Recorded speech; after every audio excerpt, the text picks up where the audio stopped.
Brilliance Audio presents the unabridged recording of All the Pretty Girls by J.T. Ellison. Performed by Joyce Bean.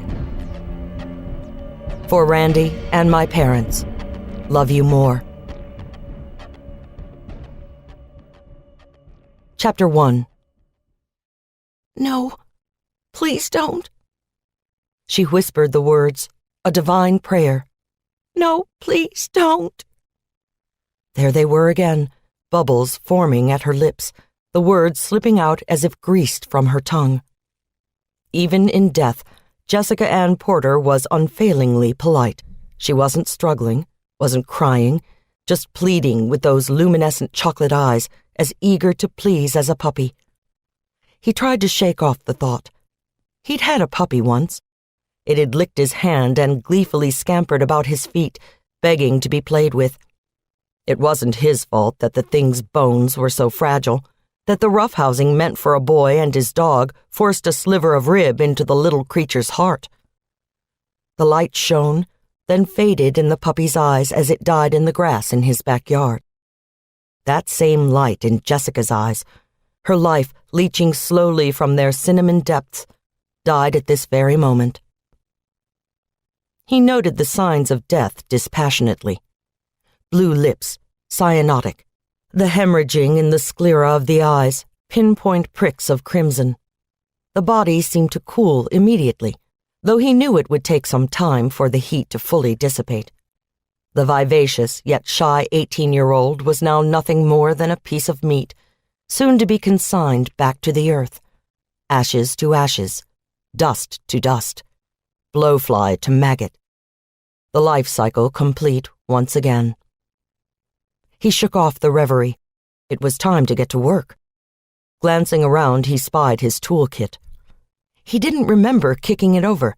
Perhaps his memory was failing him. Had the girl actually struggled? He didn't think so, but confusion sets in at the most important moments. He would have to consider that later, when he could give it his undivided thought. Only the radiant glow of her eyes at the moment of expiration remained for him now. He palmed the handsaw and lifted her limp hand. No, please don't. 3 little words, innocuous in their definitions. No great allegories, no ethical dilemmas. No, please don't. The words echoed through his brain as he sawed, their rhythm spurring his own. No, please don't. No, please don't. Back and forth, back and forth. No, please don't. Hear these words and dream of hell. Chapter 2. Nashville was holding its collective breath on this warm summer night. After 4 stays of execution, the death watch had started again. Homicide Lieutenant Taylor Jackson watched as the order was announced that the governor would not be issuing another stay, then snapped off the television and walked to the window of her tiny office in the Criminal Justice Center. The Nashville skyline spread before her in all its glory, continuously lit by blazing flashes of color. The high-end pyrotechnic delights were one of the largest displays in the nation. It was the 4th of July, the quintessential American holiday.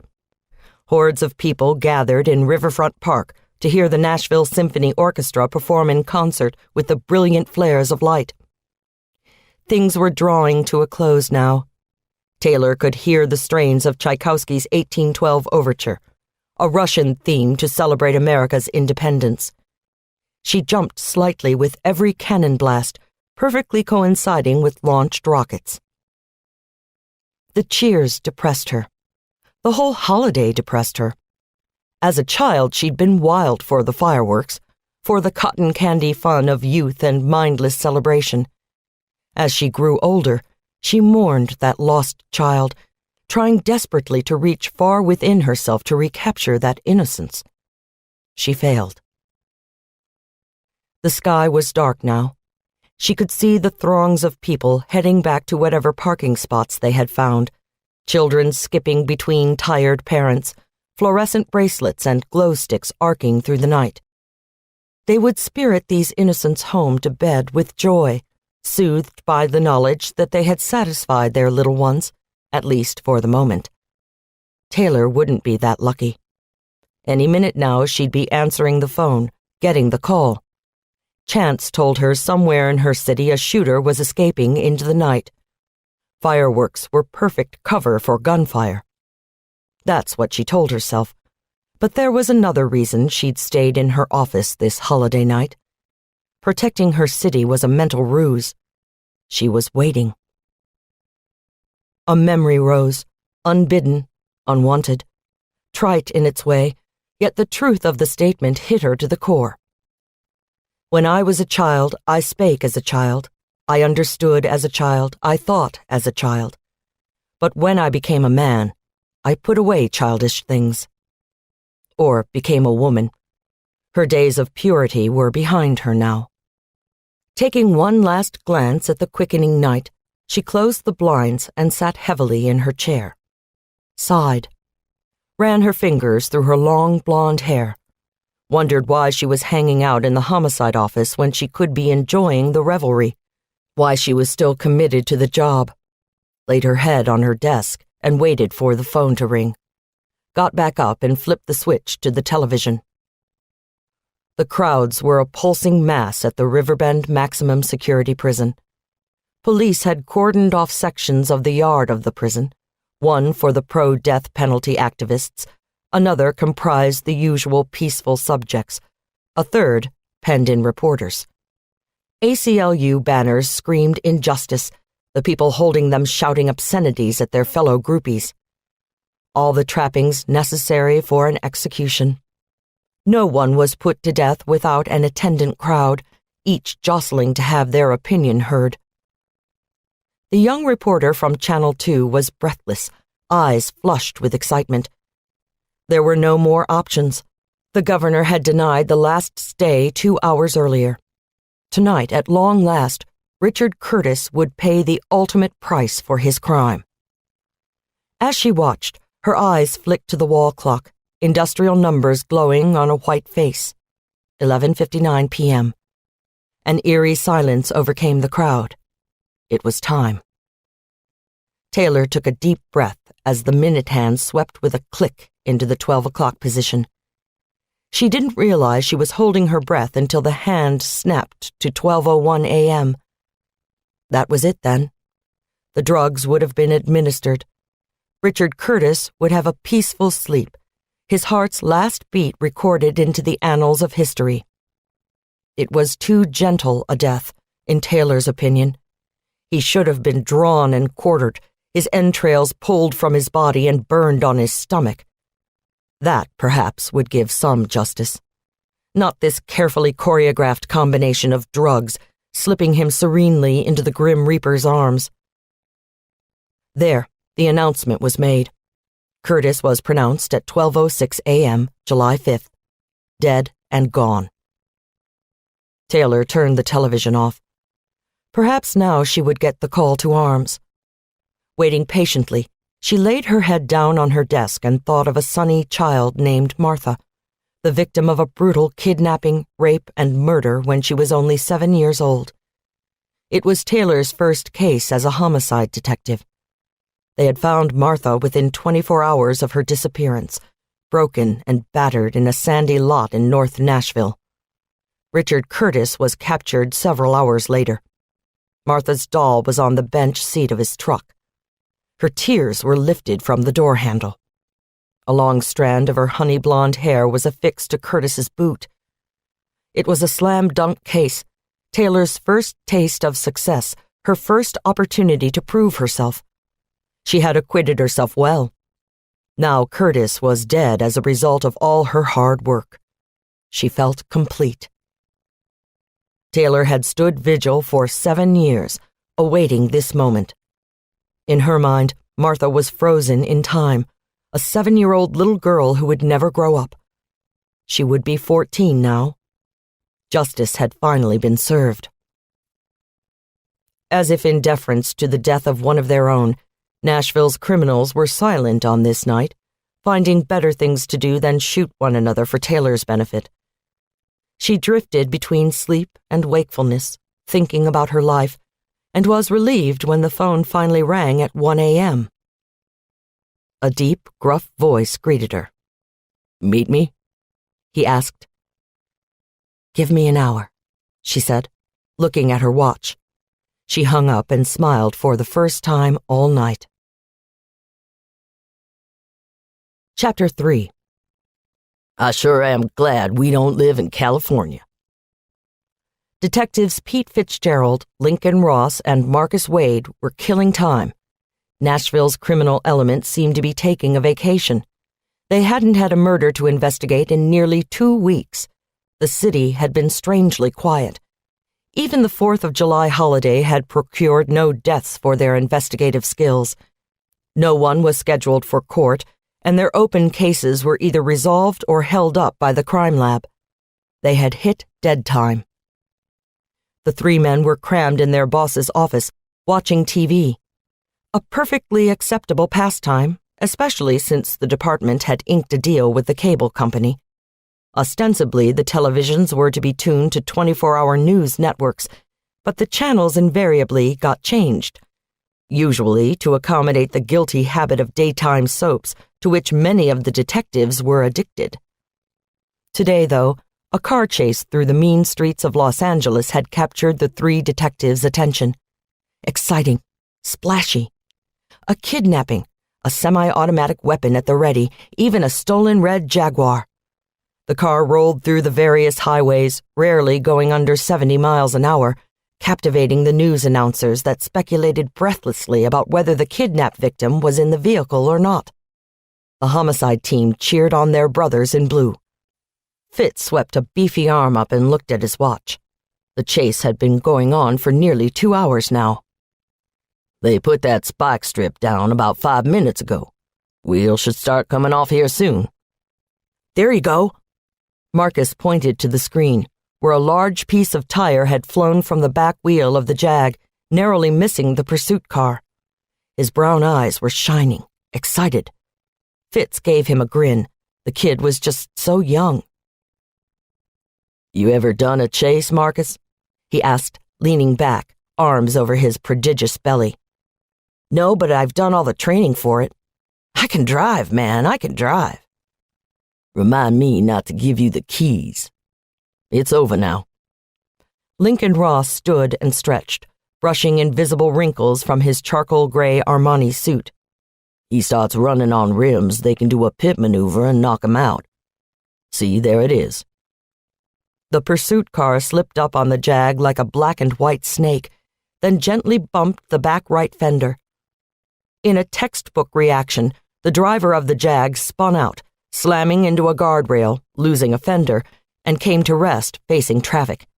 In an instant, vehicles surrounded him, cops with long guns and sidearms pointed at him. No escape. The TV anchors congratulated themselves on a story well covered, predicting it would be anywhere from 5 minutes to 5 hours before the standoff would be over. Promising not to break away from the coverage until there was a resolution, they brought in the experts, a former police officer and a hostage negotiator, for the requisite public speculation of the criminal's past. A producer somewhere in New York turned off the 5-second delay a moment too soon, and the detectives stared as the door to the Jaguar opened. The suspect jumped out, dragging a woman out of the driver's side door by the hair. There was frantic movement on the ground, a quick tightening of the cordon around the kidnapper. The suspect looked up in the air, making sure the overhead helicopter had a moment to focus its long lens on his grinning face. He pulled the woman upright, lifted his arm, and shot her in the head. He was gunned down before she hit the ground, the pandemonium obvious. The network went black for a heartbeat, then focused on the face of the shocked anchor. He looked green. Like I said, damn glad we don't live in California. Fitz grumbled. The phone rang, and he answered, listening carefully while jotting a few notes. We're on it. What's up? Marcus had leaned so far back in his chair that he threatened to tip over on his back. Body out in Bellevue. I'll go. I'll call Taylor from the car. Lincoln and Marcus were up immediately. "We're coming too," Marcus said. "I know I don't want to sit around here anymore. Do you, Lincoln?" "Hell no." They marched dutifully from the office, gathering suit jackets and keys on the way out. Lincoln grinned, happy at last for an excursion. "At least there won't be a car chase." The day was stifling, humidity in the high 90s, a threat of rain on the horizon. Though it was full light, the sun was not shining. A thick miasma of haze blanketed the sky, turning the blue to gray. Nashville in the summer. The crime scene was populated with sweating men and women. Their movements were sluggish, practiced, not at all urgent. Several wore masks to shelter their fragile sinuses from the smell.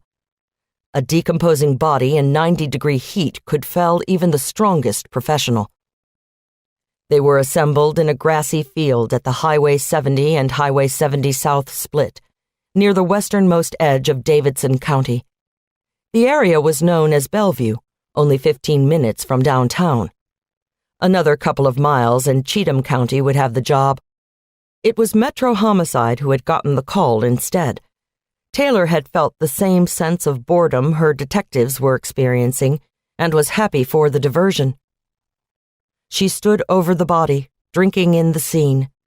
Her blonde hair was pulled into a messy ponytail, her long body casting grotesque muted shadows in the high grass.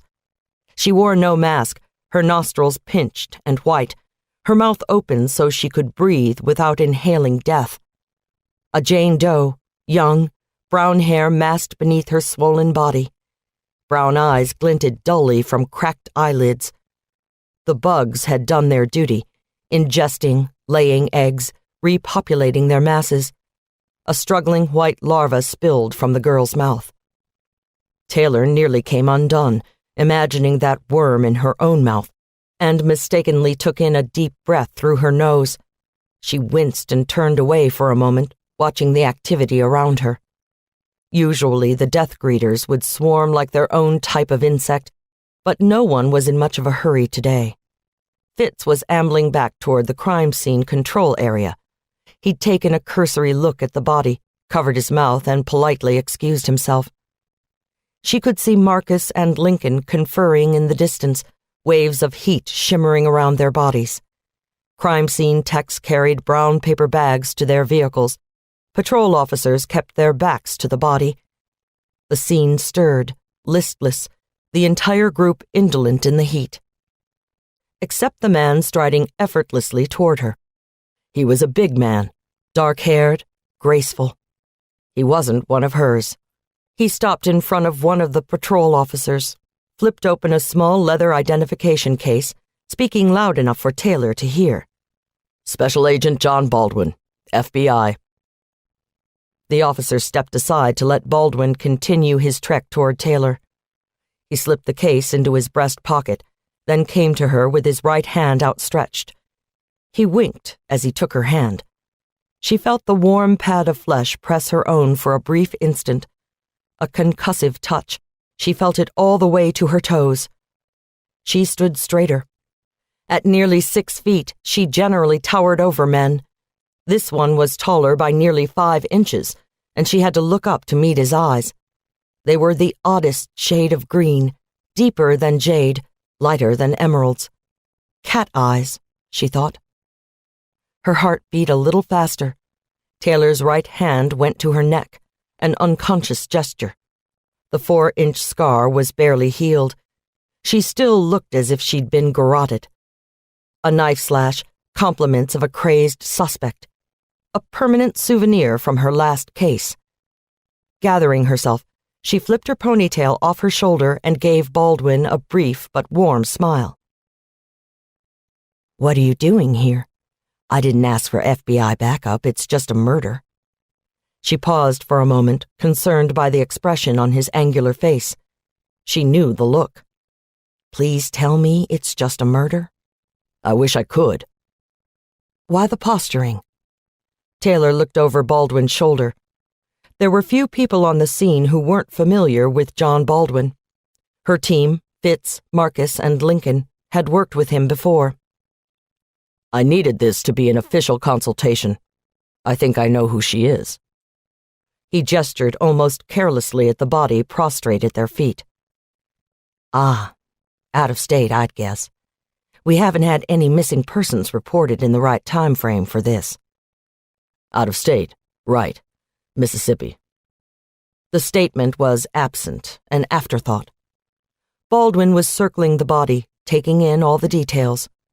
The bruises around the girl's neck were visible despite the decomposition. He made another circle, smiling to himself with a bizarre look of triumph. The body had no hands. "I think this may be the work of our boy." "Your boy?" Taylor's eyebrow went up an inch. "You know who did this?" He ignored the question for a moment. "Is it okay to touch her?" "Yes. The crime scene techs have finished with her for now, and we're waiting for the medical examiner to haul her out of here. I was just giving her one last look." Baldwin reached into his pocket and pulled out a pair of thin white latex gloves. He squatted next to the body and reached for the girl's right stump, knocking a few maggots off in the process. Taylor prompted him again. "Your boy, you say?" "Mm-hmm. I don't know his name, of course, but I recognize his work." Taylor went down on one knee beside him. "He's done this before?" She spoke quietly. No personnel were within earshot, but just in case, she didn't want the leaks to start before she had a grip on what was happening. Habit. "Twice that I know of, though he hasn't hit for a month. We've dubbed him the Southern Strangler, for lack of a better name. You know us feds, not an original thought between us." He tried for a smile, but it came out as a leer. "Why haven't I heard of this Strangler?" "You have. Remember the Alabama case a few months ago, in April? Pretty little college nursing student disappeared from the U of A campus. We found her in Louisiana, I remember." "Right. The second was last month, from Baton Rouge. Found her in Mississippi." Taylor searched her memory for the details of the case. It had been all over the national news networks, with correspondents broadcasting live from Baton Rouge, lamenting and glorifying the kidnapping. But no one had put the two together, as far as she knew. She told Baldwin that. "The time frame was lengthy enough that the media didn't jump on the connection. And we kept a few things back. The hands, for one." "Why, for God's sake? Aren't you guys supposed to get the word out so we small-town law enforcement types know we've got someone on the loose?"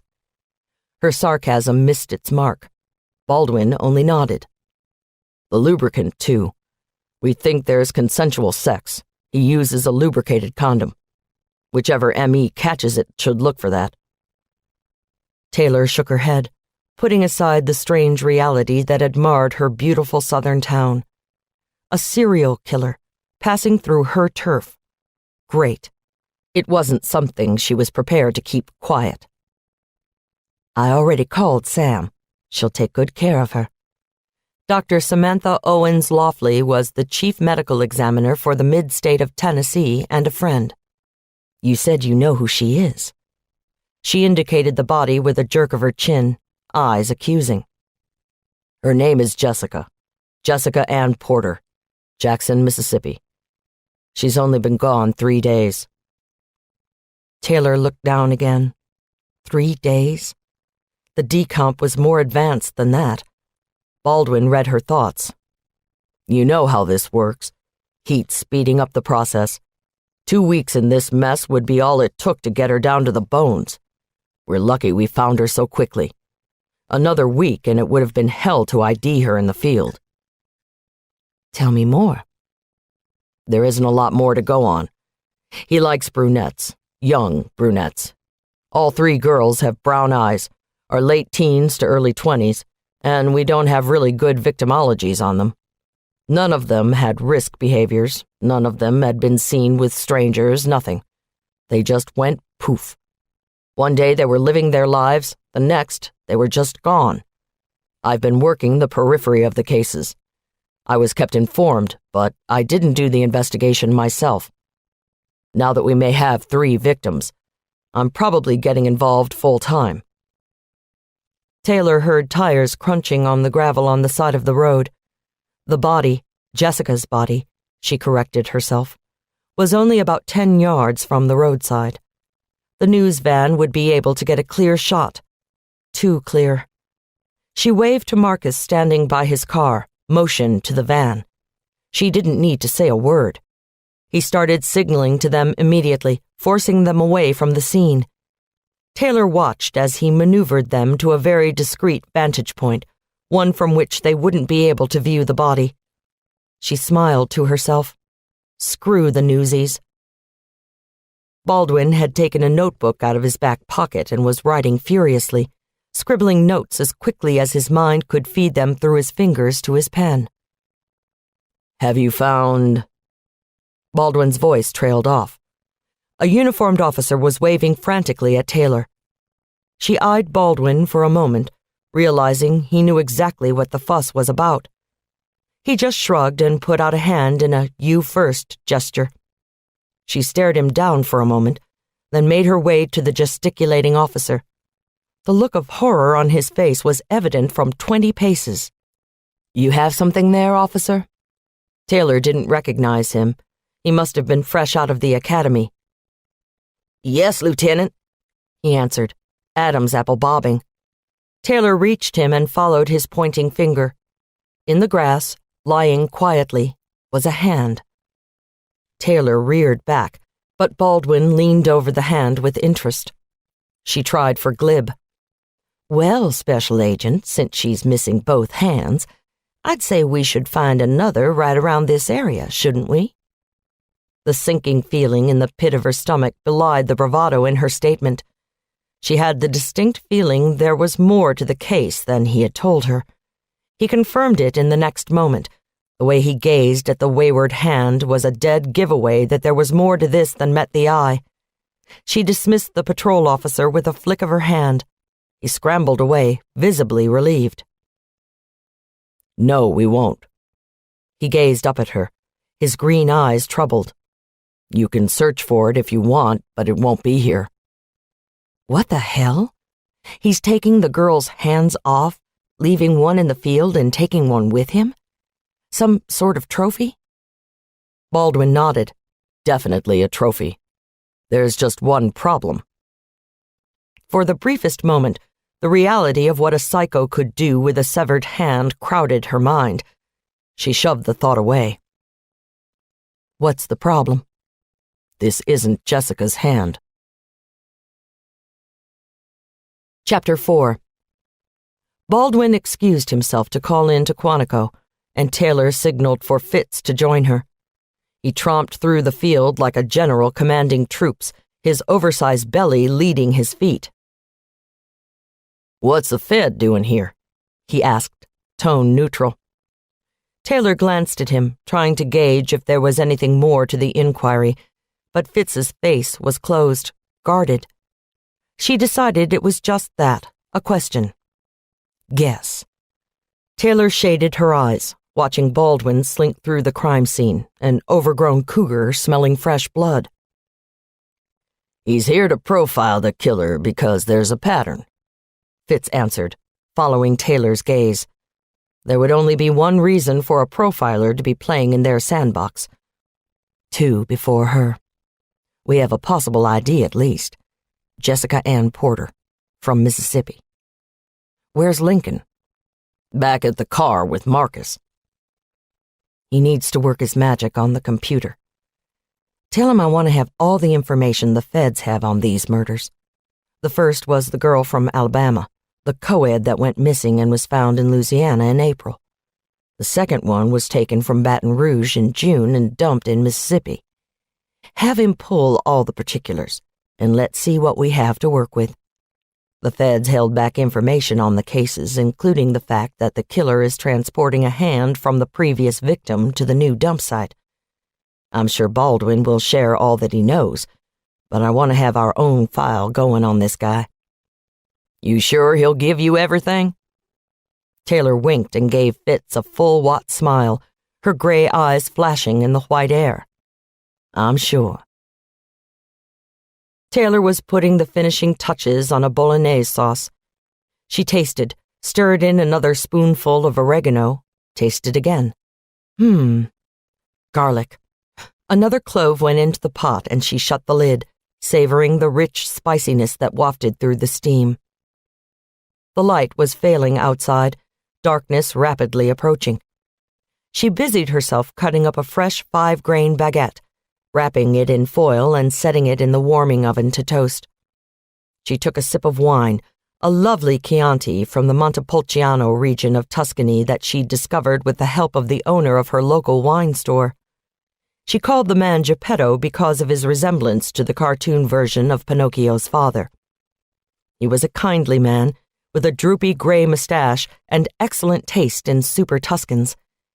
He loved the nickname, but allowed no one but Taylor to bestow it upon him. She smiled and took a deeper drink. With nothing to do but wait for the sauce to finish cooking, she sat at the kitchen table, sipping wine and watching the lightning bugs hover over her deck. Her home was simple, a log cabin she'd bought for herself years earlier, cozy, tucked in the rolling hills of the Tennessee Central Basin. She had deer and rabbits, and had seen a fox with her kits trailing behind earlier in the year. Privacy, quiet, all the things an overworked homicide detective needed. Her thoughts drifted, inevitably, to the earlier crime scene. Sam had directed the scene, gotten Jessica's body ready for transport. The body, dehydrated and warm, had proved difficult to handle, and the transporter had lost his grip when they brought her up to the gurney.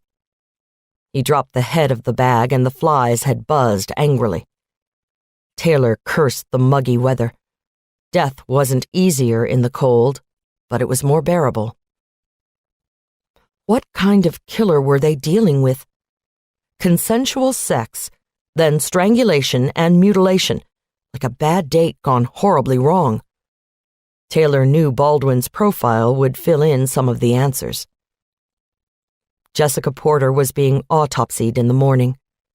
Taylor would be there, a show of respect as well as an attempt to get ahead of Jessica's killer. Clues were always available.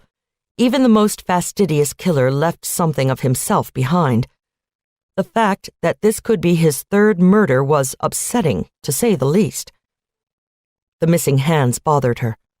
Death, as a rule, was never pretty. Taking the girl's hands was an obvious attempt to conceal her identity. Dropping her in a lonely field in 90-degree heat would do the rest. But why in the world would he deliver the hand of the previous victim to the new crime scene? Taylor was caught off guard when Baldwin explained the killer's signature. She had asked the obvious question, "Where is the other hand?" He'd given her a mirthless laugh. "That's the question we all want to figure out." They could have easily missed it. Hell, they'd gotten lucky. The realtor who was listing the land for sale had dropped by to put a new number on his sign. He was overwhelmed by the smell of rotting flesh and had called the police when he found the body. Fate had been on their side this day. If it weren't for that, they might have missed Jessica Porter for a few weeks, maybe more. Enough time for the heat and the bugs and the vermin to do their job, making it very difficult to identify the remains. The killer was no dummy. But they'd found Jessica, and now they had a line on the killer. Taylor was wondering about the connection between Jackson, Mississippi, and Nashville when she heard the front door open. "How's my favorite debutante?" She shot a nasty look toward the owner of the boisterously deep voice, which made him grin. Covering the few yards to her in 3 quick strides, he grabbed her and pulled her into a rough embrace. She nestled her nose in the hollow above his collarbone and sighed. He smelled good, fresh. There was no scent of lingering death, just soap and cedar.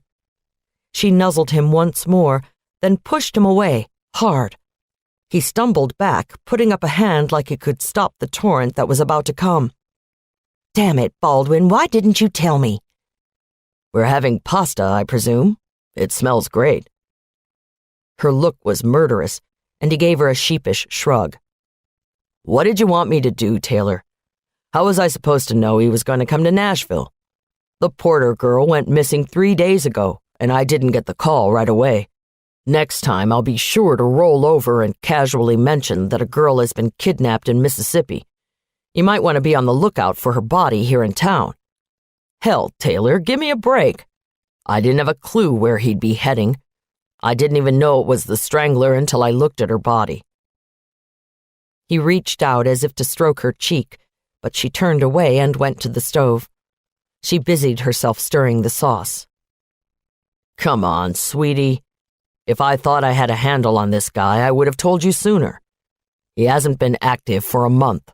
In the wind, totally. We have so little to go on, things are being held together with a wing and a prayer. He doesn't give us a lot to work with. Missing hands and dead bodies." Taylor turned back to face him. His green eyes were clouded with worry, the salt and pepper hair standing on end. She knew that he'd been running his hands through it, trying to make his mind work harder. "Missing hands and dead bodies seem like an awful lot to me." She sounded peevish and felt idiotic. There was no reason to be mad at Baldwin. He was just doing his job. A job he wanted her to do with him. It looked as if they were going to have the chance to work together, just like he wanted. "Are you setting up a task force?" "It's me at the moment. I knew I could work with you on it, so I'm freelancing. There's 2 other guys working the old cases, Jerry Grimes and Thomas Petty. I'll share information with them, they'll share with me. You know how it is."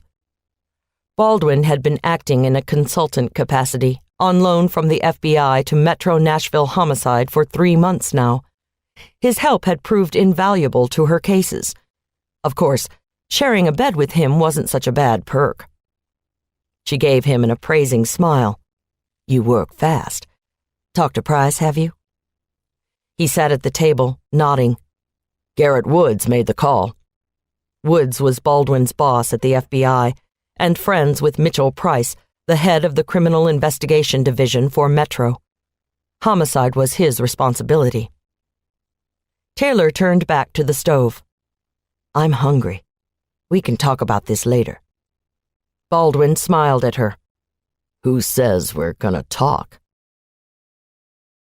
Taylor was in the shower when the call came. Baldwin knew better than to answer her phone. She was fiercely private and detested the idea of anyone confirming the fact that she and Baldwin were, well, involved would be the best way to put it. Very, very involved. It just wouldn't do to have her detectives questioning her motives or intentions, and she preferred to let them wonder at the nature of their personal relationship. If they knew she was sleeping full-time with a Fed, they'd look at her differently. At least, that's what she told herself. Her best friend was the only one she'd confided in. Sam Laughley thought she was crazy for trying to keep it hush-hush, tried to convince Taylor time and again that her team wouldn't be harassed in the least by Taylor's relationship with Baldwin.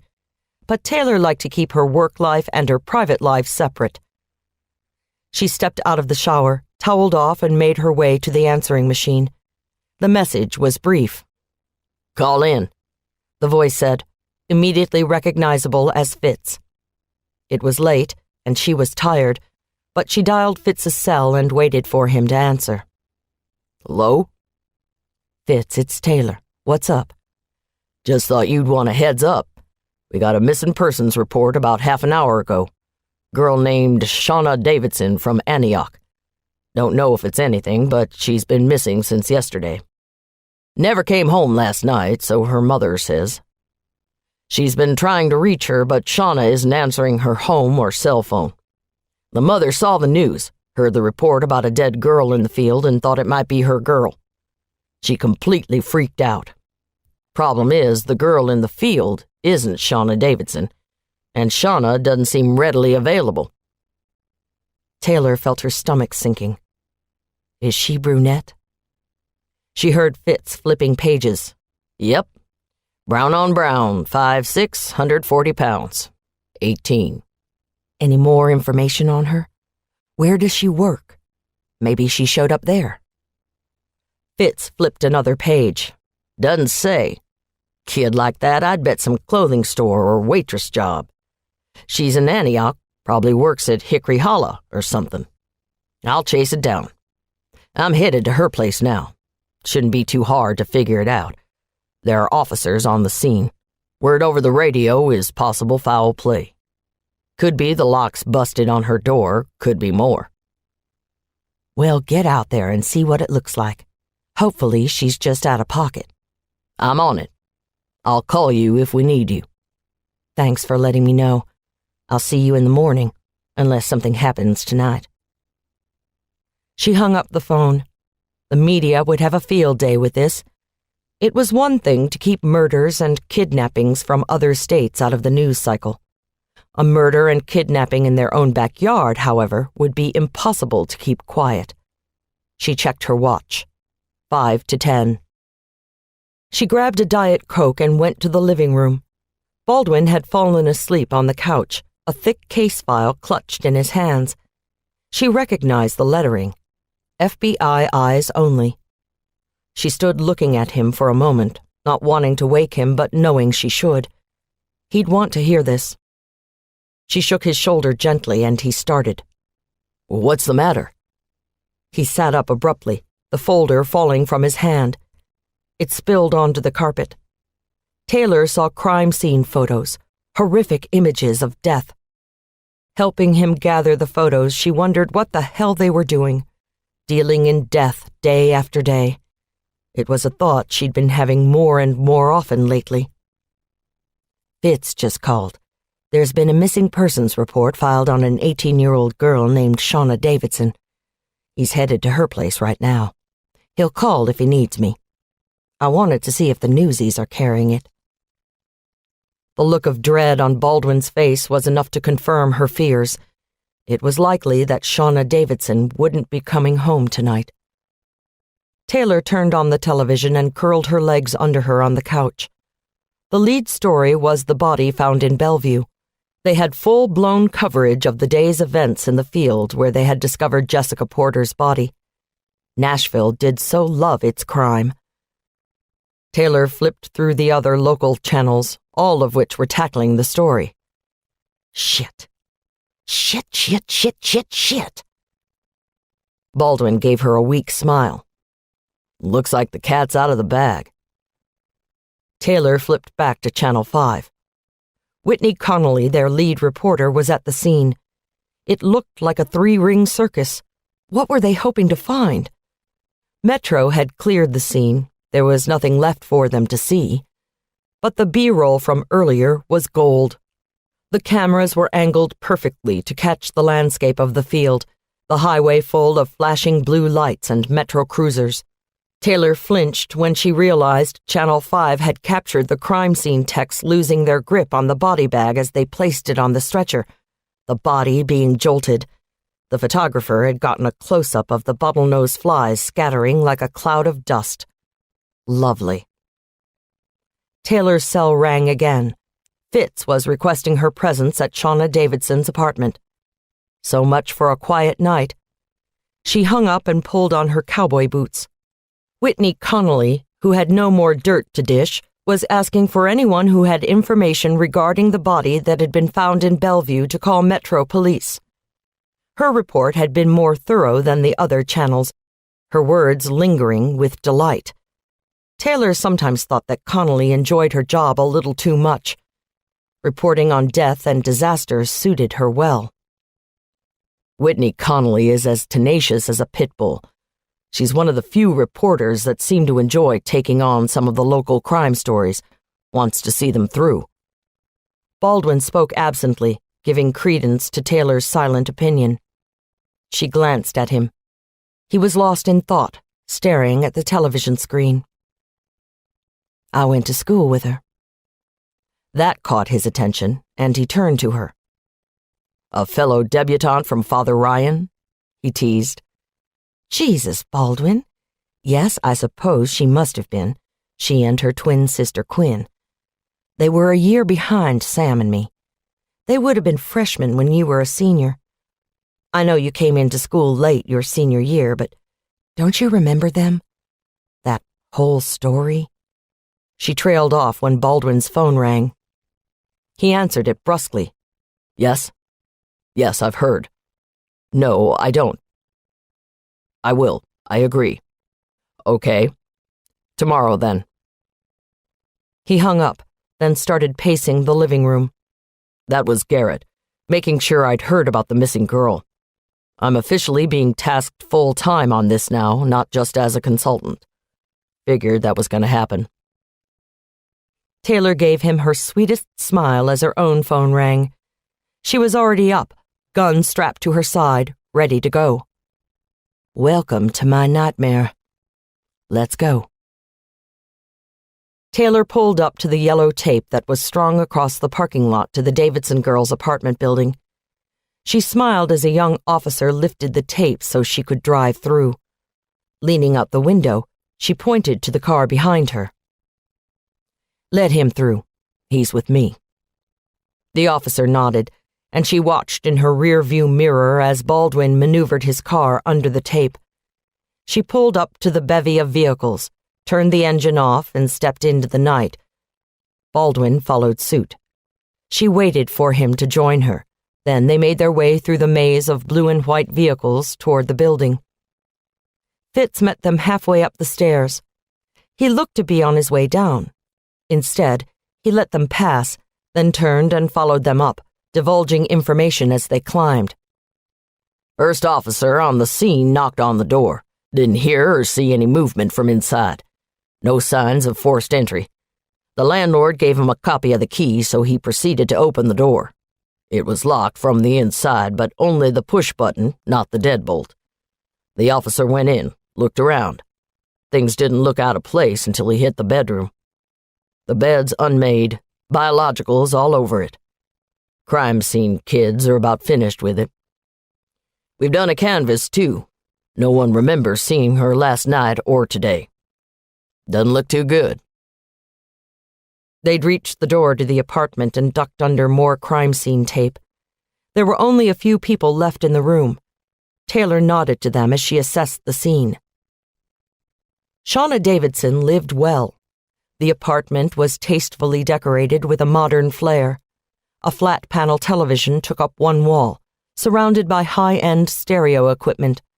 A tan leather sofa dominated the room, buttery soft fawn suede cushions piled high. A good place to relax.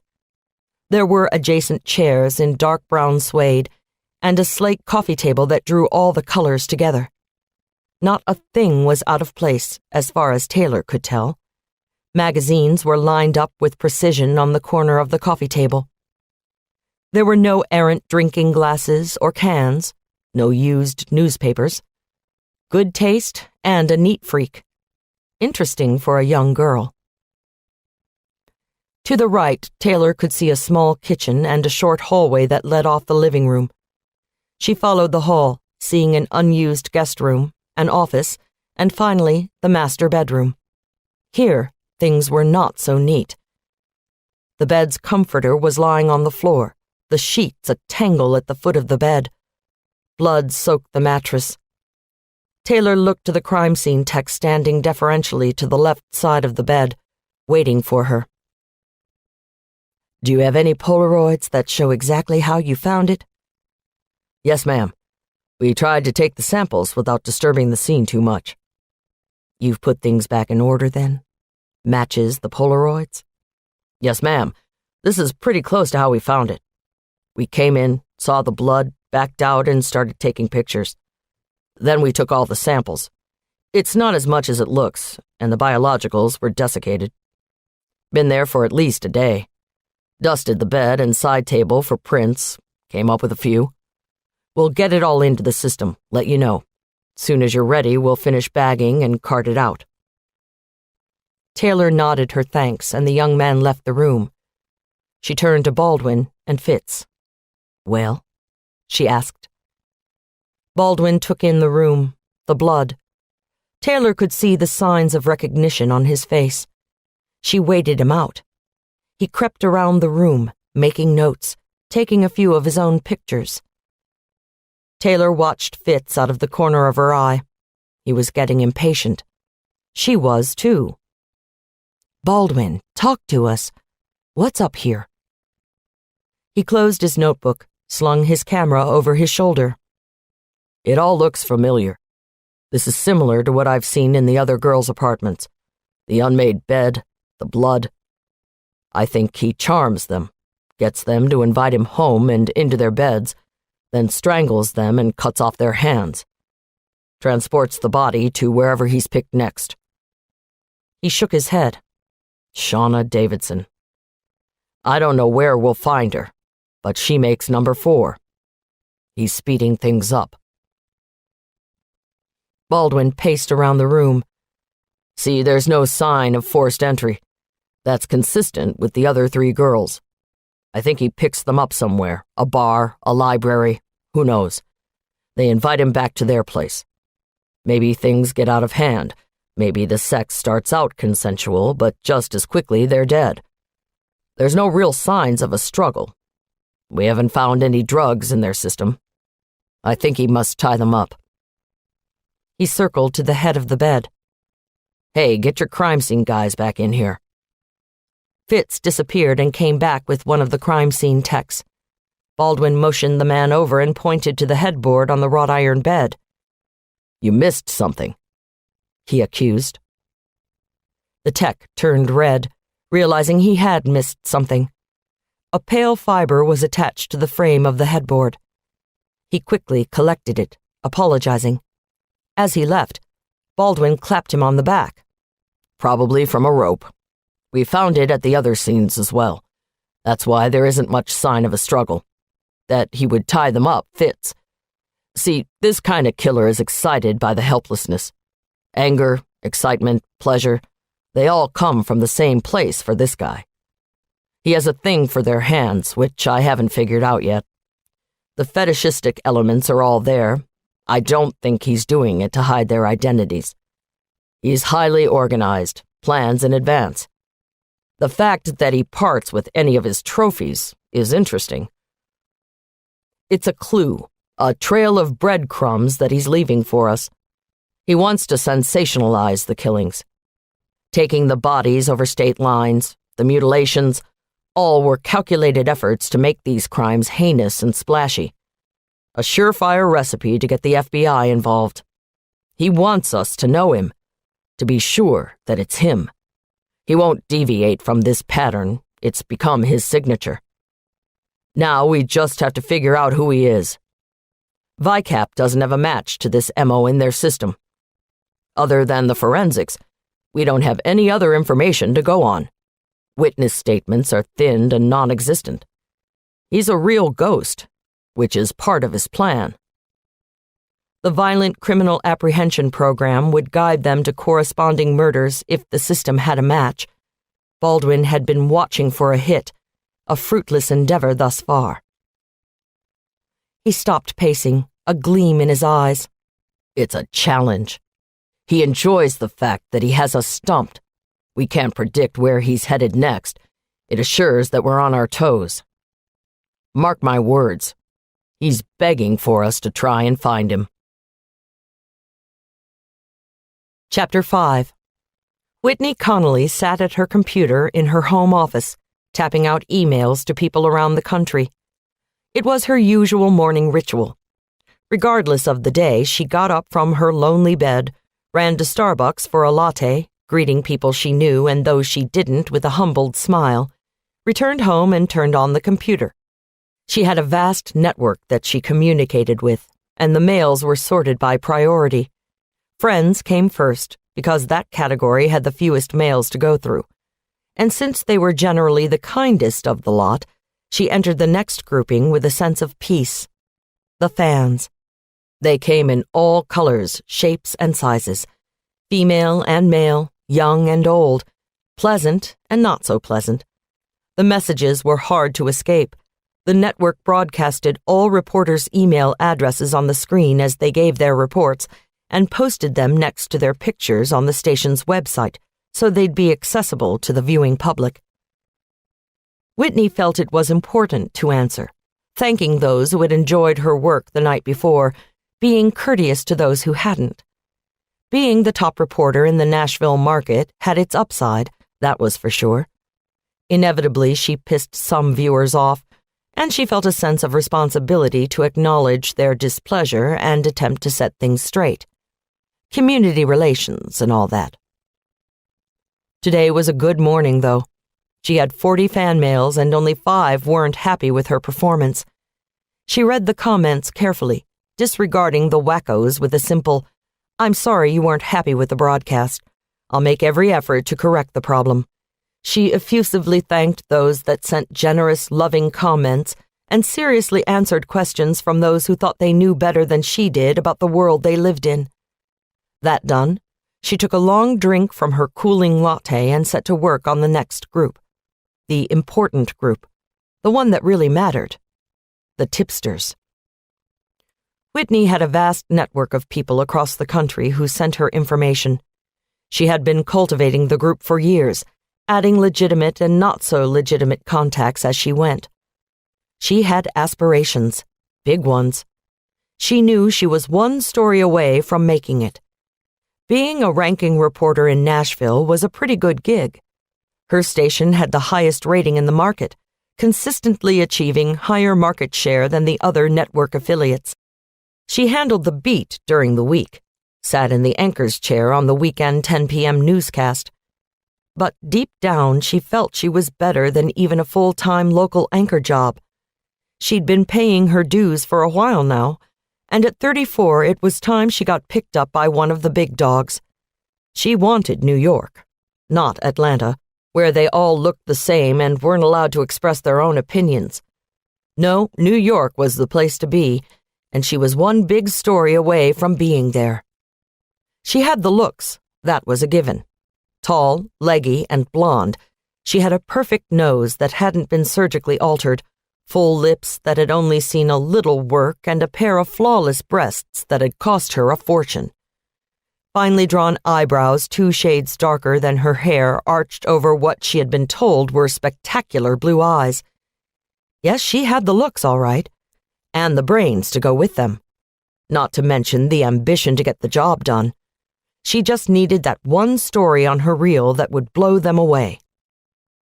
As she scrolled through her mail, searching for the address that would make her a star, she allowed herself a brief respite by switching on the television to the very network she wanted to work for so badly. The news alert flashed red across the screen, and Whitney felt her pulse quicken. She was a consummate newswoman after all. What would it be now? A bombing overseas? A trial decided? A politician caught with a dead girl or a live boy? Bad news makes good news for a reporter, regardless of the cost to the public. As the anchor's concerned face filled the screen, she felt the warmth spread over her body. She leaned back in her supple leather chair and smiled. He had struck again. Chapter 6. Taylor woke early and flipped on the television. Despite Baldwin's prediction that Shauna Davidson wouldn't be found anywhere in the local area, a search had been organized. The early news was broadcasting the shot, a line of men and women in blue cargo pants and T-shirts, clutching long poles, moving purposefully through an open area adjacent to Shauna's apartment complex. Comfortable that the investigation was proceeding appropriately, she showered, pulled on her jeans and boots, snapped on her holster and gun, and set out for Jessica Porter's autopsy. She rolled along the highway, darting between speeding 18-wheelers, absently noting the beauty of the day. Entranced by the blue skies, she opened her window, only to be assaulted by the oily fumes of the highway. She wrinkled her nose and shut the window, thinking back to the conversation she'd had with Baldwin before they'd gone to bed. He was adamant that the Southern Strangler was escalating, positive that the evidence in Shauna Davidson's apartment would trace back to the other 3 murders. Baldwin had a bit of a sixth sense when it came to his cases, a trait that was highly appreciated and necessary in his line of work. Profiling was a bit like being a criminal yourself. He had a knack for understanding what was within the mind of the killers he hunted. It frightened Taylor sometimes, his intensity and single-mindedness, but he got results. She was hopeful that having him full-time on the case would mean a happy outcome for Shauna Davidson, but didn't really believe it. There was too much blood in the girl's bedroom. His little debutante. She snorted. She hated it when he called her that, and he knew it. He just loved to stick that pin in a little bit every once in a while. Hell, she would give anything for that part of her past to go away. It wouldn't, though, no matter how hard she might try to pretend. Taylor came from a wealthy family and had grown up in an affluent area of Nashville known as Forest Hills. She'd had all the little luxuries of a well-bred girl, including the debutante ball she'd reluctantly attended in order to be properly presented to Nashville society, New Year's Eve after her 18th birthday. She wondered briefly if Shauna Davidson had been privy to such pointless goings-on, and quickly dismissed the thought. It still made her laugh to remember the outright fury she'd caused her parents when she told them she was going to be a cop. Her parents felt she had a few socially acceptable options to choose from as a career. It was generally expected that college was the first destination, where she would meet her future husband who was headed to medical school or law school. Once they were established within his residency program or a junior partnership and were back settled in Nashville, she could devote herself to raising the children, being a leader in junior league, and maybe open a little specialty shop or form a small charitable organization, of course only after the children were in school full-time. A second, but not as popular option was to aspire to a profession of her own: medicine, law, marketing, finding a husband during the course of these actions and immediately starting the marriage baby track. But Taylor was Taylor, and dismissed both options out of hand. She'd watched her mother's life: lunches, teas, commitments to charity work that allowed her group of wealthy friends to continue living in their sorority days, never aging, never losing the shallowness that permeated their lives. Taylor knew that they did good work, that their charities made a difference on some level, but couldn't stand the idea of doing it herself. That just wasn't for her. Taylor wanted excitement, even danger. She wanted to live, to really experience life in reality, not Never Never Land. She needed something to allow her to be her normal, unpretentious self. Nashville wasn't a huge town, and due to her rebellion against her mother's well-born intentions for her, she knew people in all walks of life throughout the city. And cops. Lots of cops. She'd had a few run-ins with the law, and as a result, not only charmed her way out of trouble, but also established friendships with a number of officers, who strongly influenced her decision to join their ranks. It was a perfect fit for Taylor. She could give back to her city and not sell herself out in the process. And there was a sense of power lurking around town, dealing with shady characters and criminals, that she really got off on. She was living in a real world, not one based on spun sugar bullshit and cutthroat social climbing. Of course, the idealistic view Taylor had, wanting to be a protector, to take care of the people in her community, became crowded by the comprehension that while the cops took care of everyone, no one was there to take care of them. It was a difficult realization, and explained why so many cops had such complicated personal lives, from multiple divorces to illegal drug use, alcoholism, and psychological problems, and serious control issues. But Taylor still held on to her utopian view of the purpose of the force. She never wanted to go down the broken and tortured path she had seen many of her fellow cops follow, and believed she had the strength to keep herself in check. So, against her mother's wishes, she went to the University of Tennessee, received her BA in criminal justice, and applied to the force as soon as she graduated. Accepted immediately, she went through the police academy, cementing relationships with the people she would make her career with. She was a popular student, though her training officer had a tendency to make things a little rough for her. She was young and pretty, and he was the type that didn't see the need to have women on the force. The dinosaurs were out there for better or for worse. It didn't deter her, only made her stronger and more committed. Her first dose of reality wasn't long in coming. Driving her squad car through downtown, keeping an eye out for trouble on 2nd Avenue, she received a message on her endlessly ringing computer screen that a stabbing had been called in from the projects. Taking off with lights flashing and siren blaring, she arrived to see a young black man sprawled on the ground in a grungy doorway. He was surrounded by wailing family and friends who were trying to stop the copious amounts of blood pouring from a gaping wound in his stomach. In desperation, they were trying to shove his intestines back into the yawning hole. It made no difference. He bled out at her feet. The EMTs arrived moments later, but too late to stop Taylor from losing a large part of her innocence on a dark street deep in the worst projects in town. She finished processing the crime scene and headed back to the station, and once in the locker room, she noticed that the man's blood covered her boots. She could never describe the overwhelming emotion she felt then, but she quickly learned to put her feelings aside. She nearly laughed at the memory of that young girl, shocked by a little blood on her shoes. She'd seen plenty since, enough to weaken the idealistic view she'd had as a rookie officer. Now, at 35, she was the youngest female lieutenant on the force, headed a crack team of homicide detectives, and had seen more than enough blood, some of it from her own gun, some of it hers. Yes, the idealism was well and truly gone now. She pulled up in front of the forensic medical building on Gass Street, secure in the knowledge that she knew who she was, and was relatively happy with that person. Relatively.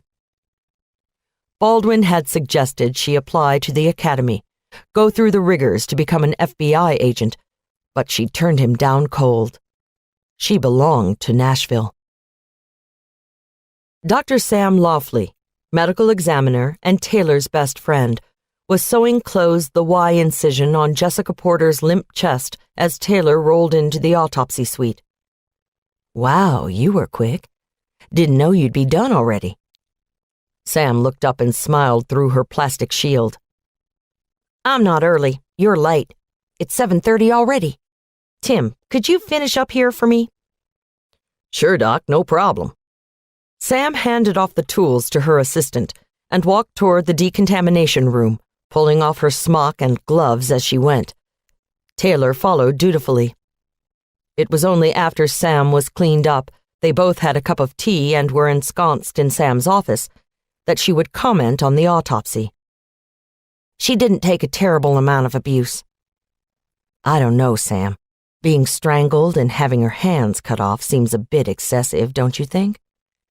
Sam nodded. "Well, of course it is. I just meant that she wasn't horribly abused, beaten or anything. The hands were done post-mortem.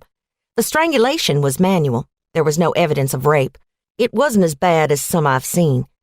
She wasn't torn up, just had the characteristic bruising and tearing I'd associate with rough consensual sex.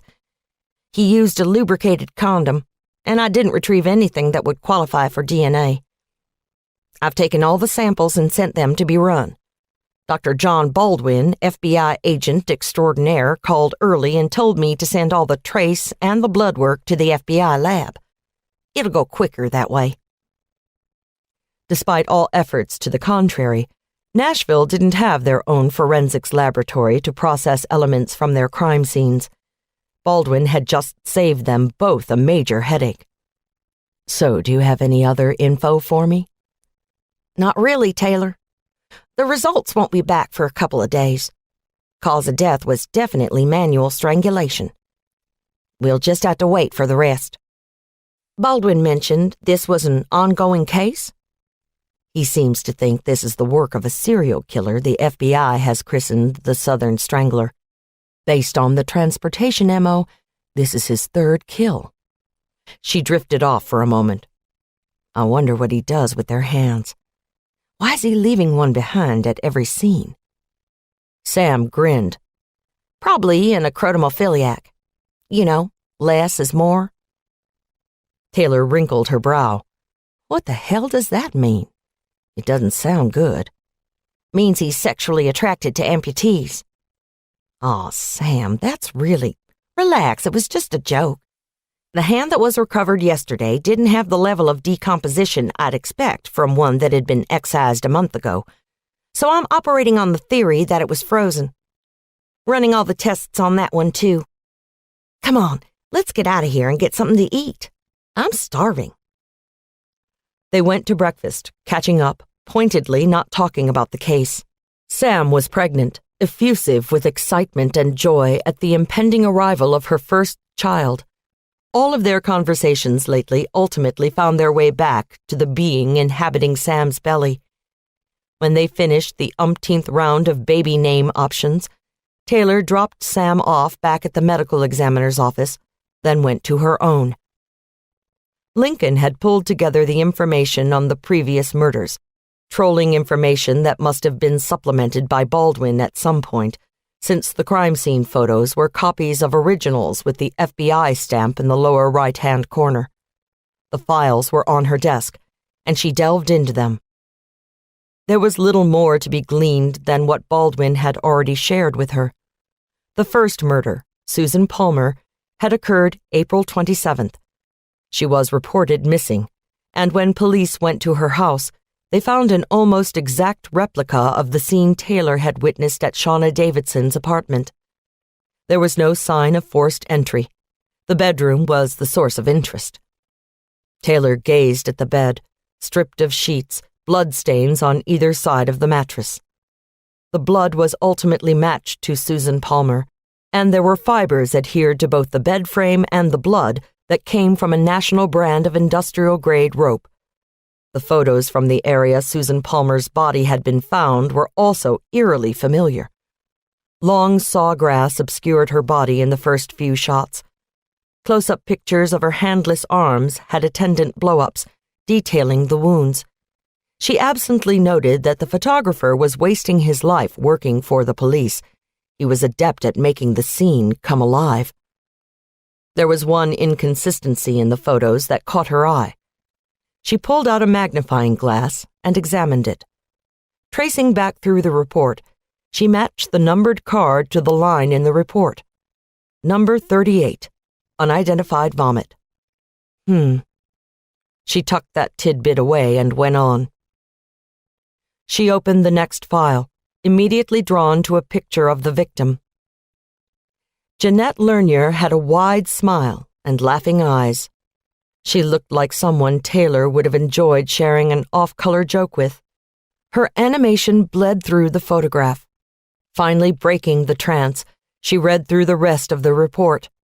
Mind-numbingly similar, down to the close-up shots of the bloody stumps. She read through the witness statements. Jeanette's family and friends adored the girl, that much was certain. People not so close to the family made a few disparaging remarks, accusing the girl of fast living. One mentioned she thought Jeanette was having an affair with a co-worker, but supplemental reports didn't address the issue. She made a mental note to ask Baldwin why. Finished with her perusal, she set to work doing the paperwork detailing the case of Jessica Ann Porter. She compiled a comprehensive murder book, pulling together all the reports from the various officers attendant to the crime scene. It was boring work, tedious but necessary. Even if the FBI swooped in and completely wrestled the case away from her, she wanted her diligence noted. She worked most of the day by herself. Lincoln and Marcus were both off, and Fitz was running the search for Shauna Davidson and gathering more information on the missing girl. At 5 o'clock, she decided to call it a day. She hadn't heard from Baldwin, but assumed he'd show up sometime in the evening or during the night. She didn't need to be in his way right now. He'd have enough on his plate getting his own investigation underway. She brought the murder book with her, just in case. Chapter 7.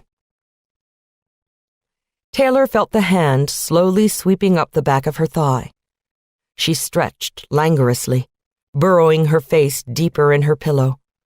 The hand drew closer and closer to her panties, and she took a deep breath of anticipation. The shrill ring of the telephone brought her fully awake, as did the muttered curse of the man who belonged to the hand. "Damn, who's calling this early?" growled Baldwin. "If I had to guess, I'd say work. Generally, no one calls me this early in the morning, unless someone's dead." She slapped his hand away playfully, for despite the ringing phone, his fingers had not veered off course. She reached across the bed and picked up the phone, glancing at the caller ID. She was right. "Lieutenant Jackson here." "Taylor, it's Price." Captain Mitchell Price didn't usually call her at home unless it was absolutely necessary. She struggled to sit up, smashing a pillow behind her back so she'd at least sound like she was up and awake. "Good morning, Cap. What can I do for you?" "We've got a situation that needs to be handled." It wasn't like him to be so gruff. She could only imagine what could be wrong to have him snapping at her. She glanced out the window and saw that it was raining softly. "We've had another attack by the Rain Man." She could hear the strain in the captain's voice. "It was his choice of victim that's got us involved. I need you to head over to Betty Garrison's house." He raped the lead investigator of his case? Are you kidding me? Price sighed, and Taylor's heart reached out to him.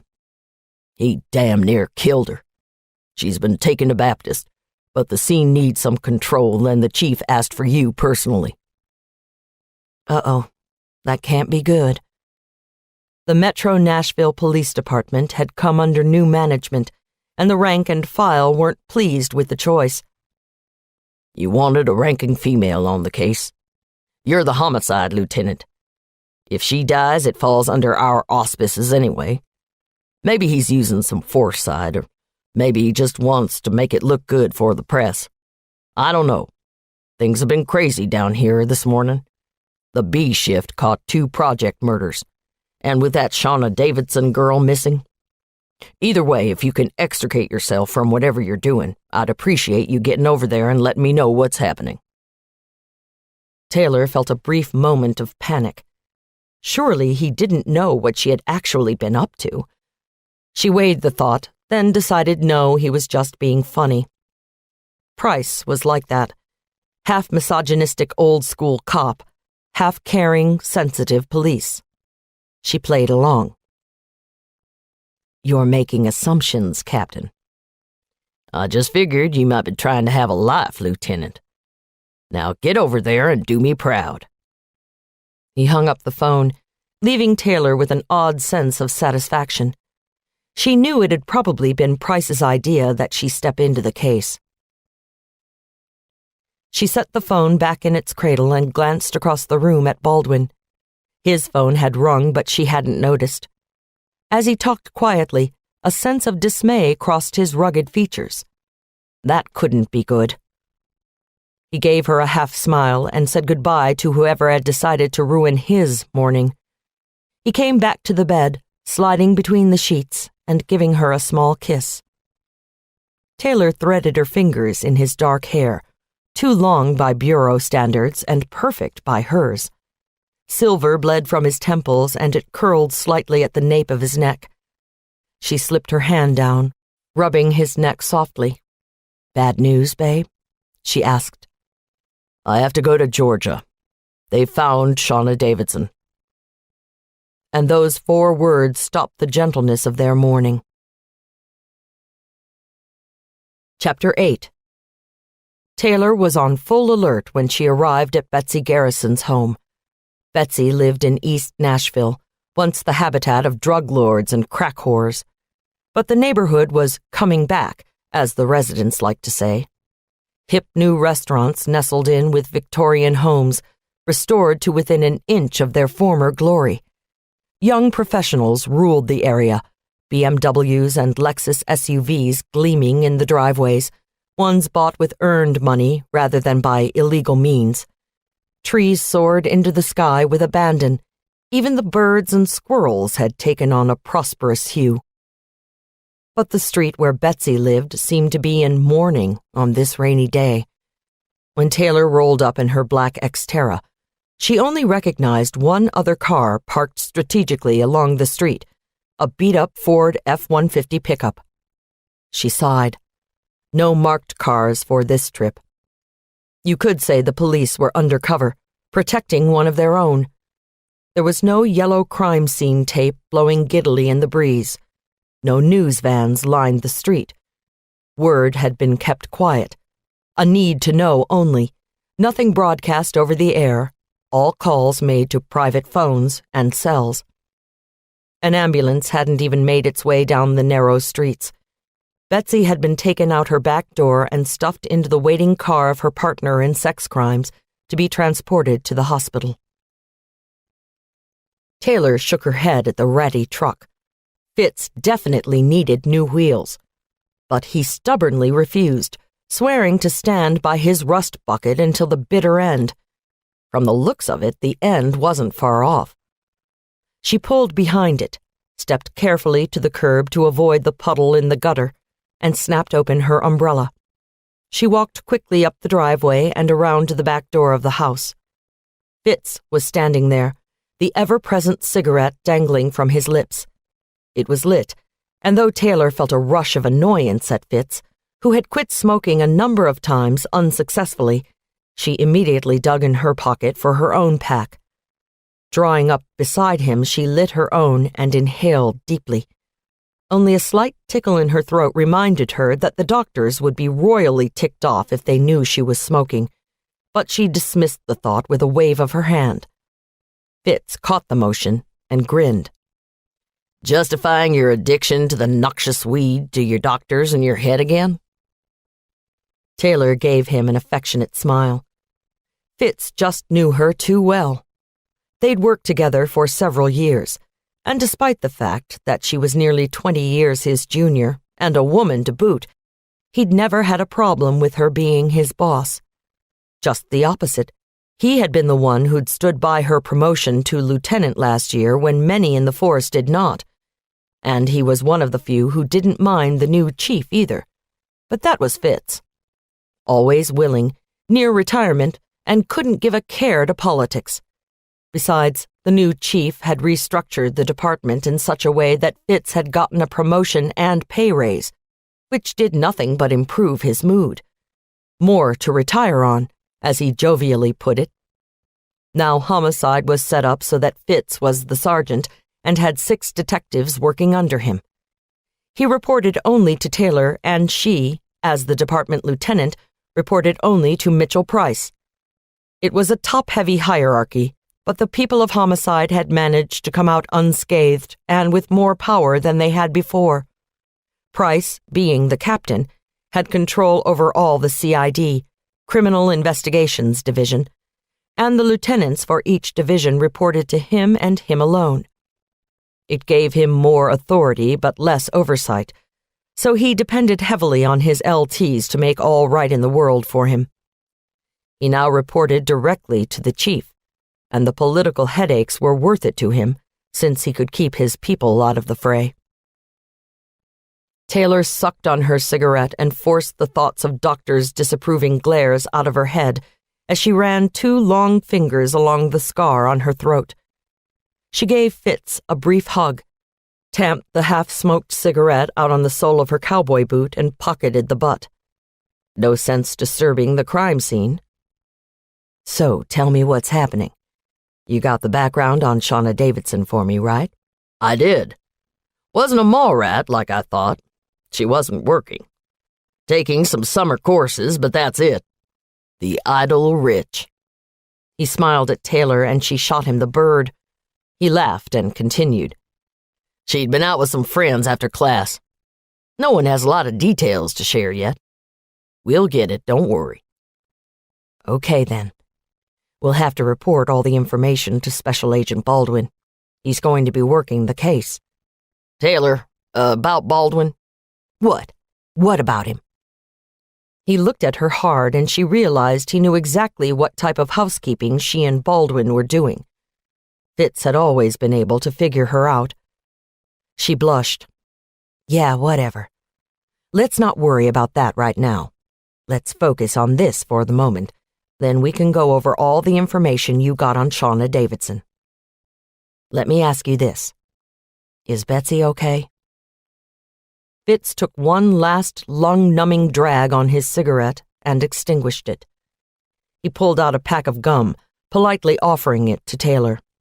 She pulled out a piece and looked at him, waiting. He took his time unwrapping the silvery stick, as if gathering his thoughts. She wondered if he was debating whether to listen to her admonition about discussing her personal life with Baldwin, but he was back in professional, not personal, investigator mode. I don't have the whole story, but I got a call right before you showed up.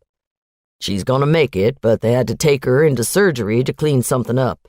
Some kind of blood pooling in her eye cavity. He broke her cheekbone, Taylor. Beat the shit out of her. That's not his M.O. Nope. He usually ties 'em up and does 'em, then takes off. But this one was personal. Tied her up, raped her, then beat the shit out of her. She managed to get an arm free after an hour of struggling and called her partner, Brian Post, to come get her and take her to the hospital. It wasn't until she was there that they called Price. Wanted to keep it as quiet as possible. We don't need the press crawling all over this one. The Rain Man strikes lead investigator. They'd have a field day with it. Brave girl, keeping her cool like that. You can say that again. I talked to Post. He told me she was totally calm, cool and collected about the whole thing. Only got upset when they told her that they needed to go in and fix the, what do you call it? Occipital orb? Taylor interjected, making a good guess. Yeah, that's it.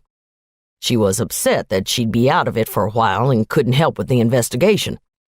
Broken face, and she wants back in immediately. Ballsy chick, that one. Taylor agreed. She didn't think she could handle herself nearly as well in the same situation. She knew she hadn't when she'd been the one in the hospital. So what did they want us to do? They want us to go through the house and do the crime scene. They don't even want the CSIs out here.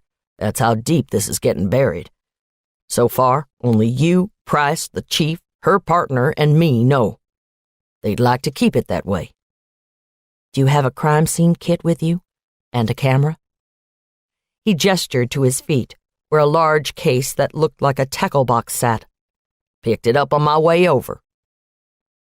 Thank you for thinking ahead. Here's my question. Don't you think the Rain Man will get pissed if he doesn't see his handiwork on the news? I think Betsy wants to deal with that later. Okay, I'm cool with that. But we need to get a statement from her regardless. Post already did that. When we're done here, we can head over to Baptist and pick it up.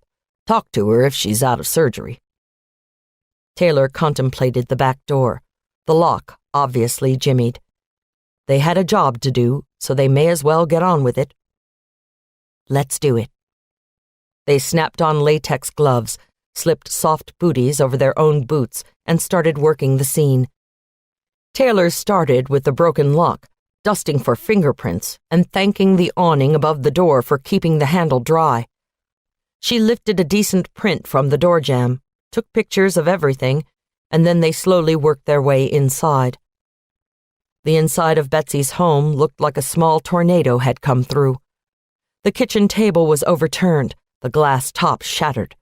Blood sparkled on the shards, and a trail of blood left the kitchen. Taylor followed it, taking pictures to the living room. Blood soaked a corner of the couch, a lamp was overturned, but the rest of the room didn't look too bad. Taylor could see rope lying on the floor in front of the couch. Let me run this by you. He comes in the back door, surprises her in the kitchen. Awful lot of blood. Did he break her nose, too? Fitz was nodding. Yeah, got her good right in the face before she had a chance to do anything. Okay, so he smacks her in the kitchen, drags her into the living room, and assaults her on the couch. When did he tie her up? Just from what Post told me on the phone. He disabled her in the kitchen, and she woke up on the couch trussed like a Christmas pig. When he finished raping her, he tied her legs. Looks like he looped the rope around the back of the couch. Taylor was working her way around the room, taking pictures. See the trailing ends here? That must be where she got herself loose. Okay, let's finish up here. They set about their work, processing the scene, collecting some of the meager evidence the rapist had left behind. They bagged the rope. He always brought his own, plain, store-bought nylon rope sold in every hardware store in the country, so it was virtually untraceable. There was no other physical evidence they could find. They had the print from the door, but that too was part of his M.O. They set the place to rights as they went. They worked quickly but thoroughly, and when they finished, they shared a look. Poor Betsy. As brave a face as she may want to put on, she had been through hell. Her suspected rapist, dubbed with the moniker the Rain Man, had been terrorizing the women of Nashville for 5 years. He'd earned his name because he only struck when it was raining.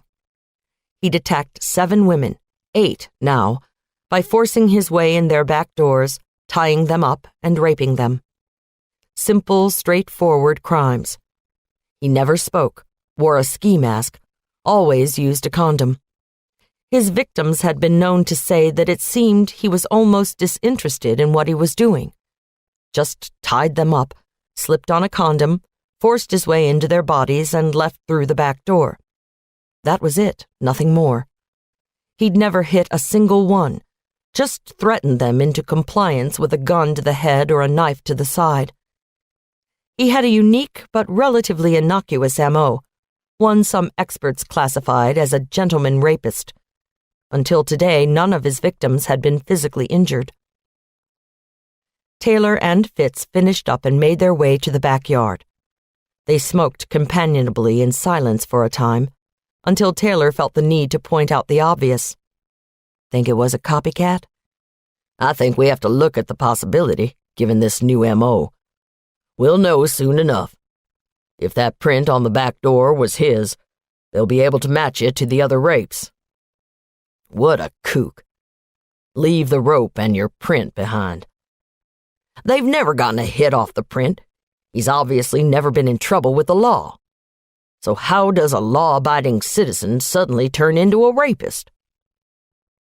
Fitz, if I knew the answer to that, I could probably hawk it to the daytime shows and make $1 million.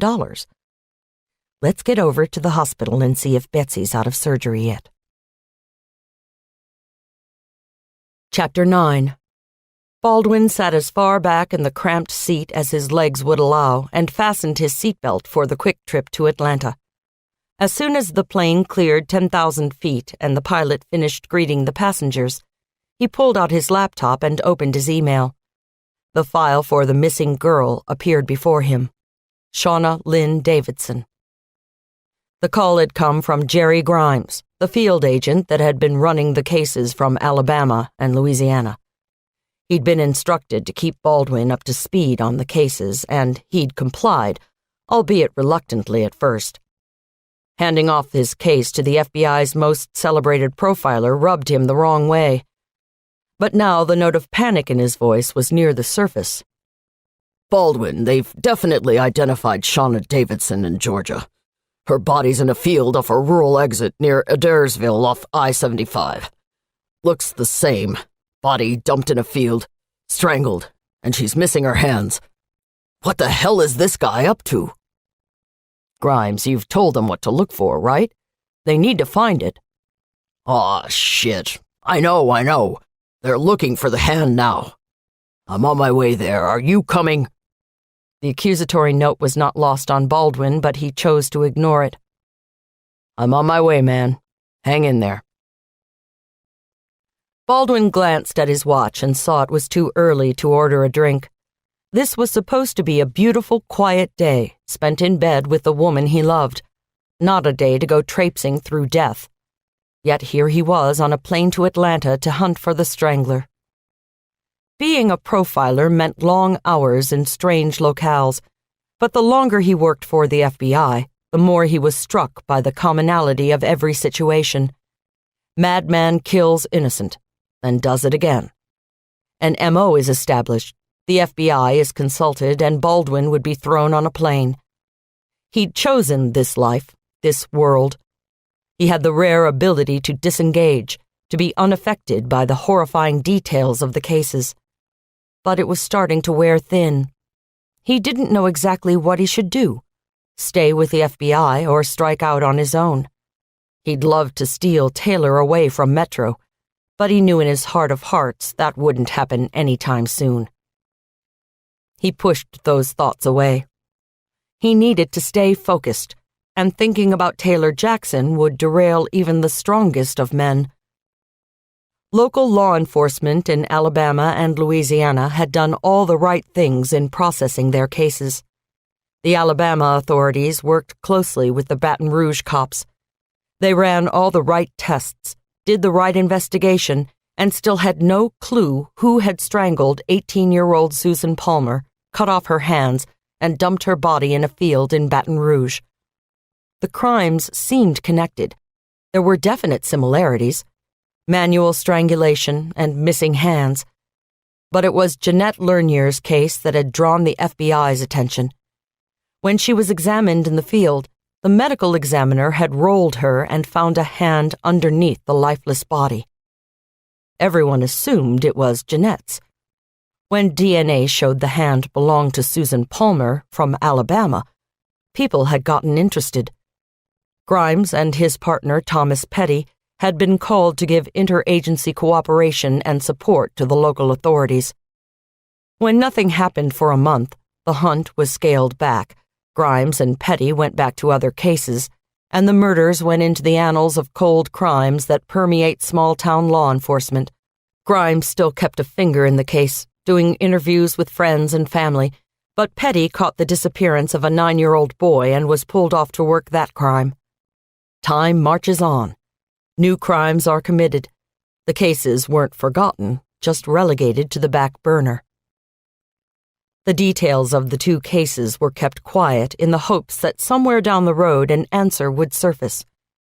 Two families buried only parts of their cherished daughters. Now 2 more families would be getting their daughters' incomplete bodies back for burial. He prayed it would end here. Baldwin had been made aware of the crimes but hadn't been actively involved in the situation. The call this morning, the call to arms tasking him to the case, was going to change all that. The FBI would be able to claim complete jurisdiction if necessary because the kidnappings and murders crossed state lines. But so far the local police had cooperated and appeared to be a major help in their investigation, not a hindrance. The original FBI team, Jerry Grimes and Thomas Petty, were smart, seasoned agents. When Jessica Porter had gone missing, her bedroom found full of blood, local law enforcement loaded the details of the case into VICAP. When the MO matched, Grimes and Petty were called in to help assess the scene. When they examined her apartment, they immediately thought of the strangler. Grimes had called Baldwin and informed him of the case. He'd forwarded the information they had, which wasn't much. Baldwin pulled this thin folder out of his briefcase and started refreshing his memory. It was written in the dry, impersonal tone of a police report, one that allowed no emotion to creep in and destroy the officers' and agents' objectivity. Case Overview: Jessica Ann Porter. The victim is a Caucasian female, age 18. She is 5 feet 4 inches tall and weighs 120 pounds, has long brown hair and brown eyes. She was born on April 27, 1986, in the city of Jackson, Mississippi. She has a strawberry birthmark on her left bicep, a belly button ring with a small crystal ball, and pierced ears. The victim disappeared while walking home from her job as a receptionist at a Jackson community hospital. The victim— "Oh, hell," he muttered. "I can't do it like this." Too damn impersonal. Baldwin closed the file in front of him and thought back to the discussion he'd had with Grimes. The man had been pretty broken up, too broken up. He had phoned Baldwin as soon as they'd cleared out of the Porter girl's apartment, finished with the statements of family and friends. Baldwin mentally replayed the conversation. It was a knack he had, being able to tap into his brain and extract what he needed with total recall. Taylor sometimes hated him for it. She could never get away with anything. He smiled at the thought, then plugged into his mental database. It had been a quiet night. For the past few months, Baldwin had been tasked to the Middle Tennessee field office, ostensibly working as a regional profiler. Baldwin had been working cases for the FBI's Behavioral Science Unit out of Quantico peripherally, consulting when needed. He wasn't exactly in retirement, but on a pseudo-sabbatical, allowing him to be in Nashville with Taylor. The arrangement was working wonderfully until this phone call, the familiar voice booming in his ear. "The esteemed Dr. John Baldwin, I presume." The sharp bite of sarcasm wasn't lost on Baldwin. Even some of the FBI's own field officers didn't like dealing with the profilers. "It's Jerry Grimes. I'm down here in Mississippi on a case." Baldwin remembered how his heart skipped a beat, revving in anticipation. His senses went on high alert. Grimes wasn't calling him of his own accord. He'd been instructed to do so by a higher-up. He had dropped the niceties as well. "We've got a missing girl. Young, brunette. Has all the hallmarks of—" "The Strangler," Baldwin said, dread mixing with adrenaline in his stomach. "Now, how'd you go and do that, Baldwin?" "Good guess?" "Damn right, good guess. Her name's Jessica Ann Porter. I'm sure you've seen the reports on the news." "Haven't been watching too much. She's dead, I presume, or else you wouldn't be calling me." Grimes had gone silent for a moment, and then answered with a cracked voice. "No, she's just missing. We've got some blood on the bedsheets, but no real signs of a struggle. It's like she disappeared into thin air. No one saw her after she left work for the day." Baldwin fast-forwarded through the conversation to Grimes's description of the girl. "She's a beautiful kid. She's got all this brown hair, got these big brown eyes, the kind that just shoot right through you. That's just from pictures. She was the damn homecoming queen, man. Getting ready to go back to college in the fall. Wanted to be a nurse or doctor, something she could do that would help people.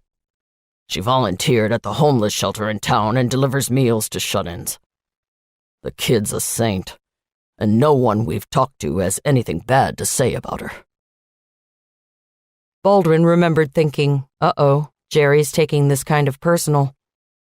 Grimes continued. "I knew something was hinky, and I should probably give you a heads up, just in case." There wasn't anything else Baldwin could do but hear the man out. Cases with kids got to every good investigator, and sometimes just talking it out was the best thing. They'd hung up with Baldwin promising to do a little research on the missing hands and what it could mean. Then Jessica Porter turned up in a field in Nashville, with what was presumably Jeanette Lernier's hand with her. The phone had rung again early this morning. Baldwin saw the caller ID number and knew it was Jerry Grimes, calling about Shauna Davidson. He was right. "We got another body, Baldwin. Pretty sure it's the girl missing from Nashville." That call had put him on a plane. He ran it through his head, the cadence becoming a bit like a child's song. Susan Palmer, Alabama, found in Louisiana. Jeanette Lernier from Baton Rouge, found dead in a field in Mississippi. Jessica Porter, Mississippi girl, found mutilated in a field in Nashville. Shauna Davidson, Georgia-bound. Though he'd gotten a row to himself, the woman in the aisle seat across from him gave him a strange look, half pity, half disgust. He must have been talking aloud. He gave her as reassuring a smile as he could, then fumbled all his folders back into his briefcase. As the pilot came over the radio to tell them they were cleared to land in Atlanta, he realized he was excited by the challenge. Chapter 10. Whitney Connolly dragged her eyes away from the television and returned her attention to her computer. Sure enough, the address was there, The message that she was hoping for had arrived. She wet her lips and ran the mouse over the message header. It was innocuous like all the others. A poem for S.W. was all it said. The return address was a garbled mass of letters and numbers. IM1855195C@yahoo.com. A generic address from a huge server. She'd asked a friend, who was sometimes more than a friend, to try to find out who the sender was, but he'd told her that the address bounced off several other servers, so in effect, it didn't exist. Whoever was sending her the messages was virtually untraceable, and obviously smart enough to cover his tracks. Whitney didn't worry about that, though. When the time was right, her anonymous friend would reveal himself to her. They always did. She opened the mail and found the following lines. How can those terrified, vague fingers push the feathered glory from her loosening thighs? How can anybody, laid in that white rush, but feel the strange heart beating where it lies? P.S. From your backyard. She thought. This one was a bit sexual. But of course, if he was murdering girls, why wouldn't he be writing sexual poetry? He seemed quite talented, at least in her mind. She felt the goosebumps parade up and down her arms. Man, she was getting messages from the killer her FBI contact called the Southern Strangler. Why he had picked her, she didn't know. But she didn't want to go to the police just yet. After all, what would she say? By the way, officer, I've been communicating with the man who is responsible for murdering those poor girls. She didn't even know for sure that this guy was for real. She had nothing to go on, but all of that was going to change today. She printed out the email, then carefully archived it in 3 places to make sure she didn't lose it if her computer was to suddenly crash. She copied and pasted the verses into her notes and looked back at the 3 previous entries, starting with the first. A perfect woman, nobly planned, to warn, to comfort, and command, and yet a spirit still and bright with something of an angelic light. P.S. This was found at the crime scene. She had made copious notes underneath the entry, trying to make sense of the poem. And what crime scene? She'd gone through nearly every crime in Nashville that she could find, badgered detectives, worked her sources. No one knew anything about a poem found at a crime scene. She chalked it up to a nutcase and filed it away. It was silly, a little love poem sent to her private email address. She even imagined for a moment that it was from an anonymous lover, someone that she knew but didn't want to reveal himself to her. But when she received the second email, she realized that this wasn't a message meant for her. A creature not too bright or good for human nature's daily food, for transient sorrows, simple wiles, praise, blame, love, kisses, tears, and smiles. P.S. This one was from L.A. That had sent her scrambling. L.A. could be one of 3 things: Los Angeles, Louisiana, or Lower Alabama, as Nashvillians jokingly referred to the Gulf Shores area. A quick search showed a young girl had been kidnapped from Baton Rouge, Louisiana. She did some checking, followed the case, and when the body of Jeanette Lernier was found, she attached the name to the poem in her files. But there had been nothing on the media coverage that said anything about messages or notes. She knew that all investigations left things out of the statements allowed to the media, if only to rule out the copious nutjobs who called and confessed to the crimes. Despite repeated probing, none of her sources had any inkling about the notes. Then the third note had come, right on the heels of the word that a body was found in Nashville. This one was alarming. A sudden blow, the great wings beating still above the staggering girl, her thighs caressed by his dark webs, her nape caught in his bill. He holds her helpless breast upon his breast. P.S. Do you get it yet? Chilling. yet she was oddly exhilarated by the words. Now that the word was out, that the Southern Strangler was on the loose and had killed 3 girls, she understood that the messages left with the bodies must correspond to these notes.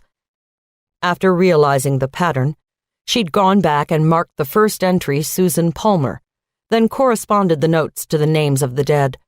She wondered for a moment about why she would be getting these messages, but she threw that thought aside as quickly as she had it. What did it matter? She was going to get the scoop. This new message made her blood race. She was going to be a star. This 4th note could reference the missing Nashville girl, Shauna Davidson. She'd cover the story tonight. On the heels of the murder, the missing persons case would generate a lead story on the 10 o'clock news. Whitney realized she didn't have any information that would lead her or the rest of the media to believe that Shauna Davidson was anything but missing. With the last 3 girls, she only received the messages after the girls' bodies had been found. Maybe this one had been found dead and they weren't reporting it. But no, they wouldn't be holding that kind of information back. P.S. From your backyard. That struck a chord in her immediately. My backyard. It wasn't meant in the literal sense. He was too elegant for that. The other postscripts referred to locations. Her backyard must mean her hometown, Nashville. That meant that she, Whitney Connolly, and she alone, knew that Shauna Davidson was dead. She headed for the shower. She'd take a little extra time putting herself together for tonight's broadcast. She felt certain the whole town would tune in for her and the biggest story in Nashville tonight. Chapter 11. Jerry Grimes met Baldwin as he came out of security in Hartsfield International. Baldwin took in the gray hair, the white face, the slight pinching around the mouth, and knew that Grimes was taking this latest disappearance hard. He stuck out his hand and gave him a smile, trying for cordiality.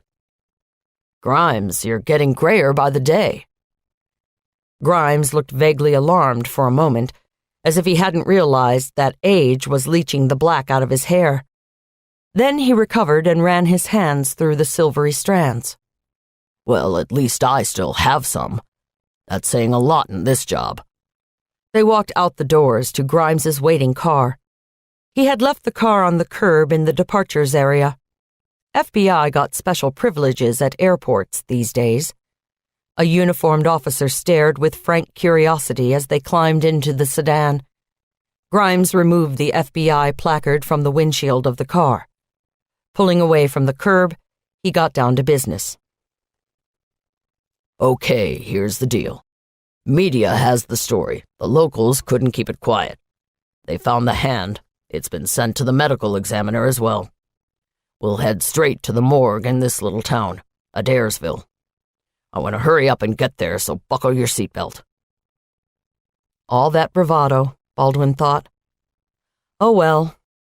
The ride went quickly, their conversation desultory. Grimes had theories about the cases, and Baldwin heard him out, though each one was as implausible as the next. Satan worship seemed to be Grimes's favorite. He finally stopped talking, and the car went silent, each man lost in his own thoughts. They arrived within an hour. Miraculously, the traffic had been relatively light through downtown Atlanta, and they branched off onto I-75, finding the exit for Adairsville easily. Grimes shot the car off the exit, and as they drove west toward the center of town, he pointed out the crime scene. Not that Baldwin could have missed it. Media vans lined the right side of the divided highway, a makeshift tent lean-to the focus of all their cameras. Baldwin shook his head at the media trucks. They may have been able to contain the stories in Alabama and Louisiana, but it didn't look like they were going to be able to do that anymore. He started mapping out a strategy to use the media for their own purposes. Grimes dropped Baldwin in front of a small, anonymous office building, promising to return as soon as he'd arranged a place for them to stay. Baldwin understood. Not many people wanted to attend an autopsy. A young man who looked to be barely out of his teens met him in the lobby of the building. Introducing himself as Airy, he showed Baldwin to the autopsy suite. Airy handed him a gown and gloves, then took a seat on a stool next to the table, a notebook in hand. Baldwin took the last few steps into the room and saw the dead girl. Shauna Lynn Davidson had not gone gently into that good night. Her body was stretched out on a stainless steel slab, her head cradled in a hard plastic U. She had bruises on her face, on her body. A large chunk of hair was missing from the right side of her head. Her nose was misshapen, a lip split. All the signs pointed to a struggle. Shauna had been badly beaten, a departure from the previous murders. He had a brief second of wonder. A different MO could mean a different killer. Normally, Baldwin would look to the hands to see what kind of shape they were in. In this case, all he saw were bloodied stumps. Definitely the same suspect. The coroner was a jovial man, at least 10 years past retirement age. His face was red from exertion, his hair white and straggly, his pants 2 sizes too small for his waist. He didn't look like he missed too many meals. He stripped off a glove and stuck out his hand. Baldwin took it, surprised at the strength of his handshake. I'm Doc Allen. Sorry you had to come all this way. We're ready to do the examination if you are. Already started, actually, just waiting on you to cut. All set? Good. Airy, you'll transcribe? The spotty boy nodded in response. It was time to do homage to the dead. Autopsies were Baldwin's least favorite activity, but he stuck it out, listening with half an ear to Doc Allen prattle on. Only every 3rd or 4th sentence had something to do with the body he was working on. So I hear you're from Tennessee way. Like it up there? I had a visit once, saw the Grand Ole Opry. Oh, looky there, hyoids fractured. Strong hands to do that. Anyway, went to the Opry, saw that Marty Stewart guy. Didn't have any idea how little bitty he was. Doesn't surprise me, though. Lots of these folks are shorter in person. Definite saw marks on the ulna and radius. I'm thinking of a straight-edged blade, maybe even a scalpel. Disarticulated right above the radiocarpal joint. So we went to this place called the Loveless Cafe. Baldwin tuned him out. He needed the background information on Shauna. Try to piece together a reason that she'd become the Strangler's 4th victim. Doc Allen was finishing up now. Shauna's brain had been removed, ready to be fixed in formalin. The cause of death was apparent. The beating she'd taken was pretty bad, but she had been strangled so severely that her hyoid bone had snapped in 2. That took a great deal of pressure to do. Baldwin imagined the killer, angry, excited, pressing harder and harder while Shauna struggled beneath him, watching the life slowly drain from her eyes, enjoying the show. Baldwin was getting pissed off at this guy. Good. Doc Allen seemed to want to keep talking, but Baldwin pointed to the other table, where a small item was covered by what he could swear was a simple store-bought handkerchief. Lord save me from small-time operations, he thought.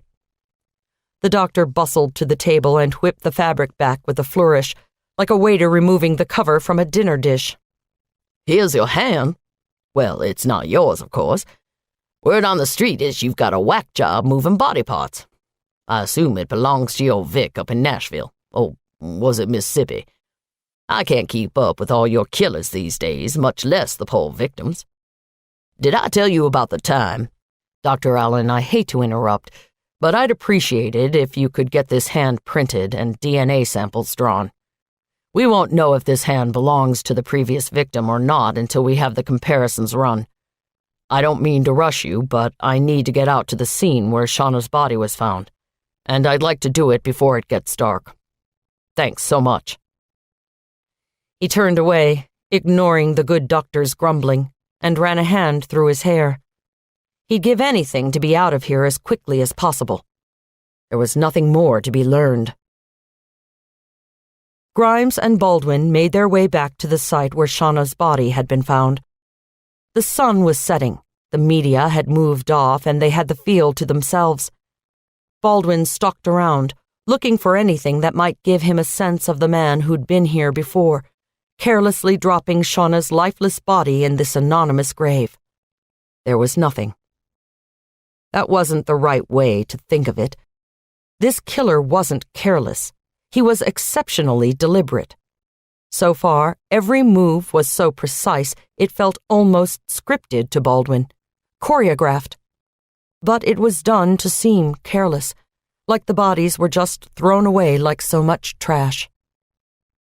He made his way back under the crime scene tape. 2 handless dead girls in quick succession was enough to upset his normal equilibrium. It had been a while since he'd worked a gruesome case. He was getting soft. Scratch that.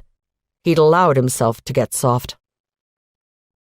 They made their way to a roadside motel, ready to pack it in for the night. Grimes had suggested dinner, but Baldwin was exhausted. He demurred, agreed to breakfast in the morning, and they went their separate ways. Baldwin just wanted a shower, some sleep, and a fresh perspective on the day's events. This killer was moving fast, and he had no idea how to get ahead of him. He made several pages of notes, detailing some of his initial thoughts on the killer. There was forethought.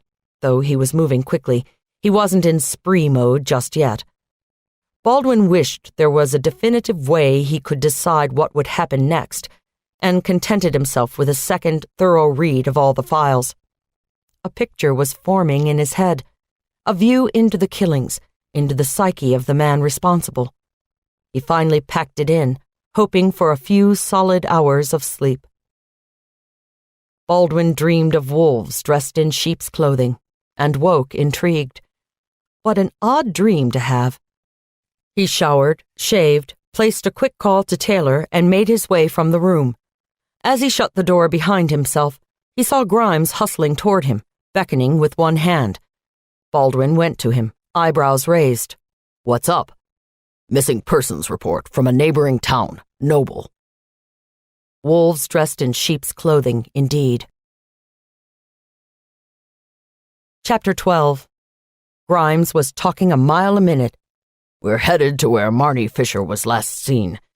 Let me give you her particulars. She doesn't match in with the earlier girls, but there are some commonalities. Marnie's 28 years old, 5'10", 130 pounds, with medium-length dark blonde hair and brown eyes. She's originally from Orlando. This kid has a real story, one of those success things they profile all the time on TV. Her parents died in a car accident when she was only 3 years old. Her aunt raised her, but the aunt died when Marnie was 16. She entered the University of Central Florida when she was 17 on a full scholarship. Graduated at 21 with dual degrees in microbiology and chemistry. Immediately started at the Medical College of Georgia. She graduated there when she was 25 and started a residency. She's a third-year resident in the OB/GYN program." Baldwin was eyeing Grimes. The background certainly fit the profile of the other girls. Grimes saw the look. "Yep, she's a doctor. Another medical link. You think this guy's a psycho doctor out for revenge?" Baldwin was shaking his head. "I don't know, Grimes. I'm not getting a sense of who this guy is. It's too early to summarize his motives based solely on the victimologies. Tell me the rest of it." "Okay. She goes for her off-campus rotation at Noble Community Hospital in Noble. One of the doctors that she knows from the medical college suggested it would be a good place for her to get some experience with the poorer women who can't afford regular health and prenatal care." He stopped for a moment.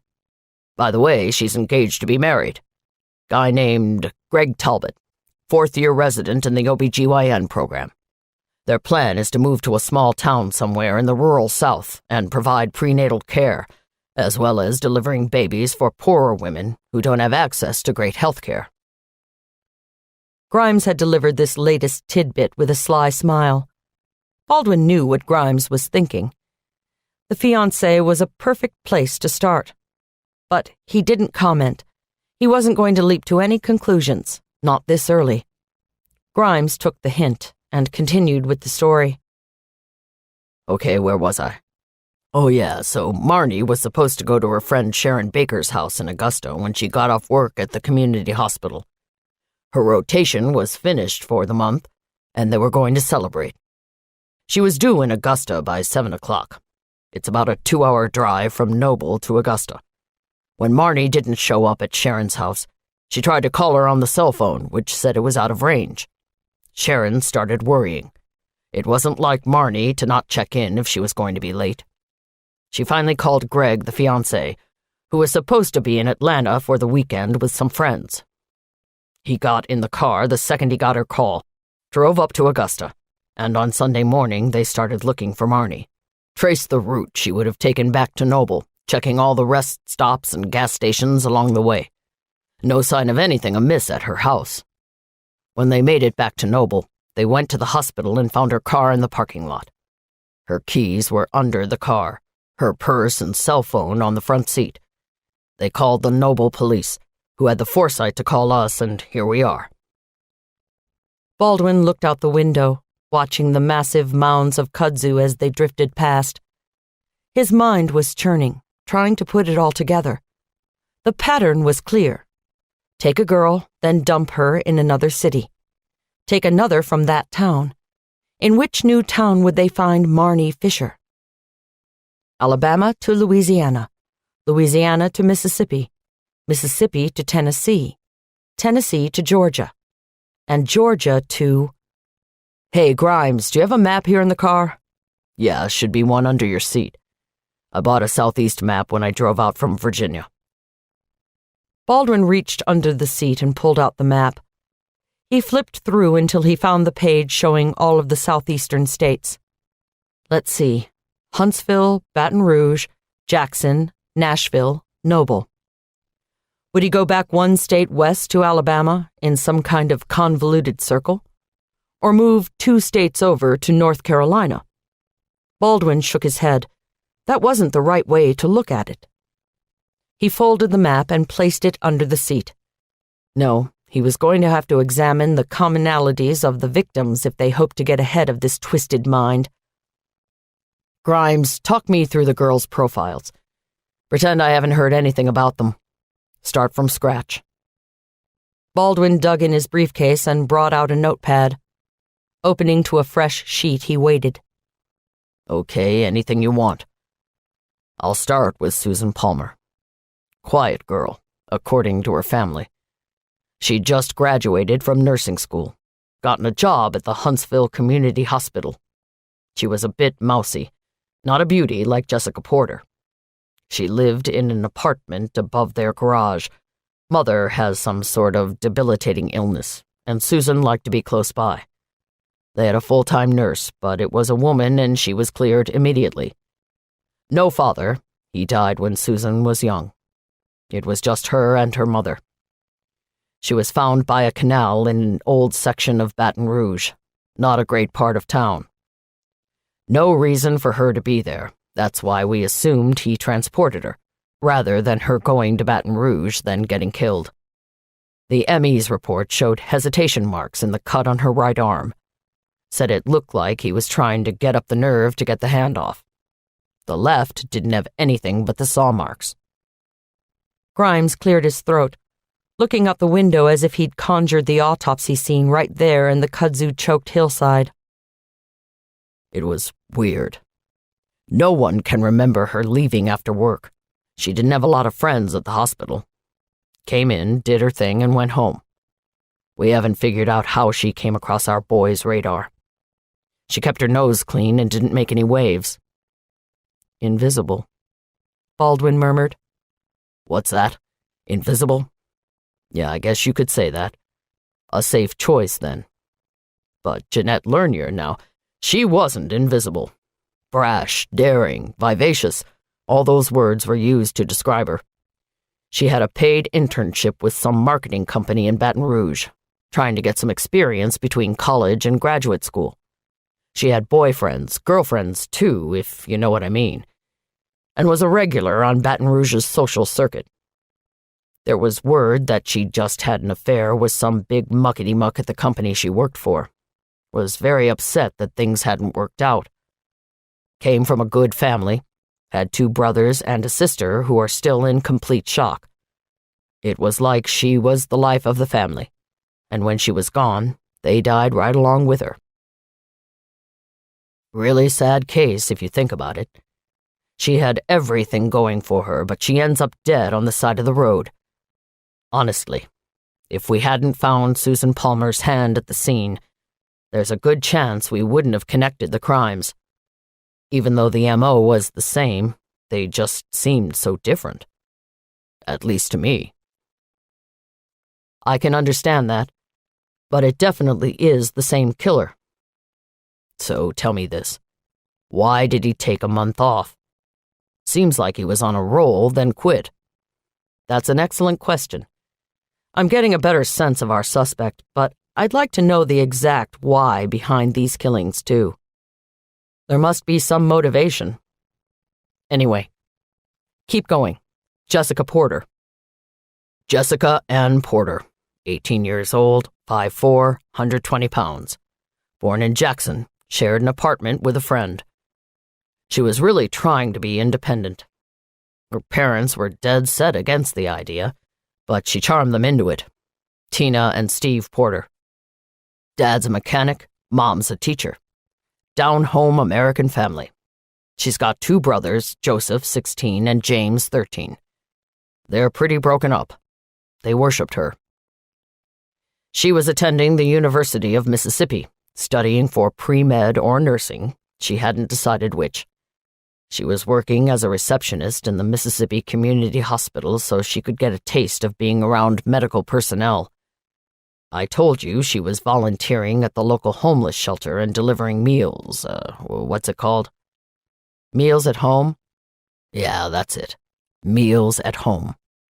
She did that 2 nights a week. In the meantime, she lives with this sweet kid named Amanda Potter. They've been neighbors and best friends their whole lives. She was the one that told me about the hair.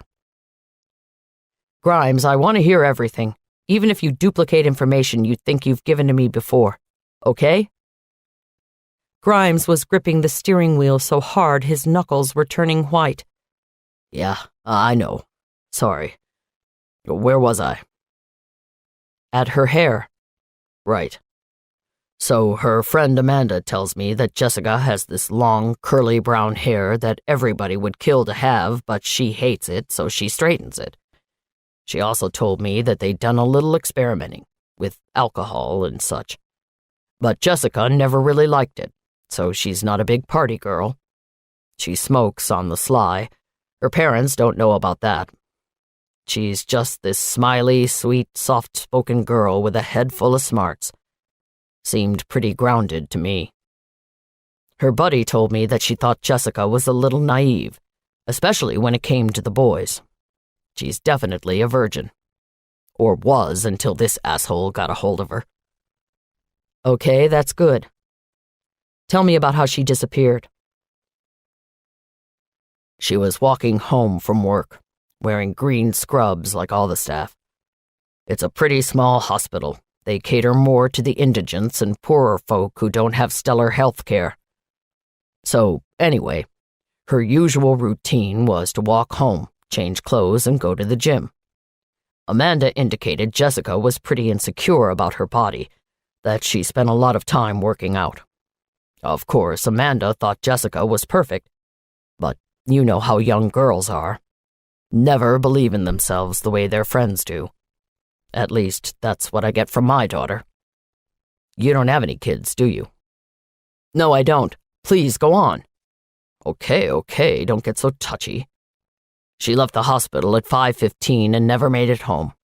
Parents reported her missing around 9 that night, and they put out the alert and started the search. Didn't make a difference. She had to have been long gone by then. Why do you say that? Because when you found her in Nashville, she'd been dead for a while. 3 days from snatch to find. The ME said she'd been dead at least 24 hours. Any idea where he held her? I'm assuming he didn't stay in the apartment with her the whole time. Nope. Roommate came home, found the blood, but no Jessica. We checked as many motels as we could along the route from Jackson to Nashville, showed her picture around. Hell, man, there's tons of motels, hotels, bed and breakfasts along the route. Too many to cover in this short a time frame. Plus, he may be local. Have his own place to keep them. Baldwin thought for a moment. I'd be inclined to disagree with that theory. This guy has a plan. I can't imagine that he's picking a random motel to do his business. He certainly has a familiarity with each area, but he can't be local to them all. He grew silent, wondering. The killer had already covered 5 states. He'd have to have the geographical forensics team do a workup, see if there was an equidistant point that the killer might be working from. He made a note in his book. Let me make a call. I want to hear all the information the Nashville police have gathered about Shauna Davidson. He dialed Taylor's cell phone, happy when she answered on the first ring. It's Agent Baldwin, he said, trying to sound officious. Hi, Special Agent. Her tone was teasing, playful, and he realized she must be alone. He wished he were there with her.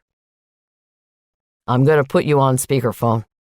I'm in a car with Special Agent Jerry Grimes. He's been working the Alabama and Louisiana cases. You'll need to hear this information, too. You've got the background on Shauna Davidson? Taylor's voice rang true on the speaker, crisp and professional. We do have her background. Here you go.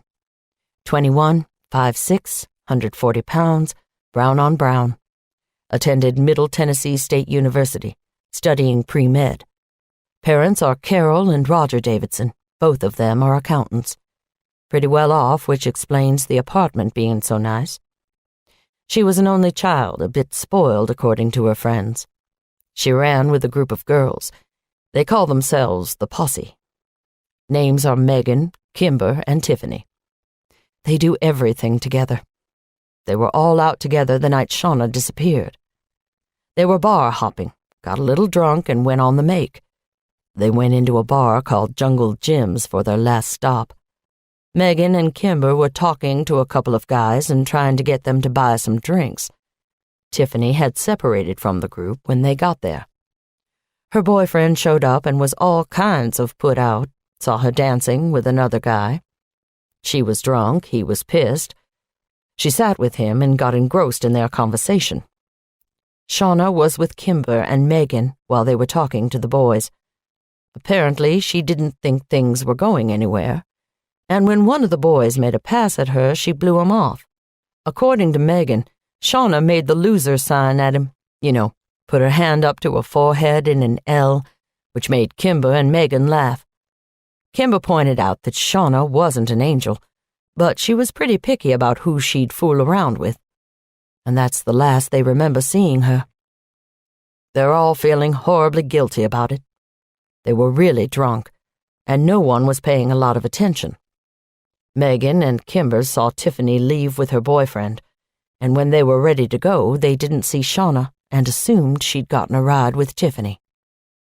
Did anyone see her leave the bar? Well, a bouncer thinks he remembers seeing her leave alone. Says he saw her walking north on Front Street, which would be the way she would go if she was walking home. But that's it. Until she showed up in Georgia, that is. Same guy? Same guy. We found a hand that we think belongs to Jessica Porter at the scene. It's being processed. But we have a problem. Don't tell me. Another girl's gone missing. A doctor from Noble, Georgia. We're headed that way to get some more information. Keep close to the phone, okay? We should have some more information for you soon. Okay, thanks for letting me know. Talk to you later. Baldwin clicked the phone off. Let's talk some more about the crime scenes. What kind of evidence did you find at the scenes where the bodies were recovered? Nada, nothing, zip. They were lying on their backs with their arms kind of stretched out, legs crossed at the ankle. But there's nothing to indicate they hadn't been just dumped there. We don't even have tire prints, just some loose trash that the techs collected from the scenes. Cans, bottles, papers, that kind of thing. Did you get any of that from your Nashville site? Baldwin took a deep breath. No, nothing evidentiary at all. Just Jessica's body and what's presumably Jeanette Lernier's hand. We'll have to wait for DNA to match it absolutely. Just like here in Georgia. Man, this is totally fucked up. He's not giving us much to go on, is he? And now we have Marnie Fisher missing. She's been gone how long? Since yesterday after her shift ended, around 5. If he's holding them for 3 days, that gives us until tomorrow night, right? Yeah. And this guy uses the interstates, so he could be anywhere by now. Baldwin looked at the file in his lap. Marnie Marie Fisher, age 28. A beautiful face stared at him with laughing eyes. He perused her features, noting the differences between this new missing girl and the ones before. She was older, he saw that immediately. The first 3 girls had been in their late teens, and Marnie had dark blonde hair. All of the previous victims were brunette. He found himself saying a quick prayer that maybe Marnie Fisher was simply missing, not the latest victim of the Southern Strangler. Grimes's phone rang, and he picked it up, listening intently to the person on the other line. He hung up and shook his head as if trying to clear the cobwebs, then dragged his eyes back to Baldwin. Okay, then. Let me fill you in on what they've got. A whole bunch of nothing, to be succinct. Sheriff wants us to meet him over at the hospital now. They want to tow Marnie's car to the impound lot, but they kindly agreed to wait for us. I know you like to look at your scenes in situ. Baldwin nodded at him. Great, that'll be a big help. He's also bringing photos of the scene so you can see exactly how they found it. And let's hope there's something that will give us an idea of where he's taken her. Baldwin slid lower in the seat, chewing his bottom lip. He had a bad feeling that they weren't going to find anything that would let them save Marnie Fisher. Chapter 13. Taylor and Fitz pulled up to Baptist Hospital's emergency entrance and parked.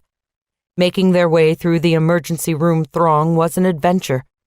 Taylor counted 6 patients that had blood streaming from various places along their bodies. The fluorescent lights made the blood look orange. She swallowed back a moment of distaste.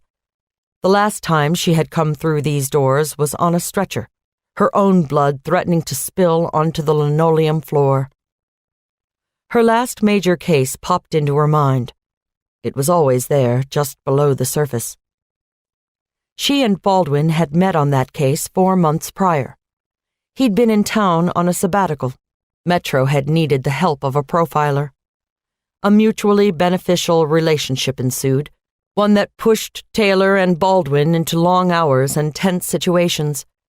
Being thrown together, 2 strong personalities in conflict, there had been an inevitable attraction. They had been on the trail of an armed suspect. In the end, cornered, the desperate suspect had gotten into a face-off with Taylor and lost. But it wasn't without a price. Even all these months later, she could see the knife swinging at her, feel it bite into her flesh. She'd killed the man, but not before he left her a permanent souvenir, a wicked slash across her jugular. Her hand went to her throat. She wouldn't have it any other way. She and Baldwin made a good team. When she nearly died, he'd been right at her side and hadn't left. Still, being back in this emergency room gave her the chills. She tossed the thoughts away. Fitz, where would she be? Probably up in surgery. Chief asked the ER doc to put her down as Jane Doe so the media wouldn't get their hands on the story. Let's see if it worked. He went over to the information desk, badged the receptionist, and asked for Jane Doe's whereabouts. He turned to Taylor with a smile and pointed toward the elevator. then lumbered away before the receptionist could get too interested. The subterfuge was working so far. Taylor joined him, and they rode up to the surgical floor in silence. The antiseptic smell leaked into the elevator before the doors opened. Taylor was assaulted with a memory of time served in the hospital. She was sorry that Betsy would have to experience the other side of policing, recovering from assault. It happened, not to everyone, but often enough. The elevator doors opened before she could fully relive her pain, and they went to the nurse's station. "You have a Jane Doe up here?" Taylor asked, trying to look non-committal. The woman looked right back at her, and Taylor immediately saw that everyone knew Betsy Garrison was Jane Doe. But the nurse played along. "She's just back from recovery. The doctor's with her now. Down the left hall. She's in 320. They thanked her and walked toward the room. Taking a look inside, they could see two men, one the doctor in his green scrubs, the other Brian Post, Betsy's partner. He looked stricken, but after a moment he laughed and sat down next to the hospital bed. Taylor knocked softly on the door. They looked up and beckoned her and Fitz in. Betsy Garrison, the tough, feisty head of the Nashville Metro Sex Crimes Unit, was sitting up in the hospital bed, a huge white bandage covering the left side of her head. She looked beaten up and tired, but gave as genuine a smile as she could muster. "Taylor, Fitz, come in. Join the party." Taylor took up residence on the opposite side of the bed from Post, who was scowling possessively at Betsy. "That's interesting," she noted. "Looks like Post has more than professional concern for his partner." She leaned over and gingerly gave Betsy a hug. Fitz leaned against the door to the bathroom, looking distinctly uncomfortable. He was an old-fashioned kind of guy, didn't like to see ladies in distress. Betsy picked up on it immediately. Her voice croaked as she spoke, still rough from the anesthesia. "Fitz, I see that your chivalrous sense of justice has peaked. Why don't you take Brian here and get him a cup of coffee? He's been mothering the hell out of me." Fitz didn't have to be told twice. He crooked a finger at Post, who reluctantly rose. With a brief kiss on the one unbandaged piece of Betsy's forehead that was still visible, Post followed Fitz out of the room. Taylor settled in and gave Betsy an expectant look. They'd known each other for several years, had actually been on patrol together. They were as good friends as two female cops could be, and had a great deal of respect for each other. Betsy jumped in first. "It looks worse than it is. Broke my nose and the cheekbone. But they got everything fixed up, and I'll look better than before. That sweet doctor did my nose while I was under. No more bump." Taylor gave her a small smile. "You're keeping up a brave face. How are you really?" Betsy deflated slightly, trying for a smile and grimacing instead. "I hurt like hell. I'm embarrassed as hell. I feel like an idiot. My own suspect rapes me. I mean, really, if that got out on the force, I'd have to resign. None of the guys could ever look at me the same again. As it is, Brian's just about to die having to see me like this." "But Brian's got more than a professional duty to you, am I right?" Betsy shifted uncomfortably, the starchy sheets crackling at the movement. "Caught me. We've been dating for 6 months or so. He's a great guy. I know they always say not to date anyone you work with." She trailed off, eyes sliding away. Before the horrible case that nearly cost Taylor her life, she had been caught up in the shooting of one of their homicide detectives. The fact that she had slept with him wasn't well known. Taylor looked into Betsy's eyes, wondering if the female in her had picked up on the long-dead affair. Deciding there was nothing to her statement, she brushed the comment aside. "Now tell me what happened last night." A little light died in Betsy's eyes, but she answered. "I had fallen asleep on the couch. I woke up when I heard a noise outside. Went into the kitchen to see what it was, and there he was. The Rain Man, in his black ski mask dripping all over my kitchen floor. I tried to handle it, you know. Where was your weapon? Oh, of course, it was upstairs in my safe. I'm really careful with it. My sister brings her kids over unannounced all the time. Don't want there to be any accidents. So I tried to talk to him, ask him what he was doing in my house. He didn't say a word, just flew across the kitchen like he was shot out of a cannon, punched me in the face hard enough to knock me out. When I came to, he was finished and leaving. I wasn't even awake when he raped me. I don't know if that's good or bad, but I'm glad I don't remember it, at least for now. Add insult to injury, you know. Taylor did know, and thanked her lucky stars. So what was weird to me was that he was in and out in like 20 minutes. I noticed it was 3:15 when I heard the noise. When I woke up, it was like 3:40, and he was long gone. That didn't give him a lot of time to enjoy himself, you know? Taylor got up and walked to the window. But he never lingers at a scene, right? The other women he's raped say he's rather dispassionate. Did you get that sense? Before or after he punched me? Ah, point taken. Taylor, you and I know this guy isn't about sex. He's just some strange little man that feels he needs to make a point. There's never been any violence before now.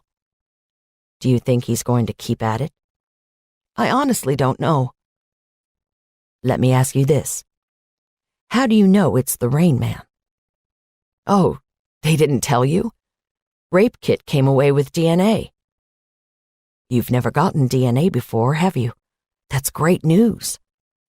Betsy shook her head gingerly, grimacing at the pain. We have gotten DNA in the other rapes. He uses a condom, but he's sloppy. When he takes it off, he always leaves a drop or two behind. We've been keeping that tidbit quiet because we can't get the damn Tennessee Bureau of Investigation to run any of the newer samples through CODIS in a timely manner. At least not anytime soon. The TBI's CODIS database was backlogged for a year or more at a time. The combined DNA index database was so popular that their lab was overwhelmed with the number of samples to get into the system. Maybe this would bump the cases higher up the ladder. Betsy continued. They ran it a couple of years ago, after the 2002 rapes. There wasn't a match, but the database was in its infancy around here then. The samples from 2004 are up there. They just haven't been processed. If he's in the system, we'll find him. It's just a matter of doing it before we all die of old age. Taylor shook her head. We've got to get our own lab. Maybe because it's you, they'll give it a push. Jesus, God, no, we can't let them know. Taylor, please, you have to find another way. I know. I'm going to do everything that I can to keep you insulated from this. She rolled her neck to stretch the kinks out. She was tired all of a sudden. That was never a good sign. As much as her mind knew she was 100%, her body liked to think otherwise. Betsy continued her analysis. The Rain Man takes the condom with him, right? But we do have the spermicide. The lab has the chemical signature and we have a brand. Matched it to each rape. Betsy gave her a little smile that said, See, we haven't fallen down on the job completely in sex crimes. Taylor noticed Betsy's eyes starting to droop and decided to ask what was on her mind. You think he knows who you are? Oh, yeah. We gave a press conference a couple of weeks ago after the last rape, so he knows I'm on the case. What he doesn't know is we're getting close. Or maybe he does, and he wanted you to back off. Why do you think you're getting close? The spark came back to her eyes. Betsy leaned back into the pillows, looking smug. The last victim thinks she recognizes him. Chapter 14. When Baldwin and Grimes arrived in the community hospital parking lot, Baldwin could see a passel of men standing in the northeast corner. Waves of heat shimmered off the black asphalt. Grimes pulled up a few slots away and got out, went immediately to a large, dark-skinned man with commanding shoulders and a shaved head. He held himself ramrod straight, and Baldwin pegged him as military from 20 feet away. He followed in Grimes's path and stuck out his hand for the requisite introductions and posturing. To his surprise, the sheriff flashed him a big smile. He was younger than he initially looked, and Baldwin breathed a sigh of relief. Sometimes the locals just weren't thrilled to have the FBI involved in their cases, and sometimes they were. "Sheriff Terrence Pasco," the man rumbled. "You must be John Baldwin. I read your white paper on anger excitation killers in Law Enforcement Bulletin last year. Great stuff. It's good to have you. Sorry about the heat." "Thank you, Sheriff. Not much better in Nashville this time of year. Agent Grimes told me you wanted to tow the car. I appreciate you holding off for me." "Not a problem. The locks are popped." He handed a manila folder to Baldwin. "Here are the crime scene photos. Nothing much different, except we pulled the keys out from under the car to process. We've been holding her cell phone in case any calls come into it." He held up a bag with the phone. "Already dusted it, so I've just kept it on my person until I turned it in to evidence. We didn't get anything off it but her prints. Same for the car. No prints other than her and the fiancé, which isn't surprising. We've talked to him and let him go back home. He's praying she makes a call to him. Straight shooter. I highly doubt he was involved in this." Noble may have been a small, poor town, but they had a first-class sheriff. Baldwin gave him a nod of gratitude, took the file and glanced at the high-resolution crime scene photos inside. The sheriff was right. Other than the keys being under the car, the tableau was identical. Baldwin pulled gloves out of his pocket and eased himself into the small BMW. He was thankful they'd left the door open. It must have been well past 120 degrees in the car. He felt around the seats, noting the lack of typical accumulation usually present when a woman spends a lot of time in her car. It was very clean, perfectly organized, and told a clear story about Marnie Fisher. She kept herself in shape. There was a gym bag on the back seat. Baldwin rifled through it. Lycra shorts, wicking t-shirt, socks and high-end running shoes. A brush, hairdryer, small soap and shampoo containers completed the bag. There were medical textbooks stacked in the seat next to the gym bag. The console held lipstick, hairbands, and classic Ray-Ban aviator sunglasses. Typical stuff. Baldwin worked his way through the car, not finding anything out of place. When he opened the glove box, a piece of paper fluttered to the floor. He picked it up carefully by the edges and gave the sheriff a questioning look. "You guys see this? Hasn't been printed, if that's what you're asking. I read it, it's just a poem. Figured her boyfriend gave it to her." Baldwin stepped out of the car and looked carefully at the note. It was a poem, a love poem, typed on a piece of white paper with nothing else on it. He wasn't surprised the sheriff hadn't thought twice about it. In normal circumstances, no one would. But Baldwin was a profiler, and his sirens went off as he read the lines. Being so caught up, so mastered by the brute blood of the air, did she put on his knowledge with his power before the indifferent beak could let her drop? "Yates," he murmured. Grimes and the sheriff looked at him closely. "You really think a poem could make any difference in this case?" Grimes was shifting from foot to foot, anxious, realizing they may have their first break and it wasn't because of him. "Grimes, did you find any poems at any of the other scenes?" "Not where we found the bodies. I don't know if anyone checked the victim's effects. Shit."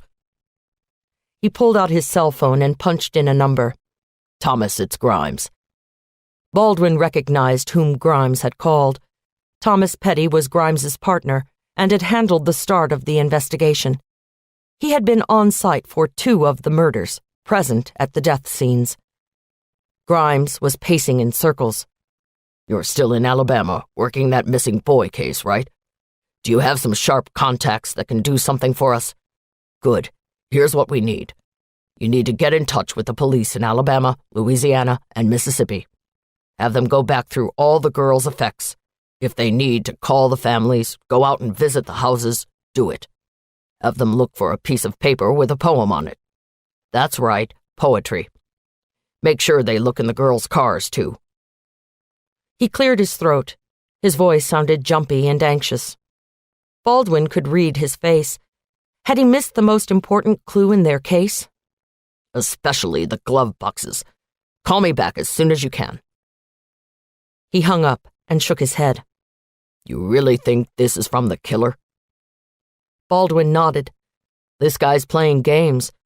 Surely he wouldn't leave us hanging with nothing to go on. The hand exchange is one clue. Let's see if this is another. He took out his notebook and copied the verses, though he knew the poem by heart. It was one of the most intriguing he knew. He handed the paper off to the sheriff. Could you get this printed for me, please? Absolutely. I'm sorry we missed it. I may be wrong, but it just seems too out of place to be Marnie's. Why? Asked Grimes, looking uncharacteristically perplexed. A girl that structured, a stray piece of paper may not be unusual in your typical car, but I can't imagine she'd leave this lying around loose in her glove box. All of her information is separated into envelopes. There are no stray receipts or mess. He glanced at Grimes. Granted, the man wasn't a profiler, but it didn't take a genius to see that Marnie Fisher was a control freak. Nothing else was out of place. The sheriff retrieved a sleeve of plastic from the crime scene kit in his trunk and slid the note into it, then handed it off to one of his deputies. The man fairly ran to his car and took off. We'll know quick. I've got a good guy in my lab who can find anything if it's there to find. I appreciate it. Baldwin shielded his eyes and gazed at the hospital. So far, the only thing linking most of these girls was their chosen or intended profession. If there were other notes, then they might have something. There was no sign of foul play at Marnie's home? Baldwin asked. Not a thing. I know about the other cases that they were taken from their houses. This one looks like she was taken right here, just as she was getting into her car. There's another B for your bonnet. Is there anything else? I need to get this scene cleared and get started on a rural search. I know you think this guy's going to take her out of state, but I need to make sure. Sheriff Pascoe was ready to go, to get his part of the investigation underway. There was nothing more they could do here.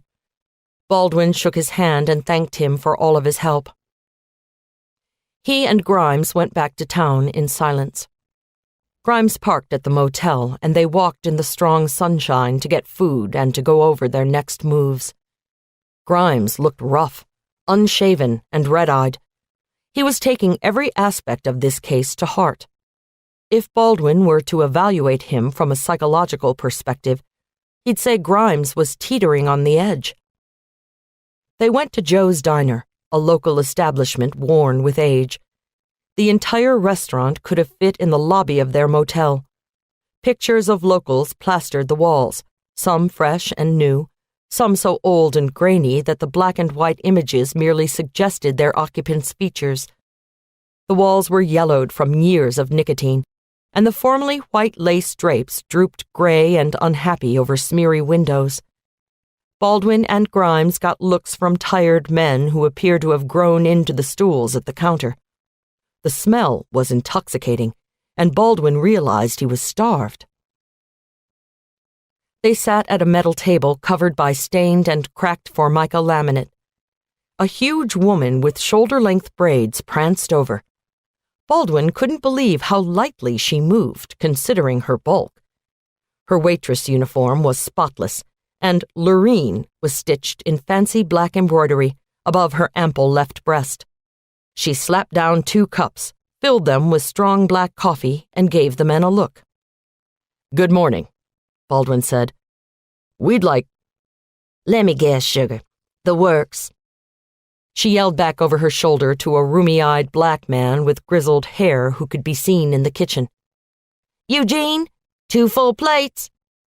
She turned back to them. You just let me know if you need anything else after that.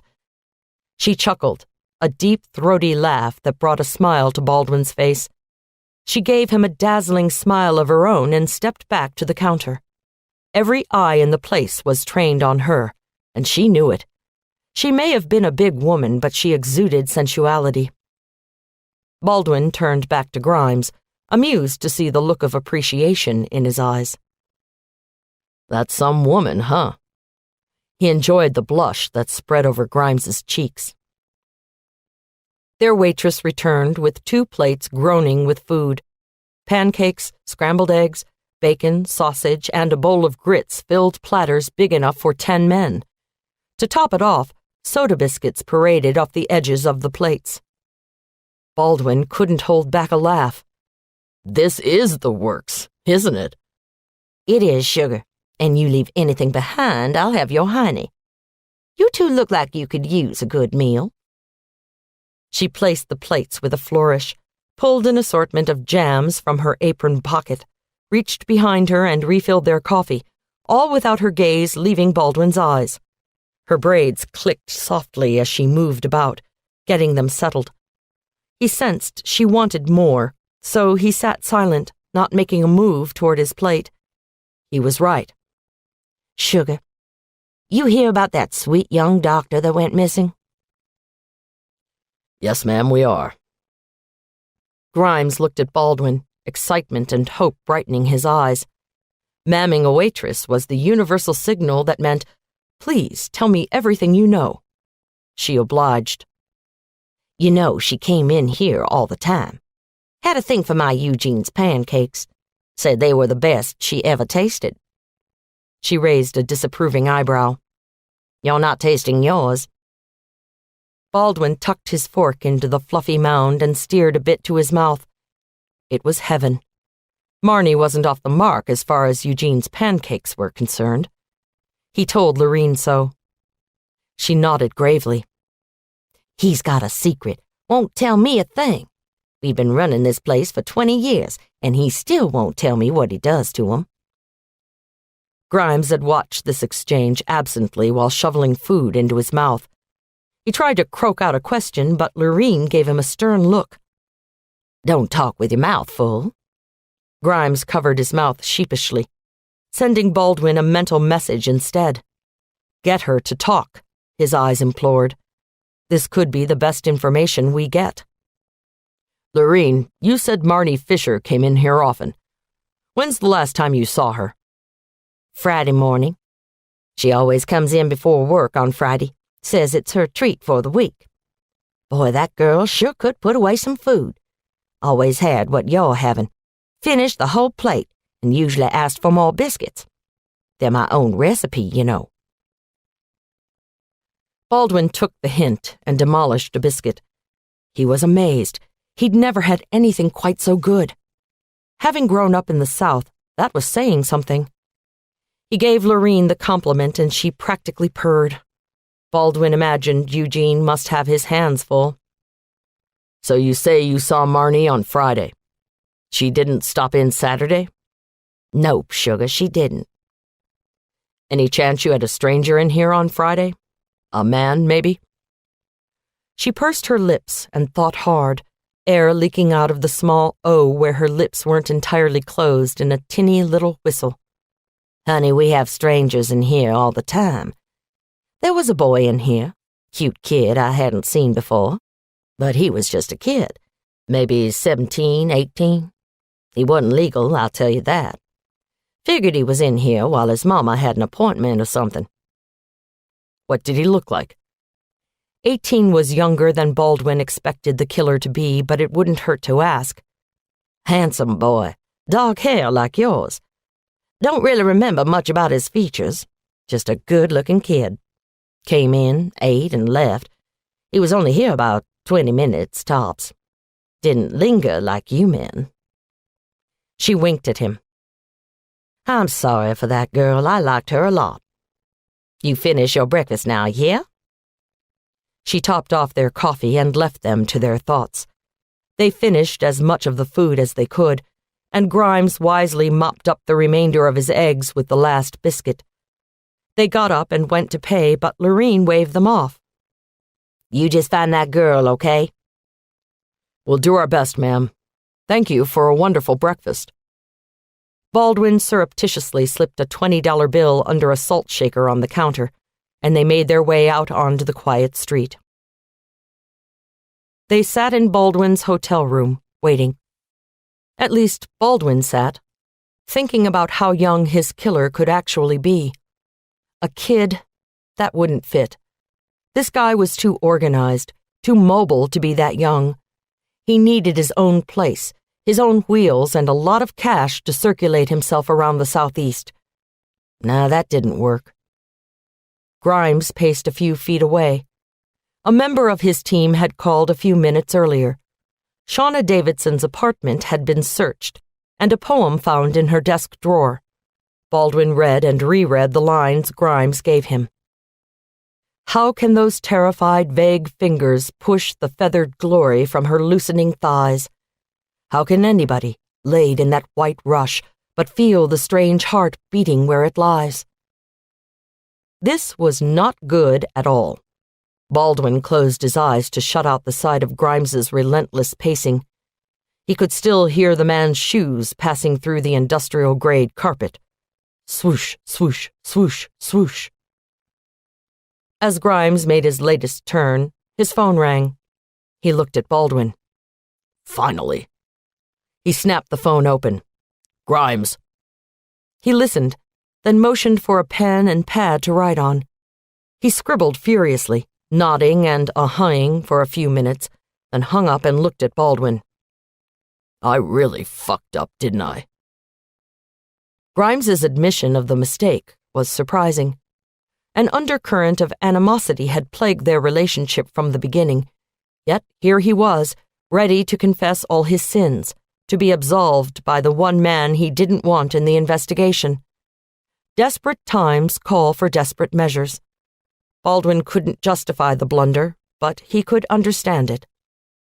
Grimes, you've been dealing with 3 separate law enforcement agencies in 3 states. Countless people, high-stress situations. Anyone could have missed it. But you didn't, he said miserably. See, I haven't really been on my A game with this. I've been having some trouble at home, been thinking about retiring. Turn in the badge, get a real life. The melancholy in his tone was alarming. I should take myself off the case. I could have blown the whole thing. I might have been able to save one of those girls. Baldwin clapped a hand on the man's shoulder. Hey, I didn't find the note in Nashville attached to Shauna Davidson's murder. He waited until Grimes met his eyes. Listen, I need you to keep your head in the game. Yeah, it was a miss, a big miss. But we need to move forward now, okay? I want you on this case. Read me what they found. Grimes nodded, swallowing hard. Jesus, Baldwin thought. Just what I need. Grimes shook his head, cleared his throat, tried to gain an element of dignity and control. All right. Let's see how you do with these. More poetry? Baldwin felt his heart beating just a little harder. His instinct was right. Yep. The notes have been there all along. Each girl had one in their personal effects. According to Petty, Lernier's and Palmer's were in their gym bags. Jessica Porter's was in her date book. We just didn't see it. God, how could we have missed this? They've been collected, they've already been printed, but nothing showed. Jesus, I've blown the whole case. Grimes was back off on his woe-is-me tangent, and Baldwin was getting impatient. Grimes, the poems? Yeah, let me read them off to you. Ready? Okay, shoot. This was in Susan Palmer's car. He read the verses aloud. A perfect woman, nobly planned, to warn, to comfort, and command. and yet a spirit still, and bright with something of an angelic light. Baldwin scribbled and nodded, murmuring to himself, Wordsworth. Okay, who's next? Jeanette Lernier. Here we go. A creature not too bright or good, for human nature's daily food, for transient sorrows, simple wiles, praise, blame, love, kisses, tears, and smiles. Baldwin smiled. Another stanza from the same poem. What was found in Jessica's day runner? Grimes flipped the page of his notebook. Jessica. Here. A sudden blow, the great wings beating still above the staggering girl. Her thighs caressed by his dark webs, her nape caught in his bill. He holds her helpless breast upon his breast. Same poem? Grimes asked. No, that one's Yeats. Excellent poet, Yeats. He reached for Grimes's notebook. Let me see that. Grimes handed it over, and Baldwin read the lines again. Jessica's, Shauna's, and Marnie's poems are from Leda and the Swan, William Butler Yeats. Jeanette's and Susan's are from a William Wordsworth poem, She Was a Phantom of Delight. Our killer knows some of the classics. Grimes scratched his head.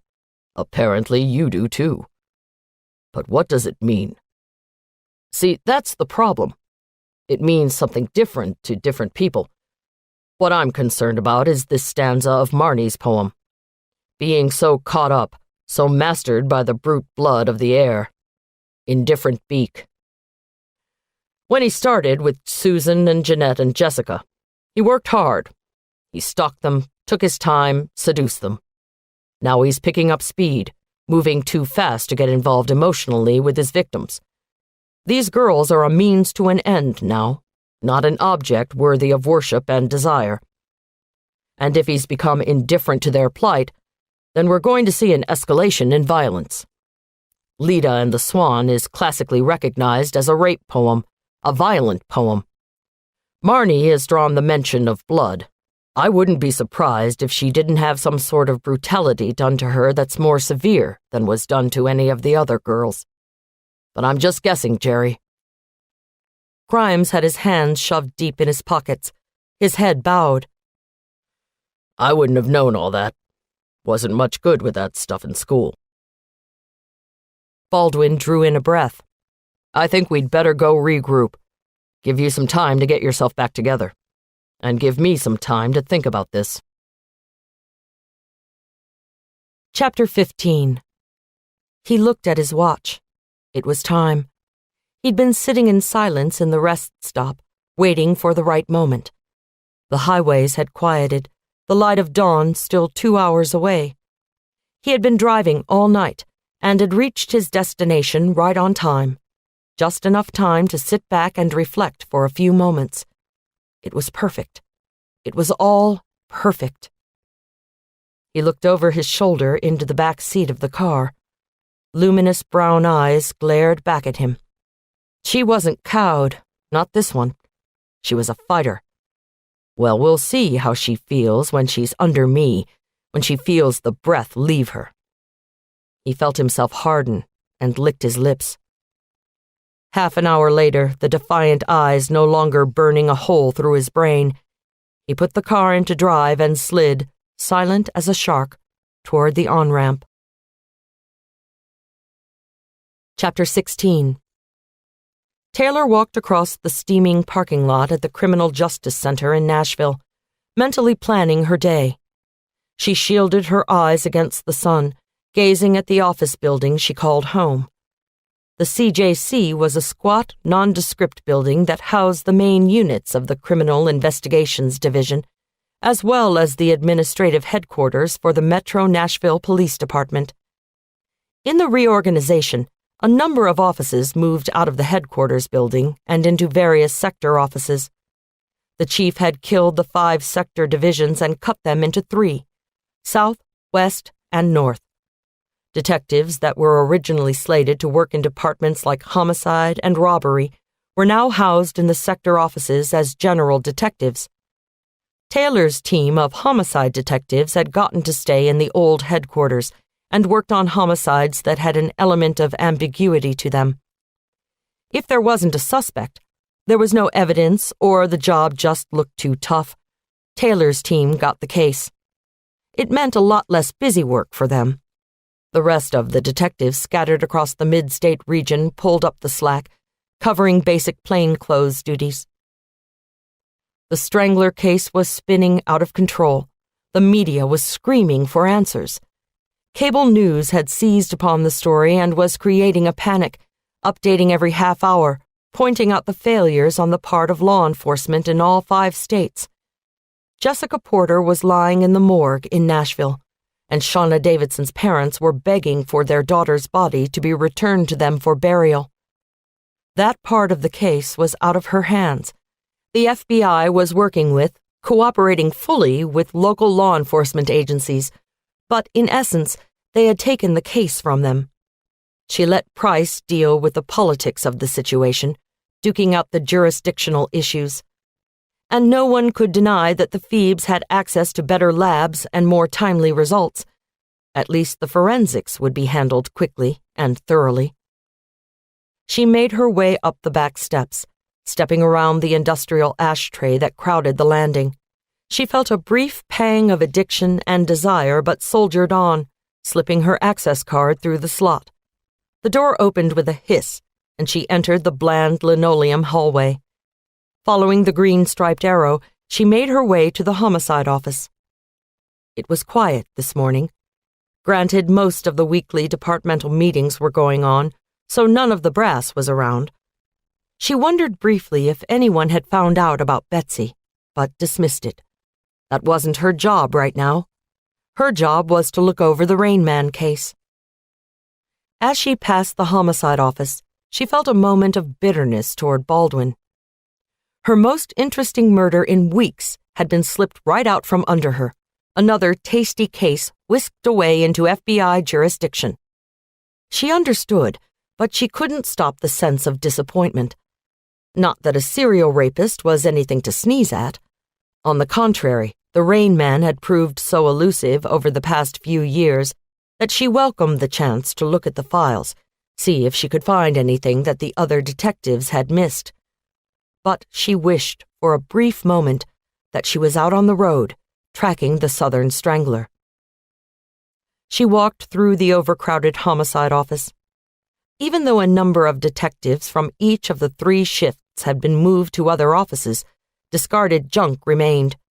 There were still 16 tiny workstations packed into the room, but carpenters had begun reassembling the cubicles to make the spaces larger and more open. They'd end up with 10 or so workstations. A little more private and a lot less cramped. She couldn't wait for things to be done. With the reorganization, Taylor had moved up in the world. She'd taken over Captain Price's office when he'd moved to the 2nd floor to be with the rest of the administrative corps. The desk, the chairs, and, more important, the door, were now hers. She'd offered to share with Fitz, allowing him some privacy when she wasn't around, but he'd turned her down. He liked being out with the troops. Though she was a scant few feet away, she understood. The separation was palpable and was taking some time to get used to. She still started when anyone knocked on the doorframe. She rarely shut the door. It seemed only fair that she have the same lack of privacy that her detectives had. The normally bustling office was peacefully silent. She knew 2 of her detectives, Marcus Wade and Lincoln Ross, were in court this morning. She'd sent Fitz home to get some sleep. The rest of the night shifts had gone home. She had the place to herself. She was used to solitary time, almost always welcomed it. With Baldwin around, that was changing. He spent a lot of time working from her home. His technical transfer to Nashville's field office as the mid-state profiler meant he could curtail his travel, make his own hours, participate in cases that interested him. If a major case popped, like the Strangler, he was pulled in to work it. He was still the FBI's leading behavioralist, albeit one in semi-retirement. They weren't officially living together, but he'd taken over her home office, and she was secretly pleased with the messy decor. She felt like she belonged to someone for the first time, and if that meant he messed up her office, so be it. He also messed up the kitchen, but she'd forgive him just about anything if he cooked dinner. So many nights she came home tired and unwilling to put out that extra effort. Since the incident, as she liked to call it was nicer than blurting out, "When I got my throat cut," she found herself more tired than usual. The doctors said that was normal. The gash in her throat had severed an artery. Her blood loss had been exponential. "You nearly died," they said. "Give yourself a break," they said. "The body doesn't bounce back that easily." It had taken 3 months before her voice had returned to normal. Always a bit throaty, she was now downright husky, which Baldwin loved. He teased that she would make a great late-night radio announcer or a phone sex operator. She ignored his jibes and worked hard on her rehab. There was a time when they thought she'd never be able to speak again, but she'd astounded them with a croak 3 days after her last surgery. Through hard work and dedication, she'd gotten herself back in shape and was stronger every day. Amazing how her near miss with death had cemented their relationship. For the longest time, Taylor worried that he'd stayed out of pity. Now she knew better. Smiling to herself, she went down the hall to the sex crimes office. The room wasn't empty, but all the detectives seemed preoccupied. She knew that Brian Post had told everyone that Betsy had been in a car accident and was in the hospital. This was the most plausible excuse anyone could come up with, and it masked her injuries wonderfully. He'd mentioned that Lieutenant Jackson from Homicide was going to look over the Rain Man files while Betsy was laid up, and when she entered, she got a couple of friendly waves. Waving back, she walked over to Betsy's desk, where some kind soul had already pulled the files and bound them with a rubber band for easy transport. She grabbed them and scooted out before anyone wanted to get into a big discussion, and went back to her office. The hallways were coming to life. Uniforms and plainclothes men and women started drifting by in clumps of 2 or 3. As she walked back to Homicide, the spirit came back into the building. She sighed. It had been nice to have the place so quiet. She went into her office, switched on the lights, and closed the door. She wanted some privacy to go through these reports. 7 women brutalized, not counting Betsy. Regardless of their lack of physical injury, emotionally, they'd be scarred for life. She wanted to give them some respect. She sat at her desk, took a deep breath, and opened the casebook. An antiseptic summary greeted her. No conclusions, just the facts. She started to read, and was soon lost in the reports. Taylor jumped when she heard the knock at her door. She laid a sheet of notebook paper strategically across the open files on the Rain Man, just in case it was someone she didn't trust to know what she was doing, and yelled, "Come on in." The door opened and Lincoln Ross stood there, filling up the entrance with his broad shoulders and beautiful Armani suit. Lincoln was a clothes horse, plain and simple. He was also one of the most talented computer detectives that existed. He could track a fly down if it landed anywhere in cyberspace. He gave her a gap-toothed grin, deep dimples forming in his mocha skin. "What you working on, LT?" An old case, but new to us that's been dropped in our laps." "Where's Marcus?" "Getting a soda. He'll be here in a second." "What's the case?" "Let's wait for him. I don't want to go through it twice." "How was court?" "Excellent. Nailed the bastard. He's never gonna practice again, unless they give out medical licenses in jail." Lincoln and Marcus had been working the alleged accidental death of a Belmead matron for a couple of months. Instinct told them it was a homicide, but the scene was set to look like a very convincing suicide. They'd been right. The husband of the victim had slipped a lethal cocktail of cyanide in his wife's drink before he put the gun in her hand and pulled the trigger. Lincoln had cracked the case before the medical examiner when he found a draft copy of the suicide note that had been deleted from the husband's computer. Lincoln was still on a high. Convicted him for first degree. They had that poor jury sequestered out for 2 weeks, but they came in with the verdict first thing this morning. Taylor nodded her thanks. Good job. Hey, Marcus. Marcus Wade strolled into the room looking like the cat that licked the cream off the canary. You look quite pleased with yourself. Taylor couldn't help but smile. Marcus was young and handsome and got such a charge out of catching the bad guys. So many cops simply didn't care. They just wanted to close a case.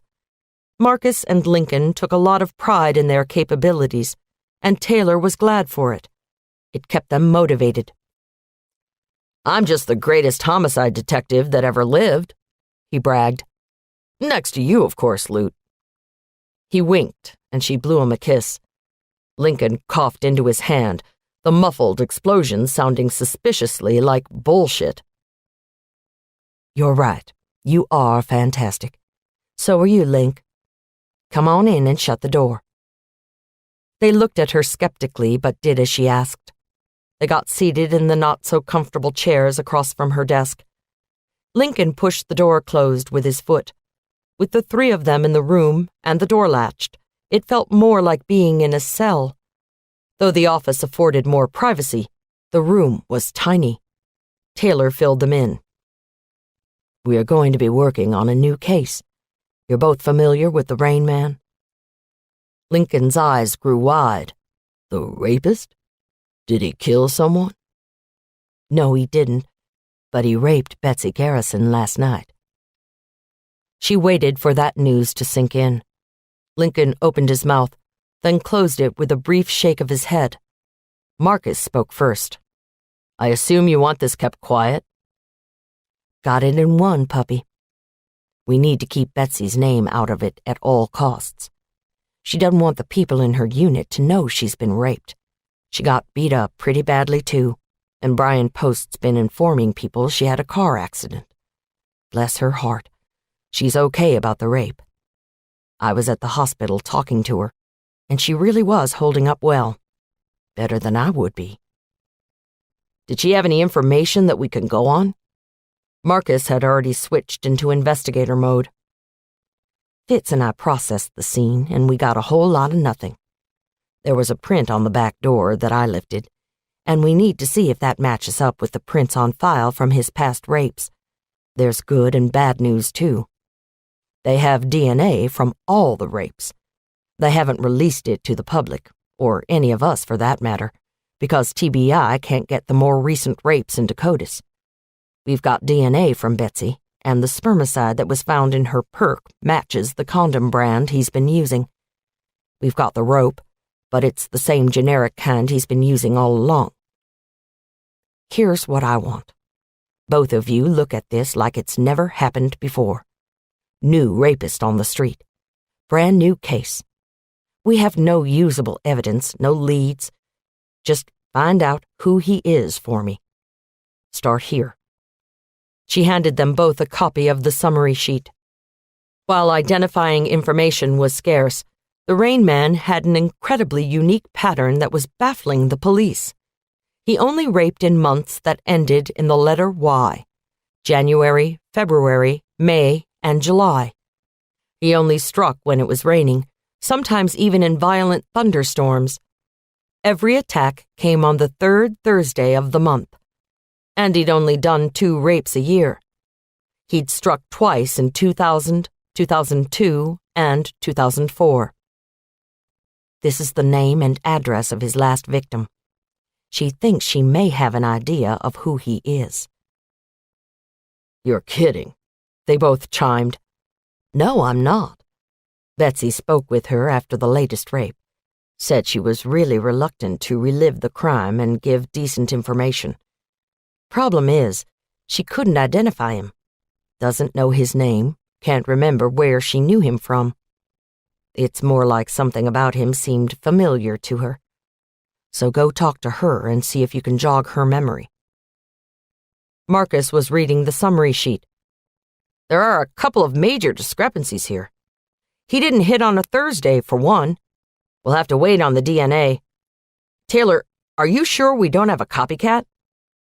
I'm not sure of anything. Betsy seems positive that this was the Rain Man. But you're right to question that. Get the print run. That should tell you pretty quick if it's him or not. Criminals break their patterns.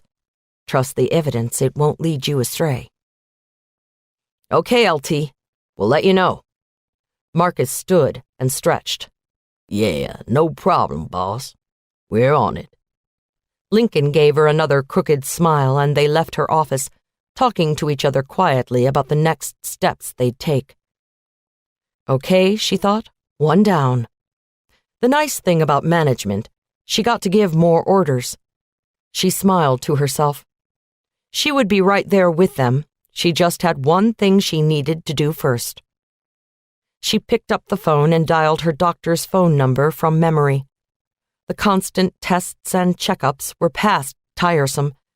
Some of the medication she had been taking after the accident had wreaked havoc on her liver, so the doctors had taken her off the medicine but insisted on monthly checks of her liver function.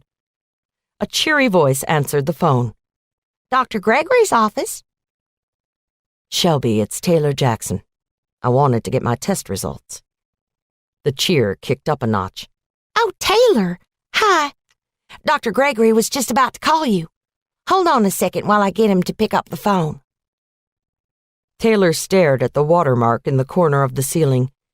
She really needed to put a call into maintenance to see if they could replace that tile. It drove her nuts. As she started fiddling with a pencil, Dr. Gregory's baritone practically forced its way through the phone. How's my favorite cop? I'm fine, Doc. Tell me you have good news, and I don't have to get stuck anymore.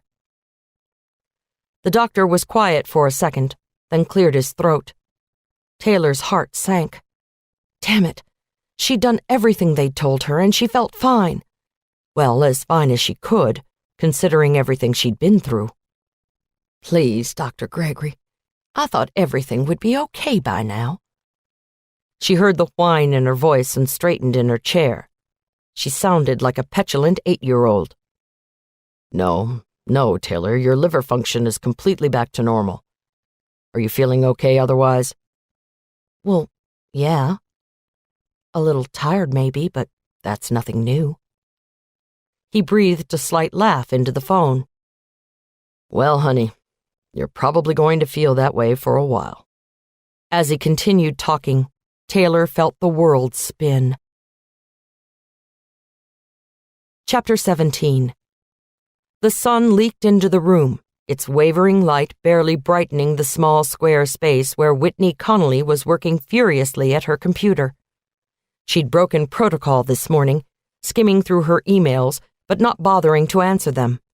The only one that mattered, the only one she opened, was from her mysterious friend with the untraceable Yahoo account. The note was simple. Being so caught up, so mastered by the brute blood of the air, did she put on his knowledge with his power before the indifferent beak could let her drop? There was no postscript. She didn't need them now. She appreciated that he recognized that she'd figured it out. How he knew was beyond her, but that didn't matter.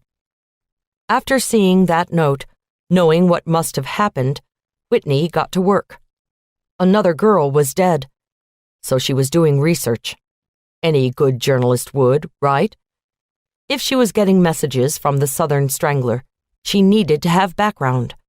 She needed to build the elements of the case, just like a cop would do. She had to start thinking about her reel, make everything come together so that when she broke the story and had the first interview with this guy, everything was in place. Why else would he be sending her messages, unless he planned on talking to her?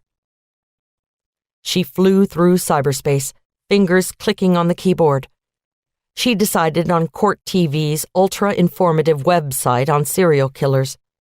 Plugging in the search criteria, she sat back, waiting for the answers to be spit out at her. She wanted to see incidences of killers using poems at crime scenes. She stopped for a second. There hadn't been anything on the news about the notes. She was assuming they'd been found at the crime scenes. At least, that's what her source in Louisiana said. The poem was in Lernier's gym bag, but no one thought anything about it. She'd heard, through that same source, that the FBI now had the notes, that they saw the significance of them. That just meant she had to work harder and faster. Shauna Davidson had been found in Georgia, but her crime scene was still here in Nashville.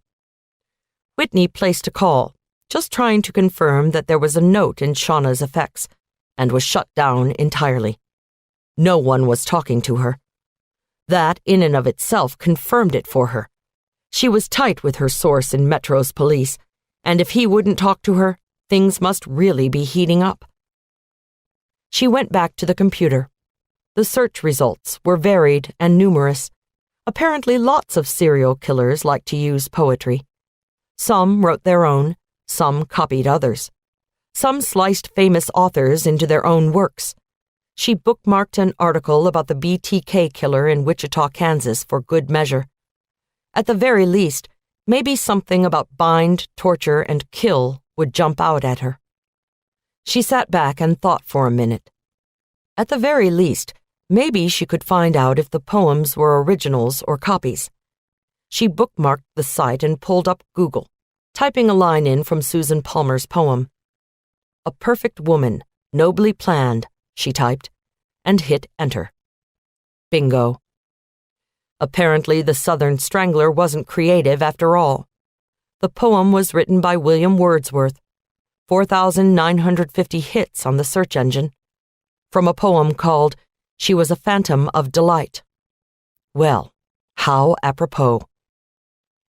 Whitney realized she was on the right track. She did the same thing for Jeanette Lernier's note. For a creature not so bright and good. Whoa, that had 304,000 hits. She pulled up the poem and realized that both notes were simply stanzas from the same poem. She printed it, whipping the paper out of the printer almost before it was through, and read aloud.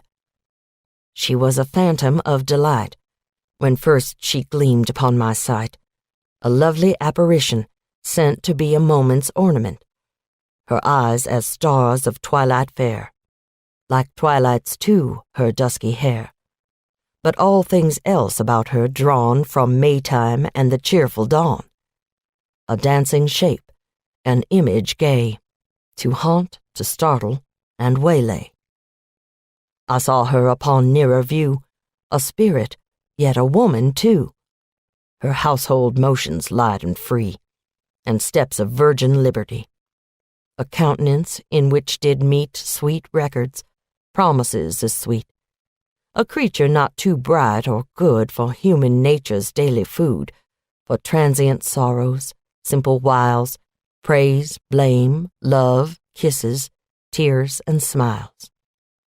And now I see with eye serene the very pulse of the machine, a being breathing thoughtful breath, a traveler between life and death. The reason firm, the temperate will, endurance, foresight, strength, and skill. A perfect woman, nobly planned, to warn, to comfort, and command, and yet a spirit still, and bright with something of angelic light. She finished and thought hard for a moment. Something wasn't right. Reading through it again, she realized she wasn't seeing the lines from the latest poem she'd received. She followed the same process. The author of the poem fragment in the newest note was William Butler Yeats. She printed it out and read it aloud. Leda and the Swan. A sudden blow, the great wings beating still above the staggering girl, her thighs caressed by his dark webs, her nape caught in his bill. He holds her helpless breast upon his breast. How can those terrified, vague fingers push the feathered glory from her loosening thighs, How can anybody, laid in that white rush, but feel the strange heart beating where it lies? A shudder in the loins engenders there the broken wall, the burning roof and tower, and Agamemnon dead. Being so caught up, so mastered by the brute blood of the air, did she put on his knowledge with his power before the indifferent beak could let her drop? And that poem covered Jessica Porter, Shauna Davidson, and the latest missing yet to be found but in all probability very dead, Marnie Fisher. Wow, that was pretty impressive imagery. But Whitney wasn't the expert in literature. She walked back to her desk and sat hard in the supple leather, making the chair squeak in protest. No, Whitney was no English major. That was her twin sister, Quinn. Her identical twin, Ashley Quinn Connolly Buckley, to be exact. Married to Jonathan Jake Buckley III, she was the perfect Belle Meade housewife. A junior league hostess extraordinaire, mother to two of the most adorable children on earth, the twins, Jillian and Jake Jr. Whitney felt a quick stab of regret. She hadn't called the twins in a couple of weeks. She may try to stay out of her sister's perfectly groomed hair, but the kids were another matter. Quinn couldn't be any more Whitney's opposite if she tried. They'd heard the same thing growing up all their lives, especially since their teenage years. That's when they really came into their identities. Their mother had always used their full names in conversation, addressing them, discussing them. Sarah Whitney and Ashley Quinn went to school today. Sarah Whitney and Ashley Quinn are going to camp this summer. Sarah Whitney and Ashley Quinn, get down here right now. Finally, Sarah Whitney rebelled, insisting that she be called just plain Whitney. Ashley Quinn had concurred, going with her more esoteric moniker, Quinn. It had taken several months of arguments, but the girls had prevailed. They became Whitney and Quinn, and their personalities diverged along with their names. One thought led to another, and Whitney realized she hadn't heard from her little brother in a while either. Reese Connolly was so far off her radar most of the time that she forgot he existed. That's how she always wanted it. Who said families had to be close? Tamping down a moment of frustration, Whitney went to her stainless steel refrigerator and pulled out a can of sugar-free Red Bull. Coffee and more caffeine, the secret to her figure. She jokingly called it the model diet. Cracking open the can, she stood at the sink, staring out the kitchen window at the huge birch tree in her backyard. A male cardinal parked his red feathers on the bird feeder, chirping contently while he ate his breakfast. Two squirrels barked at each other in a game of chase, and the breeze lightly shuffled leaves from the tree onto her deck. The Virginia creeper that was slowly strangling the bark from the tree reminded her of her past. Whitney had never quite recovered after her parents' deaths. In an instant, all the comfort and stability she had known was gone. The Connollys were returning from an evening at the Tennessee Performing Arts Center, a drive they'd taken innumerable times. In a brutal collision, two loving, vivacious, happy people were stolen from their family by a drunk driver. Though it had been 8 years, time hadn't lessened her sense of loss. The uneasy peace their parents had provided between the siblings never fully recovered. The 3 children split their parents' fortune, but the rift between them grew with each passing year. Whitney struck out on her own, throwing herself into her work, building her career. It fell to Quinn to mother Reese, shepherding him through his final year of high school, then getting him settled at Vanderbilt. Quinn had met Jake Buckley by then and was getting pretty hot and heavy with him, but Jake was a good guy. Waiting for Quinn's little brother to get out of the house so they could marry wasn't a big problem for him.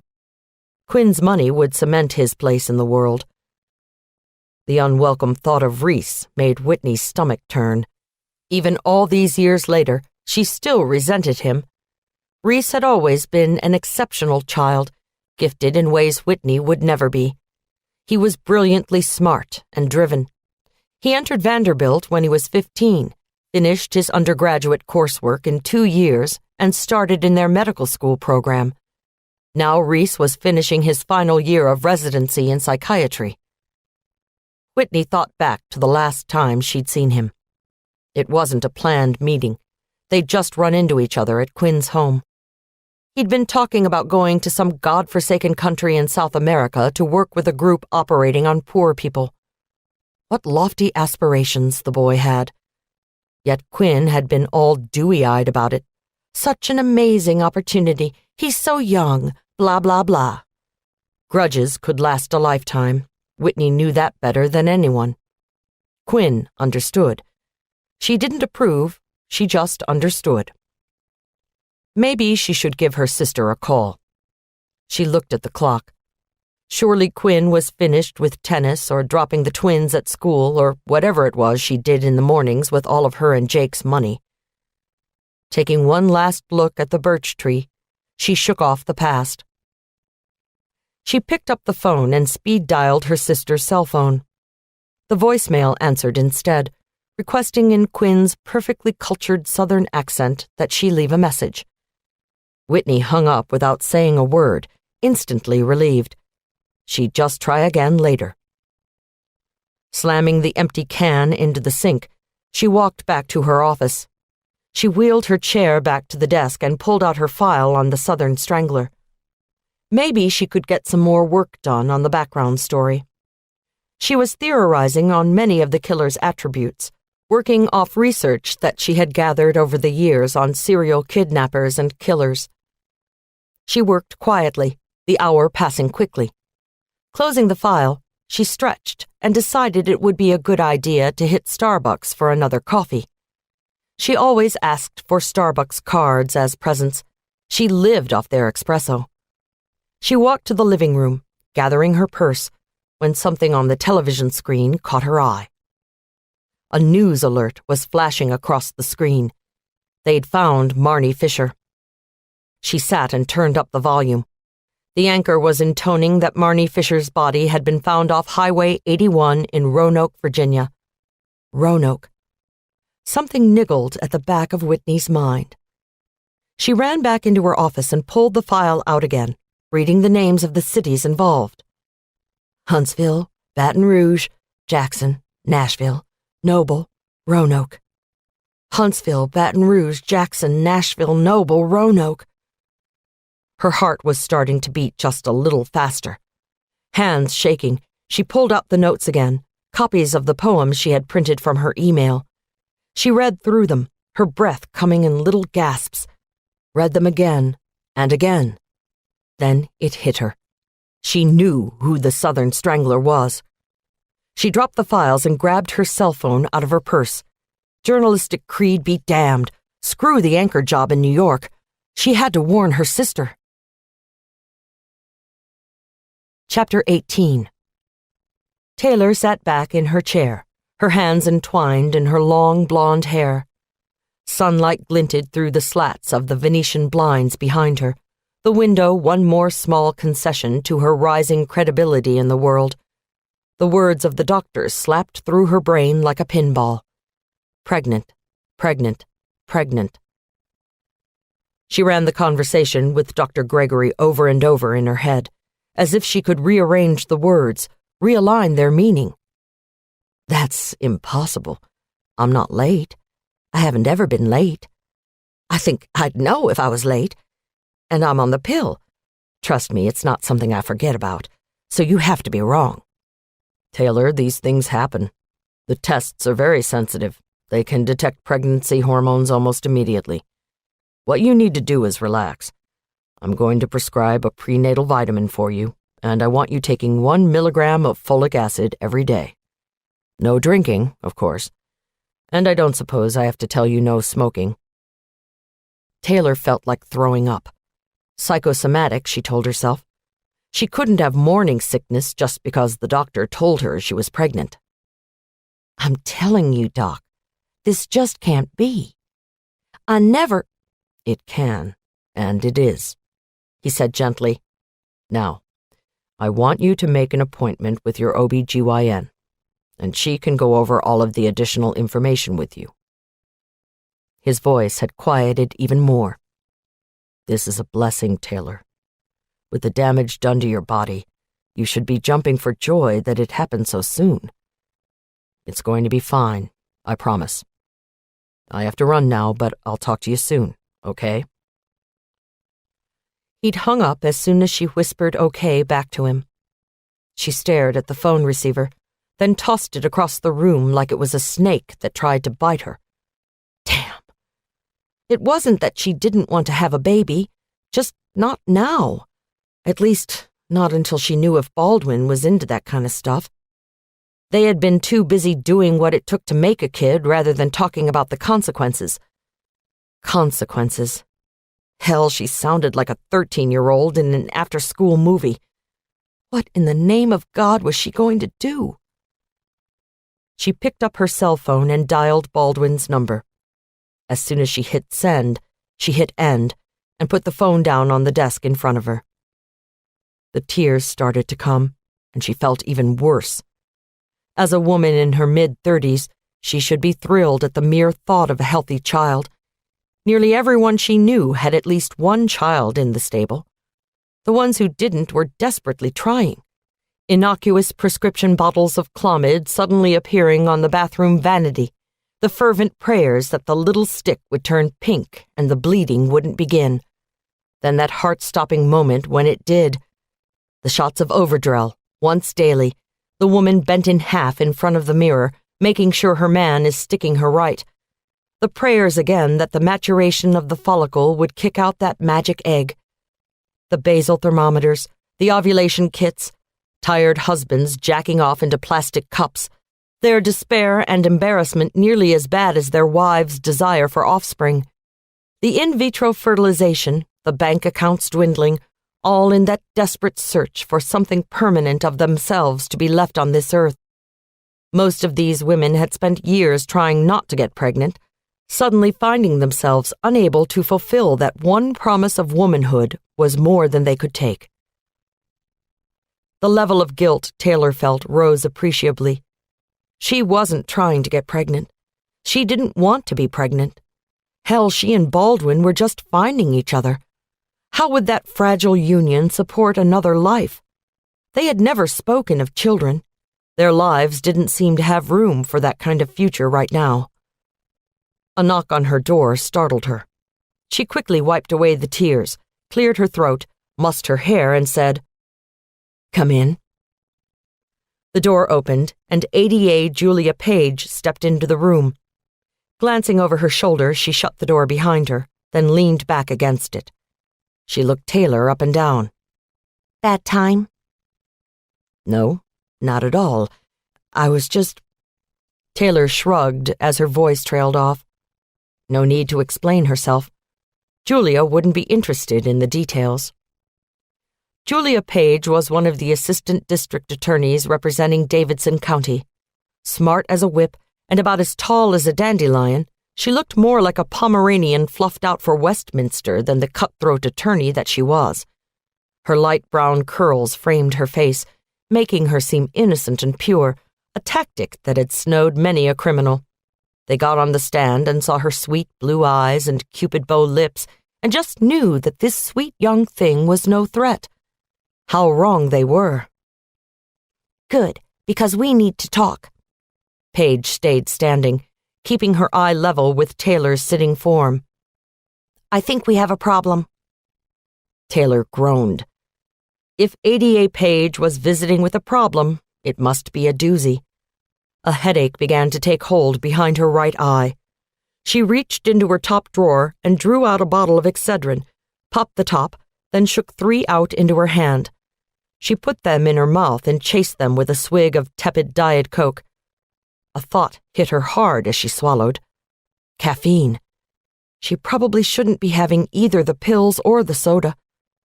She shook the thought off. "What's wrong then, Paige?" Paige took a deep breath and practically spit out the words, "Terrence Norton." "What did the little turd do now?" "He just walked out of Judge Hamilton's court a free man." That caught Taylor's attention. "What do you mean, a free man? We have him dead to rights on murder 1. "Had," Paige corrected. Had him dead to rights. Jury acquitted him in 45 fucking minutes. 45 fucking minutes, Taylor. All the evidence, the testimony, hell, the witnesses, none of that seemed to matter. We lost this trial, and it's a huge mess. You heard about the project shooting a few days ago. Taylor nodded. East Homicide caught it. They had the shooter in custody by the end of the night.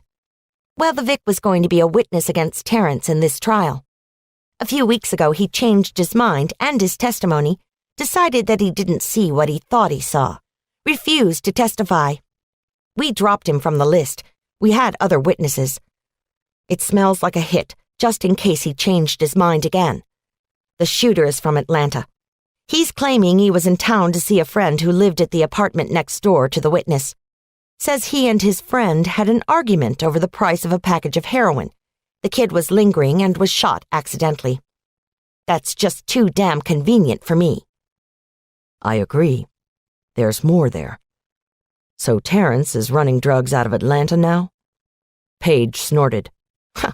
Right now, Terrence could be walking on the moon. He's really managed to build a reputation for himself. Did you know he's moving around town with 4 bodyguards when he's not in the lockup? That smacks of drugs to me, no pun intended. We don't have anything on it, though. And the trial fell apart? Yeah. His peers didn't think we substantiated our facts. That's a quote from the jury foreman, by the way. He's out on the courthouse steps, talking to Channel fucking 4 about it. And every other station that'll listen. Can't you throw a gag order at them or something? No, trial's over. They're free to say what they want. Terrence walked out of there like Michael Jackson to the cheers of his fans. We have a serious problem here, Taylor. A really fucking serious problem. Energy spent, Paige flopped in the chair, head down. We had him. I absolutely can't believe they acquitted him. This is the 3rd time in the past few months. We have a serious problem, she repeated. Paige was talking to her chest now, and Taylor could feel the waves of frustration rolling off her like a desert breeze. Terrence Norton was a nobody from nowhere. Just another kid from the projects who had himself a rap sheet a mile long. Assault, burglary, rape, murder, drugs. He got around the criminal scene, and with each arrest, his street cred went a little higher. With each acquittal, he became stronger, more important in the community. He was becoming a legend, and that was the most perilous thing a young criminal in Nashville could be. If he'd gotten strong enough to be bringing in drugs from out of town, he was more dangerous than they realized. Taylor understood why Paige had come to her. Fitz had developed a sort of rapport with Terrence after his best friend was murdered by another bad guy in the projects. Fitz had been trying to get Terrence to admit that the thug, known as Little Man Graft, had shot Terrence's friend. In the course of making the case, Terrence had been busted for shooting a homeless man. When he'd been brought in, Terrence immediately asked for Fitz, offering to turn on Little Man for some consideration on this latest shooting charge. His testimony had secured Little Man a cell on death row. Fitz had worked a deal with the punk, knowing full well that the officers on the scene of the homeless shooting had recovered a gun that matched the description of what Terrence had been carrying. Fingerprint analysis proved Terrence handled the gun, and the ballistics matched the gun to the bullets that killed the homeless man. Still, this jury had seen fit to let him off the hook. Paige was right. They did have a problem. Taylor eyed the woman. "What do you think is going on?" Paige looked her straight in the eye. Take your pick. Jury tampering, witness intimidation, a corrupt judge. Taylor laughed. "Yeah, right. Terrence Norton has gotten to Judge Hamilton. The man's an icon in this town. He's put away more criminals than you or I have ever met. There's no way Hamilton's involved." You don't think? Paige was staring harder, and Taylor felt a qualm in her stomach. Taylor's own father had been convicted of interfering with the election of a federal judge and had done time for it. Taylor wasn't quite sure what Paige's glare was insinuating. Judges were bought with money. Terrence Norton didn't have enough to get to a judge. Not yet. No, I don't think. Taylor returned the stare, her gray eyes steely. Jury tampering and witness intimidation I can buy, but not Judge Hamilton. And I think you'd be wise to stay away from that train of thought. ADAs have gone down for much less. Paige stood up, huffing. What are you saying, Taylor? That you'll report me for having doubts about why one of our most notorious criminals manages to walk out of court every damn time we arrest him, despite hardcore evidence? Sit down. You know I'm not saying that. Jesus, Paige, I think you'd know me better than that by now. Paige was still puffed up, spoiling for a fight. I'm coming to you because I trust you, Taylor. If there's anyone in this town that I can believe in to see that this gets made right, it's you. You're not exactly the squeamish kind, you know? Taylor dropped Paige's gaze, rolling her neck to relieve the tension. Not squeamish. Paige was right about that. Taylor had killed, and more than once. She'd fought her way out of bad situations before, with force when necessary, and had the scars to prove it. She wasn't a violent woman by any means. No screaming fights, no broken glass, no beatings by a man. Yet the edge of mayhem lurked in the recesses of her mind, waiting. What female in any kind of law enforcement didn't have some inkling of brutality bred in her? She fingered her neck and said softly, Julia, sit down. Let's talk. The fight went out of the ADA, and she sat back down, suddenly looking like a vulnerable law student seeking quarter for a perceived transgression. She fiddled with a curl over her ear, and Taylor realized how young she really was. It was easy to forget how young they both were. Seeing death and destruction every day, living in the world of crime, made them older than their years. I think we do right to look at the jury and witness angles, rather than at Judge Hamilton. Terrence has a much better shot at intimidating the people of the community who come into contact with him or his thugs than he does a criminal court judge. Paige started to say something, but Taylor held up a hand. Now, I didn't say I wouldn't look into Hamilton. I just think it's much more likely that Terrence is screwing with the people he has ready access to. That's all. Mollified, Paige nodded. Taylor continued. Okay, then. Here's what I'll do. You trust Pete Fitzgerald, right?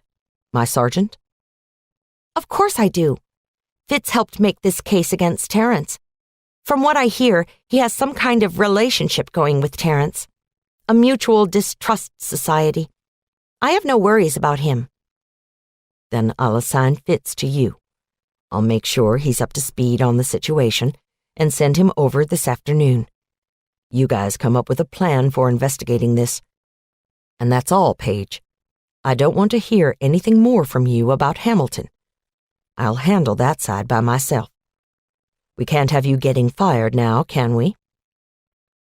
Taylor stood, indicating the conversation was over. Paige stood as well, looked up at Taylor and raised an eyebrow. I'm out on a limb here, Taylor. Don't let me drop. She reached for the doorknob and flung open the door. A flash of fresh air infiltrated the office. As Taylor watched the ADAs retreating back, she reveled in the air, trying to use it to wash herself clean. A baby and a corrupt judicial system. What more could she ask for? There was only one thing for her to do. She placed a call to Sam, asking her to meet for dinner. Taylor needed a friend right now. Taylor stepped from the CJC offices absently, lost in her own problems. If she'd just taken a moment, taken one quick glance out the door before she stepped into the dusky night, her life might have been a little easier. Instead, she was hit with a vicious onslaught. Lieutenant Jackson! A shrill voice cried out. Taylor's head snapped up. A news crew from the local CBS affiliate had taken up residence in the CJC parking lot, looking to ambush her as she left the building. They'd succeeded. Lieutenant, we'd like a comment from you on the Rain Man case. Is it true that your suspect raped and beat Detective Betsy Garrison of the Sex Crimes Unit? Taylor was caught completely off guard. She paused, mind scrambling. Shit fire on a hell brick. How did they find out? She gathered herself, standing tall. Is it true, Lieutenant? Taylor searched the young girl's face, trying to place her. I don't believe we've met. Edith Conrad, Channel 5 News. It's my first day, she added proudly. Is it true, then? Detective Garrison is the latest victim of the notorious serial rapist, the Rain Man? The same serial rapist that has been terrorizing Nashville's women has gone so far as to assault a member of the Nashville law enforcement. You can stop proselytizing, Edith. I have no comment on the Rain Man investigation. It is an ongoing investigation conducted by the Metro Nashville Sex Crimes Unit. We don't comment on ongoing investigations. Since it's your first day, I'll let that transgression pass. She strode past the camera, purposely staring at a point 5 feet to the left. Lieutenant, the girl called out to her back. I'll be broadcasting the information on the 10 o'clock newscast. I just want to be sure I have the background correct. Taylor ignored her, continued walking across the parking lot. Lieutenant, it's also come to our attention that there is DNA evidence in the case. Are you sure you don't want to comment? Taylor swung around. Where did you get that information? Edith smiled coyly. A well-placed source. Are you willing to confirm or deny the information? Because we both know I'm right on the money with this one. Taylor stared at her briefly. The girl was petite, blonde, and thrilled with herself. Taylor did the only thing she knew to do. No comment. She crossed the street in a hurry, heard the girl's delighted voice behind her. Did you get that? She asked her photographer. Please tell me you got all of that. Fuck, Taylor spat. She reached her truck, climbed in, and drove off before she opened her cell phone. She speed-dialed Mitchell Price's number. He answered on the first ring. Price, it's Taylor. We have a problem. Channel 5 has the Garrison rape. The string of expletives would have done any sailor proud. When Price finally calmed down, Taylor relayed the entire incident with the reporter. What do you want me to do? She asked. I don't want you to do anything, he replied. I'll get on the horn, see how we can spin it. Damn it, Taylor, you were supposed to keep this quiet. Come on, Cap, I have. Only Marcus and Lincoln have the information. The leak came from somewhere else. The hospital, maybe, or the lab. It was a long shot that we were going to be able to keep this quiet. The press isn't supposed to give the names of rape victims on air or in print without their prior authorization. So hopefully they won't name Betsy personally. If they do, we'll light them up like a Christmas tree. It's the kid's first day, so I can't give you an estimate on the amount of integrity she has, but you'd best find a way to quash the story. We won't be able to quash it entirely, but I'll make sure they don't use her name. Damn it! Sorry, Cap. All I can tell you is that it didn't come from me or mine. Good luck with it. Not a word about it, Lieutenant. Hear me? Make sure there's nothing but a no comment coming out of our side of the building. Gotcha. I'll talk to you tomorrow. She hung up, desolate. Nothing was going her way today. Chapter 19. Taylor rolled into the parking lot at her favorite watering hole, lost in thought. She shoved the worries about Betsy Garrison and the leak from her mind for the moment. There was nothing she could do if the press had the information. Better to let Price deal with it. She had enough worries of her own. Her conversation with ADA Page was fresh in her mind, and she had taken the drive from downtown to Bellevue to think it through. Unfortunately, she had no answers. She was greeted warmly as she entered the bar. It was smoky and dark, but situated in a large, almost cavernous space. Big-screen plasma televisions were positioned over the bar, affording sports fans multiple views and coverage of all their favorite pastimes. Regulars nursed whiskey in the corners of the huge U-shaped bar, pushing quarters into the gambling trivia machines as if they'd get some money back. A few college-age co-eds giggled at a table, throwing glances over their shoulders to see who was watching them. Ads for the latest beer hung from banners and were backlit with neon lights. It was a happy place. Before Taylor was fully seated on her favorite high-legged chair, a chilled glass of Guinness appeared in front of her. She'd taken a liking to Baldwin's beloved beverage and had ordered it so many times that the bartenders didn't bother to ask what she wanted. She gazed at it longingly. She had the presence of mind to know that she shouldn't drink, but the release she would get from numbing herself begged her for a ride. She rationalized. She'd had at least 3 beers last night. If she hadn't talked to her doctor today, hadn't gotten the news, she would have had at least 3 more tonight. Perhaps she could just pretend that this wasn't happening and have it anyway. It sounded like a good idea. The glass almost magically appeared at her lips, and she gulped greedily, as if she hadn't had liquids in weeks. The second pint went down smoother than the first. Sam blew into the room like a thunderstorm, all heads turning as she wound her way through the bar. Taylor almost laughed. Sam was beautiful, dark hair sleeked into a high ponytail, pieces falling magically around her face as if planned by a master stylist. Even after a long day cutting up Nashville's dead, she looked as fresh as if she'd just stepped from the shower.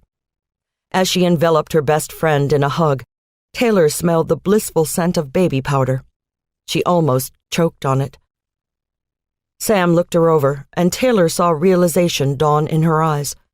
Taylor had gotten a good drunk on 1 or 2 times in the past, and she knew Sam could read the signs that she was headed that way like they were plastered in neon on her forehead. Good friend that she was, she just smiled. What's the emergency, sunshine? Hi, Cat. She grinned at the bartender, a dusky-skinned half-Korean woman who looked almost Hawaiian. Can I have some water? And get some for our friend here. She turned to Taylor. What's wrong? She asked bluntly, the smile gone. Taylor took a deep breath, at a loss. Sam's belly had reached her first. She was barely 3 months along and already beginning to show. How she had managed to get pregnant on her honeymoon was usually a great source of amusement for Taylor. Now it was simply depressing.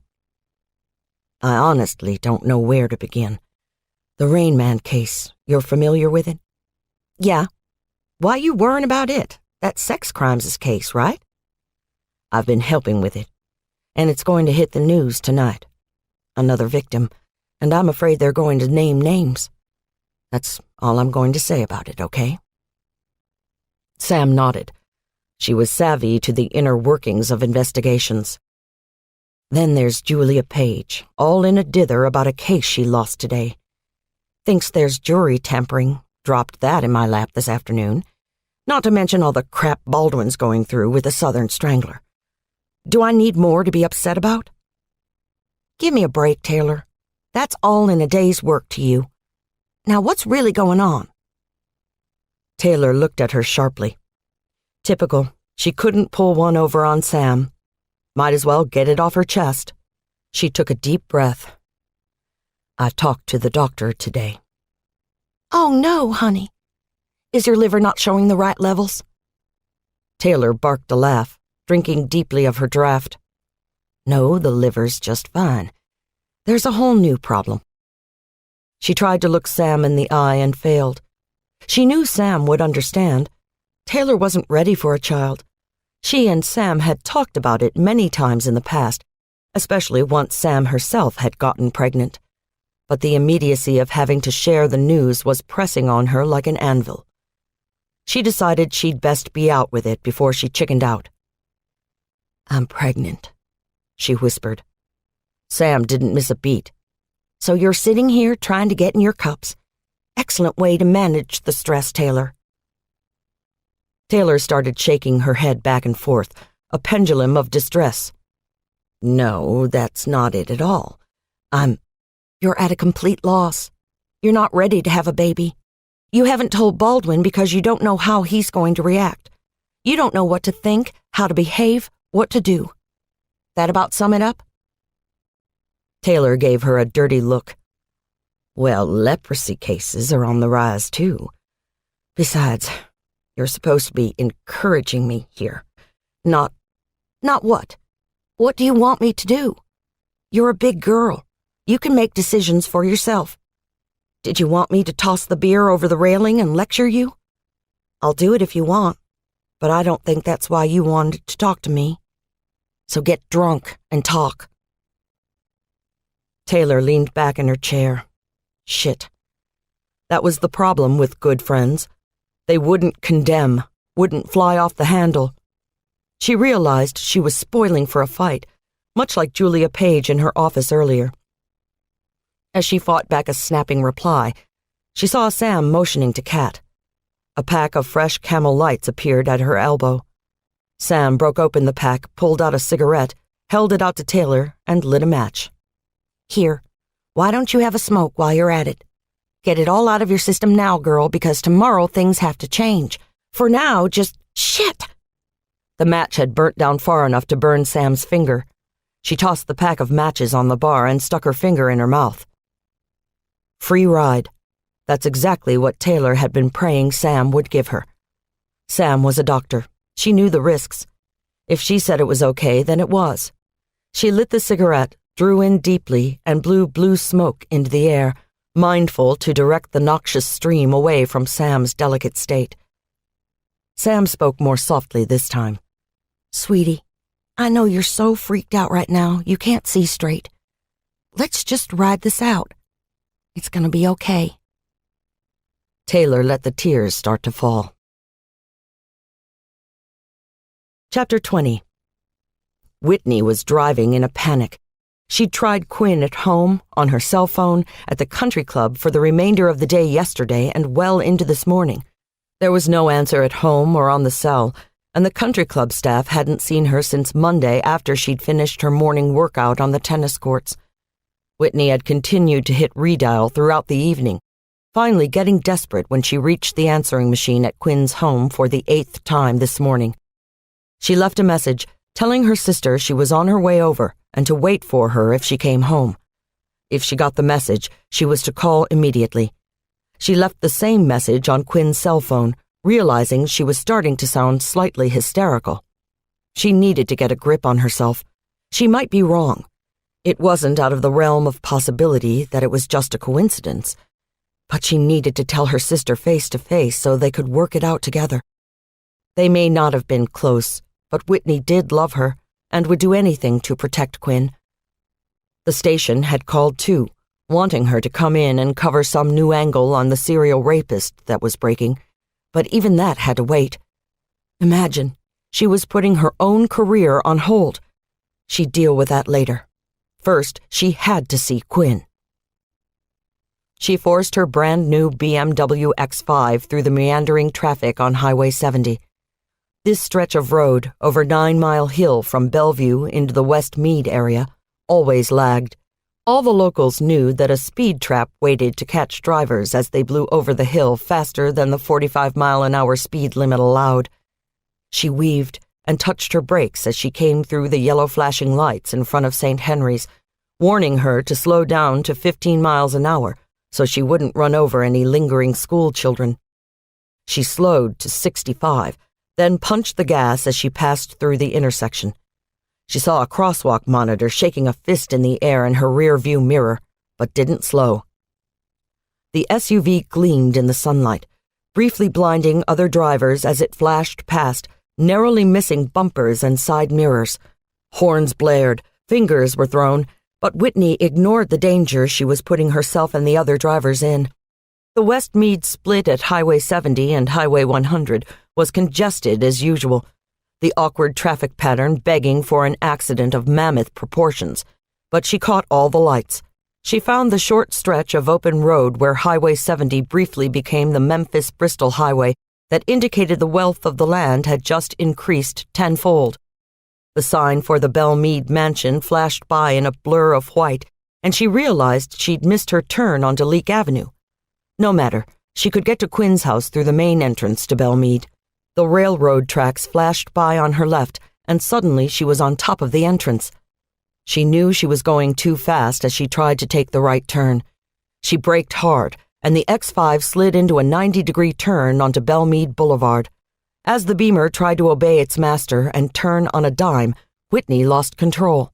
The SUV weaved precariously, flashing across the turning lane right into the two bronze thoroughbreds that graced the entrance into the Belmead enclave. The life-sized metal horses bucked into the air and crashed onto the street behind her. The impact didn't stop her SUV, which continued across the median into the oncoming traffic on the boulevard. Drivers swerved to miss her, but one car stayed its course. Whitney's BMW plowed into and over the Audi station wagon, crushing the car and its 3 occupants.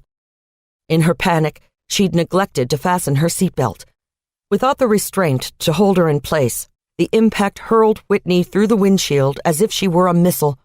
Her left foot caught in the wiper blade, and her broken, bloody body splayed on the shiny hood, mingling with the splat of a couple of love bugs, all 3 joined forever in death. Chapter 21.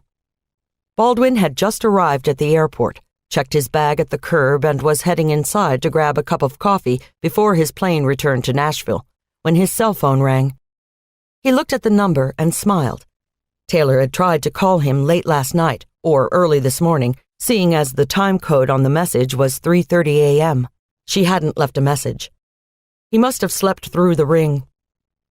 He hated missing her calls, and wondered why she had tried him in the middle of the night. Sometimes it got to the point that they spoke to each other's voicemail for a whole day, trying to match up. "Hi, sweetheart. Everything okay?" Taylor's voice was a little shaky, but she sounded all right to him. "I'm fine. When are you coming home?" "I'm at the airport now. My flight leaves in half an hour." "Good. We..." Baldwin heard a beep in his ear, glanced at the display, and interrupted her. "Hold on a sec. Grimes is calling my other line." He hit the flash button. "Hey, Grimes." "Baldwin, you haven't gotten on the plane yet, have you?" "Oh, no." "Oh, yeah. And the media's broadcasting the story already." "Wait a second, would you? I need to get off the other line." He clicked over. "Taylor, I have to go. Let me call you right back." He hung up before he heard an answer and switched back to Grimes. "Where is she?" "They found her body off Highway 81, right outside of Roanoke, Virginia. The guy who found her called his girlfriend and told her to call the local Fox affiliate before he called the police. Wanted his 15 minutes of fame. And before you ask, no, he doesn't look good for the crime. But we need to get up there ASAP. I've got a plane chartered here at the private airstrip. Go grab a cab and have them run you to this terminal, okay?" The stress in Grimes's voice was palpable. Baldwin started walking toward the exit with purpose, firing questions as he made his way through the throng of people. "What else do you know? Other than the national news has already picked it up before we're on the scene?" "Well, she was strangled, I know that for sure. But the highway patrol officer I talked to down there wasn't the friendliest cuss in the world. This isn't going to be like Noble, so that's the extent of it." Baldwin reached the curb and entered a waiting taxi, instructing the driver and talking to Grimes at the same time. "Okay, I'm in a cab and should be over there in 5 minutes. We'll talk on the plane." He clicked off, then punched in the speed dial number for Taylor. She picked up before the first ring had ended. "Thanks for hanging up on me." She sounded pissed, and Baldwin grimaced. He hadn't meant to be rude, and told her that. "I know you didn't. What did Grimes want?" "Marnie Fisher's body has been found in Roanoke. I'm on my way over to the jet so I can catch a ride up there. I don't think I'll be home tonight after all, honey. I'm sorry." He was genuinely distressed. He hated spending too much time away from her. "Oh, that's okay. Just give me a call when you get some free time." "I'm sorry, babe. I know you didn't want it to end up like this." "No, but I was expecting it. Time frame was right. You were about to ask me something earlier." "Oh, that's okay. It can wait. I have to go anyway. I'm meeting Sam. Just call me later, okay?" "I will, sweetheart. Love you," he said almost absently. Once he'd determined Taylor was fine and needed nothing from him, His head had gone immediately back to the case. He hung up and shoved the phone back into its holster. Roanoke, Virginia. The killer started in Alabama, went to Louisiana, Mississippi, Tennessee, then Georgia, and now had ended up in Virginia. He flipped open his phone and made a quick call back to Quantico. His boss, Garrett Woods, answered on the first ring. Baldwin, are you on your way to Virginia? Yes, I'm pulling up to the private terminal in Atlanta right now. Grimes has a plane ready to go. Do me a favor, would you? Put the locations of the dump sites and kidnapping sites into the geographical database. See what it spits out. I want to see if this guy's flying by the seat of his pants or if he might be following some sort of geographical pattern. Have them try to find central locations he could be working out of, and put in the assumption that he's not from any of the areas that he's been working in. You got it. Anything else? I'll call you from Virginia. Until I get on the ground, I want to hold off making any more judgments. Okay then, but get back to me later and let me know what you think. Will do, Garrett. Thanks. He clicked off just as the taxi pulled up in front of the private air terminal. His cell rang again, an unfamiliar number with a Georgia area code. He answered on the third ring. John Baldwin. Dr. Baldwin, this is Sheriff Pascoe. I've gotten the report back from the lab on the note found in Marty Fisher's car. There weren't any discernible prints, just a couple of smudges. Could be from the victim, but I can't guarantee that. There just wasn't enough to go on. Well, it was a long shot.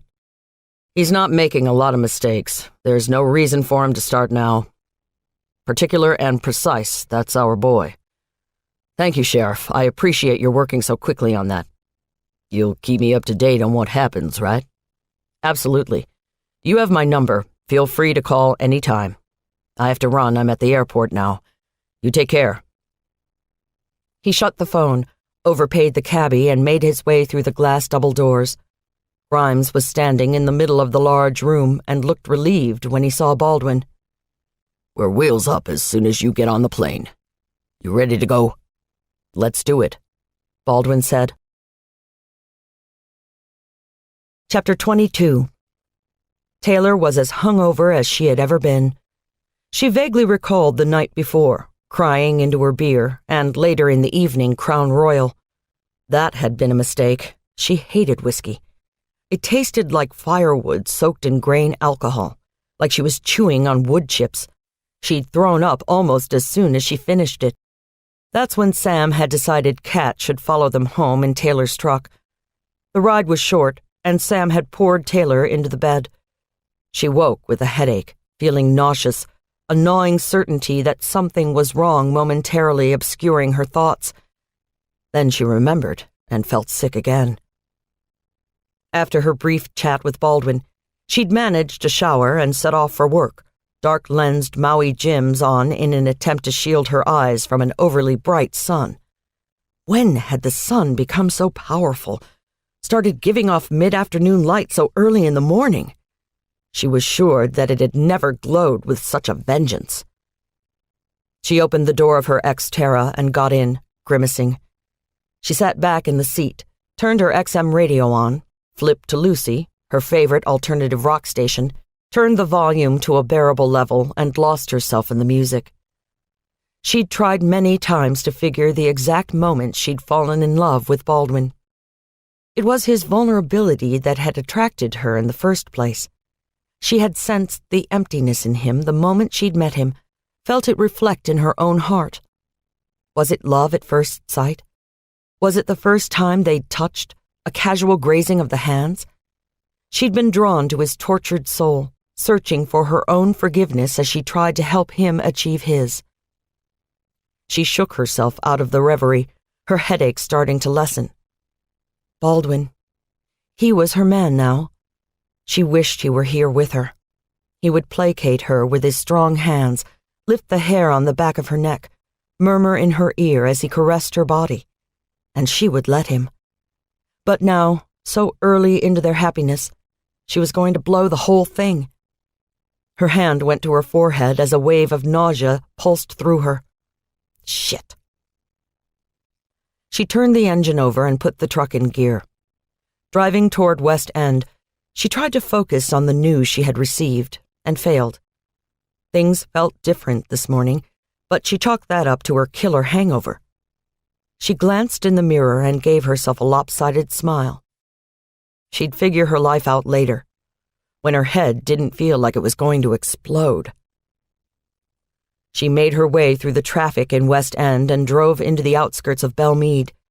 She had promised, before she was totally gone, to meet Sam at Starbucks this morning. Taylor pulled into the lot and parked her truck. Making her way past the high school girls in their green plaid skirts, white socks, and Birkenstocks that populated the outdoor seating area, she made it to the door. An older gentleman balancing a tray of coffee as kindly held the door for her with his butt. Her Southern training kicked in, and she gave him one of her best smiles as she passed. He grinned back a little sheepishly. Taylor, with a full Watt smile on her face, could bring the best of men to their knees. She spotted Sam in a cozy corner with overstuffed chairs and a small glass table loaded with drinks, cinnamon buns, a slice of iced lemon pound cake, and a lonely bran muffin. Taylor snickered back a laugh. Sam's pregnancy was getting the better of her. She was wolfing down every sweet in sight. There she is, the woman every man wants and every woman wants to be. Sit yourself down here before your latte gets cold, girl. I don't envy anyone my position today. I feel like shit. Yeah, you're looking a little rough around the edges. Nice shades, though. Taylor reached over and gave Sam a hug. She searched her friend's face hard, wondering if there was more from last night that she didn't remember. Sam didn't seem perturbed, so Taylor relaxed and sank gratefully into an overstuffed green velvet chair. She started to reach for her latte and heard sirens. They were getting louder by the minute, and she chided herself for wondering if they meant she would have to be making a call to a scene. Hear that? Hope it's nothing major. Yeah, probably a Belmead housewife with a hangnail. They both hooted out a laugh. It was just too easy to make fun of Nashville's elite community, to pretend that they didn't come from that enclave of Nashville society. When they stopped guffawing, Taylor realized that Sam was about to explode with some kind of news. She knew right away what it was going to be. Went to the doc this morning for the ultrasound. Ooh, could they tell what we're having? Sam's excitement was catching. They'd been waiting for the ultrasound to find out the sex of the baby. Simon hadn't wanted to know, but Sam's relentless begging had finally won him over. Well, in a way, there's a 50-50 chance we're having a little girl. Taylor started grinning, wondering immediately if she would turn out to be the tomboy her mother was. She almost missed Sam's next sentence. And there's a good chance we're also having a boy. Taylor stopped, waiting for the words to sink in. Twins? Twins? Oh my God, Sam. You really don't waste any time, do you? Instant family. Is Simon about to die? He is, but he's happy. He says at least now we can stop worrying about the perfect names. Call them 1 and 2 and be done with it. I told him it sounded like he was naming Petri dishes, but he just laughed. Simon Laughley owned the only forensics lab in town, Private Match. It was just that, private and very discreet. Also very expensive. Metro Nashville had used their services in the past on tough or expedient cases. Sam continued prattling on, to Taylor's amusement. She knew Sam wanted to be a mother, and couldn't be more pleased that she was having 2 at once. It was too early for the doctors to be certain of the sex, but the second heartbeat had been exceptionally strong. Taylor could also see the fright behind Sam's eyes. Caring for 2 newborns would be a much different challenge than just 1 at a time, but she knew Sam would be a great mother. She wondered if she would, then pushed the thought aside. So I told the doctor that it serves me right using Depo-Provera all those years. When the eggs realized they could finally get out, they all crowded to the door. It's weird. I can just feel that they are brother and sister. Taylor leaned into Sam, giving her a soft hug. It's going to be wonderful, honey. We're going to have a ball. Sam looked at her, eyes searching for some confirmation that Taylor had laid the devils to rest about her own situation. With perfect timing, Taylor's cell rang, giving her an excuse to look away. She flipped the phone open and chose a point well over Sam's left shoulder to look at. Taylor Jackson. She immediately started shifting in her chair. Hello, Dr. Gregory. No, I'm fine. She was silent for a moment, then a moment more. Are you sure? The lightness that infused her voice made Sam look at her sharply. Taylor's grin reached from one side of the room to the other. Thank you. No, really, thank you. She hung up the phone, biting her lip. Good news? Sam asked. Taylor settled back in her chair. Apparently, his nurse Shelby mixed up some of the test results. A woman with the last name Taylor is pregnant. I'm not. I thought that might be the case. You didn't have the look. And you didn't tell me that? I could have used a little doubt last night. Taylor didn't quite know whether to laugh or cry, but the relief she felt was overwhelming. The time just wasn't right for her and Baldwin. Maybe, well, who knew? Sam, in her ever-placating way, reached out a hand and patted Taylor's arm. She didn't need to say a word. After a long moment, Taylor started to speak, but just as she opened her mouth, Sam's pager went off. She unhooked it from her purse strap, looked at the readout, and grabbed her cell phone. Punching in a few numbers, she quickly became the medical examiner instead of an excited, expectant mom. She hung up, shaking her head.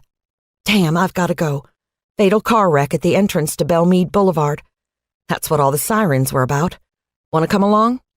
Sure, why not? I'm waiting for Lincoln and Marcus to call me anyway. The two women got up quickly, tossing trash in silver containers at the door, and made their way to their respective cars. Sam called out, "Follow me!" then disappeared into her new silver BMW 330 Ci, a wedding present from Simon. The accident scene was as gruesome as the copious sirens had foretold. Sheets covered victims, blood leaked onto the warming pavement, glass and bits of automotive wonders were scattered carelessly about. A child's doll lay forsaken in the middle of the street under a plate of shattered tempered glass. Taylor marveled at Sam's ability to shake off her normal life for her work. She was barking orders, looking under sheets, moving through the mayhem like a swan through a shimmering lake. As a medical examiner, it was her job to deal with carnage and mayhem, but she was so smooth and seamless that everything seemed under control the minute she got to a scene. Taylor just sat on the hood of a patrol car and tried to stay out of the way.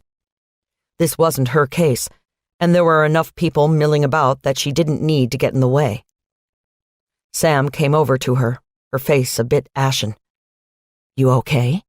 Taylor asked with concern. Sam shook her head and shrugged. I am, but this is one nasty wreck. Woman in the X5 ran over the Audi over there like a tank. Killed the occupants instantly. Driver's license says the mom's name is Tina Young. They're IDing the kids by the names on their backpacks. Meredith and Jason. Elementary school age. It's pretty nasty. Took the mom's head right off. At least I can tell the rest of the family it was quick. I doubt she had a second to know what hit her. Who's the chick from the X5? And what is it about Beamers in this town? Am I really the only person who doesn't have one? You finished? Good. The X5's driver was Whitney Connolly. No seatbelt, sailed right over the airbag and through the windshield. Taylor felt the shock go through her like a bolt of lightning. Whitney Connolly, the reporter from Channel 5? Yeah. Oh, Sam, this place is going to be crawling with news trucks. What can I do? Just try to distract them while I get her taken care of, okay? Anyone from Channel 5 rolls up, they're bound to recognize her SUV. Do you want no comment, or do you want me to confirm that it was her? Sam looked at the scene for a moment. You might as well release her identity, but only to the Channel 5 folks. They need to know right away anyway. Just use your discretion. She walked back to the scene, moving quickly to get yellow tarps over the bodies. Taylor walked back across the street. Uniformed officers had already closed the road. No one was going to get through but the news trucks, and they were bearing down already. Taylor was relieved to see that the first one was Channel 5, then remembered that they had the Rain Man story. Oh well, they'd better stay clear of that with her. At the very least, they could have a quick confab and get things straightened out. She waved them down and directed them to the side of the road. She recognized the reporter and her cameraman. Thankfully, it wasn't Tiny Edith, but this particular reporter had covered many of her scenes in the past and had been just as obnoxious. She knew she'd have to hit quickly to keep them from rushing off and ignoring her. She motioned for the driver to open his window and slipped her head into the van. "Tommy, Stacy, good to see you. When's the last time you've been happy to see us on a scene, Lieutenant? And why are you here? I thought this was just a car accident." Stacy Harper was a bottle blonde with square tortoiseshell glasses and a distinctly Yankee accent. She had been poached from Channel 2 the year before. She knew Nashville, but Taylor felt she was a bit too whiny. Rumor had it she was dating one of the Tennessee Titans football players, which wouldn't surprise many. She had that perfect overbite that drove men wild. "It is a car accident, but I need to tell you something." Stacy and her cameraman were getting impatient, ready to pull out the camera and start shooting some B-roll for Stacy's package. The more raw footage they could compile, the better. "What, Lieutenant? We need to start getting some shots of this scene so it can make the midday report. Hey, you want to comment on the Rain Man?" "Drop it, Stacy. Focus. Whitney Connolly was in the accident. Her X5 hit another car, killing all 3 people in it." Stacy's eyes lit up for a moment. Immediacy was the name of the media game, and there was nothing like a scandal to boost the noontime ratings. "So you're arresting her for vehicular manslaughter? Was she drunk? I have to call my producer. He's gonna flip." She started to pull out her phone but caught Taylor's eye and stopped. Realization dawned on her face. "Oh, you've got to be kidding. She's not—" "Yes, she is. So I think you do need to call your producer. We're only telling you so you can talk to the station and get moving on whatever it is you need to do." Tommy and Stacy shared a long look. It was going to be a very complicated day. They swung into action, getting into the back of the van and starting to make calls. Taylor stepped away from the van just as Channel 4's van pulled up. She could see another satellite truck coming down from West End. She signaled to hurry up to Stacy and Tommy and started back toward the Channel 4 van. When they pulled to a stop, Taylor could tell they knew what was going on. Laura McPherson, the pretty brunette with what Taylor thought was one of the higher IQs in the field, stepped out of the van and came right for her. Taylor braced herself for the onslaught. "Is it true that Whitney Connolly was killed in the accident?" It never ceased to amaze her how quickly news could spread through Nashville. Taylor's mouth started forming a no comment when Laura shot out her hand, palm up. "We're not going to do any film, so you can relax. We heard that Whitney was killed, as well as 3 others. Someone on the scene called me to put in the tip, said she thought she recognized Whitney before they covered her up." Taylor sized Laura up. Young, smart, as ambitious as any other reporter, yet the girl had never burned her before. She was one of the few, and though Taylor knew better than to think it would never happen, she respected that the woman hadn't ever misquoted her or screwed up a report. Taylor knew the rest of the force felt the same way. It was common knowledge who could be trusted and who needed to get the runaround on details. Laura had always done a nice job working the angles and hadn't left anyone out to dry. Integrity in a reporter. Taylor almost laughed. "All right, but just because it's you. Whitney Connolly is dead. What are you going to do now?" Laura gave her a look. "Talk to my producer, of course. Whitney was an icon here. We'll want to put together some of her best work to honor her with. I wouldn't worry about the rest of us. Everyone will be keeping their cameras off. Respect for your fellow journalist, you know?" "Why aren't you guys like that with everything? Come on, Lieutenant, you know how it is. We certainly don't want to offend any of the viewers. Besides, it's just not right to capitalize on her death, you know? I kind of admired her." With that, Laura disappeared back into the news truck. Others were pulling up.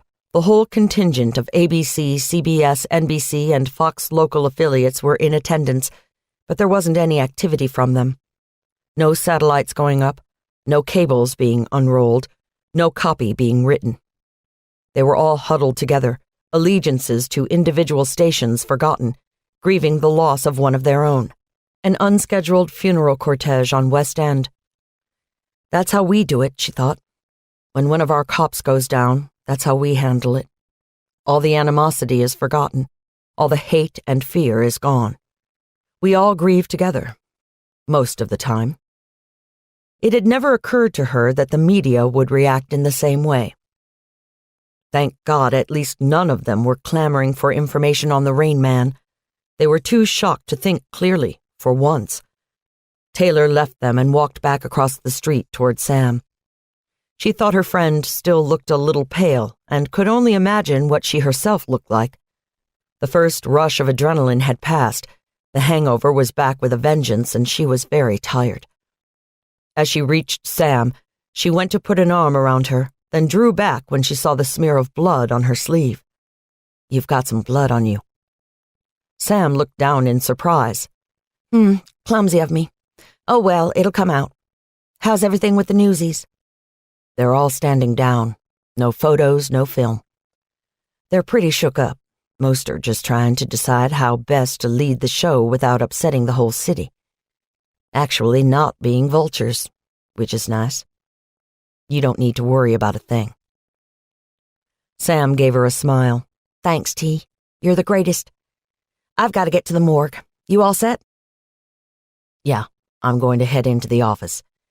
Take some aspirin. Get caught up in some things.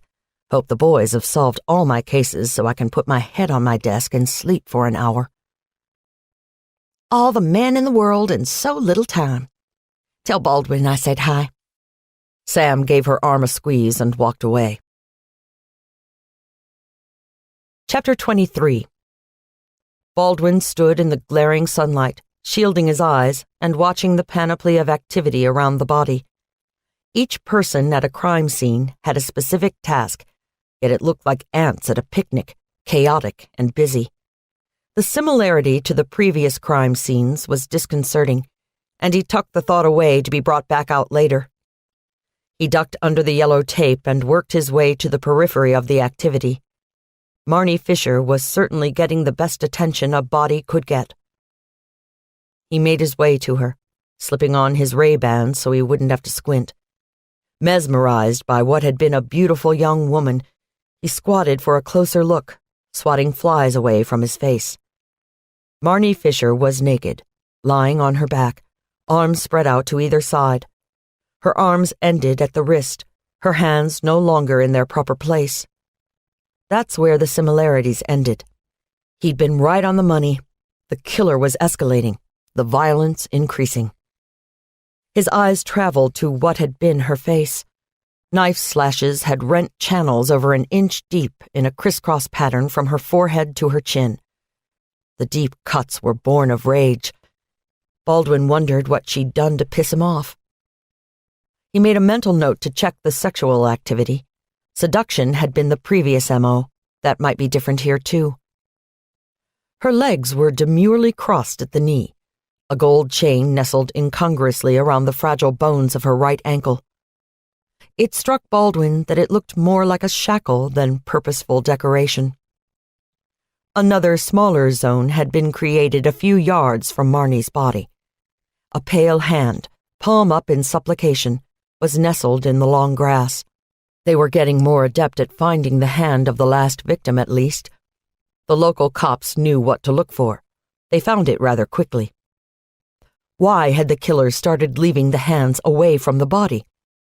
Just another item to add to his ever-growing list of quirks, the elements that made up the psyche of a murderer. A breeze kicked up, and Baldwin was surprised to see a bank of black clouds approaching from the west, crawling furiously over the mountains. He wondered how long he'd been standing, staring. Better get a move on before it started to rain. The beauty of a southeastern summer afternoon. A thunderstorm was bound to crop up. He turned and looked back at Grimes. The man wasn't going to make it.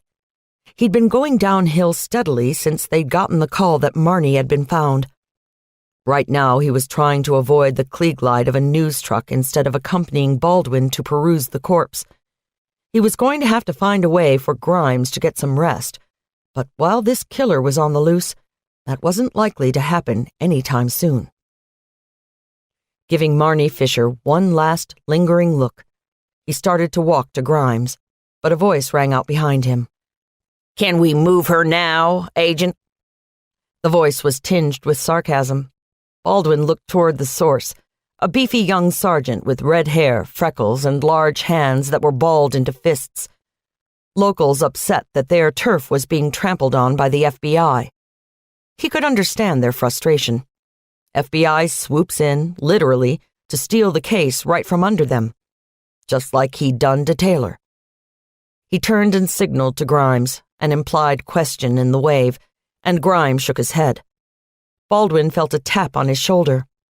It was actually more of a punch, and he turned to see the red-headed sergeant standing belligerently next to him, his hands now restored to their proper place, holding the man's hips to his legs.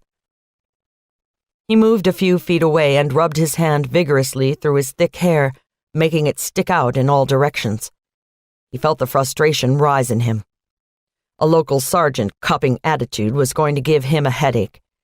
He could hear the whapping drone of news helicopters above, looking for purchase with their long lens cameras, bleeding moment-to-moment information back to their anchors.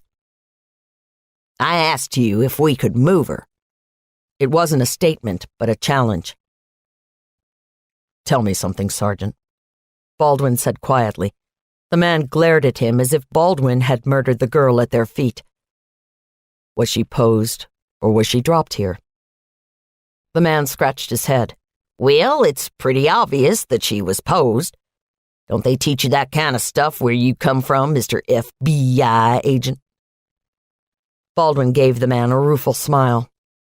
Have you ever seen a body tossed out of a car, Sergeant? Of course I have. Seen plenty. They tumble out and land on their backs, arms out in a cross-like position, and their legs. Oh. Oh is right. Take another look. The sergeant took his time, walking widdershins around the body, sucking industriously on a toothpick that had magically appeared in the corner of his mouth. He made another pass, then spat, careful to turn away from the girl. Well, I'd say there was a pretty good chance that she may have been tossed out of a car. And have you found any tire tracks to support that theory? Baldwin gazed at the young man expectantly. There weren't any that we could see when we pulled up. No, sir. Baldwin noted the sir and decided to stop hassling the kid.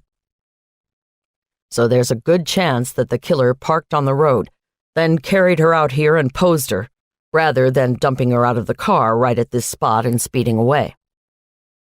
The sergeant looked up at him with squinted eyes. You were just playing with me, weren't you? No, son, I never play when death is involved. I just wanted you to stop and think about another option. There's never anything obvious at a murder scene. He saw Grimes wave. It was time to get her to the morgue. Call in your folks. You can move her now.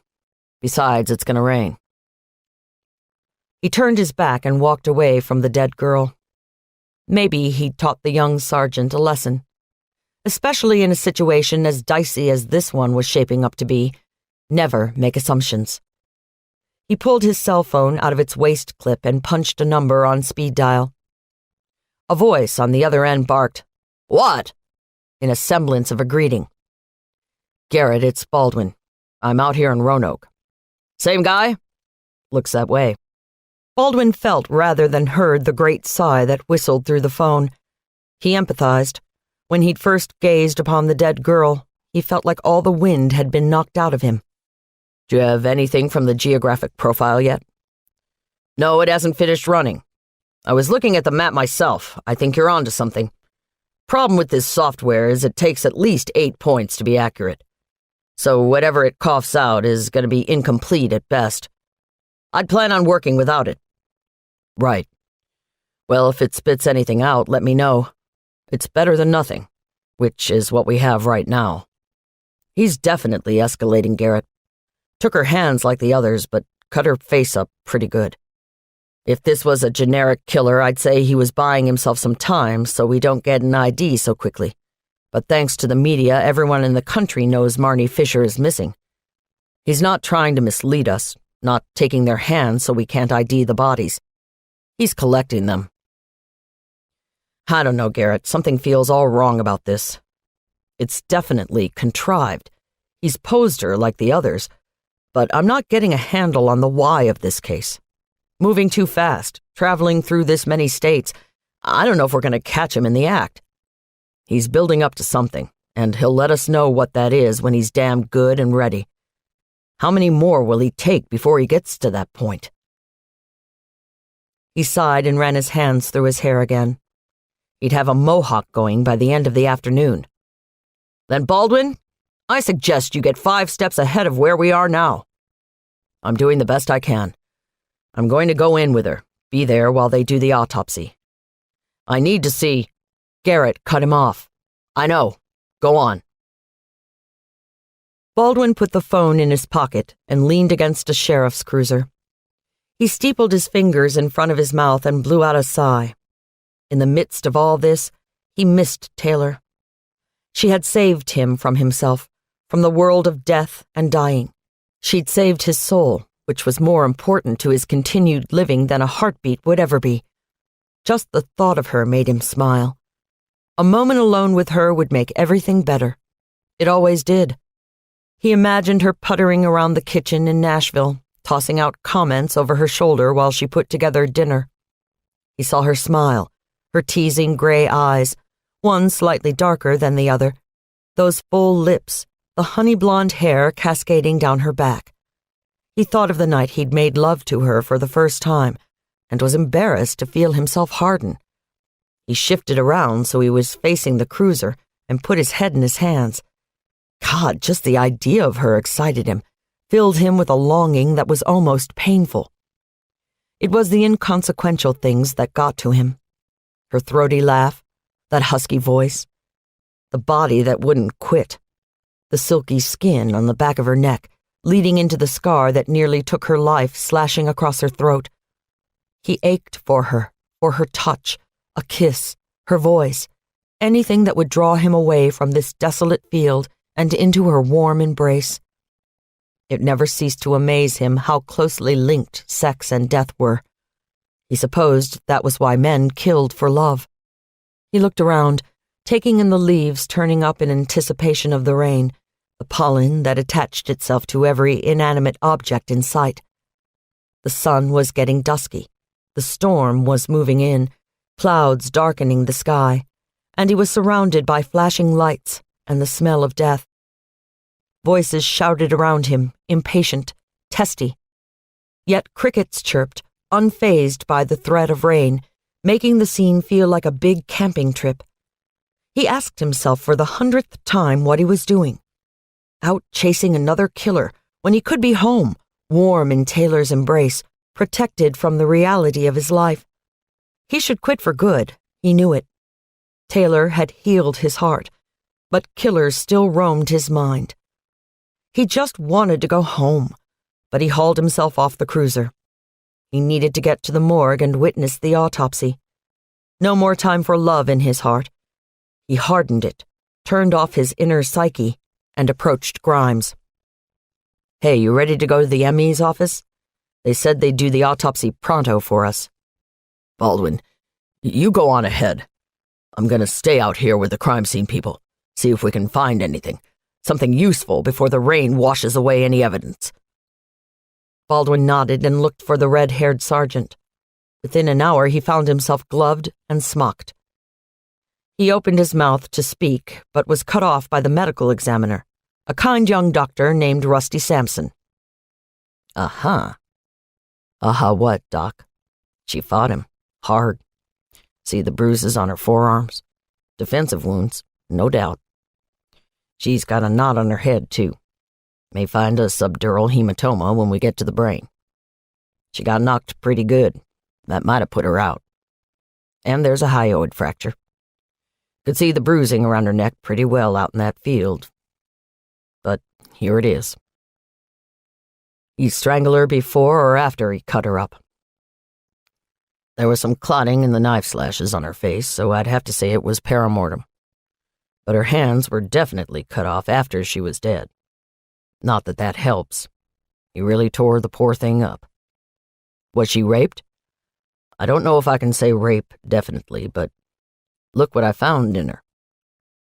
He held up a petri dish with a small clear fragment of what looked like translucent skin in the center. Part of a rubber. It's torn off, the rolled edge. Got lost inside her. Doesn't look to have semen on it, though of course we'll get it sent for testing. She had some lateral bruising too. I'm not much for speculation. But it could be he lost it and had to go searching, you know. They aren't as strong as they look. A fingernail could rip it easily. I wonder. Baldwin stepped away, his eyes unfocusing. Could the killer have realized the condom had slipped off, and that's why he punished Marnie's body so severely? It was a possibility. He could have been desperate to retrieve the condom quickly and unable to find it. A simple issue for a normal couple.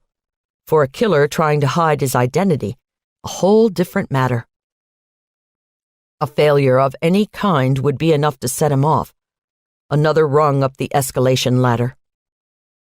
Care to give me an estimate on time of death? Well, the buffet line has been open for a day at least. Baldwin shook his head. Haven't heard that one before. Buffet line? Where do you guys come up with this stuff? Think I heard that one on Law and Order. But in all seriousness, she's been dead at least 18 to 24 hours when you found her. Maggots in the wrist area, plenty in her other orifices, some hatchlings from the blowflies. It was hot out there, and they got moving quickly. Add the sun, and you've got yourself a virtual party. She's only been missing for 2 days. Baldwin didn't add the rest of his thought. He hadn't wasted a lot of time before he killed her. This one he'd grabbed, killed, taken for a drive, and dumped. He's got another jump on us. Anything else? He said. Nah. I'll get more after Tox comes back. Okay, thanks, Doc. Let me know if there's anything else good. Another one down, he thought as he left. Better go find Grimes, get him filled in. Chapter 24. Metro had drawn ranks around Betsy Garrison. The buzz was nearing epic proportions. Many officers still didn't know the identity of the latest Rain Man victim, but almost all of them knew it had been someone on the force, and Betsy's name had come up more than once. After repeated threats, the media had agreed not to release Betsy's identity to the public, but they were having a grand time with their reports. The national cable outlets had gotten on board as well. All the majors were carrying the story. Speculation was rampant. True crime aficionados were calling for interviews, and the entire department was bogged down. The Rain Man was getting as much attention as he could ever possibly want, and Metro was paying the price. With implicit instructions to step up the pace of the investigation, Lincoln Ross and Marcus Wade were chasing down leads and rumors as fast as they came. The most important was interviewing the previous Rain Man victim, the one who had intimated to Betsy that she knew who her attacker was. Lincoln pulled the unmarked up in front of a small 1940s bungalow. The paint was peeling, the window screens were torn, the yard dusty and grassless. In this neighborhood, where the houses started selling in the high 800s, this home was one of the few bungalows left. The trend in Nashville real estate was to buy up the smaller homes on the pricey land, then raise the house and build a monstrosity. Value-added real estate, and it was an overwhelmingly popular choice. Marcus looked around and voiced Lincoln's thought. She doesn't really fit the profile of the others, does she? Lincoln shook his head silently, still staring at the house. 6 of the victims lived in beautiful, well-maintained homes in gated communities. Even Betsy Garrison's house was in a trendy, up-and-coming neighborhood. It was part of the fear-mongering done by the Rain Man. If he could slip in past the guards and wrought iron, he could get anywhere. He seemed to prefer his victims to be a little upscale. This woman, judging solely on the appearance of her squalid home, was not his typical catch. They got out of the car just as an overweight beagle came tearing around from the back of the house. Sounding more vicious than he possibly was, he barreled up to Lincoln, baying like a full-grown bloodhound. His wagging tail betrayed his fierceness, and when Lincoln reached a hand down, the dog became all puppy. He quit barking and started whimpering in pleasure, thrilled to be getting some attention. A voice screeched out the front screen door. "Wally? Wally! Stop that racket now!" Lincoln and Marcus looked at each other. Lincoln shrugged, gave the dog one last pat, and walked to the sagging gray porch. The steps squeaked in protest as he walked up. The slight scent of marijuana wafted to his nose. He rapped hard on the screen door. "Metro Police," he announced with authority. He heard Marcus guffaw in the background, ignored him, and knocked again. There was rattling from inside the house. Then a tired-looking woman with stringy brown hair appeared at the door. Her eyes were bloodshot, but she didn't show any other obvious signs of intoxication. "Yeah? What do you want?" Lincoln put on his polite face. "Lucy Johnson?" "I didn't do anything wrong." "We're here to talk to you about the incident you reported. The, rape." Lincoln looked to Marcus for support, but Marcus was very busy scratching Wally's belly. Lincoln pursed his lips and turned back. There was a reason he was in homicide, a reason why he loved computers. He dealt with the dead, the inanimate, better than the living. Lucy Johnson screwed up her face as if she was about to burst into tears. Lincoln looked at Marcus, beseeching him to come rescue him. Marcus left the dog and came to the door. "Ms. Johnson, we just need—" "Miss." "Excuse me?" "It's Miss Johnson." The threat of tears passed. She smiled winningly at Marcus.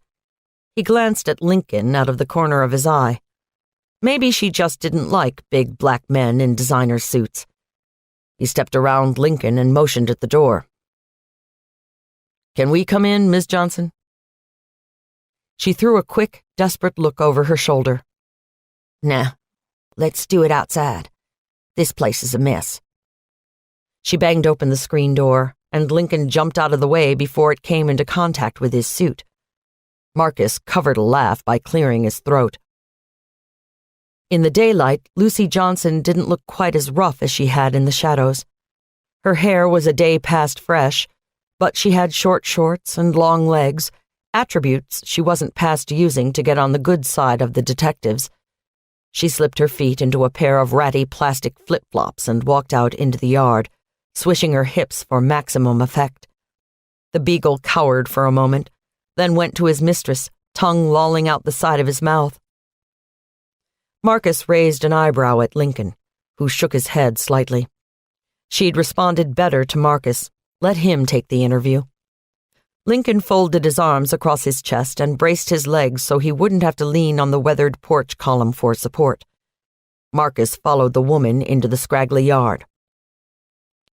"I done told the sex crimes girl everything that happened. Didn't think she believed me," she said. "Why's that?" "She just had that look about her, you know, like she was better than everybody else." "Where's she anyway?" "Detective Garrison was in a car accident, ma'am. We're picking up the slack while she recovers." Lucy shielded her eyes from the sun and looked away quickly. "She hurt bad?" "She'll be fine, ma'am. I'll tell her you asked after her. Now, we were hoping to get a little more information from you about your case. Detective Garrison mentioned you may be able to identify your attacker." Lucy towed a clump of dead grass. "Well, yeah, I might have told her that." Does that mean you can identify him or you can't? Marcus felt rather than saw Lincoln shift on the porch. This was going to be a waste of time. Lucy paused for a moment, as if deciding whether to tell the truth or not. Marcus was reminded of a kid caught in the candy store, debating whether to admit she had the candy in her pocket or deny its existence till her dying breath. Conscience apparently won. It's not that I can identify him, exactly. It's just that something about him seemed really familiar. She drew the word out slowly, like it had never been tried before, like she wasn't quite sure of its pronunciation. Marcus rubbed his chin, trying to look thoughtful. Okay, I can understand that. You don't want to finger the wrong man. Perfectly acceptable. How about this? Tell me where he seems familiar from. Well, everywhere. It's like he's always around, you know? All the places I go to. The gas station for coffee, the gym, the grocery. Do you think he's stalking you? Nah, he doesn't realize I recognize him. It's just that I seem to run into him everywhere I go. It's the arms. It was the only thing I could see, you know. His face was covered, his hair was covered, but he had these arms, and they were all strong and ropey, and he held me down so hard. It's the arms that I keep seeing. There was a catch in her throat, but her eyes were dry. Ma'am, do you know his name? She shook her head, miserable, trying not to cry. No. Anything about him? The way he smelled? A certain phrase he may have used? Lucy shook her head. No, nothing like that. But you still think you know who it is? No, I didn't say that. I don't know who he is. But I recognize the car he's in. She added, a sly grin on her face. Marcus gave a hopeful glance to Lincoln, who had also gone on alert. This could be a huge break. Imagine, they could solve the Rain Man case in one day while the sex crimes unit had been trying for years. Marcus stepped a bit closer, put a hand on her arm. She didn't jerk away, just stared at his hand like she'd never been touched before. Marcus had an inkling that she had, just not in such a gentle way. She looked up at him, looked him straight in the eye. It's an unmarked car. The man who raped me is a cop. Chapter 25. Christina Dale woke leisurely, cloudy and warm. She clung to the last vestiges of the dream, images from her childhood. A park, or no, was it her backyard? It was green and warm, and she could smell a hint of onion in the freshly mown grass. The sky was as blue as a robin's egg, clear and heavy, with puffy white clouds floating by. She felt content. It was the best kind of dream, the one where you wake up and just know it's going to be a wonderful day.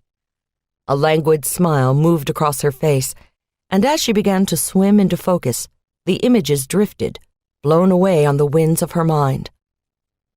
She started to roll over and realized her body wasn't following her brain's command. That was weird. She must still be drunk from last night. That happened sometimes. She was still drunk when she woke up, especially when they did those dumb drugs the college kids like so much. The roofies always made her boneless the next day. She tried to reach down and massage some feeling back into her legs. Her eyes flew open, and she knew something was dreadfully wrong. There was rope tied around her arms and legs. She came fully awake, panicking, adrenaline rushing through her body and bringing everything into focus. The rope cut bitterly across her ribs. Her arms were stretched above her head, painfully pulling her shoulders from their sockets. She tried to wriggle, but only succeeded in drawing the ropes tighter, nearly cutting off her breath. Oh my God, she moaned. It all came back to her. The lazy grin, the shock of black hair that fell across his forehead, those intense cobalt cat eyes. Her mother warned her time and time again that she was too open, too trusting, that if she kept on sleeping with every Tom, Dick, and Harry she met around, that she could end up hurt or dead. But who wouldn't respond to the gorgeous creature of a man that she had stumbled out of the bar with? She stared around the room, trying to piece together how she'd ended up in what was obviously a mess. Had things gone too far last night? Had she asked to be tied up? She had done it before, a small-town girl trying out new things without any repercussion. Maybe the man, Lord, what was his name, had simply passed out after they'd fooled around. She looked to either side and only saw the empty loneliness of a motel room, stark white walls, a cheesy landscape in oranges and yellows hanging above a cut-rate TV. She was alone. Suddenly she heard the toilet flush and relaxed. A shadow moved along the wall and he popped into view. It was him, all right, tousled and naked, looking even sexier than she had remembered. Morning, darling. You want to get me out of this and we can pick up where we left off?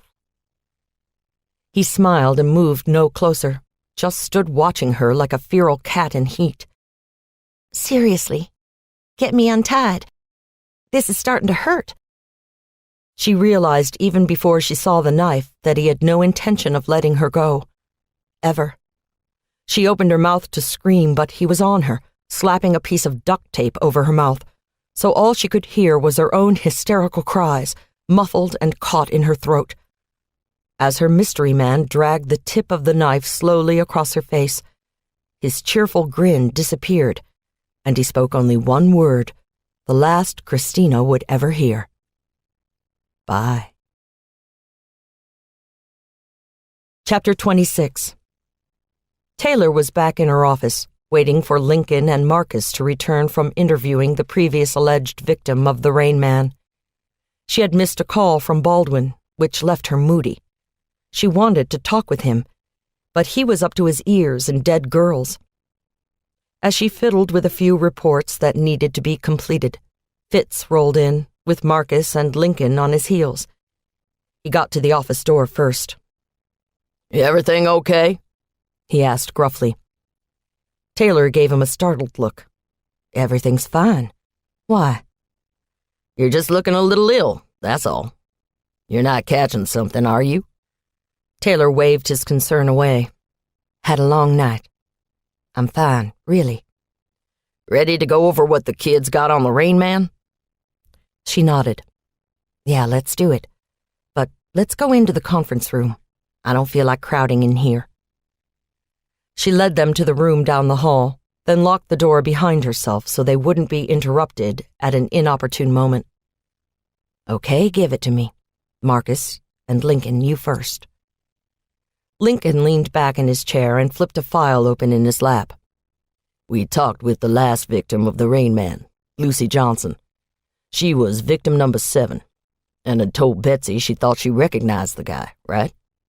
Well, after thinking on it for a few days, she wasn't totally sure she even wanted to point a finger.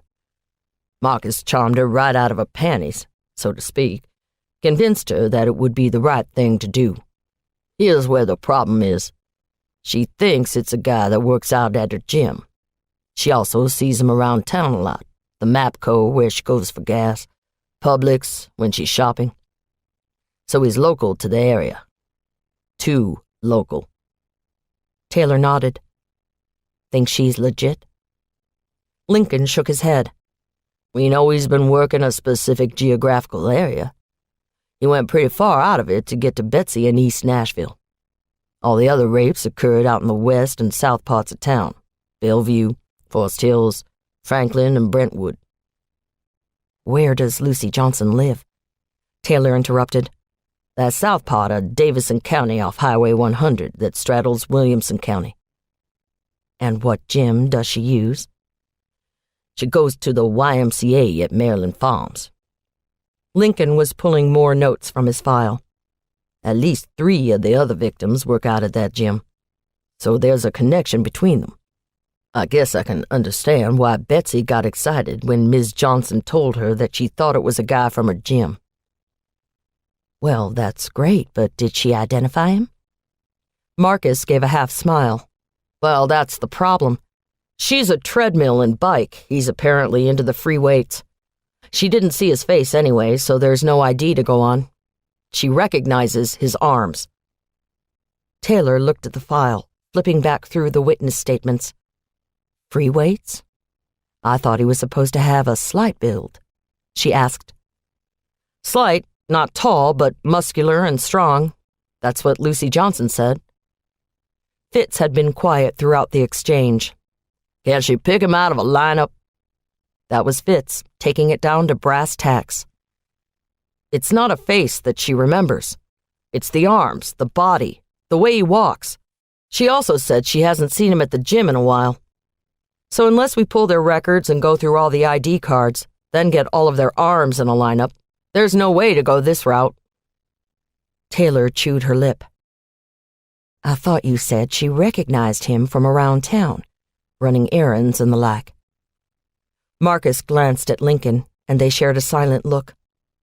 Come on, guys, spit it out. There's something more to her statement. What is it? Lincoln gave Marcus the barest of nods. When she sees him around town, it's not in gym clothes. She thinks he's driving an undercover. She thinks he's one of ours. Taylor set the file on the desk and raised an eyebrow. Undercover? Like one of our detectives undercover? Or just plain clothes? She doesn't know. She doesn't seem to know a lot of things, but she's certain she saw him get into one of the white Caprices. She recognized the way a cop in Mapco walked. Thinks he works out at her gym and that he showed up at her door and raped her. It's a little thin. Does she know the cop's name? No, but she gave a really blasé description of him. Jarhead, it sounds like. I don't know, Taylor. I can't imagine we could make an arrest based on how someone walked. And this Lucy Johnson didn't seem screwed in too tight, if you know what I mean. It could be that she's just seeing phantoms. Rape can be very traumatic. Thank you for the lesson, Marcus. Taylor gave him a smile. But I'm not willing to overlook anything right now. Let's talk to Betsy and find out what she thinks. Could you handle that? I think she's being released today, so you could run over to her house. And boys, I'm sure I don't need to remind you to look over your shoulders. We don't want the press camped on her doorstep, you know? Sure, LT, no problem. Marcus sat back in his chair. Wonder why he only hits when it rains. Taylor waited to see if anyone would answer, then chimed in. Because the rain washes away his sins, not to mention the evidence. All three men looked at her, nodding slowly. Well, that made sense. As Marcus and Lincoln left to go speak with Betsy Garrison, Taylor signaled for Fitz to stay behind. What's up? He asked, twiddling a pencil between his meaty fingers. Julia Page came to see me. Seems she's a little worried about our friend Terrence Norton's ability to beat each and every rap he's fallen for. Yeah, I heard about the reluctant witness getting shot by some runner out of Atlanta. Guy had an outstanding warrant, too. He's cooling his heels here while Atlanta scrambles to get him back. They want him bad. Think he's a bagman for one of their biggest dealers. They want to play let's make a deal with him, and soon. You know how these guys seem to disappear into the earth as soon as their bosses get threatened. Yeah, Paige seems to think it all goes deeper than that. She thinks he was brought in to silence the witness just in case he changed his mind about testifying. Thinks Terrence set it up. Anything's possible. Little shit like Terrence, he could have it in him. I didn't think he'd gotten quite to that level, but... Would you be willing to look into it for me? See just how strong Terrence has gotten?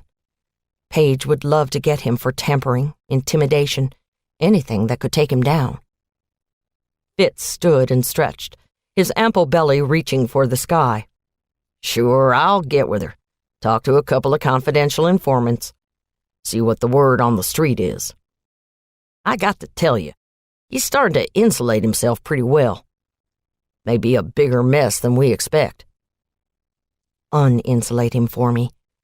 The drug and gang scene is strong enough here. We don't need another player in the mix. Deal with Vice, whoever you need to talk to. But keep it quiet. She chewed on her pencil for a moment. Paige thinks the seeds of corruption may go even deeper, all the way to the bench. Fitz guffawed. I wouldn't worry my pretty head about that. Terrence doesn't have that much pull. Besides, Hamilton was ticked as hell at Paige because the jury acquitted Terrence this time. I heard it was really hot for her ass, and not in a good way. Yeah, that's what I figured. Just pursue the witness-jury angle with Paige. See if you can turn anything up. Keep your ear to the ground, work a couple of sources. See what shakes loose. You got it, sugar. Rather be dealing with a criminal I can understand anyway. Drug dealers, pimps, the regular Nashville nasties. I hate this serial killer shit. Taylor was gathering up her things, trying to tidy up, when her phone rang. Lieutenant Jackson. Taylor, it's Mitchell. I need you to do me a favor. Since you're my boss, anything you ask me to do is actually considered a direct order. Her smart-ass remarks usually made him laugh, and this was no exception. While I appreciate that you're my subordinate, I have a feeling you're running the whole show regardless. I understand you were at the accident scene this morning, where Whitney Connolly lost her life. I was. Sam and I were having coffee around the corner, so I tagged along. Why, is something wrong? No, nothing's wrong, exactly. But I need you to head over to Quinn Buckley's home. She's Whitney Connolly's sister. I know who she is, boss. I went to school with them for a couple of years. They transferred in after their incident. Besides, I don't think there's a person in Nashville who doesn't know who Quinn and Whitney are. Yeah, well, it's been a long time, and those girls went through a terrible ordeal. And now Whitney's been killed, and it's been a big shock from what I hear. Not just a sister, but an identical twin. Apparently, Quinn Buckley is taking the news very hard, which is to be expected. I've heard twins have some bizarre connection to each other that normal siblings don't have. Anyway, I'm getting off track. She told the officers that went to inform her of the accident that Whitney had been trying to reach her. Frantically was the word she used. I thought you could head over there and see what frantic means in Belle Meade. I'm happy to. I haven't been slumming in a while now. What's the status of their case, anyway? Did the guy ever get paroled? Nope. He's still in and will be for quite a while. So I don't think this has anything to do with their past, just their present. But if you would go over and find out for me, I'd appreciate it. Will do. Where are you with the rapes? Lincoln and Marcus interviewed the victim who thought she knew him. She's wobbly. I'm not sure if she's going to be the best source of information. But the boys told me something interesting. She says it was a cop. There was silence from the other side of the receiver. Do you think that's the case? Could that be where the leak came from? If it's one of our own, he could have leaked it himself. That's damn fine speculating, Cap. But I think it's a little too soon to make those kinds of assumptions. I'm still convinced the leak came from outside this building. Lincoln and Marcus are chasing it down. I just sent them to talk to Betsy. We'll figure it out, I promise. They hung up, and Taylor finished gathering her things. She went out the back door, pausing at the top of the steps where cigarette burns stuck like porcupine quills from an orange bucket of sand. She took a deep breath and kept walking, but stopped 20 paces away and dug in her pocket for her Camel lights. Flicking a cheap, store-bought lighter, she took a drag. She rationalized for the millionth time. As soon as this case is over, I'll quit for good. She went to the car, rolled the window down, and put the stick in gear. Blowing smoke out the window, she took off down to Broadway, then turned right and headed toward West End. She hadn't thought about the Connolly case in a long time. It had happened when she was only 13, and at the time her parents had sheltered her a bit from it, not wanting to scare her. But she'd worked the rumor mill like every other kid in town, and while they may have had the story straight, no one knew all the details. The Connolly girls disappeared one afternoon on their way home from school. They were attending Harpeth Hall, the exclusive all-girls prep school in Belmead. The school was close to their home, and they usually walked or rode their bikes back and forth to school in their little uniforms. So safe was the neighborhood, no one gave it a second thought. Their parents finally called the police that evening when the twins didn't come home. In the age before Amber Alerts and 24-hour-a-day news coverage, the news hadn't gotten too far. Taylor never really remembered seeing it on television or in the paper, just hearing about it from friends. The girls disappeared, but were found a few days later. They'd escaped from their kidnapper, a strange man named Nathan Chase. According to the official accounts, they were just fine when they got home. The rumor mill, on the other hand, was moving in high gear. The appearance of the Connolly sisters at Father Ryan, Taylor and Sam's high school alma mater, had caused only a minor stir. The genteel students and their well-mannered parents had seen to it that the girls were welcomed with open arms and never bothered by the stories from their past. At least, that was the surface impression. In reality, the whispers and stares were done discreetly, the stories told quietly behind closed junior league doors, the privileged teens murmuring during cheerleader practice and football games. The walls of Belmead Country Club oozed the story, wiping themselves quickly if any member of the Connolly family appeared. But the Connolly girls were readily accepted, invited to all the right parties, dating the best and brightest boys, making excellent marks and never failing to fit in. Or so it appeared. Their scandal, instead of hurting them, made them. The summer skies were darkening with a typical afternoon storm. Taylor opened the sunroof, catching a breath of cool air that preceded the storm. Crossing Interstate 40, traffic was slow and aimless. Passing through the quiet streets of West End, she finally came to the intersection of Harding Road and White Bridge Road. The Starbucks date she'd shared with Sam seemed like days ago, not just this morning. She'd managed to put aside all the emotions from her 2-day roller coaster ride during the afternoon, but seeing the Starbucks brought the news, or non-news, back in a flash. Talk about dodging a bullet. She supposed she'd have to tell Baldwin about the false alarm, share the near miss with him in as light-hearted a manner as she could. God knows she didn't want anything to screw with their relationship. Things were good. She was content. She loved him, he loved her. End of story. She didn't want the same things many women craved. A great man, a wonderful bedmate, relative companionship. That was enough for her.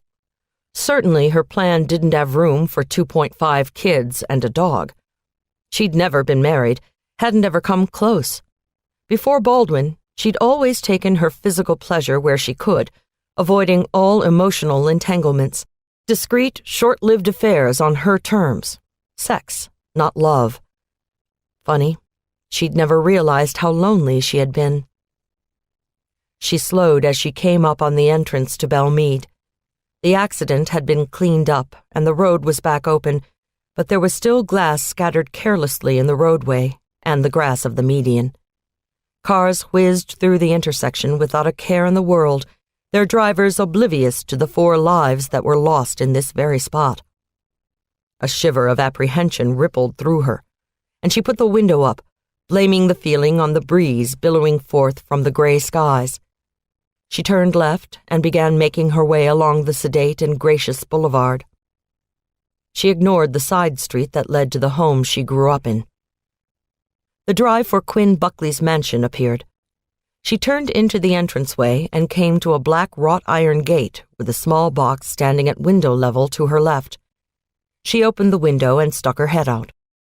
"Taylor Jackson to see Mrs. Buckley, please."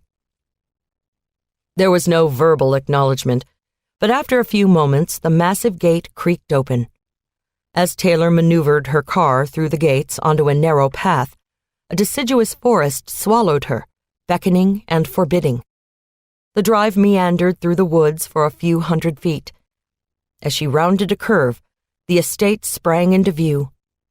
Even by Belmead standards, the property was massive. The plantation-style house was a white two-story washed brick colonial with substantial columns forming a protected area that had been made into an elegant front porch. 4 stone chimneys danced toward the sky. East and west wings abutted the main residence, and Taylor could see a separate 5-car garage with a transom covered in ivy that led into the east wing. The west meandered into the woods, the architect finding natural beauty within his design. Black shutters blinked mournfully, and the air seemed heavier as Taylor drove closer, as if the house itself was grieving. She parked in front of a fountain reminiscent of the Italian Renaissance, taking in the care and nurturing that had gone into the landscaping around the front of the house. The place reeked of money. Taylor rang the bell and waited, walked up and down the steps. Just as she started to get impatient, the ornate double doors to the main house swung open and Quinn Buckley appeared. Taylor hadn't seen Quinn in a very long time. If she had spent any time paying attention to the upscale magazines of Nashville, she would have recognized Quinn Buckley for herself in an instant. But all she could see was Quinn's sister's face. Whitney Connolly floated at Taylor, and she had to shake her head slightly to realize that it wasn't her. As she climbed the stairs to the front door and Quinn came into clear focus, she could see some of the minute differences between the two women. Quinn wasn't as curvy as Whitney. Her mouth, though generous, wasn't as full and pouty. Taylor caught herself wondering just how much plastic surgery Whitney Connolly had undergone over the years. Quinn Buckley had the look of her sister, that was for sure. But where Whitney Connolly had come across the television screen as well put together, Quinn Buckley oozed class and money. In her low-slung jeans and cowboy boots, Taylor felt slightly frumpy, an L.L. Bean figure next to a Yadro figurine. Noting Quinn's perfectly highlighted coif, she instinctively reached to smooth her own ponytailed blonde hair, then caught herself, straightened to her full 5'11", and strode purposefully the rest of the way up the stairs to the door. Quinn extended a small, well-manicured hand to Taylor as she reached the top of the steps. "Lieutenant Jackson?" Even her voice was different from Whitney's. It was softer, slightly higher-pitched, and definitely had more of a southern flavor to it. How 2 women could be so much alike and yet so different was amazing. Taylor took Quinn's hand and nodded. "I am. How have you been, Mrs. Buckley? I don't think we've seen each other in several years. I'm so sorry we have to meet again under these circumstances. I was a fan of your sister." Quinn's face closed for an instant, then she smiled graciously. "Of course. Please, won't you come in?" She turned and led the way into an oversized foyer with dual staircases creeping up either wall. Taylor felt a quick pang. Her parents' home had been set up just the same, and she remembered sliding down the curved balustrades. Quinn caught her staring and gave her a questioning look. "Reminds me of... well, never mind." Taylor had gotten that look before, and it caused a moment of heat to flare up in her chest, like she'd never been inside a fancy home. Please. She almost burst out laughing at the slightly imperious look Quinn was giving her. Among her former peers and their parents, Taylor always got the same reaction. Her parents had money, and yet she'd chosen police work instead of the privileged life that Quinn Buckley had obviously built for herself. Some of them just couldn't understand that money didn't mean anything to her. "Yes, I see. Would you mind following me? I thought we could talk in the study." Quinn turned to her left and entered a huge, beautifully appointed room.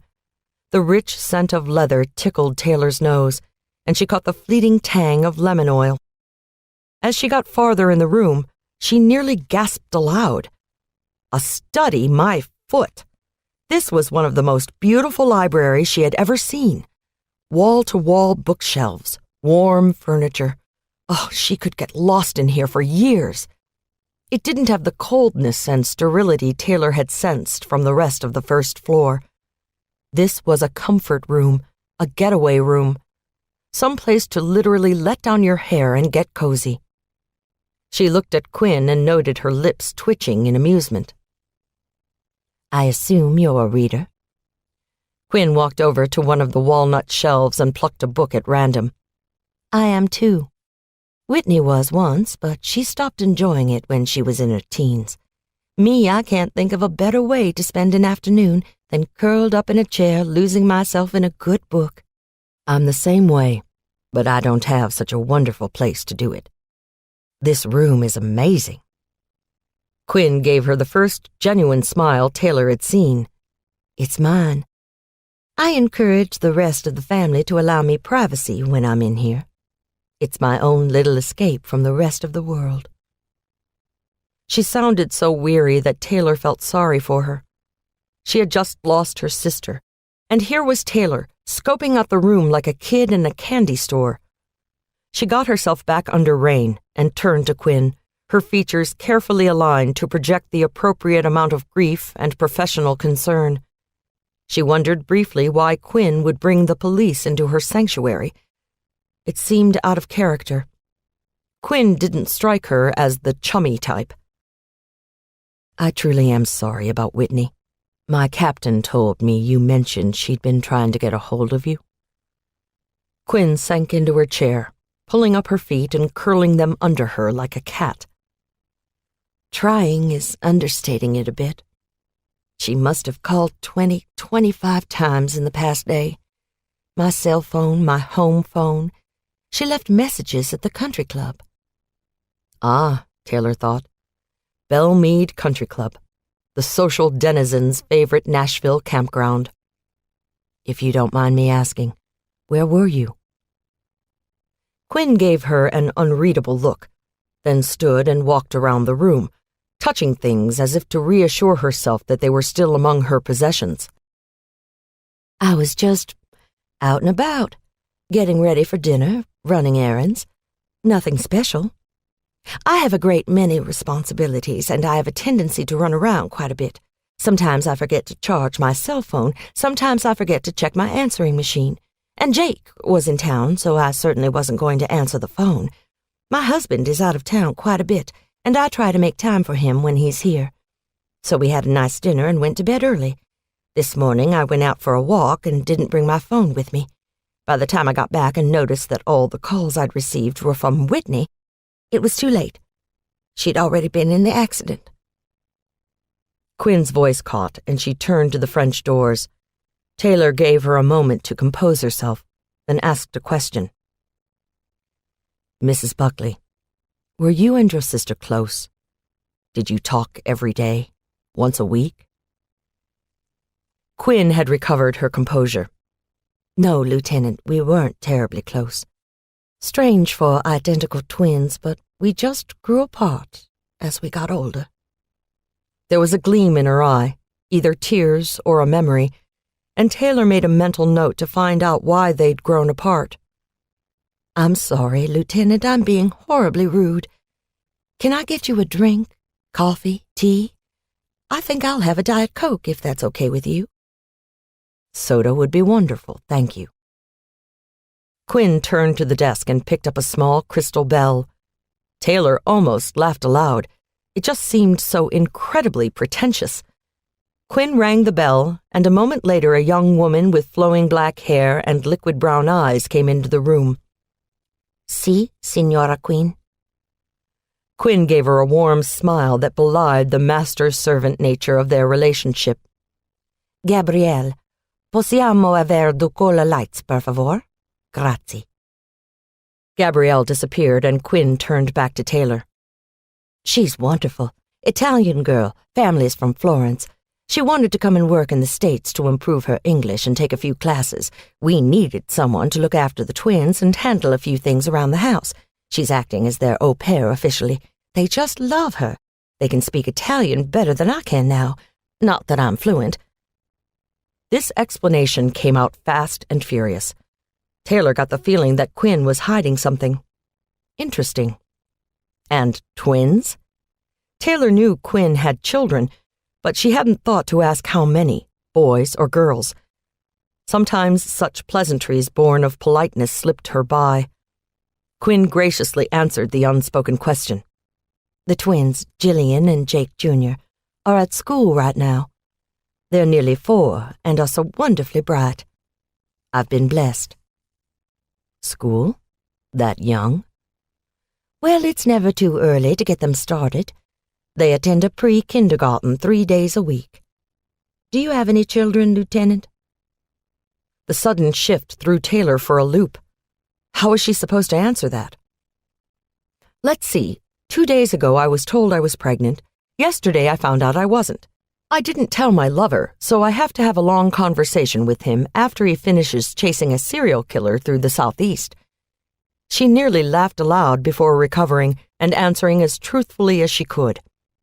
I don't yet, but my best friend is having twins. They just found out. Do you remember Sam Owens? It's Sam Laughley now. She was in my class. Good job, Taylor, she congratulated herself. Deflection is the name of the game. I do remember Samantha. She's the medical examiner now. That must be interesting. Well, that's wonderful. Children are such a joy. Jake and I were so thrilled when we found out. Oh, Lieutenant, I shouldn't be taking up your time with this. It won't help get my sister back. Gabrielle interrupted, bearing their drinks on a silver tray with tall crystal glasses filled with ice. Grazie con tanto, Gabriele. Lasci prego sulla tabella. The girl set the drinks on a marble-topped table and left the room. Quinn went to the tray, grabbed the soda can, and ignored the glasses. Taylor raised an eyebrow and followed suit. The move seemed a bit informal from a very formal woman. Maybe Quinn Buckley wasn't quite as high-strung as she first appeared. They went to the chairs in front of the fireplace, a conversation grouping that put them in face-to-face contact. Taylor sat and pulled out her notebook. Okay, Mrs. Buckley, can you tell me what Whitney was so upset about? It would be easier to let you hear it for yourself. She reached behind her and hit a button. Taylor realized the answering machine sat on the desk behind them. Aha! That's why we're meeting in Quinn's sanctuary. You said my answering machine earlier, Mrs. Buckley. You have more than one? Oh, we've got a voicemail system for the family. This is for my private line. There was no other explanation. The machine whirred for a moment, then clicked into play mode. A voice filled the room. Quinn, are you there? Damn it, pick up the phone. I have to talk to you. I'm coming over. This just can't wait. If you get this message, wait for me at the house. And Quinn, for God's sake, be careful. The voice was filled with hysteria, and Taylor felt a shudder go down her spine. Were all the messages like this, Mrs. Buckley? She asked. Yes, for the most part. She never said what was so damned important that she'd wreck her car in her rush to get here. It would have been easier if she'd let me know what the problem was, and what I'm supposed to be careful about. Lord, that woman doesn't usually overreact like this. She fiddled with the gold braid attached to an upholstered throw pillow. I was hoping you could look into things for me, Lieutenant. Perhaps examine some of the stories she was working on. See if something came up in one of them that could affect my family or me in some manner. She cleared her throat. Perhaps Whitney came across something that may be embarrassing. Other than that, I just don't know what to tell you. Taylor was silent for a moment. Mrs. Buckley, call me Quinn. We're of an age, after all. Mrs. Buckley always makes me think of Jake's mother. Taylor nodded. Quinn, you mentioned your husband travels quite a bit. May I ask what he does? My, you really are out of the loop, aren't you, Lieutenant? Taylor, please. Out of the loop? Well, your father, Win, he's friends with Jake. Ah, Win Jackson. That was something she didn't feel like dealing with right now. My father and I aren't close. So, tell me, what does Jake do? He's the senior vice president of Health Partners. Your father is on the board of directors for the company. Oh, Taylor said in a small voice, like that was supposed to mean something to her. Quinn must have caught her confused look because she continued to explain. Health Partners is the leading small community-based hospital company in the country. Jake has to travel to all of their sites constantly to make sure everything is going well. They have holdings all over the southeast and a few in the northeast as well. They're growing bigger, and Jake's job is to make sure they grow in the appropriate places. Quinn sounded bored, like she was reading a description off the back of an annual report. Even her eyes had taken on a bit of a glaze. Taylor surmised that Quinn wasn't very interested in her husband's job, despite the obvious trappings and advantages the job gave. They certainly weren't lacking for money. Okay, that's good. I'll tell you what. I'm sure you want to go through your sister's things. I'll accompany you over there and have a look around. Does that sound good? That would be fine. When would be convenient for you? Taylor noticed that the moment Quinn had started speaking of her husband, all the warmth and sparkle had gone out of her voice, and now talking about her sister was bringing it all home. Any time is fine with me. Would you like to go now? I'd prefer tomorrow morning. I have some arrangements to see to, and I haven't been able to reach our younger brother, Reese. He is in Guatemala, doing a mission trip with several other doctors from Vanderbilt. He's the youngest resident to ever go on one of their trips. They spend 2 weeks doing surgeries on cleft palates, joints, all the procedures these poor people have absolutely no access to. Reese will be doing some pre-op and post-op counseling. Anyway, that's neither here nor there. He's not due back for another week. I'll try to get word to him, but he told me before he left that there wasn't a solid line of communication. He'll want to have a hand in everything. Taylor handed her one of her cards and said, "Any time tomorrow morning is fine with me. Just give me a call, and I'll meet you there." With that, they wrapped things up with a few niceties, and Taylor made a hasty retreat. Something was very sad about Quinn Buckley, and it wasn't only that her twin sister had just died. Back in her car, she decided she might have time to head over to Betsy Garrison's house.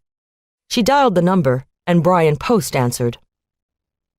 "Hey, Post, can I come on over? I wanted to check on Betsy, see how she's doing. Maybe talk about the case for a moment." "You know what, Taylor, it might be best if we gave it a day. She started to come off all the drugs and really grasp what happened, and she's pretty pissed off. Having the story out on the air isn't helping matters. I don't want her to have to go through it with other people around. You know what I mean?" "Of course. That's no problem. Have her call me when she's ready to talk. Meantime, do you want to be brought up to date?" "I already spoke with Lincoln and Marcus. They brought me up to speed. I guess we have to start looking at one of our own, huh?"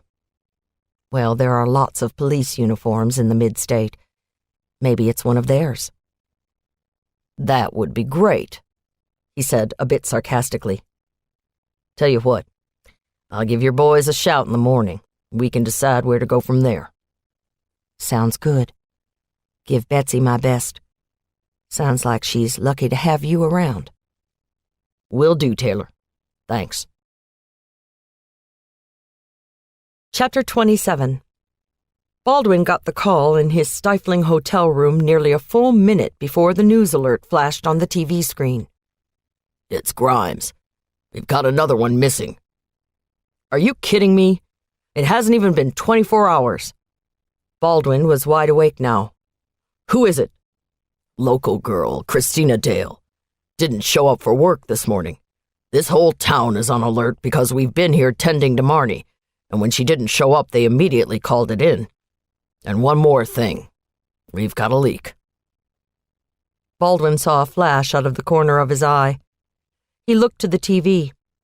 Sure enough, the news alert came up, a picture of a pretty brunette staring out from the screen. "We have a leak" was an understatement, and he told that to Grimes. I know. I can't figure out who it is either. No one that I'm giving information to, that's for sure. Regardless, we need to get moving on this new victim. How soon can you meet me? Let me grab a shower, say 15 minutes in the lobby. Okay, I'll see you. Grimes hung up, and Baldwin sat on the edge of the lumpy bed, shaking his head. Too fast. This guy was on fire, and they weren't any closer to finding out what was happening. They needed to kick it into high gear. He got up and walked to the bathroom, stripping off his boxers as he went. Oh, who was he kidding? They needed a break. They needed a big break. We got a break, Grimes whispered to Baldwin as he walked up to him in the lobby. Grimes was looking a bit better today, not rested, but there was a glimmer in his eyes. We got a break, he said again, low, and put his hand on Baldwin's back as if to propel him toward the front door. Baldwin waited until they were outside and turned to him. Let me guess. There was a DNA hit on the piece of condom. Grimes looked vaguely disappointed. No, there was nothing of use there. They were covered epithelial cells, but they were from a female. It's a wash, unfortunately. Damn, Baldwin huffed. That was our best shot so far. You'll change your mind after you hear this. We had an anonymous call that Christina Dale was seen at a motel last night. Cheap-ass place just a couple of miles up the road. We're gonna go in and check the room. She might still be there. We've got dogs meeting us, too. If she's gone, we might be able to track her scent. They got into the car and Grimes was buckling, shifting, and steering at the same time. Break, man, that's what we needed, a break. Yeah, no kidding. This is good, Grimes. Baldwin was skeptical that they'd find the girl in a cheap motel room with all the evidence they needed to catch the killer. But he was willing to try anything once. His thoughts drifted. It seemed a little unlikely that the strangler had simply decided to grab a motel room for the night to kill his latest victim. Baldwin mentally slapped himself. You don't know she's dead, man. But if she was, and he left something behind for them, well, that would be nice. A motel room would be a blessing and a curse for them. Too many remnants to process, but something might pop out. Grimes was still muttering under his breath as they pulled into the horseshoe-shaped drive of a budget motel that had seen better days. Paint peeled off the walls, a dirty gray that might have been white 50 years before. The vacancy sign flashed, and Baldwin wondered if it had ever been turned off. There were cars piling up in the parking lot, and Baldwin wanted the first crack at the room. Stall them, he said to Grimes as he jumped out of the car. He walked quickly to the office and shut the door behind him. A fan poured warm air through the room, making it sweltering. A man with one tooth sticking out from what seemed like his lower lip stared him down. Baldwin flashed his FBI badge and hoped it would impress. It didn't. We got a call that Christina Dale was seen here last night. Can you tell me what room she was in? The man stared at him, belligerence creeping up in his eyes, then dampening down like he'd stepped into a cold mental shower. Yeah, she was here. Didn't see with who. Came in all drunk and stupid like she always does. Gave her the key to the room on the end. She didn't bring her back yet this morning. What's all this about? Have you been in the room? Ain't but the one key. I told you she didn't bring her back this morning. What's all this? Did Christina do something stupid? Get herself in trouble with the law? The leathery bald head and absence of teeth gave the man a shrunken look, as if a headhunter had stolen in during the night and worked his magic on the man's head, shrinking it down to portable size. Baldwin was almost staring, but stopped himself. And you are? Call me Ishmael. The man cackled. Baldwin stared at him until he finally stopped laughing and said, It's Jones. Mr. Jones, did you see who she came with? Was it a man? What, you think she's one of those lesbos? Course it was a man. Practically a different man every night, seemed to me. He sucked his tooth, the noise making Baldwin's spine crawl. Mr. Jones, is there any chance you remember the particular man she was with last night? Jones sighed. Probably some young, good-looking feller. She seemed to like them damn black Irish. Brought 'em around more often than not. Dark-haired men, you mean? Black as coal. Course, I don't see much. I don't go spying on folks. Of course you don't. Lying sack of shit. Baldwin was ready to pull that tooth right out of the man's mouth. Were they in Christina's car? Nope. Don't say as I know what kind of were either. Just long and dark, that's all. Maybe silver. Never was much of a car man. Like me those tits and ass, though. Baldwin watched the fan for a moment, biting his lip. If he were as old and wizened, he'd be bad-tempered too. Anything else you can remember, Mr. Jones? Did you see what time the car left? Can't say that I did. I sleep there in that back room over yonder. Expect people to ring the bell if they needs me. I don't recall anyone ringing the bell after Christina came through. What'd she do? I don't know, sir. Thank you for all your help, though. Mind if we break down the door if it's locked? I don't give a rat's patootie what you do, so long as you pay for it. But them doors are kind of flimsy. Won't take much to get it open. Okay, Mr. Jones. Why don't you stay in here while we go get that door opened? He left before the man had a chance to ask any more questions or get any ideas, and walked quickly back to Grimes. The old man hustled after him, stood in the doorway to the motel office, and stared at the commotion. Room 3. No keys. We'll have to take the door. The guy in there, the manager, didn't seem too concerned, just wanted to know if Christina did something to get herself in trouble. Saw her come in with someone driving a long car. Was he the one that called it in? I don't know who called it in. They just said it was an anonymous caller. I got the call from the sheriff's office. They'd gotten a call from their news station here in town. Baldwin appraised the man. Sloppy work, Grimes, very sloppy work. He should know every detail of the events that led them to this motel. He was getting wound too tight. We better be careful in case someone is jerking our chain. Let's just go up and knock first. They made their way to the door and did just that. There was no answer. Baldwin turned the knob. It was locked from the inside. He signaled to a deputy who held a battering ram. The door wouldn't take much abuse. It looked rickety as hell. The man stepped up, swung once, and the door burst open. Baldwin looked inside and was assaulted with a strong, coppery smell. He held up his hand to signal that he didn't want anyone else coming into the room, then flashed his maglite through the door. The sight was grim. He could see almost immediately that there was no one in the room. It was a small area, just large enough for a bed and a desk, the latter taken up with a battered old television. A door led off to the right, and Baldwin could see the reflection of a toilet and tub in the mirror.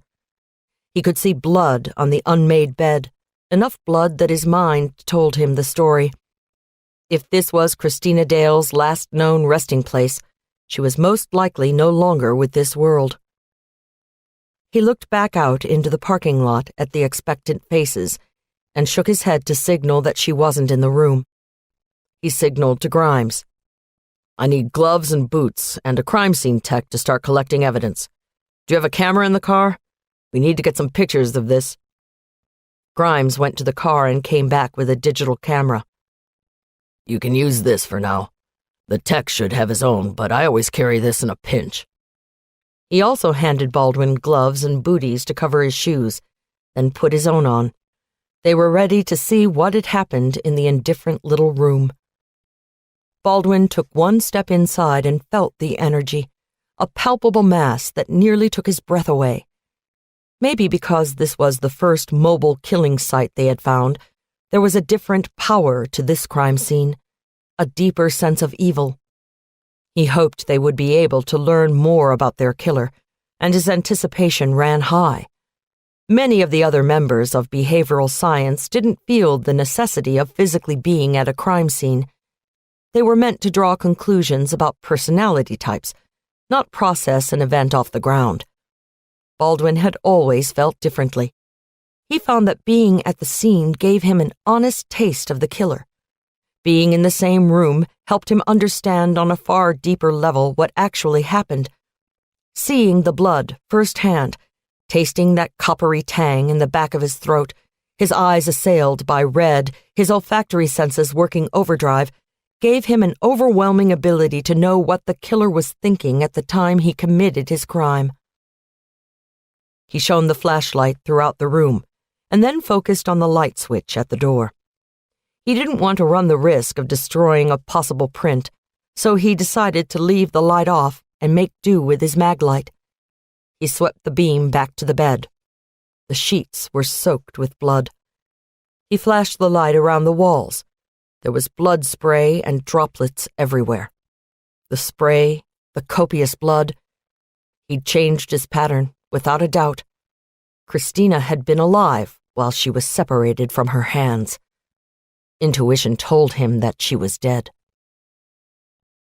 The light took in the rest of the room. Something on top of the TV caught Baldwin's eye. Carefully picking his way to the television, he read the note aloud without picking it up. She half enclosed me with her arms. She pressed me with a weak embrace, and bending back her head, looked up and gazed upon my face. 'Twas partly love and partly fear, and partly 'twas a bashful art, that I might rather feel than see the swelling of her heart. My, he does love the classics, Baldwin remarked, sliding the note into a plastic sleeve. That one's Coleridge. It's called Love. He glanced at Grimes and nodded, looking around the little room for any other signs. He saw none, so he backed carefully into the dusty courtyard. The rest would be up to the crime scene techs. He hoped they were good. I wonder if he had feelings for her, Grimes asked. No, Grimes. He doesn't have feelings that can be equated to love. She's a pawn in his game, that's all. The poems mean something to him. I don't know if they're supposed to mean anything to us. Let's get this room processed. We need to see if we have anything that can link Christina Dale to the rest of the girls. They stepped into the clearing in the parking lot. Jones was holding court in the door to the office. A few locals had stepped onto the porch to exchange gossip with him. Lights were flashing. People were starting to crowd around. A deputy that Baldwin recognized from yesterday's crime scene with Marnie Fisher started winding yellow tape around anything he could find that would help form a barrier between the public and the law enforcement officials that were processing the scene. As Baldwin watched the parade of action, a black SUV pulled up, and he breathed a sigh of relief. Grimes hadn't lost it completely, and had called in their own forensic team. The locals wouldn't be allowed to touch anything. Only the FBI would be handling evidence. There was just no sense in messing around. The dogs were next. They piled out of a dingy white pickup truck, a man in overalls and a John Deere cap herding them. There were 2 bloodhounds and a blue tick hound. Good trackers. A deputy from the sheriff's office had gone to Christina Dale's home to check on her whereabouts when they'd first gotten the call that she hadn't shown up for work. When she wasn't to be found, the heads-up deputy grabbed a couple of pieces of her clothing. Knowing it was most likely futile, Baldwin watched as the dogs were given the clothing to smell. The handlers stuck something cream-colored under their noses, and they whined and howled, straining on their leads, ready to go. The handler gave his commands, and they were off. They ran about 20 yards to the east, baying, then slowed back to a walk, sniffing the ground, working in circles, growing more confused by the minute. The handler looked at Baldwin and shrugged. He must have put her in a car. Not a big surprise. Baldwin looked around and felt the scene, despite the confusion, was out of his hands. It was time to find out more about the latest victim. Chapter 28. The man was sweating. He was tired. It was hard work getting a body in the right spot. But he was finished now, and he stepped back to admire his handiwork, rubbing his eyes with the sleeve of his shirt. Soon, he thought. Soon it will be done, and you will have everything you always dreamed of. You will have the world at your feet, and I will be there with you. He smiled to himself and got back in the car. He had things to do. He chuckled. And miles to go before I sleep. Oh, yes, miles to go before I sleep. Chapter 29. Whitney Connolly's home was in a stately neighborhood in Bellevue, an area jokingly referred to as West Belle Mead. Trees lined the streets. The homes were mostly two-story brick with large yards. Children played in the streets and backyards, oblivious to the cares of the world. The sun shone its blessings on their cavorting. Taylor drove slowly through the neighborhood, wondering if she would look at buying here. It was obviously filled with kids, and the homes were gracious and large, much more space than she already had. She'd toyed with the idea of selling the cabin once or twice in the past. With Baldwin around, things were getting a little cramped. Maybe that was the key. Break all her own rules. Buy a house, move in together, and let people get over it when they found out she was dating a Fed. Hell, her team was discovering her secret, and none of them seemed to have any issues with it. Maybe she was the problem. Her own prejudices were getting in the way. There was no law on the books against having a boyfriend, after all. She'd counted it up last night. They'd been together for 4 months. Just enough time for the newness to begin wearing off. He'd never officially moved in with her, just stopped going to his own house. She'd never encouraged him to leave. They'd fallen into a pattern while she was rehabbing. He'd bring home dinner. They'd talk about their cases. They'd end up in bed. Idyllic. Nothing easier to ruin a good relationship than having to talk about it. She knew he felt it too. There was no reason to go chasing after it. A woman with a yellow lab walked by and gave her a friendly wave. Taylor sighed and allowed herself a moment of reverie before she pulled herself back into the here and now. There was plenty of time for dreams later. She took a left turn and wound deeper into the neighborhood, pulling to a stop in front of a large red brick house with white columns. Quinn Buckley stood on the porch, her arms wrapped around her body as if she was cold, her pretty face pinched and drawn. She looked terribly tired and uncomfortable. Of course, this house was a far cry from the palatial mansion Quinn was accustomed to. Maybe she just felt out of her element. Taylor chided herself silently. Now that wasn't a very nice thing to think. The woman just lost her sister. Give her the benefit of the doubt. She got out of the car and walked across the grass to the front steps. She saw that Quinn had already picked up 2 copies of the Tennessean and was holding them in her left hand. She held them up, shaking the papers slightly, the plastic covers rustling in her hand. I guess I'll have to cancel her subscription. I guess I'm going to have to do a lot of things around here. Quinn gave her a small smile that didn't make it all the way to her cool blue eyes. Taylor nodded. It's always hard to get things settled after someone passes. Is there anyone else who can help you?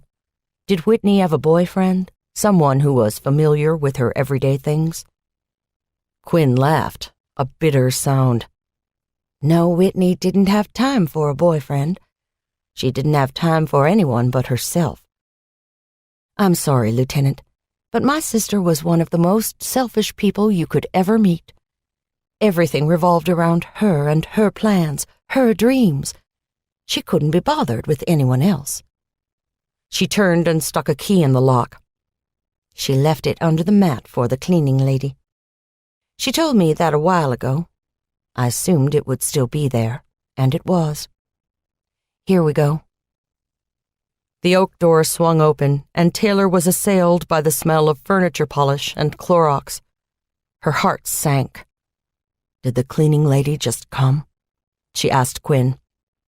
I believe she came once a week, but I'm not sure which day. Usually midweek, I think. Is that a problem? No, not necessarily a problem. If I was investigating a crime here, it would be, but since this was ruled an accident, it shouldn't make a difference. But if there was something here that your sister was basing her panicky phone calls to you on, I would want to see it. But maybe we're grasping at straws. It doesn't mean that there's anything tangible. Let's just look around. Quinn nodded and led the way through the foyer. The house was beautifully decorated to within an inch of its life. Parquet floors led to a spacious kitchen filled with the latest trends. Black granite counters with an Italian stone backsplash, whitewashed cabinets and stainless steel appliances. An office area and breakfast nook split the kitchen from a large living room. Mullioned windows ran the length of the house along the back, and natural light flooded from the fenced-in backyard. Everything had a place. Not a thing was disturbed. It was very homey, yet there was an antiseptic quality to it all, as if a decorator had decided what Whitney would like rather than Whitney herself deciding. Taylor supposed that if she was as busy as Whitney had obviously been, then she might have someone else do the decorating too. Taylor moved slowly through the downstairs of the house. The maid had been thorough. There was nothing amiss. Damn, that just made things more difficult. As she turned to go into the living room, a briefcase and a laptop computer caught her eye. The brand-new computer was sitting on the desk of a built-in set of shelves, and the briefcase sat at the foot of the chair. Taylor carefully opened the briefcase but saw nothing that excited her. Whitney didn't bring a lot of paperwork home. She pulled out the chair and sat in front of the computer. She opened the top and was rewarded with a full screen of emails. Whitney Connolly hadn't logged out of her computer when she took off like a bat out of hell for her sister's house. Taylor scanned the emails. She saw that several had come in today. The dates were current, and the emails were still bolded, indicating they hadn't been read. She noticed that a few of the messages had red flags next to them. She'd seen Sam do the same thing with her emails. She got so many that she had to identify which one she wanted to pay attention to first. Taylor wasn't as picky. She just didn't spend that much time online to have to devise organizational codes for her email. She started looking at the red-flagged entries, trying to see if something jumped out at her. She noticed there were a few that had already been opened but still had the red flag next to them. She turned to Quinn. "Do I have your permission to go through Whitney's emails?" Of course, do anything you need. I'm going to go out on the back deck for a little air, if you don't mind. Quinn stepped out the French doors and turned her back to Taylor. Just as well, she thought. She wouldn't want some impersonal stranger to go through all of her things if she keeled over unexpectedly. She started looking closer at the previously flagged emails and matching them to the unread flagged mail. There were a couple that were self-explanatory, alerts from news organizations and the like. But there was one address she saw several times, the subject line always reading, "A poem for S.W." She took a chance and opened the newest mail from that address. The window opened, and there were just a few lines on the page. Taylor read them aloud. "She half enclosed me with her arms. She pressed me with a weak embrace, and bending back her head, looked up and gazed upon my face. 'Twas partly love and partly fear, and partly 'twas a bashful art, that I might rather feel than see the swelling of her heart." She closed the email, feeling like a spy, and Quinn thought her sister didn't have a boyfriend. She scrolled through the list and saw that there were 5 more emails from the mystery man. im1855195c@yahoo.com. She opened them and glanced through hurriedly. Each held a fragment of poetry like the first had. She wished Baldwin would send her anonymous love poems. She went through the rest of the mail but didn't see anything that leaped out at her. It was time to let Whitney's sister take a crack at it. "Quinn?" Taylor called over her shoulder, and Quinn came in from the deck. Taylor pointed to the emails. "I've been through here and haven't seen anything that seems terribly out of place. She seems to get a number of emails from the same people. Would you like to take a look and see if anything strikes you?" "I don't think that's necessary, Lieutenant. My sister's email is just not something I'm interested in, and I can hardly think any of it would have to do with me." "Well, have a quick look anyway. I did find some love poems that had been sent to her. I thought you said she didn't have a boyfriend." Taylor's voice was only slightly accusing. She wondered if there was any chance that Quinn knew anything substantive about her sister's life. "Love poems? Let me see." Quinn leaned over the desk, and Taylor pulled up the latest message. Quinn read the lines and got a strange look on her face. Taylor noticed. "Something strike you as odd about this?" Quinn's face took on a soft countenance, and her eyes got moist. "It's nothing, really." Taylor wasn't going to let that go. The look on Quinn's face told her that there was something about the poem. "I think there may be something here. There are several more. Are you sure they don't mean anything to you?" Taylor looked at Quinn, who was trying to look away. Taylor could see that her shoulders were shaking slightly, and she was amazed to see a tear fall down Quinn's lovely face. "What's wrong?" she asked softly. "Is this getting to you?" Quinn laughed out a sob. "No, it's nothing like that. I loved my sister, and I'm sick at heart that she's dead. But the poems, that's got nothing to do with it. My husband used to send me poems. He doesn't anymore." She turned away and gathered herself by walking through the kitchen, grabbing a paper towel, splashing some water on it and holding it to her face. When she turned back to Taylor, her eyes were shining, but she was back in control. "Silly of me to think of Jake in the middle of all this. I guess seeing that Whitney has an admirer made me wish that Jake felt like that about me still." And with that, she left the room. Taylor could hear her rummaging around, but decided to leave her alone for a while. Taylor swept through the rest of the house, looking for anything that would give them a clue as to why Whitney Connolly was in such desperate straits to reach her sister. If only the maid hadn't wiped away any obvious intent by straightening and cleaning. If there were papers left out, notes or the like, there was no way to know. Then she had a thought. "Quinn?" she called out. "Have the officers from the accident scene given you any of Whitney's personal effects?" Quinn came back into the kitchen. "No, I'm supposed to go to the morgue and pick them up. They said there were a few things in her car. Now that was dumb of me, wasn't it? We should have gone to get her things before we came all the way out here." Taylor stifled a laugh, as if Bellevue, a scant 5 minutes farther out from downtown than Belle Meade, was on the other side of the universe. "It's really no trouble. We can head over there now if you'd like. I think we need to go through and see if anything in her stuff gives us a better idea than what we've gotten here."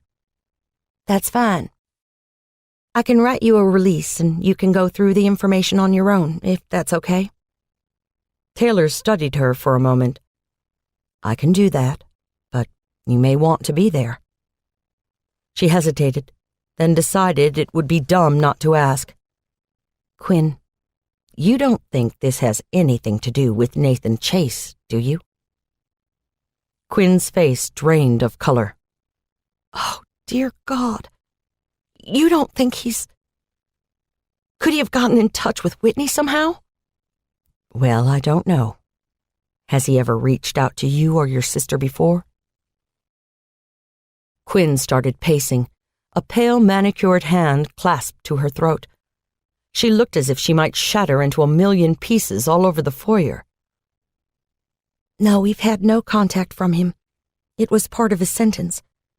And he's still in jail, I know, because I check every so often to make sure he's not getting out. He's not due for parole for another 15 years. Taylor digested that for a moment. Kidnapping was one thing, but Chase had been sentenced to at least 30 years. She made a mental note to look up the case and find out what exactly he'd been sentenced for. It probably wasn't germane to this case, but it wouldn't hurt to have the whole story. Okay, Quinn. I'll go and sort through Whitney's things.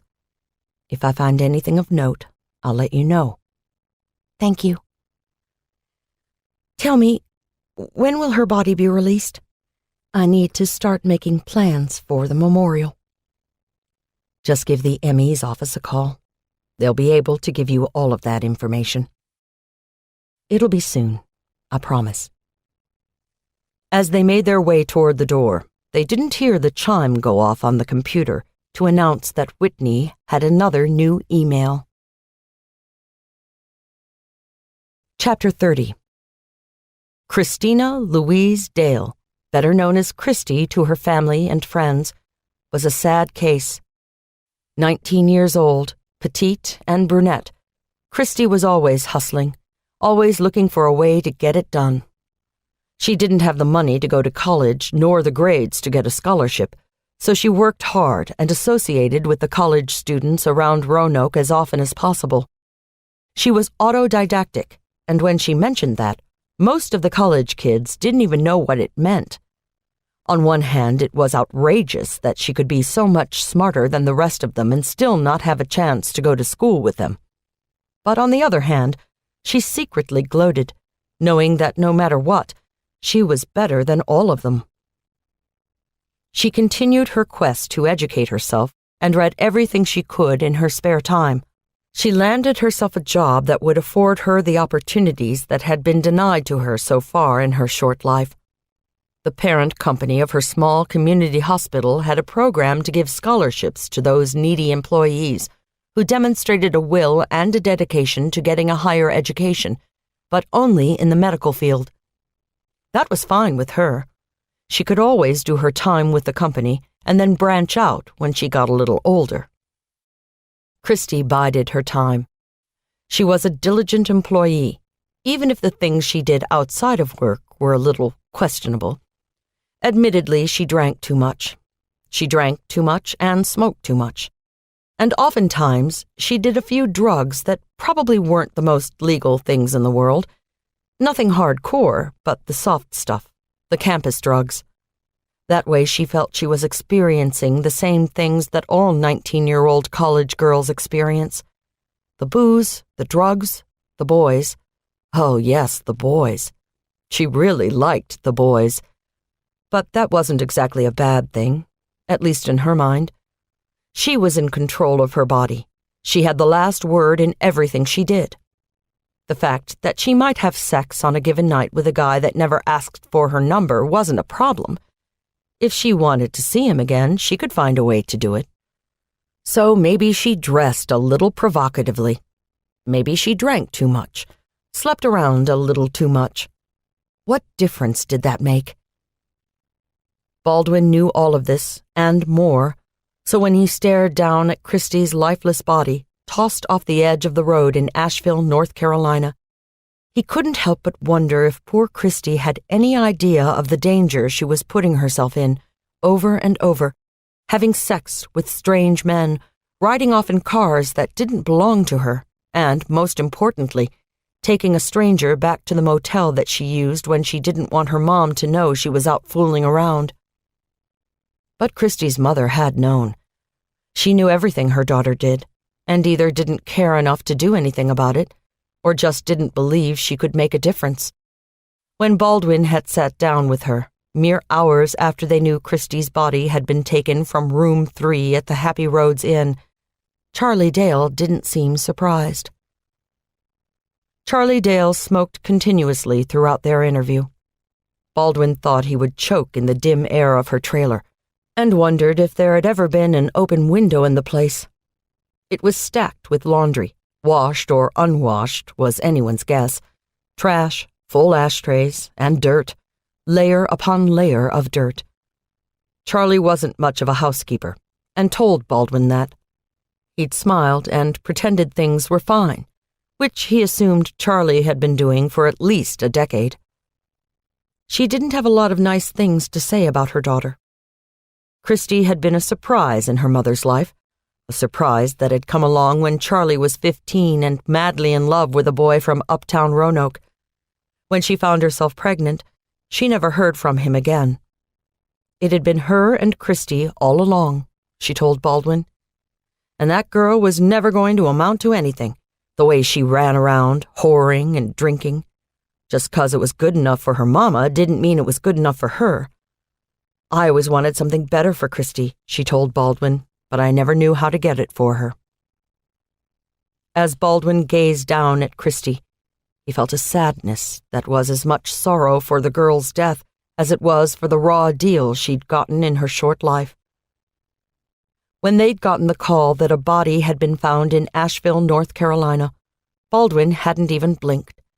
The killer wasn't thinking too far ahead. Now that they were hot on his trail, he was grabbing, killing, and dumping, and he'd really gotten on a tear. Christy hadn't even been missing a day, and now Baldwin stood over her battered body, looking at the knife wounds in her chest, the bloody wrists, wondering where her hand would show up. Marnie Fisher's neatly manicured hand was a few feet away. Baldwin calculated. Where were the rest of the girl's hands? His careful, methodical serial killer had escalated into a vicious spree maniac. At first glance, the killer was trying to draw them in, a heavy spider in a silken web of intent. But as each thread unraveled, each victim killed quicker than the last, the web tore. A sophisticated, organized killer could last for years off one kill. This one was decompensating at a rate Baldwin hadn't seen for a decade. The change was fascinating from an empirical standpoint. It was Baldwin's talent, the ability to separate the victims and their lives from the crimes being committed. Psychologically, it was a simple issue. The killer's message wasn't getting through. This was frustrating him, and in turn, he was taking chances, not as worried about possible consequences. His endgame had started. Forensics had a field day in the motel room. It was obvious that Christy had been repeatedly stabbed, and that blood added to the cast-off spray from the arterial cuts in her wrists created a gory miasma for the techs to comb through. The room hadn't been wiped down, so there were many fingerprints, almost too many to take exemplars from, considering the number of people who had been through that room. Baldwin assumed the killer was wearing gloves. They hadn't gotten a fingerprint from any of the scenes that they could place him at. For the first time, they'd found a minute amount of semen mixed in with the blood on the bed sheets. In a regular case, that would have been cause for celebration. Because there had been no evidence collected from the earlier event with the ripped condom, there was nothing to compare with this DNA. Another telltale sign that the killer was on the edge, losing control. He was getting sloppy. Baldwin had instructed the techs to file the DNA into the CODIS system, hoping for a match from deep within the bowels of the database, but he wasn't holding his breath. Something about these kills felt fresh to him. His profile stated that these were the man's first significant crimes, that his earlier record would be minor, if there was one at all. As he delved further into the case and the pace of the murders increased, the more on target his original assessment seemed. Not finding a match would reinforce at least one element of the profile. Baldwin had asked Grimes to send men into the bar Christy frequented to find out if anyone remembered seeing her talking to someone or, better yet, leaving with someone. But Grimes had reported that no one saw anything out of the ordinary. One bartender had gone so far as to joke that keeping up with the men Christy was seen talking to would take an entire police force. His humor wasn't appreciated, and he quickly apologized and let them know that, seriously, she could have been with anyone. No one paid attention to a crazy girl flirting her way through a few hours of drinks. On a lark, Baldwin had asked Grimes to see if anyone remembered a young, dark-haired man, but that got a laugh. They were in a college bar. At least half the patrons fit that description. No one in particular had stood out to the bartender. They just didn't have a lot to go on. Baldwin signaled that they needed to get Christie's body out of the brush and onto a gurney so she could be unceremoniously cut open and slid into a refrigerated drawer in the Asheville morgue, while Baldwin twiddled his thumbs and looked stupid, not having any idea how to stop this mercurial killer. It was time to take a room, have a drink, and try to sort all of this out, preferably over the phone with Taylor. He'd realized lately that just talking to her cleared his mind, and his mind needed a lot of clearing now. He needed a strategy session. He needed to lay it all out and see what he was missing. Because he was missing something huge, and that wasn't going to get this killer stopped any time soon. He watched through squinted eyes as Christina Dale was loaded into a bag, placed onto a stretcher, then set gently on a gurney that was slid into the open back doors of the Emmy's cream-colored van. The trees seemed very green, the haze off the mountains very purple, the summer air surprisingly crisp and clean, and only slightly mottled with the smell of death. Everything here seemed larger than life, realer than real, and it made Baldwin's head ache. Mountains always did that to him. Baldwin came out of the shower and flipped on the television set. His hotel room was too hot, so he sat on the edge of the bed in his towel and watched the local news. The lead story was about Christina Dale's body being found. The reporter went through the details, which were sketchy, as Baldwin had made sure that not a lot of information was getting out. She traced the killer's moves over the past weeks, and she finished with a warning to all of the young women of Asheville. All women in the Asheville area are warned not to stay alone and to keep your doors and windows locked. If you go out, please find someone to go with you. Don't speak with anyone you don't know, and carry pepper spray. We can't emphasize enough that you have to be on your guard. Keep your cell phone charged and handy. Don't get into cars with strangers. Everyone needs to be aware.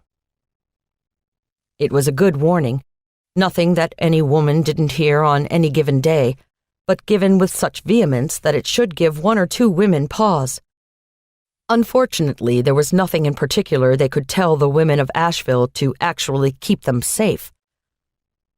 He flipped the TV off and pulled out his files. He spread them on the bed in chronological order and started to go through them, beginning with Susan Palmer. There were definite similarities to the victims. Each had dark hair and eyes. They were between 18 and 28. Body types were comparable. They were all strong and athletic. And they all worked in the medical field to some degree. Was he dealing with a deranged doctor who'd gone over the edge?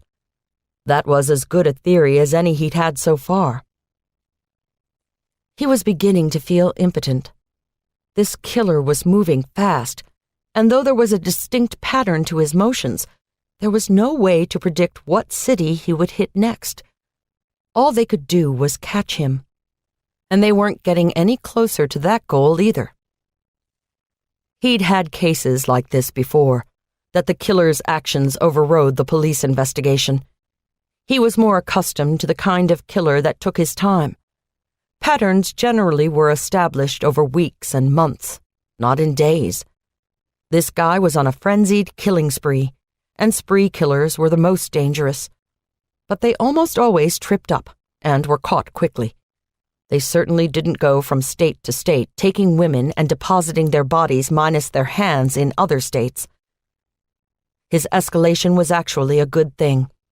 At this pace, he was bound to screw up. No killer was that smart. Leaving his DNA behind was the first of what Baldwin hoped would be many mistakes.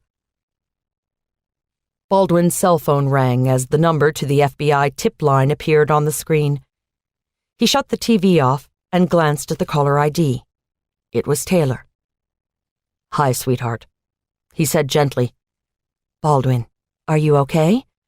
I've been following all of this on the news. You must be exhausted. Yeah, well, crime waits for no man. This situation just goes from bad to worse. Every time we catch up with him, he takes off again. I can't find a single predictor of where he's going to go next. Do you want to run it through with me? Maybe a fresh set of eyes, well, ears, will help. Yeah, that might be a good idea. But first, is everything okay there? How's your rape case? He heard her get quiet, a moment of time in which he could almost hear the thoughts flowing through her brain over the phone. When she answered, he thought she sounded a bit discouraged. Things are fine. Have you seen the news? National media's picked up on the Rain Man story. Just their cup of tea, a real mystery. And who doesn't love a serial rapist? To top it all off, we have a victim who thinks the rapist is a cop, which isn't going over well. Oh, did you hear about Whitney Connolly? Honey, I've been up to my ears here. Whitney Connolly from Channel 5? What happened? She was in a car accident yesterday. Killed her and 3 others. It was pretty bad. I went to the scene with Sam before we knew it was Whitney. It's been awful. You can't turn on the news without seeing tributes to her. I've been working with her sister, Quinn Buckley, to try and find out if there was anything of a more sensitive nature that she was dealing with. She died on her way over to Quinn's house to warn her about something. We just haven't come up with what. I've been going through her personal effects all day, first at her house, then the things that they took out of her car after the accident. I'm not coming up with a lot. Well, she always seemed kind of flighty. John Baldwin, are you telling me you dated her? What little secrets are you hiding? I thought you said you didn't know them. Taylor hadn't known Baldwin at Father Ryan either, but he knew her. It was impossible for anyone not to know Taylor Jackson. Her ability to befriend students in all walks and her devil-may-care attitude had made her stand out. I didn't date her. We never even spoke. I'm just saying she seemed a little flighty. And I've always wondered what the real deal was with that kidnapping. Good segue. I mentioned the kidnapper's name to Quinn to see if there was a chance Whitney's fears had to do with him. She mentioned he was still incarcerated and not up for parole for another 15 years. I wanted to see what the deal was, so I pulled the file. Nathan Chase is in jail for more than just kidnapping. Sexual assault, sexual battery, aggravated rape, and sodomy. Those girls went through a little more than just a kidnapping. I don't know how they kept it all so secret. I remember it was kept pretty quiet. And they had a lot of influence and power on their side. Peter Connolly, that's their dad, was a pretty high-powered attorney, if I remember correctly. They had the protection of being juveniles, too. Wasn't there some innuendo when they transferred to Father Ryan? Well, sure, but nothing came of it. The staff kept a pretty tight rein on anyone who joked around about the incident, and it just faded away. I think it was easier for them to be in a new environment. No one really paid too much attention. Of course, I know now that they must have been going through hell. So Whitney was trying to get to Quinn when she had the accident? And you haven't found anything? No, I haven't. There was nothing in her car other than her cell phone and purse. No files, no notes, nothing. Did anyone check the memo function of her phone? I do that sometimes if I'm out driving and don't want to stop to record my thoughts. Taylor started laughing. Oh, you're brilliant. You know that? I better go check and see if there's anything on it. I bet you $1,000,000 no one thought to check. Let me get to work on that, and I'll call you back. You should probably go to bed, sweetie. It's nearly midnight. I'm sure the phone can wait until tomorrow. You need to keep your strength up. Go to bed. He was amazed when Taylor didn't argue with him, just told him that sounded like a good idea and she'd talk to him in the morning. They said their I love yous, hung up, and Baldwin went back to his files. He spread the pictures of each girl out on the bed and stood over them, staring into their accusing eyes. He went over the facts in his head. Their obvious connection was the link to the medical field. Maybe their killer had been molested by a pretty brunette nurse when he was little. He stopped himself from rolling his eyes. It could be as simple as that. He decided to reorganize the files. It would be easier to spot similarities and differences if they all resided in one file with subfiles in it. Where they liked to eat, where they liked to work out, where they were employed. All the information was culled and put into new piles. Baldwin went back to the work pile. What if he looked at employer instead of industry? Okay, he thought. Susan Palmer had just gotten a job at the Huntsville Community Hospital. Jeanette Lernier was an intern with a marketing company. Jessica Porter worked as a receptionist at the Mississippi Community Hospital in Jackson. Shauna Davidson was working... Damn, it didn't say. Only that she was pre-med at MTSU. Marnie Fisher was a resident, working at Noble Community Hospital. Christie was a receptionist at Roanoke Community Hospital. Baldwin flipped open his phone and called Grimes. The voicemail came on, and he left a message. Grimes, it's Baldwin. Did you get a work history for Shauna Davidson? It's not in the file. Call me as soon as you get this, okay? He hung up and paced around the room. Jeanette Lernier didn't fit the profile. She was in marketing. All the other girls worked at a local hospital. Shauna was pre-med. Community hospital. Community hospital. Time to make a leap. He opened his phone again, dialing the 800 information number. When the operator came on, he asked for the number for a community hospital in Jackson, Mississippi. There was a pause, and the woman came back to him. She had a listing for a Jackson Community Hospital. He'd been operating under the assumption the community hospital was just a designator, not the name of the place. Well, damn. He thanked her and hung up, fumbling open his laptop and plugging Jackson Community Hospital into the Google search engine. Sure enough, it popped up. He read through the site and saw a link at the bottom. It was called About Health Partners, and as he opened it, his cell rang. Grimes had finally gotten back to him. Shauna Davidson had been taking some summer courses, mostly in microbiology and immunology. She had to spend a few weeks doing practical applications. That's it. But Grimes, where did she do the practical work? At the local hospital. Nashville Community Hospital. Why, Baldwin? You got something? I'll let you know. He hung up, gave his attention back to the website, and clicked on the Health Partners link. He entered a sophisticated and accessible web portal. Someone had spent a lot of time and effort to make it pop. It quickly became apparent that Health Partners was the parent company of the community hospital organizations. He went through all of the information, gleaning names and sites. The company had hospitals in several states, all up and down the eastern seaboard and throughout the southeast. That was a bust. If the killer was focusing on hospitals this company owned, they would have to put out alerts from Florida to Delaware. Baldwin closed the laptop, deflated. That had to be the link, and yet it only served to widen the field, not narrow it. He dialed Grimes's number again, and again got voicemail. Damn, was the man sleeping already? He'd just talked to him and told him he'd call him back. Baldwin looked at the clock. It was 2 a.m. He'd been trolling through the web for a couple of hours. Well, yes, Grimes probably was sleeping. This could wait until morning. The best he could do was have a background check done on all employees of the community hospitals in the cities where the girls were taken, and hope that some aberration jumped out at him.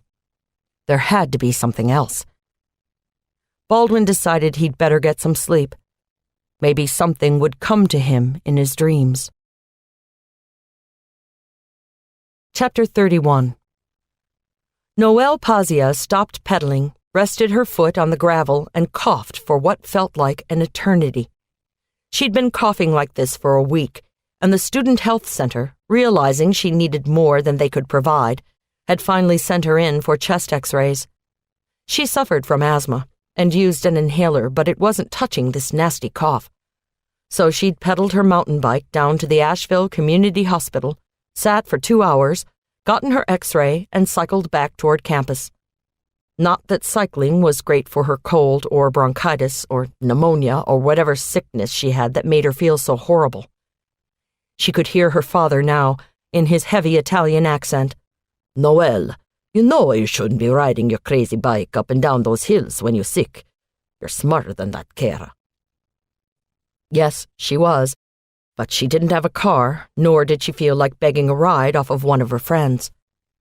As she coughed and tried to catch her breath, she wished that she was back home in D.C., sitting at a table in the back of her parents' restaurant, watching her father, Giovanni, put the finishing touches on a fragrant pot of pasta e fagioli, a traditional pasta and bean soup that Noelle always craved when she wasn't feeling well. When she was growing up, her father would take one look at her pale face and start for the kitchen. No doctor, no drugs, just a big pot of zuppa to make her feel better. The remedy almost always worked. The one time she remembered it didn't was when she contracted the chicken pox from a Romanian boy who lived down the street and came to play in her backyard. The soup didn't help then. But she wasn't anywhere near home. She was on the side of a road in North Carolina, sick with the croup and not a bowl of soup in sight. She needed to get back to the campus and get to her study group in the library. Even sick, she felt the responsibility of schoolwork and wouldn't miss the group. Most everyone had this crud anyway, so she didn't need to worry about giving it to anyone. There was a lot of work to be done now that she was fully into her major coursework, and if that meant she had to put off bed for a few more hours, that's just what she would do. She pushed her damp bangs out of her eyes, swung her leg back over the bike, and started pedaling. Thinking about her father's soup brought back more memories. As she rode, she remembered the compromise that she'd come to with her father. Giovanni was a stern man, hard-working and strict. He'd emigrated the family to America from a small mountain town in Italy called Sesterere, so his 6 children could attend American colleges. Noelle was his youngest child, the last to go to college. She wanted to go to Colorado and study climatology, to go skiing and mountain biking in the biggest mountains in the country.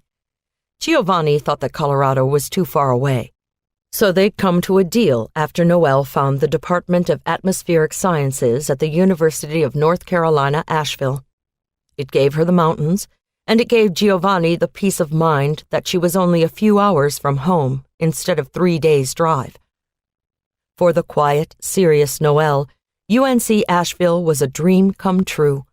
She loved her department heads, her roommate, and the environment of the campus. She'd joined the cycling club and had made many friends. She'd even found a group of Catholic students that went to the church off campus, and she joined them as often as she could. Now, her sophomore year, she felt right at home. She had a lot of attention from the boys on campus, too. She was 5'6", 120 pounds of lean muscle, shiny brown hair, and soulful ethnic brown eyes, and she got quite a bit of attention from the opposite sex. But she was her father's daughter, and shunned formal dating because it was his wish. It didn't bother her. She had a lot of work to do for school, and dating wasn't the most important thing on her plate.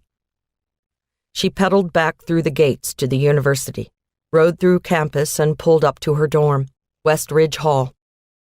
Securing her bike in the rack, she chained it and went inside. Wheezing as she walked the hall to her room, she wondered if she should cancel her attendance at the study group for her climatology class. She came to her door, unlocked it, and went inside. She and her roommate kept the blinds up. Their room afforded a beautiful panorama of the mountains, and they both enjoyed lying in bed gazing at the view. Noelle put her backpack down on the floor and stretched out on her twin-size bed. Ugh, that felt good. Too good. She knew she needed to get up and get going. Being sick was no excuse for missing that study group. So she managed to get herself up, slip on a jacket, grab her books, and make her way out of her cozy room toward the library. Ramsey Library stood in the center of campus, and the walk felt good. Physical activity had always been Noelle's cure when she didn't feel well, so a short walk to the library wasn't going to hurt. She walked along the quiet pathways, waving at people she knew, and went into the library to her study group. They worked for a couple of hours, and Noelle was starting to feel pretty crappy. Just as they decided to take a break, her cell phone rang. Noelle excused herself and made her way to the side entrance of the library. She hated talking on her phone in a group setting. She found it rude when people talked on phones in restaurants and grocery stores. So she was mindful of the other students in the library, and she needed some air anyway. It was a friend from the cycling club asking if she wanted to go biking in the morning.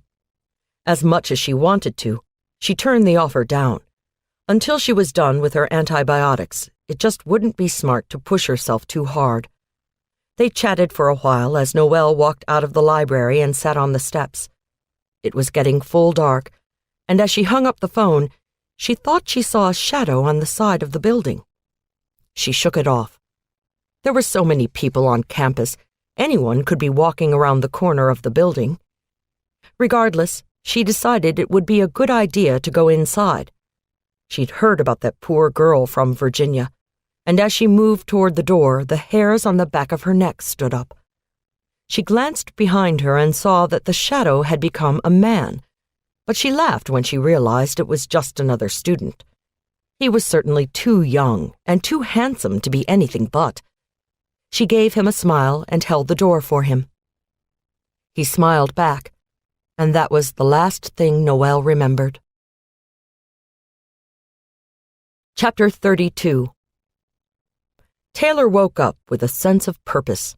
Showered, dressed, and fed, she grabbed the Tennessean from her front step and plopped down on the couch. Lee Mayfield, a crime reporter who Taylor didn't get along with, had the byline for the Rain Man lead. She read through the article, scoffing. As usual, Mayfield had the details wrong. It wasn't just the police who couldn't stand her.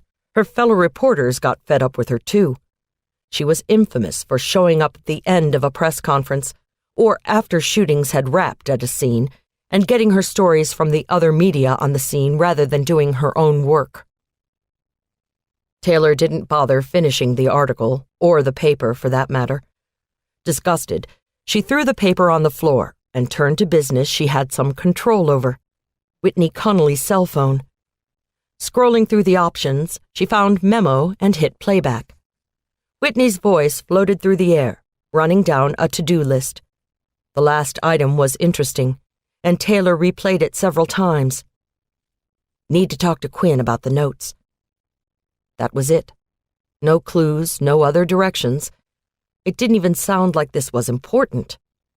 Was she talking about the emails? Taylor picked up the phone and called Quinn Buckley. Quinn answered on the first ring. Quinn, it's Taylor Jackson. I've been going through Whitney's personal effects that were in her car, and I have your sister's cell phone here. There's a recorded memo on the cell phone. I want to play it for you and get your impressions. Okay, I'm going to play it now. She held the cell phone up to her own portable phone and replayed the memo. Whitney's voice rang out like a shot. Taylor couldn't help but get goosebumps. She didn't usually commune with the dead. That was Sam's job. She lifted the receiver back to her ear and heard Quinn crying softly. Oh, damn, Quinn. I'm sorry. I should have warned you it was going to be her voice. No, that's okay. Quinn sniffled through the phone. I just wasn't prepared to hear her voice again like that. Was there nothing else? Taylor shook her head, though no one was there to see it. No, Quinn, there wasn't anything else. Do you know what notes she's talking about? Who knows with Whitney? I was getting us both some note cards. Maybe that's what she meant. She must have changed her mind about the style or something. I'd so hoped there would be something more. I don't know what to tell you, but I'll keep working on it. I'm sorry. No, Taylor, you're doing your best. I appreciate your help. They're going to release Whitney's body today. I think we'll be having the memorial next week as soon as I can get in touch with my husband and little brother and make arrangements for the service. They're both out of town. I would appreciate it if you would come. Of course. Just leave me a message as to time and place and I'll be there. They hung up, and Taylor felt terrible. Here the woman's sister was dead, her husband was perpetually out of town on business, and she couldn't even contact her younger brother to help make the funeral arrangements. For a privileged life, it seemed very lonely. Taylor decided the best thing she could do was get into the office. She brushed her still wet hair into a ponytail, grabbed a Diet Coke and her keys. The phone rang just as she was getting ready to walk out the door. She set her things down and answered it. Baldwin's voice boomed through the line as if he were in the next room, and she felt an overwhelming loneliness. Silly, she chided herself. He would be home soon. Hi, honey. Everything okay up there in North Carolina? Well, no one's gone missing this morning, so I guess we're making improvements. I can't predict this one, Taylor, and it's driving me crazy. Then sit down and write me a love poem, she teased. That should get your mind off things and back to where it belongs. The comment was greeted with silence. Taylor wasn't hurt exactly, but she felt stung. Usually Baldwin would coo right back at her. But before she could say anything, he spoke. What made you say that? Well, I'm sorry, hon. I was just joking around. They've been on my mind since I saw them at Whitney Connolly's house. She had a boyfriend or admirer that was sending her love poems in her emails, and I read a couple while I was going through her stuff. It's no big deal. But Taylor could feel the intensity coming off Baldwin through the phone. Taylor, do you remember what the poems were? Anything in particular about them? No, I didn't pay that close attention. Why, Baldwin? What's going on? We haven't released this to the press, okay? So I need you to keep it very quiet. The killer is leaving the victim's poems. Love poems. Classics by Wordsworth, Coleridge, Yeats. You have to get me the poems off Whitney Connolly's computer. At the crime scenes? I don't recall anything like that at Shauna Davidson's apartment. One of Grimes's men found it in her desk drawer. They are completely innocuous. Unless you know what to look for, the notes are easily missed. Jesus, Baldwin. If you'd told me, I could have given you all of this yesterday. It didn't even register. I only glanced at a couple of them. Crap. Taylor's head felt like it was going to spin off into space. She loved it, that rush of adrenaline that came when you got the big break. Things were making a little sense now. The notes. Baldwin, Whitney was trying desperately to reach her sister yesterday, remember? Her memo on her cell phone that you suggested I check. There was a message there that she needed to talk to Quinn about the notes. We thought it was something benign, like note cards. Maybe we were wrong. What do you think? I don't want to jump to any conclusions, but I want you to get a hold of those poems and read them to me. Let me see if they're a match to what we're getting at the scenes. The killer may be a fan of Whitney Connolly's. Who knows? Can you get to that computer? Yeah, let me call Quinn Buckley and get permission to go into Whitney's house again. I'll call you as soon as I have them in front of me. Baldwin flipped on the news, trying to gauge public opinion on their handling of the case. The murders were the lead story, the sensational nature of the slayings, the fact that all the victims had a medical tie-in, the speed at which the killer was progressing. Everyone was baffled, desperate for answers. Gun sales were on the rise, and locksmiths were doing a brisk business all along the southeast corridor. Great, nothing worked better for an investigation than instilling fear in the public. And where were they getting all that information? Only a select few knew about the medical tie-in. The leak was high up on the food chain. He would have to deal with that sooner rather than later. Baldwin sat incredulous on the bed for a few moments. Then a thought hit him. He opened up his computer and went to the Health Partners web portal. He had glossed over a lot of the information last night, but something was tickling his conscience. He navigated the site until he found a section that was entitled Contact us. He clicked it open, and there it was. The home office of Health Partners was in Nashville. He started scrolling through but couldn't find any more information. The company must have a listing of officers and executives. He just wasn't finding it online. No matter, that was something a quick phone call could provide. He dialed the number that Health Partners had listed in their contact information. A pleasant southern voice answered, but Baldwin quickly realized it was voicemail. Damn, he was hoping to get a secretary. The voice gave him the option of hitting 0 to speak to a live person, and he did just that. Music drifted out from his earpiece, and he rolled his eyes. There was just something so wrong about hearing synthesized Aerosmith. Dude Looks Like a Lady just didn't work in the dulcet tones of elevator music. After a few minutes, the music stopped and a real voice came on the line. Health Partners, can I help you? He cleared his throat and gave a brisk, no-nonsense answer. Yes, you can. This is Special Agent John Baldwin with the Federal Bureau of Investigation. I need to get an organizational chart of your company. Sir, is there a problem? Great. He managed to get someone that wasn't impressed by the credentials and cop voice. No, ma'am, not a problem, but I would like to find out more about your employees. Could you give me some information? Yes, I can, but why does the FBI want to know about us? Are we under investigation for something? I think I'd better let you talk to Louis Sherwood. He's the CEO, so you should be able to get everything you need from him. Please hold. The music started up again, this time with the Scorpions' Rock You Like a Hurricane. Baldwin gave out a little laugh.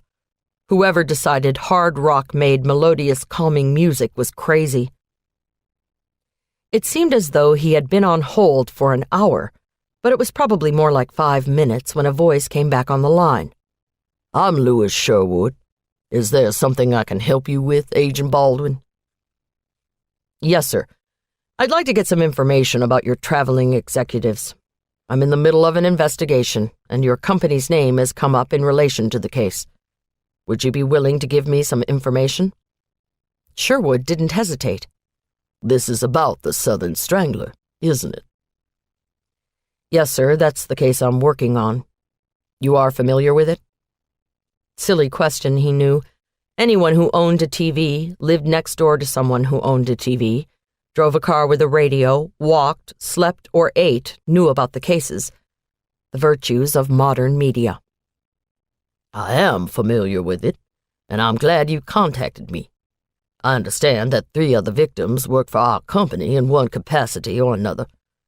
I think that merits a sit-down discussion, don't you? Baldwin was pleased.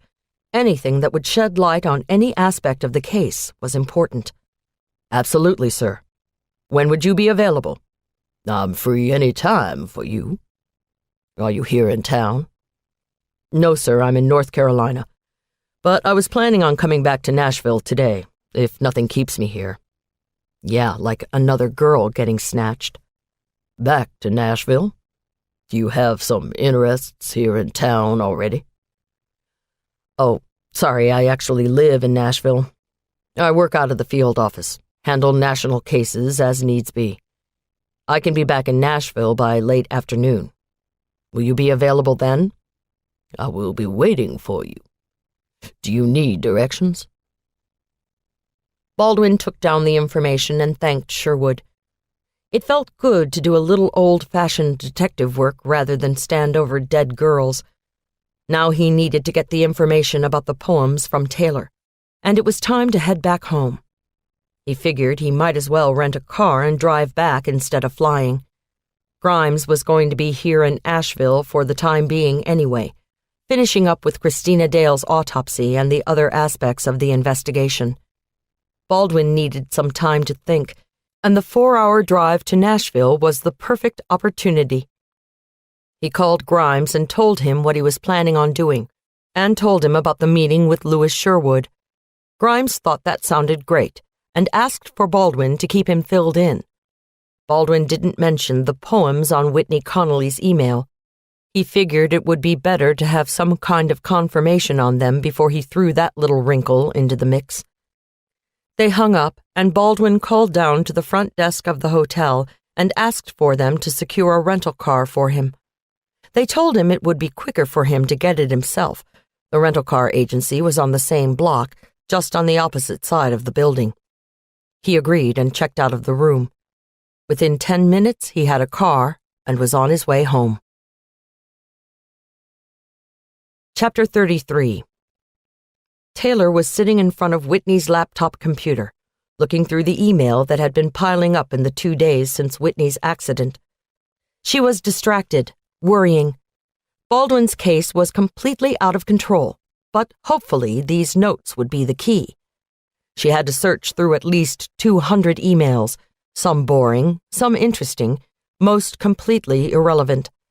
She continued to scan and soon found the original 6 messages with the love poems. She sent the messages to the printer so Baldwin would have a hard copy. She reached to close the laptop and saw that there was another email from the same address that had been sending the poems. She'd missed one in her distracted state. This one was marked unread, which meant it had come in after Taylor and Quinn had left Whitney's house. She opened the email and saw another poem. She sent it to the printer. Knowing now that these were possibly copies of notes that had been left at the scene of the murders was very disconcerting, and Baldwin had not given her enough information about them for her to deduce anything. She decided it would be best to send the emails to Baldwin's email address and let him look at them firsthand. She started forwarding the messages and decided to send them to her home computer as well. Ah, hell, why not just take the whole computer with her? She could get out of there now. Being in Whitney's house made her uncomfortable. It made more sense to do that anyway. God forbid if Whitney continued to get these messages, they wouldn't have to come over to her house every time they wanted to check something out. She looked for and found the case for the slim laptop and unplugged the components and packed them into the carrying case. She rummaged through the desk and found a manila file folder. She slipped the printed copies into the folder, pausing briefly to read the latest installment, the one that had been sent after Whitney had died. Mark but this flea, and mark in this, how little that which thou deniest me is. It sucked me first, and now sucks thee, and in this flea our 2 bloods mingled be. Taylor recognized that one. John Donne, a poem known as The Flea. Easy enough. It had been a hit in high school. The whole sucking business had every guy in her English class beat red when their teacher, a comely young woman, had read the poem aloud. Well, Baldwin said the poems are some of the classics. Now they just needed to figure out what they meant to Whitney and the man who was sending them to her. Taylor pulled her cell phone out of its holster and dialed Baldwin's number. She got his voicemail and left a message for him to call her as soon as he got the call. That was the best she could do for now. She carried the laptop out to her truck, then went back in to make sure she hadn't left anything. Satisfied that she wouldn't need to make another return trip, she left, locking the door behind her and placing the key under the mat, just as it had been that first day when she and Quinn had come over. I need to let Quinn know I'm taking the laptop, she thought out loud. A neighbor walking her fluffy white lapdog gave her a funny look. Taylor just smiled and waved, then climbed into the truck, started it up and put it into gear. She'd call Quinn later, after she and Baldwin had gotten a chance to go over what was on the emails. Baldwin was wending his way through East Tennessee, enjoying the view and drive as much as he could, considering the situation he found himself in. 6 girls dead, and he didn't have a suspect. Hopefully all that would change once he got to Nashville and talked to the CEO of Health Partners. Maybe when he heard from Taylor with the poems from Whitney Connolly's computer. His 6th sense was telling him that the 2 were related. He just needed to sit down and find out what that relationship was. He'd left Asheville early and had made good time. He was passing through Crossville on Interstate 40 when his cell phone rang. He was only an hour out of Nashville, but he'd lost service a few times from the mountains to here, so he pulled over to the side of the road, happy to have a cell. When he looked at the display, he saw that it was Taylor calling. Hi, honey, how are... Baldwin, I've been trying to reach you. Where are you? I'm on 40 outside of Crossville. I rented a car and decided to head on back to Nashville for a couple of things. I'll be back in an hour if traffic holds. Why, what happened? I went to Whitney Connolly's to get the emails. There was another email, one that came in yesterday or this morning, after Quinn and I had left her house. If the emails and poems correlate to your poems, we may have trouble.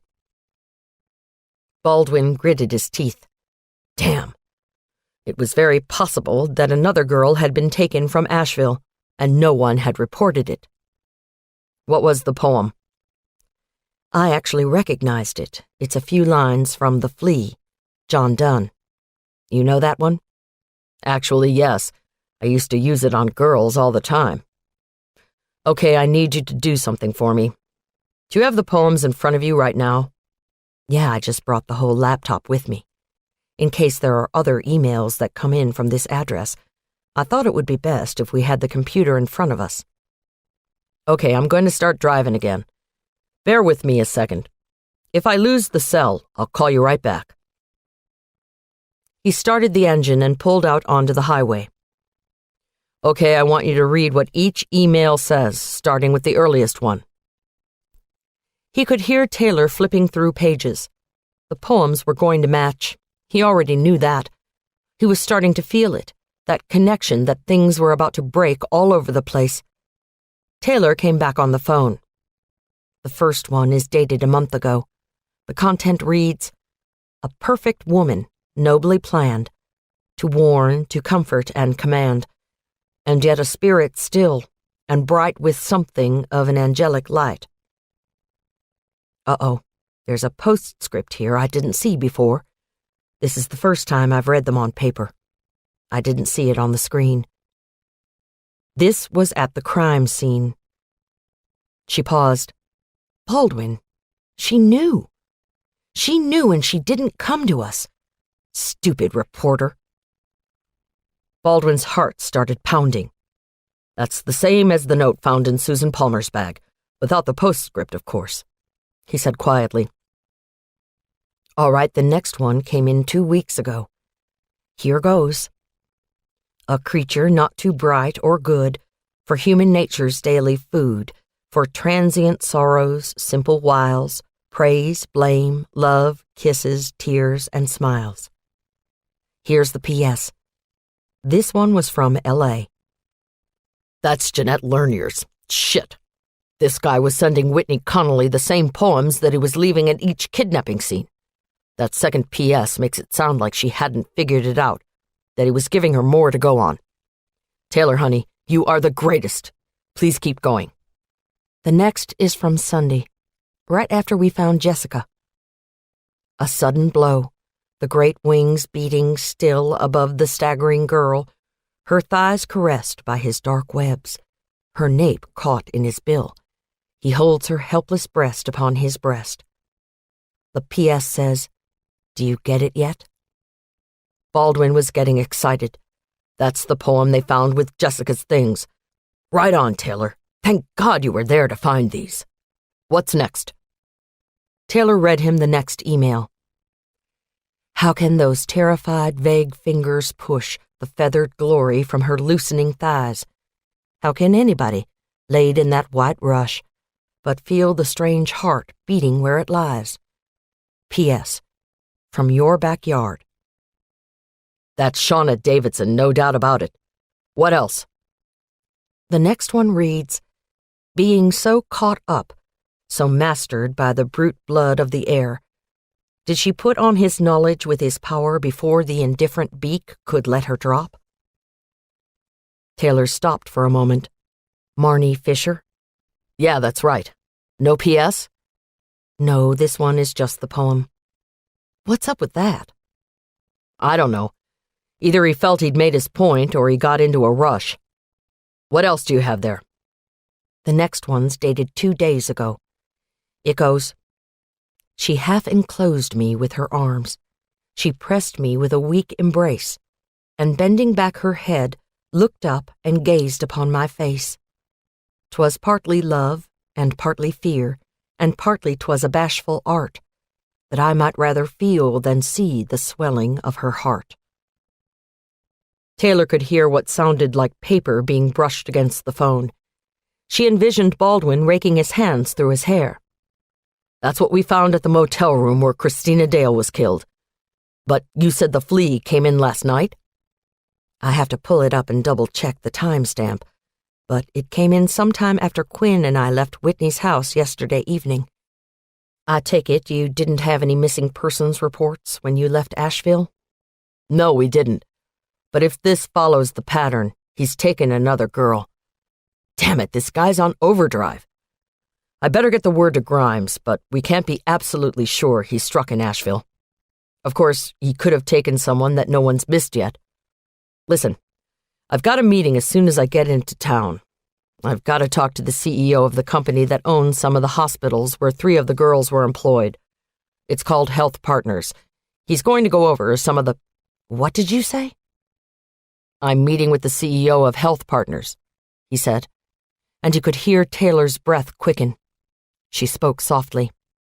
"Baldwin, Quinn Buckley's husband works for Health Partners. He's a big-time VP. There has to be a connection there. That's got to be what Whitney Connolly found out. You don't think—" "He's a vice president, you say? I bet he does some traveling. Let's get together before I go over there. Can you meet me at your office?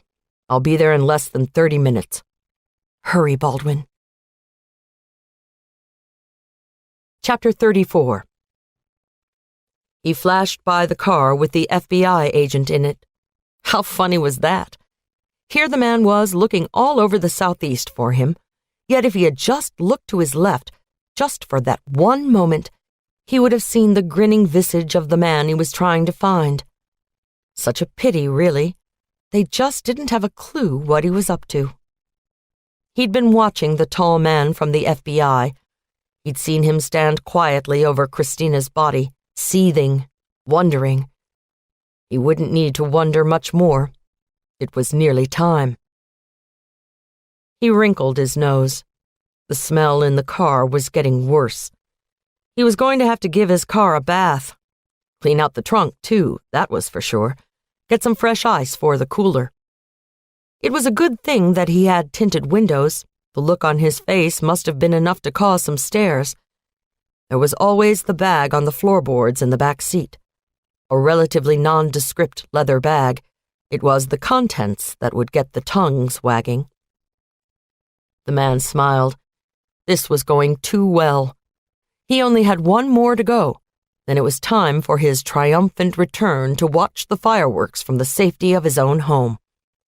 He just hoped she was getting the picture at last.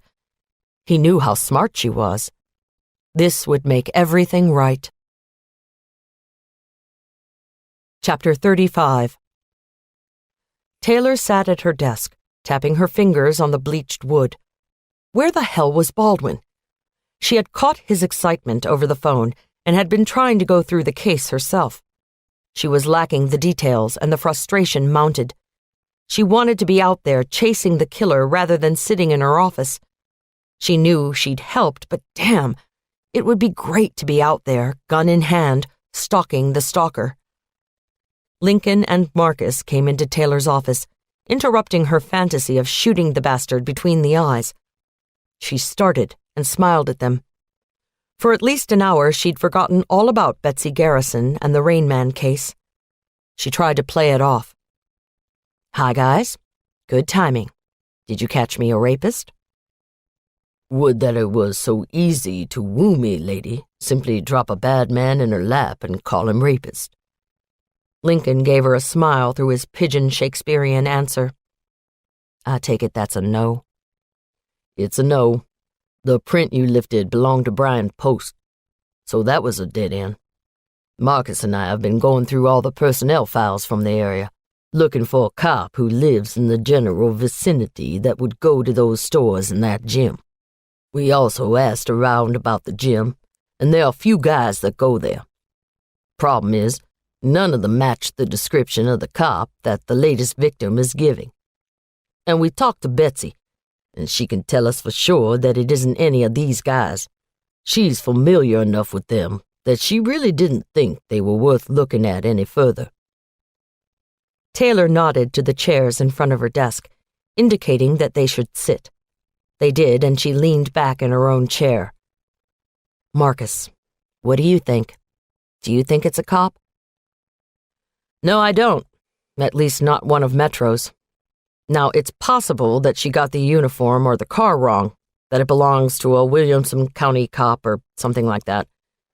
We don't have the right to go into their files as of yet. We did go through the victim's background a little bit. She has a collar for resisting arrest and a DUI. I'm just wondering if she's fingering the cop that arrested her during her DUI, whether consciously or subconsciously. She has a restraining order filed against a guy named Edward Hunt. Thought we'd have a chat with him as well. See if maybe he's been hanging around. Maybe she's just seeing things. Rape's traumatic enough. Anyway, it would be nice to get the DNA back from the TBI, but I suppose that's not going to happen anytime soon. Well, sounds like you have a plan then. Go bug the TBI, see if they can help. I'm going to be working with Baldwin for the rest of the day, but I'll have my phone if you need me. They both looked at her, but shrugged. It was her prerogative if she wanted to work off the reservation for an afternoon. They went on their way, and Taylor opened Whitney Connolly's laptop, clicking on the button that took her into the dead woman's email. There was nothing new, so Taylor got out of the program and started trolling through files until one caught her eye. Whitney had a file marked Notes that was dated the day she died. It had last been accessed that very morning. Taylor opened the folder and saw a jumble of remarks and annotations. Whitney took notes on the computer in modified shorthand that would make more sense to a teenager text messaging her best friend. It was garbled, and words were shortened, but she saw the 6 poems in their entirety with the postscripts, and the letter Q appeared several times. There were a few QJB entries, which she assumed stood for Quinn and Jake Buckley, but the rest was too garbled for her to make sense of. She knew some journalists took notes in a proprietary way so no one could steal their work, and it was obvious that Whitney was one of them. She closed that file and started going through others. They were almost all in her peculiar shorthand. Better to wait and let Baldwin or one of Whitney's workmates figure it out. Just as she thought of him, Baldwin appeared in her doorway, as if she'd conjured him up from the dark recesses of her mind. Her heart skipped a beat when she saw him. Taylor got out from behind the desk and gestured for him to come in and close the door. He did, and she put her arms around him, drawing him into a hug. Baldwin gave Taylor a deep kiss, one that she returned almost gratefully. He could sense that something was off. Something had been off for a few days now, but he thought he knew her well enough to know that she'd talk to him about it when she was ready. In the meantime, he needed to find out if there was another victim out there. Taylor broke off the kiss and gave him a smile, running her hand along the back of his neck in a way that made him want to forget all about the case and take her right there on the table. But she stopped, smiled a knowing smile, then reached down and turned the laptop so it faced the guest's seat. She pushed slightly on his chest, and he flopped into the chair, and she pushed the laptop across the desk so he could have easy access to it. He took a deep breath, steadying himself, then became all business. "This is Whitney Connolly's email?" "Yes, it is. I've been through the emails and tried to go through her notes file, but she uses some crazy sort of typing shorthand, and I can't make heads or tails out of it. What I do know for sure is that Quinn Buckley's husband is the vice president of Health Partners. You said 3 victims worked at hospitals that were owned by Health Partners, and Whitney is receiving emails of poems from the crime scenes. Since you said no one knew about the notes, that means the killer has singled her out to make contact with. I haven't put in a request to have her car checked for sabotage. It seemed like she had a legitimate accident. But I can have them start an investigation into it if you want me to. Plus, I think we need to do a little history on Jake Buckley's traveling schedule, don't you? Baldwin was popping his fingers across the keyboard on the laptop. He bit his lip, thinking. So the last email came in after Whitney's accident, right? Yes, it did. You can look at the timestamp, but it was definitely after she was dead. Why, Baldwin, what are you thinking? I'm thinking that the killer doesn't know that Whitney is dead, which means he's not here in Nashville, because I assume there was a lot of coverage on Whitney's accident over the past few days. It's been a lot of feel-good stuff. Her history, her credentials, her journalistic life, that kind of stuff. Nothing about her and Quinn's kidnapping. Just very sweet, respectful stories. You would think that she was everyone in town's best friend. But yes, there has been a lot of it. And I bet none of it went national, huh? Well, I don't know for sure. We can call the network and ask. Why? It doesn't matter. I talked to Garrett on my way in. The geographical profile has Nashville as one of the 3 central staging points. It's less than a day's drive from each crime scene. If the GP is accurate, and the killer is from Nashville and doesn't know that Whitney's dead, that would explain why he's still sending her emails. What we need to do is start getting a backtrace on this email address, and I need to get over to Health Partners and talk to Louis Sherwood. Have you talked to Quinn yet? No. I didn't want to put it all out there, not until we know more. Why don't you talk to her? See if you can get something. Don't fill her in, just see if she drops anything good. I'll meet you back at home after our meetings, okay? He leaned across the desk and gave her a kiss that was full of promise, and started for the door. His cell rang before he could get out into the hallway. He checked the ID. It was Grimes. Baldwin, we've got a report of a body in Louisville, Kentucky. But we never had a missing persons report from Asheville, right? No, and we're hopeful that perhaps this isn't related. But Louisville is one of the cities on the list that Health Partners is in, so I thought we'd better check it out. Yeah, but did he grab someone from Asheville and take her to Louisville? Or snatch someone in Louisville? I can't tell you that. You're gonna have to figure that one out for me. Are you going to Louisville? Do you want me to meet you there? Right now, I need to follow this trail here in Nashville. Let me work this out for you, because some of this information I'm guessing at. The geo-profile indicates that Nashville may be a staging area. I think the killer may be based here. I believe he's been in contact with one of the local reporters. I've been waiting to go over all of this with you until I could get a positive confirmation. I wanted to make sure the poems that were at the scenes matched the poems he was emailing the reporter. They do. Now the story gets a little crazy here. The reporter, Whitney Connolly, was afraid for her twin sister, was trying to pass along a message to her. But she was killed in an accident before she divulged the information. We found out that the sister's husband, Jake Buckley, is a vice president with Health Partners. So there's definitely something to this side of things, and we need to get to the bottom of it. The killer emailed another poem to Whitney Connolly's email, one that doesn't match what we have found so far. There's a body in Louisville. Most likely, that's what the poem correlates to, but we won't know until we get some identification. I don't know, Baldwin. I just don't know. This case, it's gotten away from me, from all of us. Do you even know when he sends the poems? Is it when he takes them or when he kills them? Where's he sending them from? Does he have a laptop? I don't know the answer to that one, Grimes. Did you check with the community hospital in Asheville to see if they have any employees unaccounted for? I did, and they don't have anyone that hasn't shown up for work. There's not a lot else I can do unless we get a missing persons report.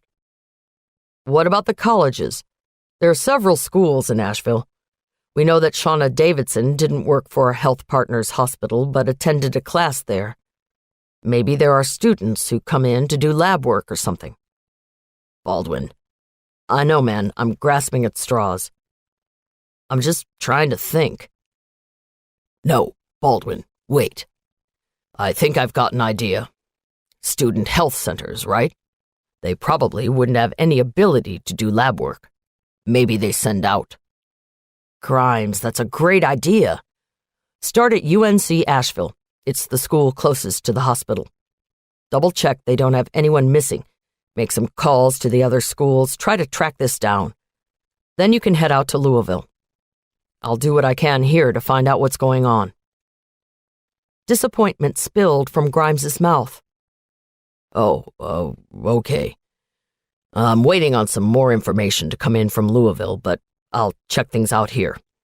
In the meantime, you'll let me know as soon as you hear something. Will do. Go get the college checked out. I've got a feeling about that.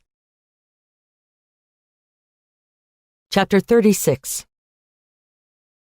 Grimes drove through the gates at the University of North Carolina at Asheville and was struck by the beauty of the campus.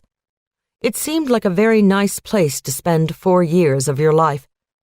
He followed the entrance drive to a large board that had all of the buildings laid out in a map. He looked for the Student Health Center, found it, and drove over there. He got out of the car and went into the quiet building.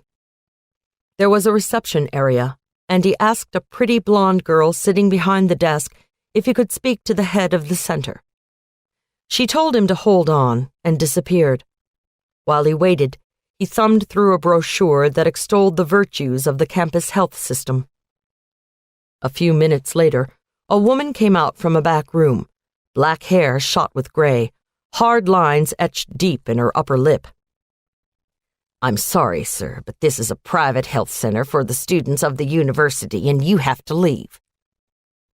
He badged her, making sure she saw the large blue and white FBI card first and foremost. She was still mouthy.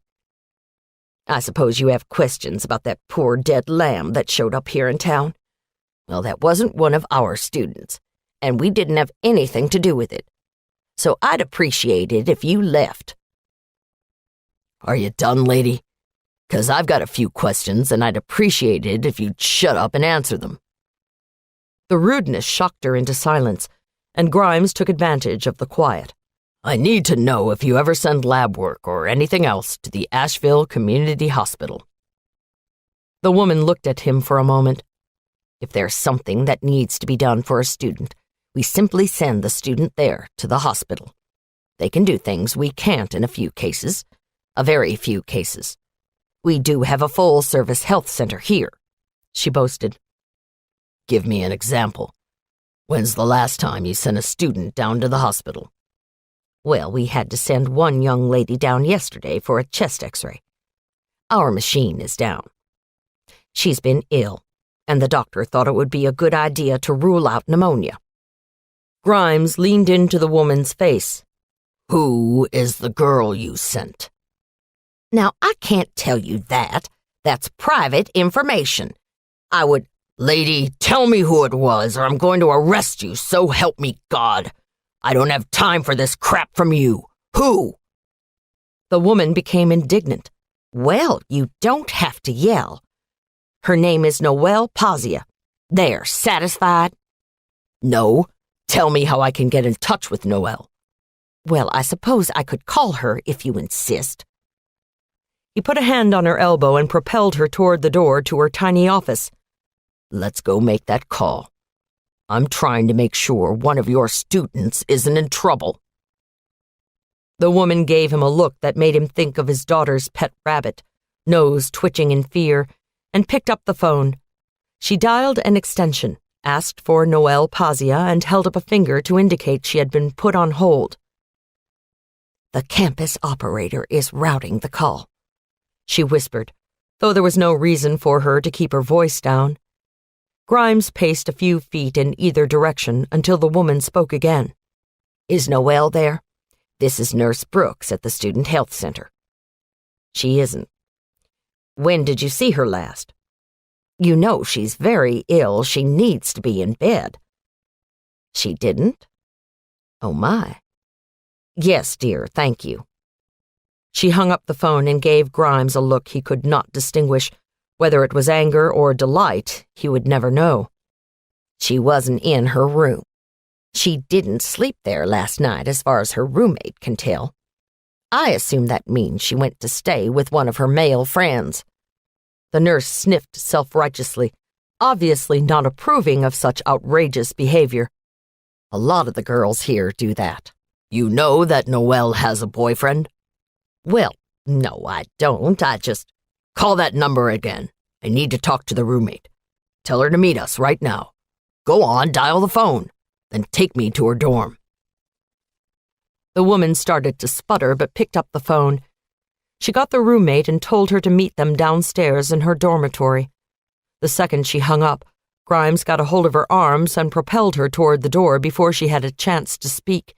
She was in his car a moment later and pointing him toward the residence halls. His heart was sinking with every moment. He had a bad feeling that Noelle Pazia wasn't staying in a boyfriend's room, but was lying on the side of a road in Louisville, Kentucky. He got out of the car and made his way to the front entrance of the dorm.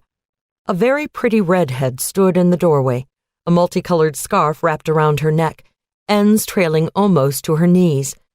She looked concerned, and as soon as he was within earshot, he heard her ask, "Where's Noelle?" I don't know. I was hoping you could help me with that. I spent the night at my boyfriend's place. Another more audible sniff came from the nurse, and Grimes turned, pointing a finger at her, a warning not to interrupt.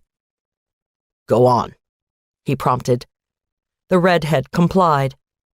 He lives here in town. He's an artist. She wasn't here when I got in this morning around 8. Her bed was made, but she always keeps her bed made, and she gets up early, so that didn't strike me as strange. I assumed she went to breakfast, but she hasn't been back in the room. When is the last time you saw her? The last I saw of Noelle was yesterday morning. She was going to go to the health center again, get some more medicine, and try to take it easy. She's got a heavy course load this semester, so she was spending a lot of time studying, in groups and alone. She would have had her study group at the library. All I know to do is talk with them. Here's a list of their numbers. Noelle had it on the refrigerator door. Please, just tell me she's okay. Her father's gonna flip if something happened to her. She's too good of a kid. Straight, doesn't drink, doesn't even date, for God's sake. She's here to get her education. Grimes gave the nurse a dirty look. See, it said, she wasn't with a boyfriend after all. He was ready to be out of her company. Do me a favor, okay? Please go back to the health center. I'll contact you if I need anything. Gladly. The woman snorted and stalked off. Grimes took the list from Noelle's roommate. He leaned against the hood of his car and opened his phone. The roommate took the cue and looked at the list, running her finger to the bottom, tapping on the last name. She'd start there. Grimes got 2 voicemails before a young man with an Indian accent came on the line. This is Harish? He spoke with an inflection on all of his words that made every statement sound like a question. This is Special Agent Grimes with the FBI. Have you seen Noelle Pazia today? Noelle? No, I haven't. She left our study group last night. I didn't see her after the break. Is she okay? The last sentence was a real question, and Grimes could hear the concern in the boy's voice. What time was this break last night? I don't know, around 9:30. Noelle was sick. She looked terrible. We suggested she go home, but she said she would be okay to finish out the group. We took a break. She got a phone call and she left. That's the last I saw of her. And that was around 9:30, you say? She had a call and she did what? Well, Noelle was very polite. She didn't want to take the call in the library, especially in our study group, and so she took the call outside. She told whomever it was to hold on, and she walked out the side door. She had her backpack with her. When she didn't come back, we just assumed she went on home to bed. It would have been the best thing for her. She was really looking awful, Grimes thanked him and hung up. Left out the side door to the library. Damn. He turned to the roommate. Do you have a recent picture of Noelle? She hung up her own cell phone and nodded. Yes, in the room. Hold on, and I'll go get it. You think she's gone, don't you? I don't know, but I really need that picture. Thanks. The girl trotted toward the stairs, and Grimes dialed Baldwin's number. He answered on the first ring. Grimes filled him in on the situation, including the fact that the missing girl had gone to the Asheville Community Hospital for chest x-rays because the school's machine was down. As he finished, the roommate came back with a picture. Grimes stared into the soft brown eyes, thanked the roommate, and took her cell phone number, promising to call her within the hour with information. He got into his car, prepared to drive out of the campus, but he saw the library on his right and slowed. The poem. Baldwin said there was a poem sent to the reporter in Nashville that indicated another girl had been taken. He decided to check the library. If it was there, they'd have one more set of confirmations that this was their guy. Man, he was getting sloppy. He should have thought about that earlier. He parked and walked around to what he assumed was the side entrance that young Harish had mentioned Noelle went toward when she got her phone call. He scanned the ground, the doors, and saw nothing out of place. He noticed that there was a bulletin board next to the door, sheltered from the weather by a plastic covering. He walked toward it, searching through the wanted messages and for sale notices. Tutoring? No, he didn't need that. Didn't need a new yoga ball and mat, didn't need... Yes, there it was. Under two colored pieces of paper, he saw a stark white sheet pinned to the board. He pushed open the plastic, and with a pen he grabbed from his pocket, he pushed aside all the surrounding paper. Sure enough. Damn if he hadn't posted this for all to see, right there on the bulletin board. Son of a bitch. Grimes read the poem aloud. Mark but this flea, and mark in this, how little that which thou deniest me is.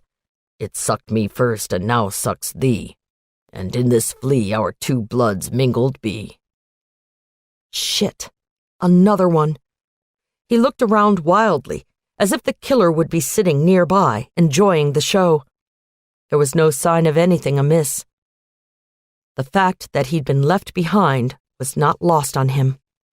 Baldwin, the FBI's glory boy, off chasing his solid lead, while Grimes, the grunt, stayed behind, trying to play catch-up yet again. At least he had found the newest poem.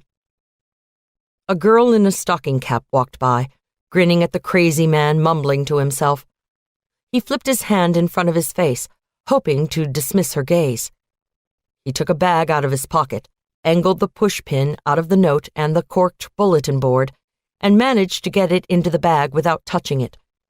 He held the note by the edges and put it in the bag after the pin. Maybe they'd get prints off this one, who knew? But it wouldn't stand to do anything less than try everything they could. Grimes went back to the car and drove out of the campus and toward his hotel. He had laid the photo of Noelle Pazia on the front seat facing him. Noelle's eyes stared up at him, accusing, sad, lonely, and he feared for her. He'd know soon enough. He opened his cell phone and punched in a number he knew by heart. A man answered the phone. It's me, Grimes said. Hey, Dad, what's up? Have something new for me? I do. Just found out there's a girl missing from Asheville. Name's Noelle Pazia. There's also been a body found in Louisville, Kentucky. I'm assuming it's her. You'll have to do the rest on your own. Thanks, Dad. I appreciate it. Gotta run. I can get this on the wire right away. The phone went dead. That's just how my life is, Grimes thought. Screwed up the case by not getting the poems, wife gone for going on 4 months now, a spoiled daughter who never spoke to him unless she needed money, a son that used him because he could give insider information and bolster the boy's fledgling career as a news producer in New York. Baldwin would kill him if he knew where the leak was coming from. Well, fuck, Mr. Perfect Profiler. He pulled into the lot of the hotel and parked. Taking the picture of Noelle with him, he went to the front desk. The information should be in from the Louisville office. Maybe Perfect Boy Baldwin had sent some of his profiling guidance, too. Do you have a fax for me? Grimes, FBI. The man behind the desk gave him a nasty look. I do, sir. And I have to ask that you refrain from having this kind of material sent over our fax lines. It's just outrageous. I won't stand for it, and neither will my manager. Shut up and give me the fax. Grimes was so far out of patience that he wanted to punch the mouthy brat. Maybe he could arrange for the nurse at the school and this man to have a date.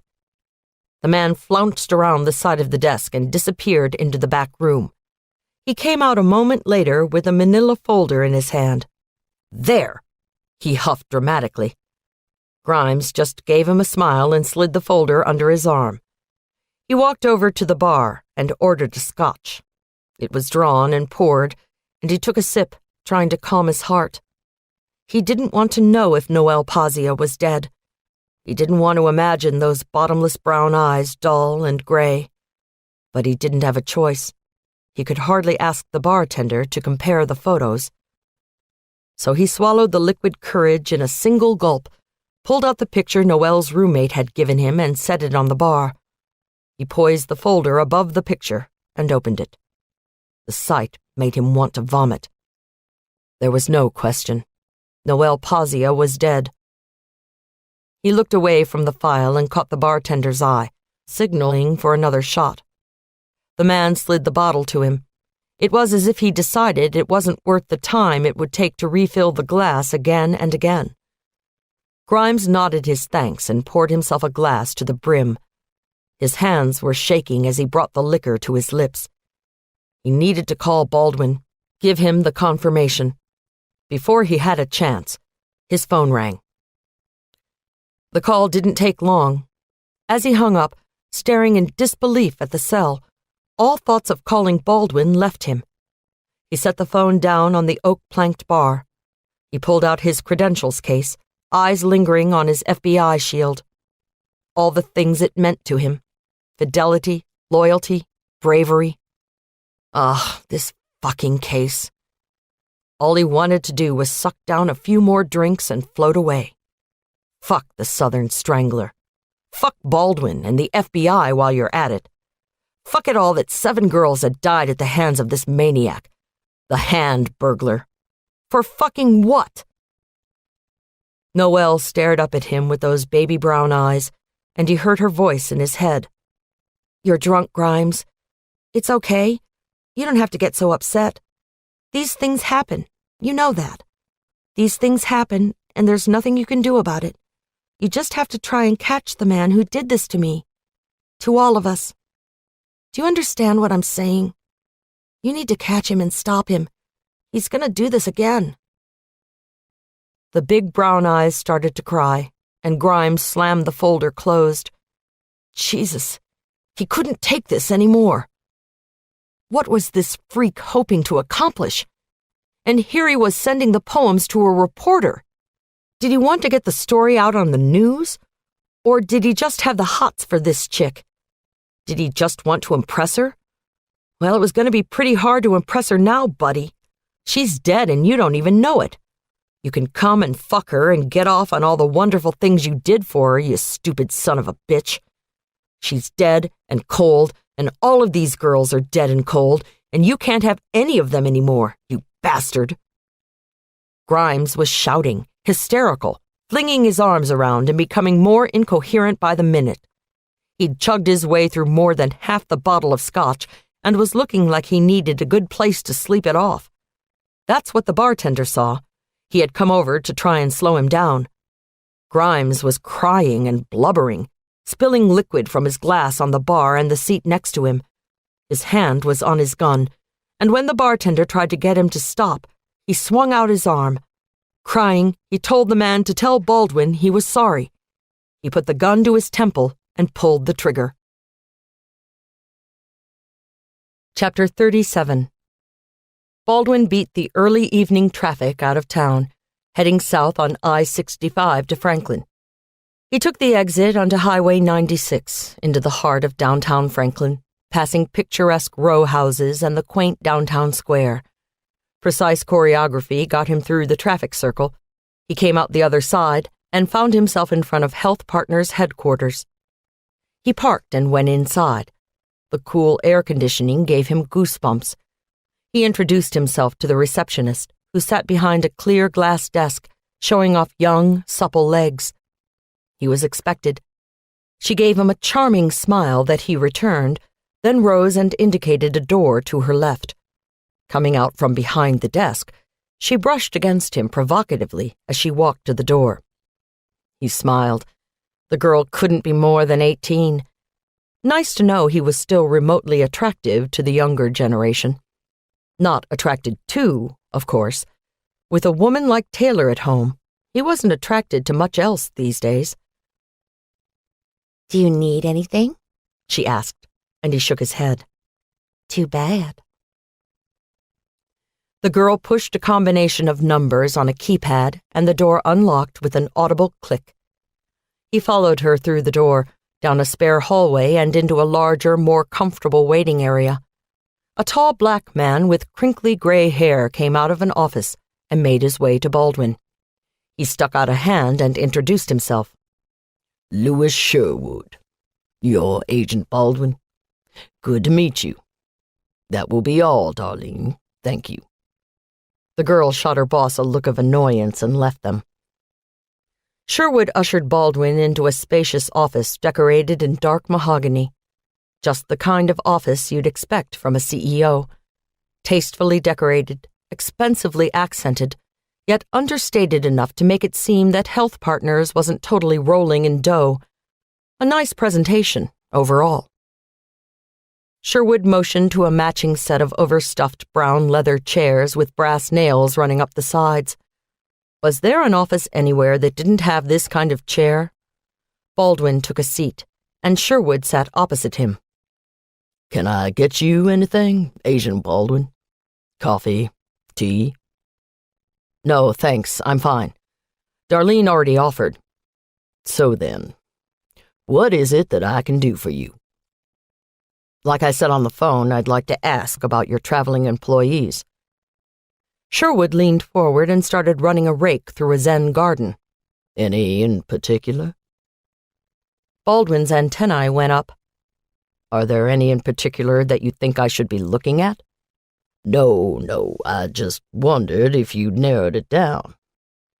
We got quite a few travelers on our rosters, as you can imagine. Rake. Baldwin sensed the man was killing time. How about we narrow it down to your people who've traveled to the cities in question, the cities you've lost employees? What cities exactly would those be? Baldwin gave Sherwood a long, level gaze and spoke as clearly as he could. I'd appreciate it if you'd drop the act and tell me what I need to know. Sherwood leaned back in his chair, appraising. Baldwin just stared him down.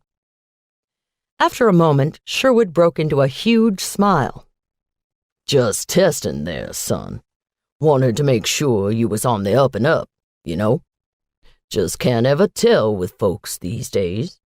Now, you want to know about our travelers. Mostly we send the girls on the road. Our marketing team only has one gentleman. Jake Buckley? Sherwood's eyes popped open. Why, yes, as a matter of fact. Jake is one of the finest men I've ever had the privilege to know. One of the finest. That's great. Does Jake Buckley cover your interests in Alabama, Louisiana, Mississippi, Georgia, Virginia, and North Carolina? And has he been traveling in those specific areas recently?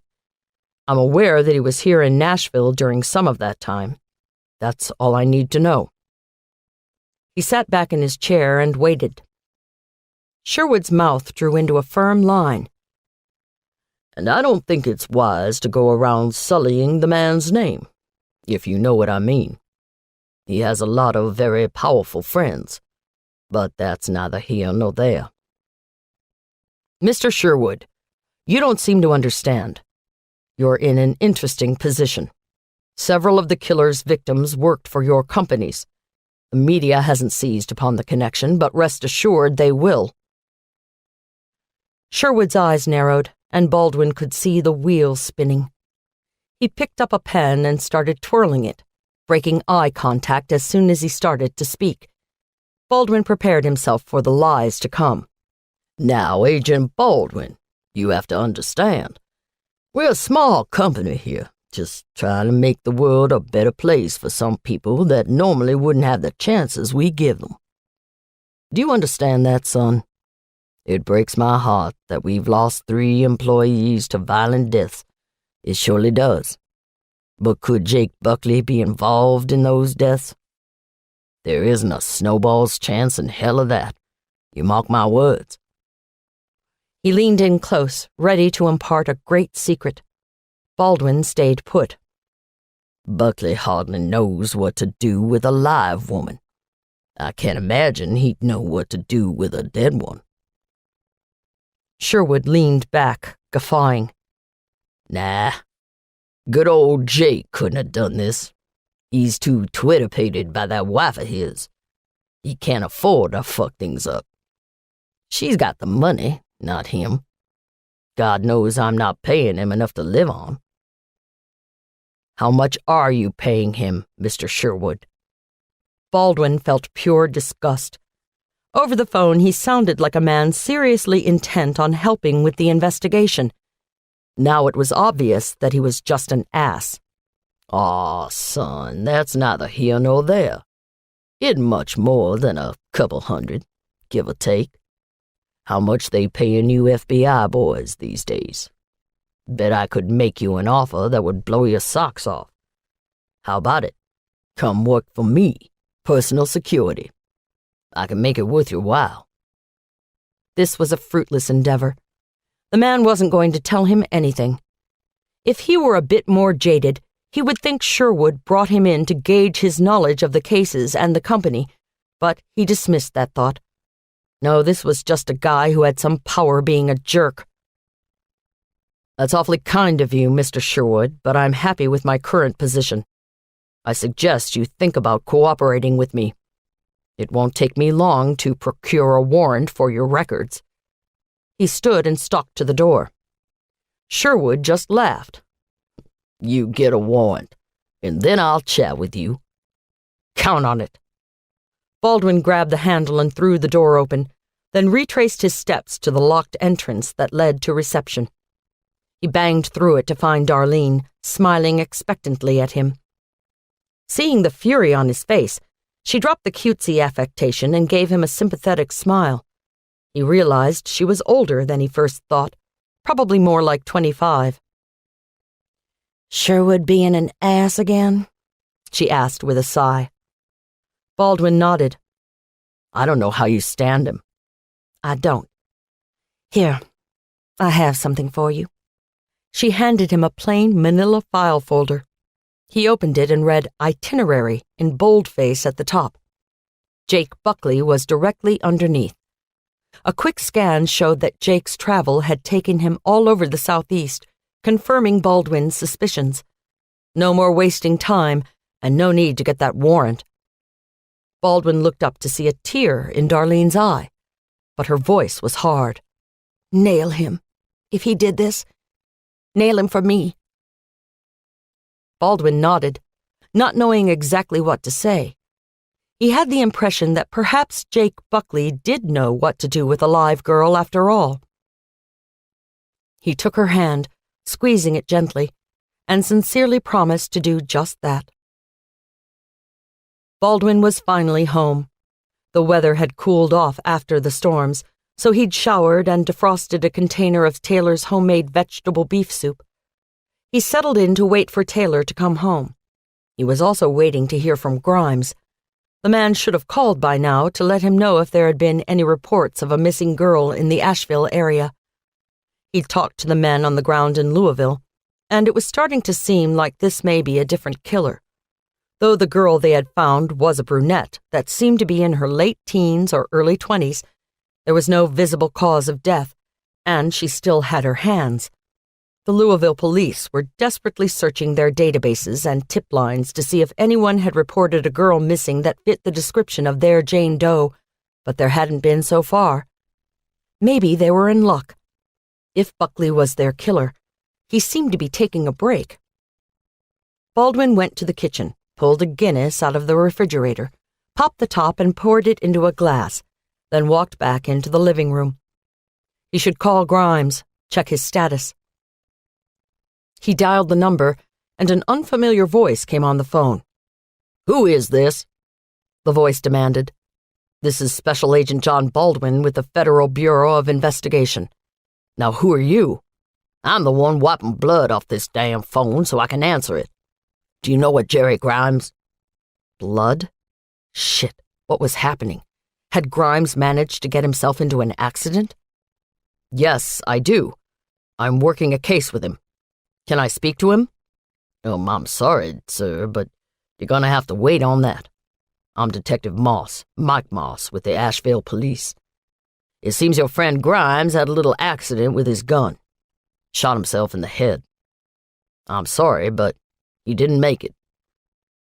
Baldwin sat in silence for a moment. Accident, blood, gun, head. None of the words added up, and he shook his head, trying to sort them out.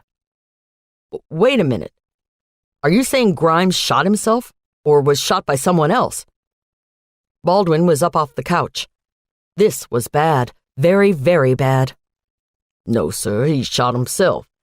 We're in the bar of the hotel that Mr. Grimes was staying in. It's absolute pandemonium here. Apparently, he'd been in the bar drinking for a couple of hours and just lost it. Started yelling and throwing his arms around. The gun went off right next to his right temple. I'm willing to bet that our M.E. will find a way to call it an accident. But I'll tell you for true, he shot himself. Now, are you coming up here to claim the body or what?" "Whoa, man, slow down. I need something from you first, then I'll decide what to do. Did Grimes have anything with him? Files? His briefcase? Anything?" He could hear the man asking the question to the room. He came back on the line. "Yeah, there's a file that was sitting on the bar next to him. A manila folder with what looks like crime scene photos. And there was a picture on the bar. A real pretty little thing." "Oh." He got silent for a few moments. "The picture of the girl on the bar is definitely the same girl from the crime scene photos. There's also a plastic bag in the file. Looks like it's got a note and a pushpin in it." "Read me the note, please." Baldwin listened as the man recited the first few lines of The Flea. Damn it, Grimes. "Tell me, does the picture have an identification with it? Is there a name or anything?" "Yeah, there's a picture here. Looks like an official school photo, you know, with the border along the bottom." "Aw, damn, man, she's a student here in town. Goes to UNC Asheville. There's a handwritten name on the back of the photo. Noelle Pazia, 2004. Damn, guess I have a dead body on my hands. Where do you think he left her?" Baldwin realized the officer thought Grimes had committed the murder, then killed himself. "Whoa, no, Grimes didn't kill her. I believe that's the identity of a body found in Louisville, Kentucky. You're looking at the crime scene photos that were sent to Grimes from the Louisville police. We're operating under the assumption that the murder was perpetrated by the Southern Strangler, which means I need to get the Louisville team up to speed on this. I need you to fax that information you've got in front of you to me immediately. Send it to this number, 615-555-9897. And where are they taking Grimes?" "He was declared here at the scene. Been transported to our M.E. Is there a family that we need to notify?" "I'm going to call my boss. His name is Garrett Woods. He'll call you and get everything worked out." Damn. Grimes was a good man. You take care of him, okay? "Will do, sir." They hung up, and Baldwin sank into the sofa. Shit. What the hell had happened? He knew Grimes was tense and not holding up great. This was his fault. If he had stayed there, maybe he would have been able to stop his suicide. He heard the phone ring and the fax tones kick in. He went into the office and watched as the photo of Noelle Pazia scrolled out of the fax machine. He looked in her eyes and for a moment thought he understood what Grimes had done. He'd been there himself once, too. But this girl, she was so full of innocence and hope, and it spilled out of her eyes like a waterfall of goodness. And he was just looking at a fax. He couldn't imagine what the real thing looked like. Not strangled. Her hands weren't cut off. If it were the strangler, he'd taken some kind of pity on this girl and hadn't ravaged her like the others. Baldwin didn't totally understand, but he could see that she was just so innocent that she might have just turned the killer off. Maybe that was it. He'd already taken her, but when he saw her, he couldn't go through with it. Hell, he'd never know. These killers did what they wanted, no matter what. Profiling them was almost a joke. You just never knew what they were going to do or say anymore.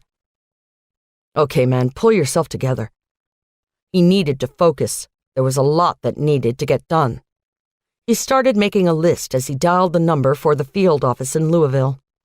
A woman answered the phone, and he asked to speak to the SAIC. "That's me, Special Agent in Charge, Eleanor Walker. How can I help you?" Baldwin identified himself. "I've got an ID for you on your brunette. Her name's Noelle Pazia, and she's a student at UNC Asheville. He took her and no one missed her right away. The killing is being attributed to the Southern Strangler, though the information I'm getting doesn't match up with his MO. Am I correct in that information?" "That's the information we have. The fact that the girl is from Asheville would tell me that it's the Strangler, but the absence of violence disturbed me too. We've got an initial cause of death from the medical examiner up here. Looks like she's suffocated.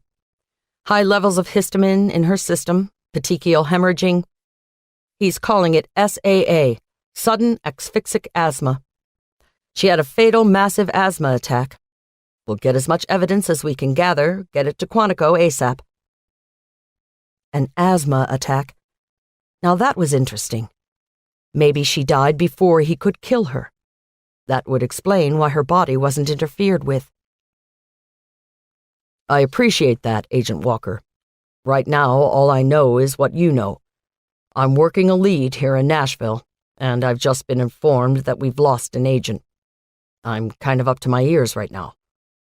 Please tell me it wasn't Jerry Grimes." "You know him?" "I do. There's been some rumors flying this afternoon. I talked with him earlier, sent him the crime scene photos of our Jane Doe, now ID'd as Noelle Pazia.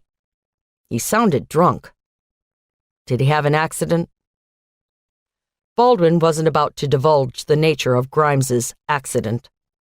"You could say that. Things are a bit uncertain right now." "Damn shame. Hate to lose one of the good guys." Baldwin deflated. Grimes's death was going to haunt him. "You're right. He was one of the good guys. In the meantime, I wish there were more information that you could give me, Agent Baldwin. We've got our own missing girl, and this one has been missed. Ivy Tanner Clark. Her father is Tanner Clark, the horse magnate. And he's making a fuss so loud, I'm surprised you haven't heard it down there in Nashville." Baldwin sat down hard. Shit. "Okay, there's something you need to do. We've just realized that the killer is leaving poems when he kidnaps a girl. You need to look in Ivy Clark's car, go through her personal effects, see if he's left a note." "I haven't seen that information in the files." She sounded pissed, and Baldwin decided to head her off at the pass. "We haven't been holding back. We've only known about the poems for a couple of days. Do me a favor and get on it. See if there is one, okay?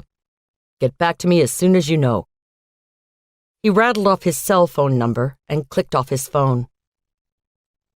He ran his hands through his hair and made the call he'd been dreading. He dialed his boss's number, heart in his throat. Garrett was not going to be happy with this call. He answered on the first ring. "I know already," he barked. "You didn't see it coming?" "Well, maybe I did, but I certainly didn't think it was going to come down to this." Garrett's voice softened.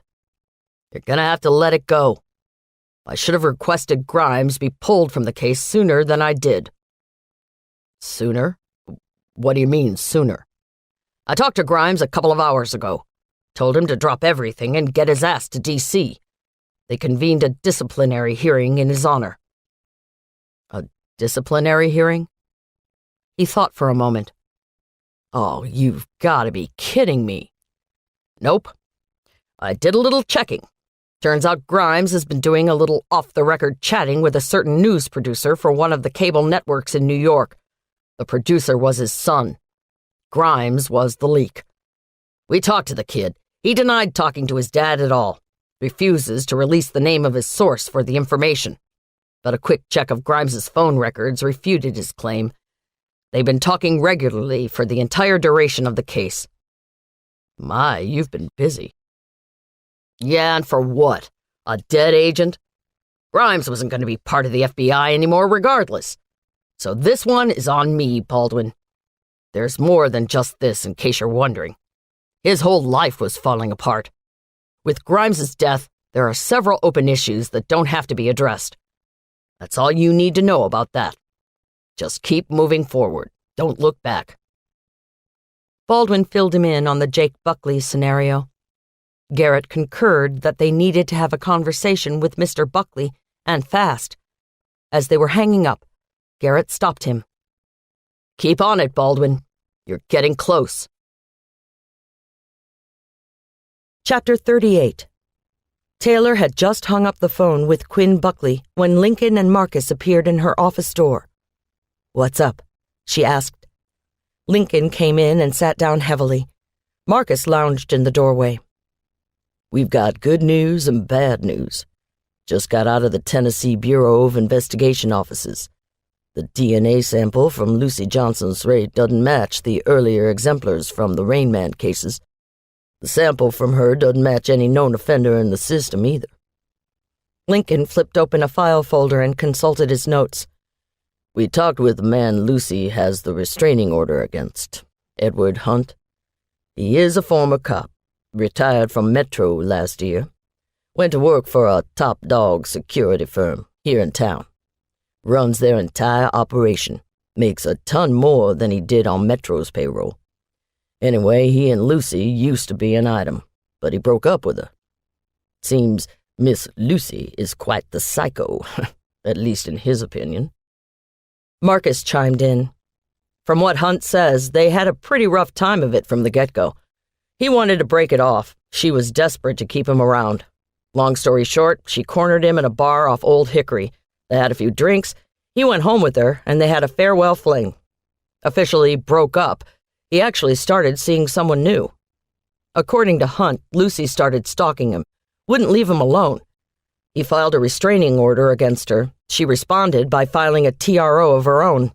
It's a bunch of crap, basically. Lucy came forward and said she'd been raped. Betsy answered the call. Lucy managed to make it seem like it was the Rain Man. There's been enough info in the news that she was very convincing. Marcus finally came in the office and sat down, looking discouraged. Who knows whose DNA she had in her system? Hunt gladly volunteered a DNA sample. We've taken it and gotten it to the TBI. It's in the works. We've been chasing a phantom. Lincoln tossed the file to Taylor. I think you should bust her for filing a false report. Hunt seems like a stand-up guy, just wants Lucy to leave him alone. We're ready to go talk to her, confront her with Hunt's statement. If you want us to get a warrant sworn out against her, we will. Do it, Taylor said, furious. She wasted countless man-hours for her own personal vendetta. You guys have been off chasing your tails because of her story, not to mention all the time and effort Betsy's crew put in. Jesus. And the TBI? Yeah, go haul her ass in. We don't need this kind of crap. Maybe that will take some of the media attention off the mystery victim as well. They can make hay out of this Lucy for all I care. Will do, LT. Lincoln gave her a smile. How's the Strangler coming along? She groaned. It's coming. I'm on my way to meet Agent Baldwin right now. Marcus leaned back in his chair. You know, Taylor, about Agent Baldwin? He used his fingers to make quotation marks as he said the name. You don't have to do that, you know. No one's gonna care. She shot him a look, and he didn't finish his sentence, just grinned and got out of the chair, clearing his throat. Come on, Lincoln. We need to go get a warrant for Lucy Johnson. Taylor stopped him. Hey, you guys put together a statement for the press once she's under arrest so they know we're moving forward. They'll be staking out night court anyway. It'd serve her right to get filmed while she's being booked. They left, Lincoln whistling a ditty, Marcus with his head held high. They'd done a good job ferreting out Lucy Johnson's bullshit, and they knew it. Taylor watched their backs, running a hand through her hair. Agent Baldwin. She was utterly transparent. So much for that. She stood, gathering her papers. Time to get out of here. She left the office and exited the building, stopping on the stairwell to light a cigarette.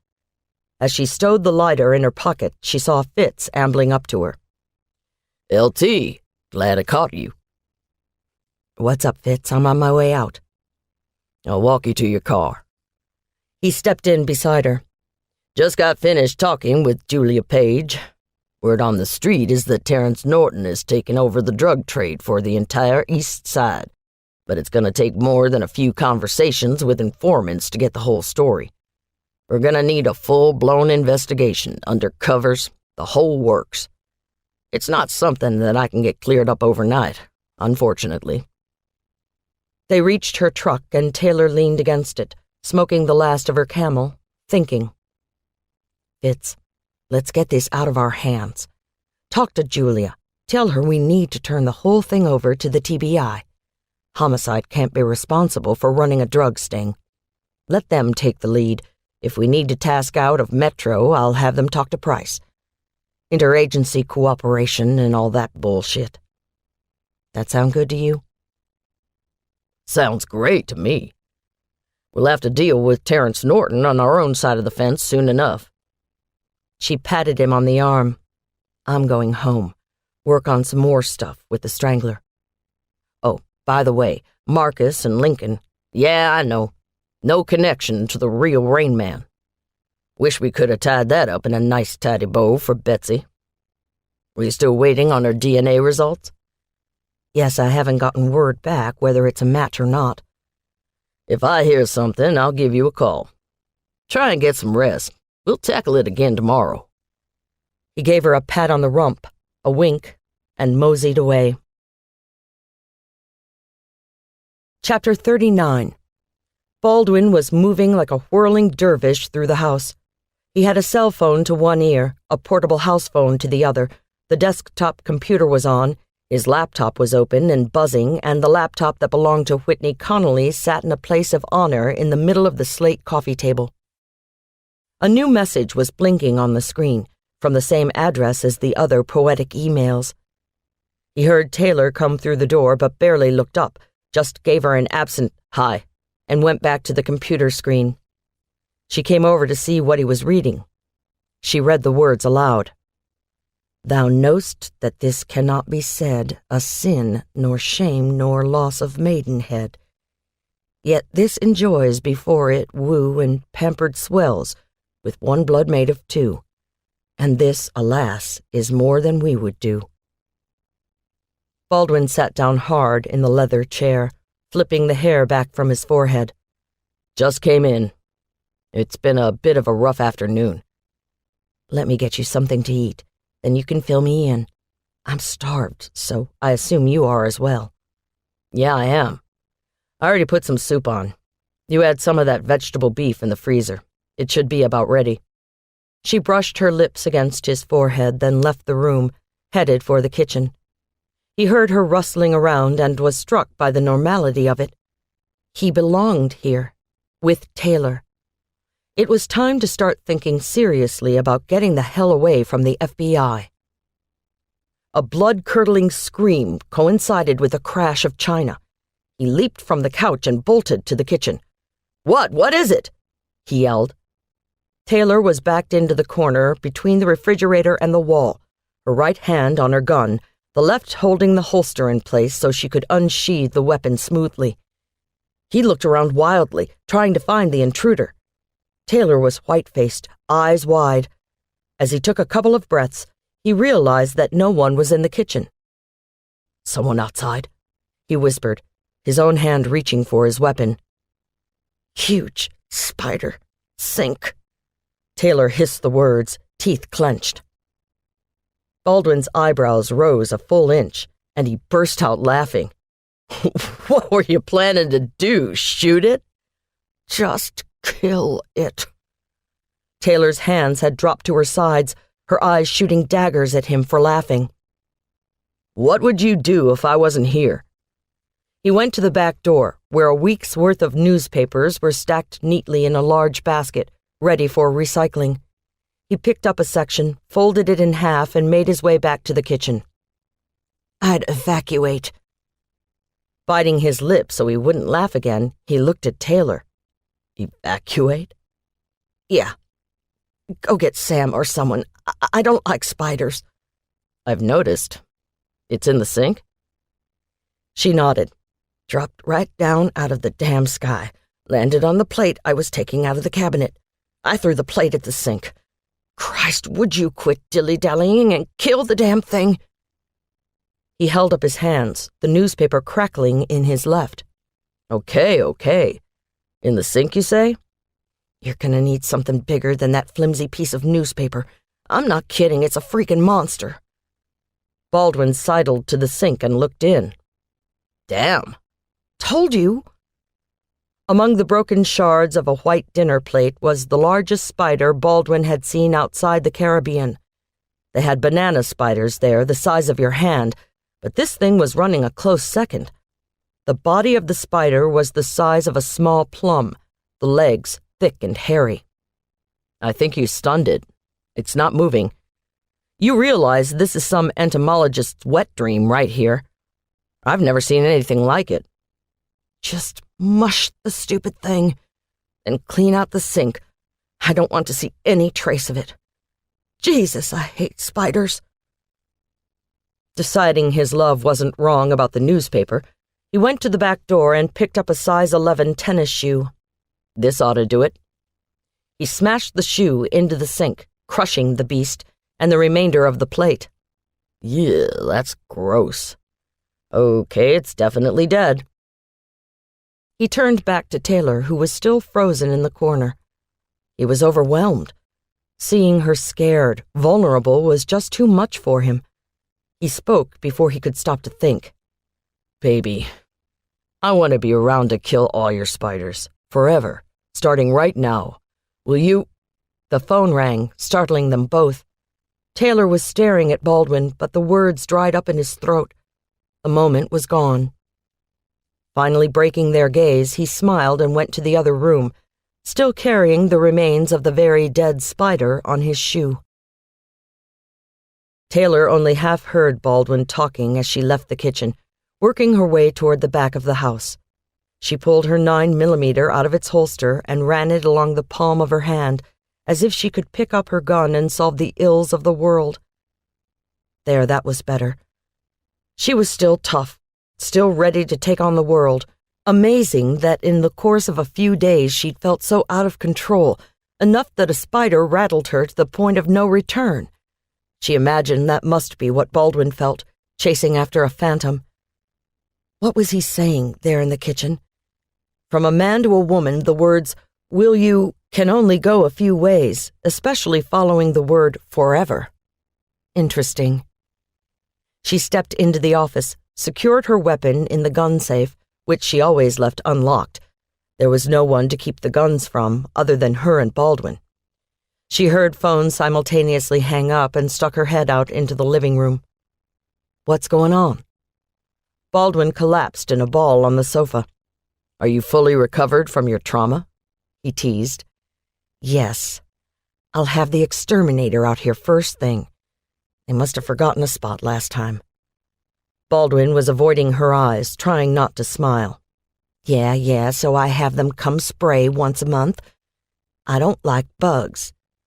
And we'll have to order something in for dinner, 'cause I'm not going back in there until that mess is cleaned up. Now, what's going on?" He ran his hands through his hair. "To start with, Grimes committed suicide." "Are you joking?" "No. He's been riding the edge on this case. Missing the poems really made him topple. Garrett was looking into the leak for me.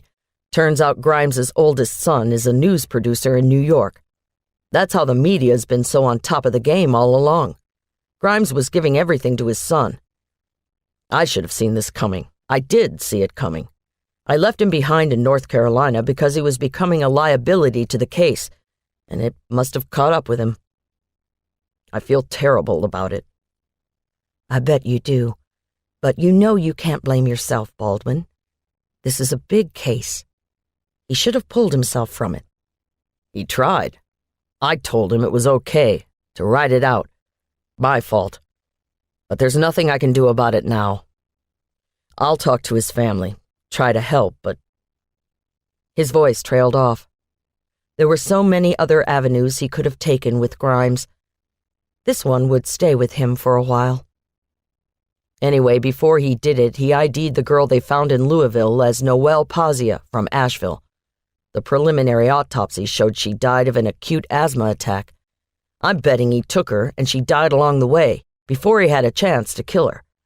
If that tracks, he would be furious that he couldn't kill her himself and would search for a suitable replacement immediately. I think he found one. We have a new girl missing, Ivy Clark from Louisville. The SAIC in Louisville just called me to let me know they found a poem in Ivy Clark's car. So it's been a bit of an afternoon. Any word on Jake Buckley? I interviewed his boss, complete dickhead. Claims there's no way Buckley could have possibly been involved.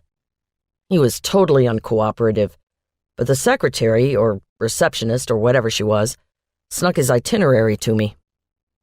Let me guess. Mr. Buckley has been through Huntsville, Baton Rouge, Jackson, Nashville, Noble, Roanoke, and Asheville during his travels. He looked at her, amazed. She smiled. I talked to Quinn Buckley for a moment. Told her we wanted Jake's opinion on the case since the victims had a connection to Health Partners. There's more. He's supposed to be in Louisville and expected to make his way back to Nashville today or tomorrow. Quinn told me he doesn't keep to the schedule sometimes. I don't know, Baldwin. You need to go have a sit-down with this guy and do it quick. I think Quinn's probably going to kill him. She's been trying to get in touch with him to let him know about Whitney, and she hasn't been able to nail him down. That sounds about right, doesn't it? He doesn't know that Whitney's dead. I think this may be your guy. By any chance, did Quinn give you his vehicle? Of course. Big shock, he's driving a BMW 740IL silver with Vanderbilt plates. Here's the number. She handed a slip of paper to Baldwin. Shall I have a be on the lookout put out for our friend? Do it, Taylor, and mark the bolo armed and dangerous. He may have Ivy Clark in the car with him. You saw the new email on Whitney's laptop? It's the rest of the stanza from The Flea. He recited from memory. Thou know'st that this cannot be said a sin, nor shame, nor loss of maidenhead. Yet this enjoys before it woo and pampered swells with one blood made of two. And this, alas, is more than we would do. I don't know what the symbolism means to him. That's the biggest problem. Poetry, especially this type of romantic 18th century work, is totally subjective. I can think The Flea is about making love, while another man may think it's about smashing an insect. You know how that is. So I don't even want to try to get into his psyche based on his poems of choice. But I promise you this, he wants Whitney to have these messages. I just wonder if the story was meant to be Whitney. Taylor ran her hand along the back of Baldwin's neck. Let me call in the bolo. You need to try and relax for a few minutes. Maybe you could help me with that? Maybe I can. Chapter 40. Taylor was lying on a warm, sunny beach, her long legs spread in front of her on a plastic chaise lounge. She shielded her eyes against the sun, watching the waves crest and break, tranquility permeating her bones. There was no more to worry about. She was on a bona fide vacation with Baldwin at her side. She turned her head to take in his form, and instead was greeted by a sight that made her jump. Identical twin midgets, both in blue double-breasted blazers and snowy white ascots, stood at her right hand, leering. One held a silver tray with an old-fashioned rotary telephone. The phone rang, and Taylor shooed them away. "I'm not taking calls today, boys." She started to roll over, get some sun on her back, but the midget with the phone stepped closer, shoving the tray at her. The phone continued to jangle incessantly, and Taylor finally reached out a hand. She came awake, realizing that it was her phone ringing. She groaned and rolled over, picking up the receiver with a grunted hello. She reached a hand out to find Baldwin, but his side of the bed was empty. She focused her attention back on the phone. A chirpy voice rang out into the bedroom. Lieutenant, this is Metro Dispatch. I was asked to inform you that we have a possible home invasion in progress that your presence is requested at. Is anyone dead? No, ma'am. The message I was given— Then go away, Dispatch. If no one's dead, they don't need me. Lieutenant, Officer Parks is on the scene and requesting your company. He mentioned there might be a 216 involved that you would be interested in. Shit. That got her attention. Bob Parks was a good friend, and if he thought there was a rape involved in the home invasion that she'd be interested in, and if she was being called off the books, that could only mean one thing: the Rain Man. Taylor was out of the bed, trying to balance the phone between her neck and ear as she struggled into a pair of jeans. She realized the TV was on. Sure enough, the identical twin midgets in blue blazers and ascots were parading across the screen in a ridiculous late-night infomercial. No wonder she'd been dreaming about them. But hey, maybe their investment opportunities could make her millions and she could quit this crazy job. Where's the scene, Dispatch? Off Old Hickory Boulevard across the street from Harpeth Hills Golf Course, a gated community called Middleton. Are you familiar with the area? Got it, Dispatch. Tell them I'm on my way. Raise Lincoln Ross and Marcus Wade for me, too. Get them out there. I can be on site in 10 minutes. She hung up the phone, buttoned her jeans, yanked on her cowboy boots, and tucked in her t-shirt. Crossing to the dresser, she snapped her holster onto her hip, glanced into the mirror, and smirked. This better be worth dragging her ass out of bed at 2 a.m. Baldwin was on the couch, half asleep, piles of paper scattered across the cushions and floor. Taylor gave him a quick kiss on the forehead, told him where she was headed, and let herself out of the house into the dark. A soft drizzle misted through her driveway. Shit. She got in her truck and slapped a red light on the dash. Speeding through Bellevue, she hit Old Hickory within 5 minutes, tearing up the deserted road, the stone guardrail flashing dark gray as she sped past. She passed the steeplechase course and the golf course, saw the stone entrance to Middleton a moment too late. A patrol car with emergency lights rotating sat at the entrance as she blew past. Braking carefully so she wouldn't skid on the wet asphalt, she made a quick U-turn and turned left into the community. The patrol officer held out a hand, stopping her. She put the window down and waved. The patrol turned friendly. "Hey, Lieutenant." "Good morning. Where's the scene?" "Drive to the end of the road, then turn right. You can't miss it. There's a bunch of us down there." "Why are you here?" She ignored the question, gunning the truck and waving out the window as she drove through the big steel gates.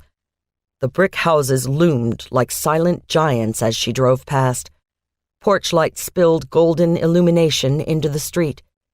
She could see the flashing blue and white lights ahead of her.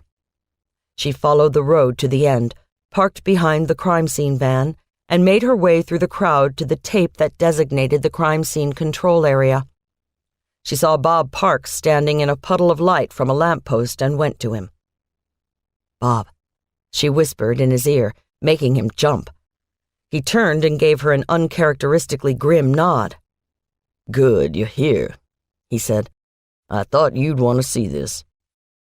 He gestured toward the house, a stately 2-story with white harled brick. "What's happening? Dispatch said you had a home invasion with a possible rape?" "Yup. 911 got a call from a kid inside the house. Kid heard noises from downstairs and came down. Saw his mom wrestling with a man in a mask.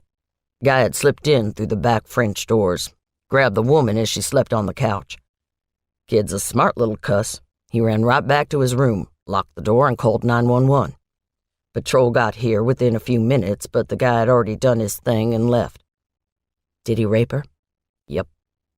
She's very shaken, but she did manage to tell us that he had a knife to her throat. It was all pretty fast." "And you think it was the Rain Man?" "Well, it is raining. Plus the M.O. sounded right. I know you've been dealing with the case. Thought you should be here at the scene." "The kid all right?" "Yeah, he's fine. Shook up, but he may have saved his mom's life, you know." "Thanks for the heads up. I don't know how much I can do, but I'm glad you called. Lincoln and Marcus should be here soon. We'll talk to the Vic, see if she remembers anything that could help. We'll have to get her to the hospital so they can do a perk and check her out. Do you have guys searching around here?" "We do. Got the dogs, too. Vic said he took off out the back door when he was finished, right as the sirens were within hearing distance. There are heavy woods out there that back into the farm. That abuts to the parking lot of Christ Presbyterian." Taylor stared off toward the north. "Did you get patrols in their parking lot? He may have parked there, then come in on foot." "Yup. We're on that. We don't have anything yet. Like I said, just thought you'd want to know what was happening." Taylor touched his arm. "I appreciate it, Bob. You did good to call me. Go on and do what you need to. I'll just wait for Lincoln and Marcus and get into the house in a minute." With a nod, Parks went off toward the house. Taylor took in the scene. There was a large crowd of people assembled, watching the drama unfold. Women in bathrobes and men in sweatpants stood in knots, necks craning to see whatever they could. Taylor was reminded of an evening when she was in her teens and a neighbor's house caught fire. It seemed the whole neighborhood had gathered in the street to watch the conflagration envelop the home. People were drawn to tragedy like moths to a flame. Years of training unconsciously kicked in, and she looked at each face in turn. No one seemed out of place. Tired countenances, lit with anguish, but all looking appropriately rumpled from being wakened in the middle of the night by sirens. She shook her head and turned toward the noise of another engine making its way down the road toward them. Lincoln Ross pulled up in his assigned vehicle. They weren't supposed to bring personal cars to a crime scene, and he had grabbed an unmarked and made his way to the west side of town. Marcus was riding shotgun. What good boys, she thought. As she started toward them, a shadow caught her eye. She looked to the right, could have sworn she saw someone moving along the side of the house. Lincoln got out of the car as she silently got his attention, motioning with her head toward the house next door. She started that way slowly, not wanting to look as if she was chasing anything in the gloom, but intent on finding out what had caught her eye. Lincoln and Marcus joined her and they formed a flying V, walking slowly and carefully toward the darkened edge of the house. Lincoln whispered in her ear. "What'd you see?" "I don't know," she whispered back. "Looked like a person standing on the side of the house. I just saw a quick shadow move. Might have been my imagination." "Might have not," Marcus growled. He unsnapped his holster, and Lincoln and Taylor followed suit. They were 10 feet from the house. On top of the musky scent of soaked grass, Taylor thought she could smell a hint of gasoline. She stopped mid-stalk and turned to Lincoln. "Smell that?" "No, I don't smell anything." "Oil," Marcus said. "Smells like a garage." They shared a look of horror, having the same thought at once. Was someone trying to set this house on fire? Caution thrown to the wind, Taylor took off in a sprint. As she turned the corner of the house, she barely caught a glimpse of a shoe dangling off a retaining wall. "There he is!" she shouted, racing to the wall. She missed grabbing the ankle that belonged to the shoe by a fraction of a second. "Damn it, he's gone over the retaining wall. Parks!" she yelled. "Parks, get your freaking dogs over here! He went over the wall!" With that, she took a running jump, pulling herself over the wall in one clean leap. She landed hard on the other side, breath knocked out of her for a moment. She could hear rustling and muttered cursing. Lincoln and Marcus came over the side. "You okay, LT?" Marcus hauled her to her feet. Yeah, let's go. He went through there." She pointed into the dark woods. Lincoln snapped on a maglite. Marcus followed with his. They could hear someone making his way quickly through the brush. Dogs were barking, people were screaming. Taylor took off after the noise. Branches scraped her face, and she put up an arm to ward off their blows. The shadowy figure they were chasing couldn't be more than 40 yards in front of them. The going was rough. Marcus tripped on a branch, and his maglite disappeared, making Lincoln's one beam the only light they had. Then suddenly the forest cleared, and they were racing through the field that led behind the farm. Taylor could see the man they were chasing. He was getting winded, slowing up. She was gaining on him, could hear a dog to her right making tracks toward them. She didn't want to be mistaken for the perp by the dog. He wouldn't be discriminating when he started to bite. She pushed herself a little harder, long legs stretching out, running as hard as she could. The man was 5 feet away now, 3. She left the ground and had her arms around him, taking him down from behind. He fought and kicked, lashing out, screaming at her. Lincoln was right behind her and grabbed onto the man's leg, fighting him, trying to get a hand on his arms. The man turned ever so slightly in Taylor's arms, and suddenly she saw stars. The impact of his fist snapped her head back, and she almost let go. Suddenly Marcus was there. He and Lincoln had him. They rolled him over, snapped on the cuffs. She finally thought to breathe, realizing it hurt everywhere she could feel. The German shepherd was 3 feet away, on point, barking furiously at the suspect. The cacophony of shouts and barks nearly drowned out the suspect's screams. "Get off me, you pigs! I didn't do anything! Get the fuck off me!" The man was only able to squirm under Lincoln and Marcus's combined weight. The dog's handler appeared, calling him off. The German shepherd barked a few more times, then stood at attention, droplets of rain gathering on his whiskers, whining. 4 more men came into view, and Lincoln rolled to the right, giving them access. Marcus got to his feet, dragging the man with him.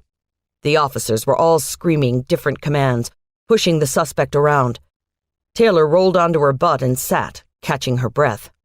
"I'm telling you I didn't do anything. False arrest! False arrest! Let me go!" "That him?" she asked, the roar quieting at her commanding question. "Did we get the son of a bitch?"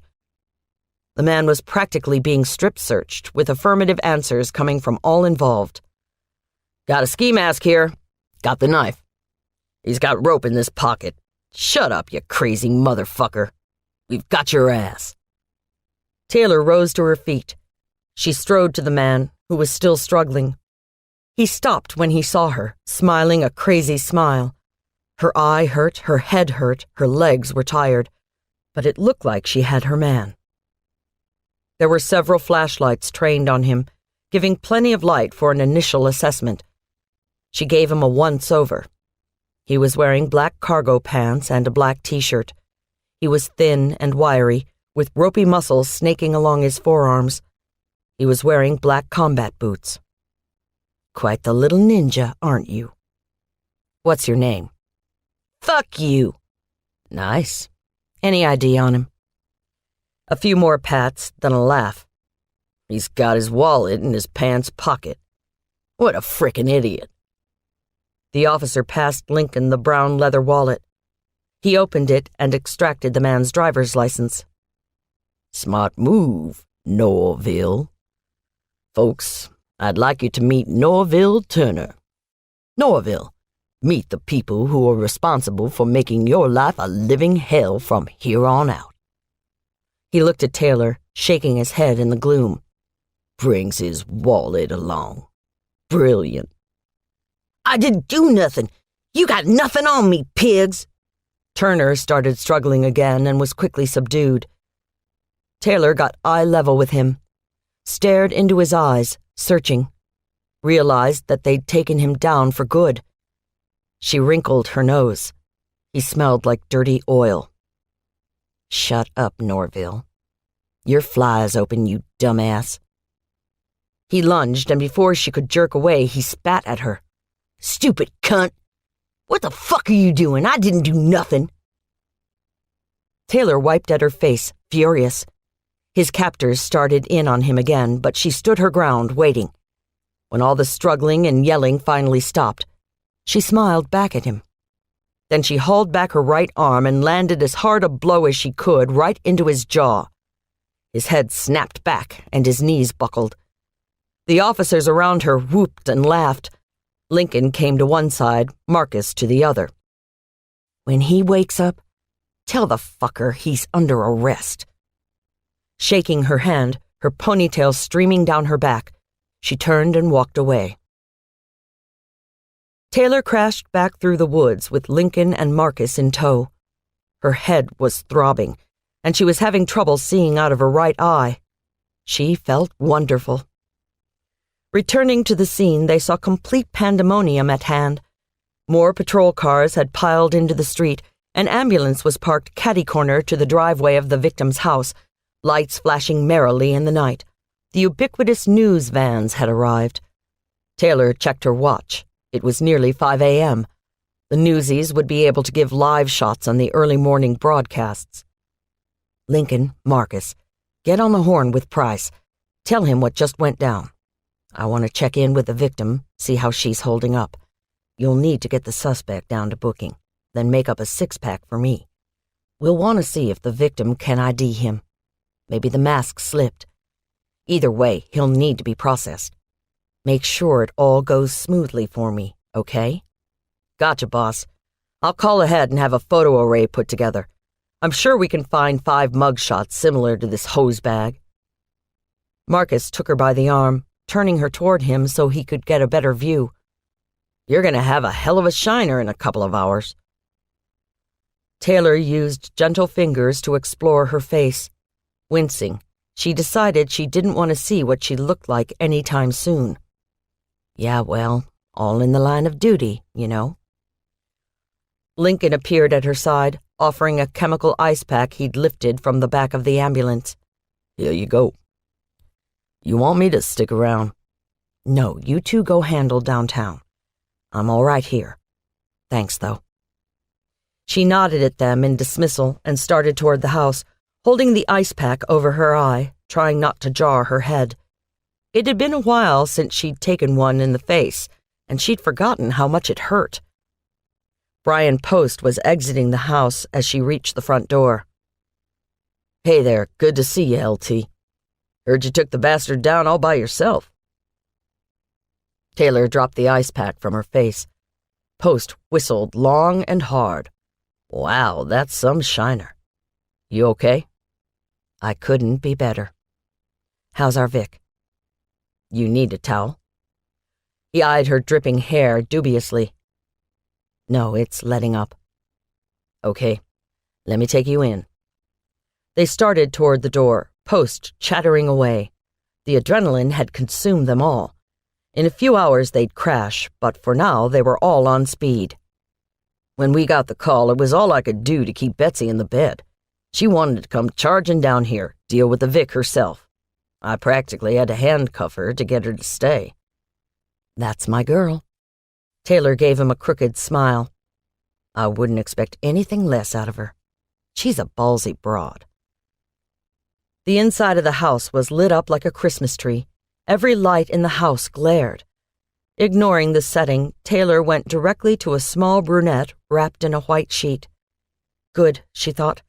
Standard protocol for a rape victim. Wrap her up and make sure she didn't contaminate the evidence, or lose any by changing before they got her to the hospital and took all the samples for the PERC, the Physical Evidence Recovery Kit. The woman looked up at Taylor, eyes glazed.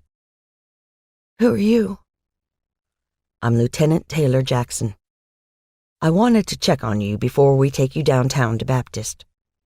Are you okay? I'm Nancy. Nancy Oldman. Well, I'm not okay, but I will be. The officer over there said that you might have caught him. The man who raped me. The woman's small pointed chin lifted a fraction, her strength not completely sapped. We did have an altercation with a man outside your property line. Can you tell me anything about the man who attacked you? Nancy sniffed hard, tears welling up in her eyes. Just as quickly, they were gone. I didn't see his face. He had a black ski mask on, but he stank, smelled like gasoline or something. He was quick, just grabbed me, threw me down, and it was over so fast, I just don't know what to tell you. It seemed like an eternity, but I know it couldn't have been that long. I mean... She was babbling but stopped and drew in a deep breath. You're hurt. Are you okay? Taylor stooped to get to eye level. I'm fine. Nancy, we're going to need you for this. Are you willing to testify against the man who did this once we have him officially in custody? The chin came up another fraction of an inch. Yes, I'll testify. Good girl. I'm going to let you get to the hospital here with Detective Post. You've done great, Nancy. I'll talk to you soon, okay? Taylor patted her awkwardly on the knee, the sheet rustling under her hand. She smiled at Post, then left the house. She needed a hot bath and some Advil, take some of the sting away from her bruised face. But first, she had to run the gauntlet. As she got to the end of the driveway, the din started. Reporters fought in a rugby scrum to get to her. She stopped, held up her hands. The lights flared in her eyes, and she was blinded for a second. She heard a gasp from one of the women. She couldn't see which one it came from, but surmised that she must look like hell. She ran her hand through her hair, trying to get it in some semblance of order. A leaf fell out, and she almost laughed out loud. The wild woman of Borneo speaks to the press. I have a brief statement, she said, and the crowd hushed. We have taken into custody a male Caucasian who was apprehended running away from the scene of this home invasion. It is possible that he was the perpetrator of this crime. I'm sure the department spokesman will have plenty more information for you later this morning. Thank you. She turned and started toward her truck. The cries followed her.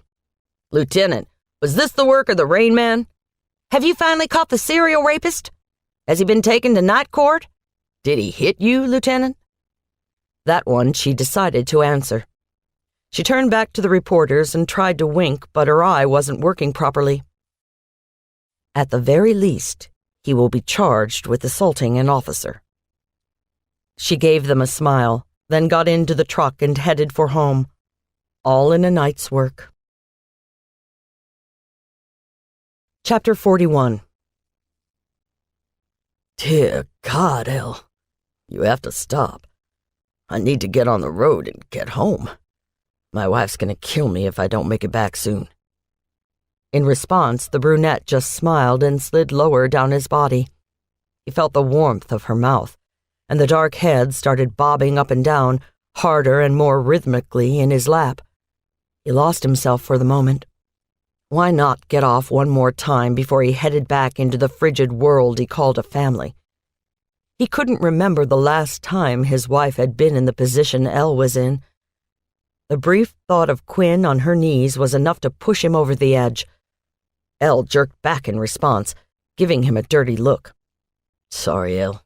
I lost track. I apologize, he said to her back as she went to the bathroom to wash out her mouth. Women, he thought, can't do anything right with them. He zipped his pants and stood, stretching to nearly 6'4". He glanced in the mirror and saw that his sandy blonde hair was mussed. He ran his fingers through it to smooth it down and caught the sadness in his eyes. He couldn't identify the exact moment that being in a hotel room with a virtual stranger was a better alternative to being at home with his wife and their 2 kids, but somewhere, somehow, that had become the norm. He'd finish a trip but not want to go home. He would find himself lingering over the end of a presentation with a sales rep here, or accepting a dinner invitation from a marketing department head there, and his serial promiscuity had begun. It was fun for a while. It was nice to have a woman fawn all over him, even if he was the boss and deep down he knew what they were looking for. But after Quinn had discovered the proverbial lipstick on his collar, except it was on a pair of boxer shorts, any hope of reconciling with his wife left him. They stayed in the same house, raised their children, but didn't speak a word to each other than what was necessary for civility or pretense. He wished he could undo things, make it right with his wife. If he could just go back to that moment that things went south. Quinn had shared a secret that had floored him. He had not reacted well, and she had simply shut him down. He tried to get her to see reason, that he was only surprised, not repelled, but she was having nothing of it. So his enforced exile had begun, and before he could stop it, it was too late. His marriage was done. His companion came out of the bathroom and struggled back into her skin-tight clothes. She slid a zipper up her left side, fluffed out her hair, and stood looking at him expectantly. He started to say something to her, anything, but he couldn't get the words out. He was just too damn tired. He'd been on the road for weeks, traveling all over the Southeast, and damn it, he wanted to go home to his wife. Elle stood there a moment longer and realized her ephemeral lover was not going to profess true love and offer to sweep her off her feet and into his BMW-clad wheels. She stomped haughtily from the room, and he breathed a sigh of relief. Oh well, she wasn't the right type anyway. There would be others.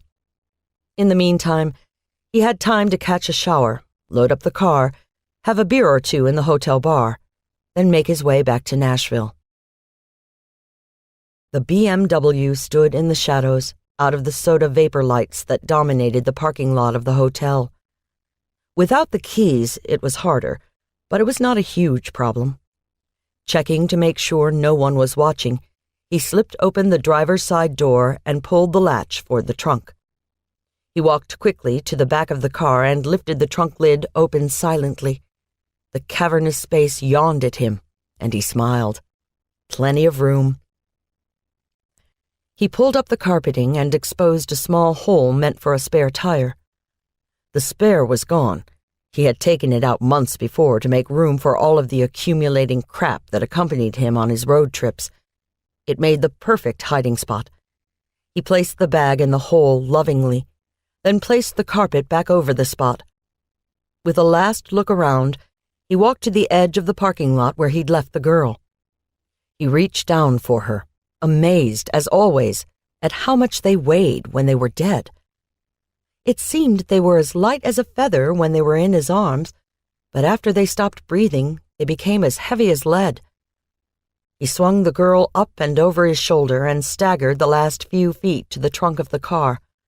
With a heave, he flopped her into the trunk, watching with a smile as her hair fanned itself perfectly around her pale face. He couldn't have done that if he tried. It was faultless. There. Now it was time to go home. Chapter 42. Baldwin ran his fingers through his hair and made the ends stick up like quills on a hedgehog. He'd been up all night, unable to get any restful sleep. Grimes, a faceless killer, dead bodies had swarmed through his troubled dreams. He'd finally roused himself at 3 a.m., after Taylor had left in a rush and powered up his laptop. He went through his notes again and again, trying to make all the details fit into a pretty little package. The transportation of the dead girls was bothering him. There were a few tight time frames in Buckley's schedule. Mapping it out, it was clear that he must have skipped some flights, driven instead. Of course, itineraries change, flights are missed, rental cars lost. He'd put in a request for all of the rental cars Buckley had used to be worked over by forensic teams, but that could be a mute gesture. The feds would be working that today. He got into the shower, stood under the stream of water, and made a mental note that he needed to change the filter on the shower head. The thought stopped him. In the middle of all this death and mayhem, he was worrying about water pressure. He let the water run a few moments longer, then snapped off the faucets and stepped out from behind the plastic curtain. He wanted a new house with a shower and tub that were separate, but he wasn't sure how to approach Taylor about it. He knew how much she loved their house, the cabin sanctuary that she had created for herself, and then him to live in. But it was a small place for two people. And what happened if they got married and had kids? They would need a bigger house for that anyway, unless they wanted a child living in a hammock in the loft, strung above Taylor's precious pool table. He laughed to himself at the image. All he knew was that he wanted to spend the rest of his life with her and give her anything she wanted. Kids, house, dogs, or cats, it was hers. He just prayed that she would feel the same and want to let him give her the world. Taylor was a strong woman, but he could not believe that she would not want to be with him exclusively forever. Well, he would have to tackle first things first, and a marriage proposal was top on the list. He had already bought the ring. It was this damn case that had interrupted the events that he had planned. He'd almost managed it in the kitchen last night. She'd circled him warily for the rest of the evening, as if he was a bomb about to explode. He laughed and vowed to himself that the minute they caught this bastard, he was asking her to marry him. The thought gave him new resolve, and he dressed quickly and walked back to the study. Jake Buckley was looking more and more like a plausible suspect in this case. A bolo had been issued for the man's BMW.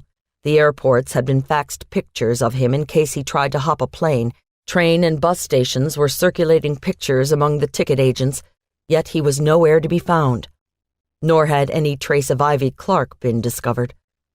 He checked his watch. It was almost noon.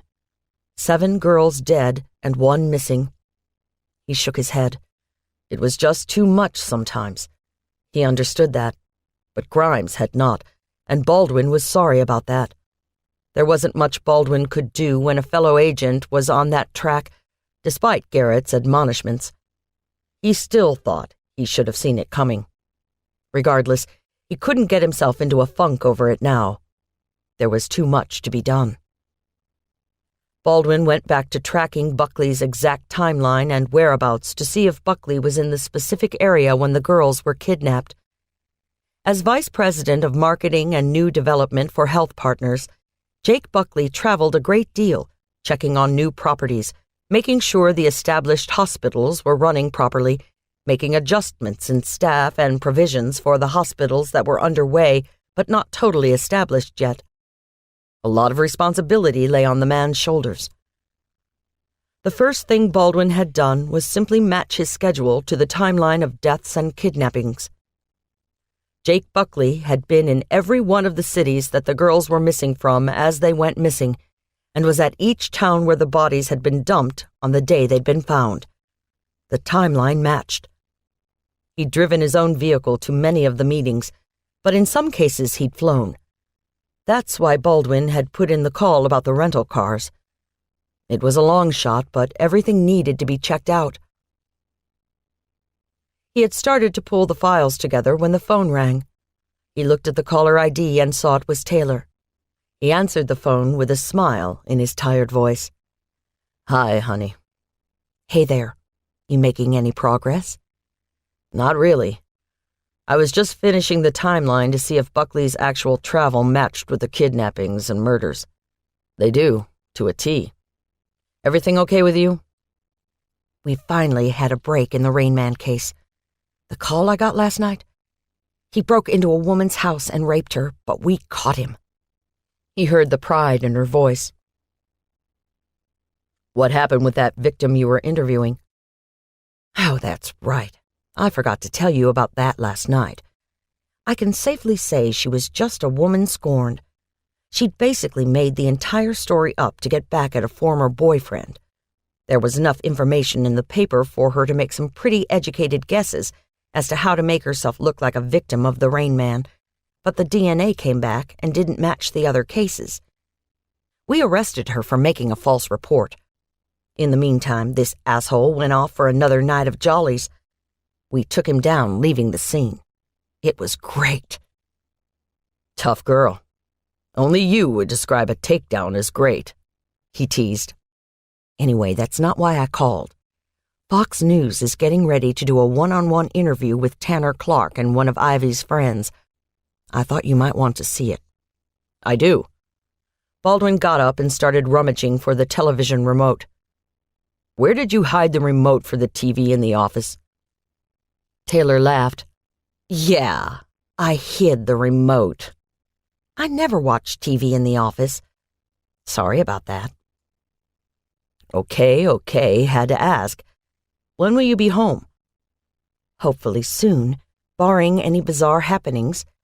Brian Post has the rapist and is questioning him now. You'll be there?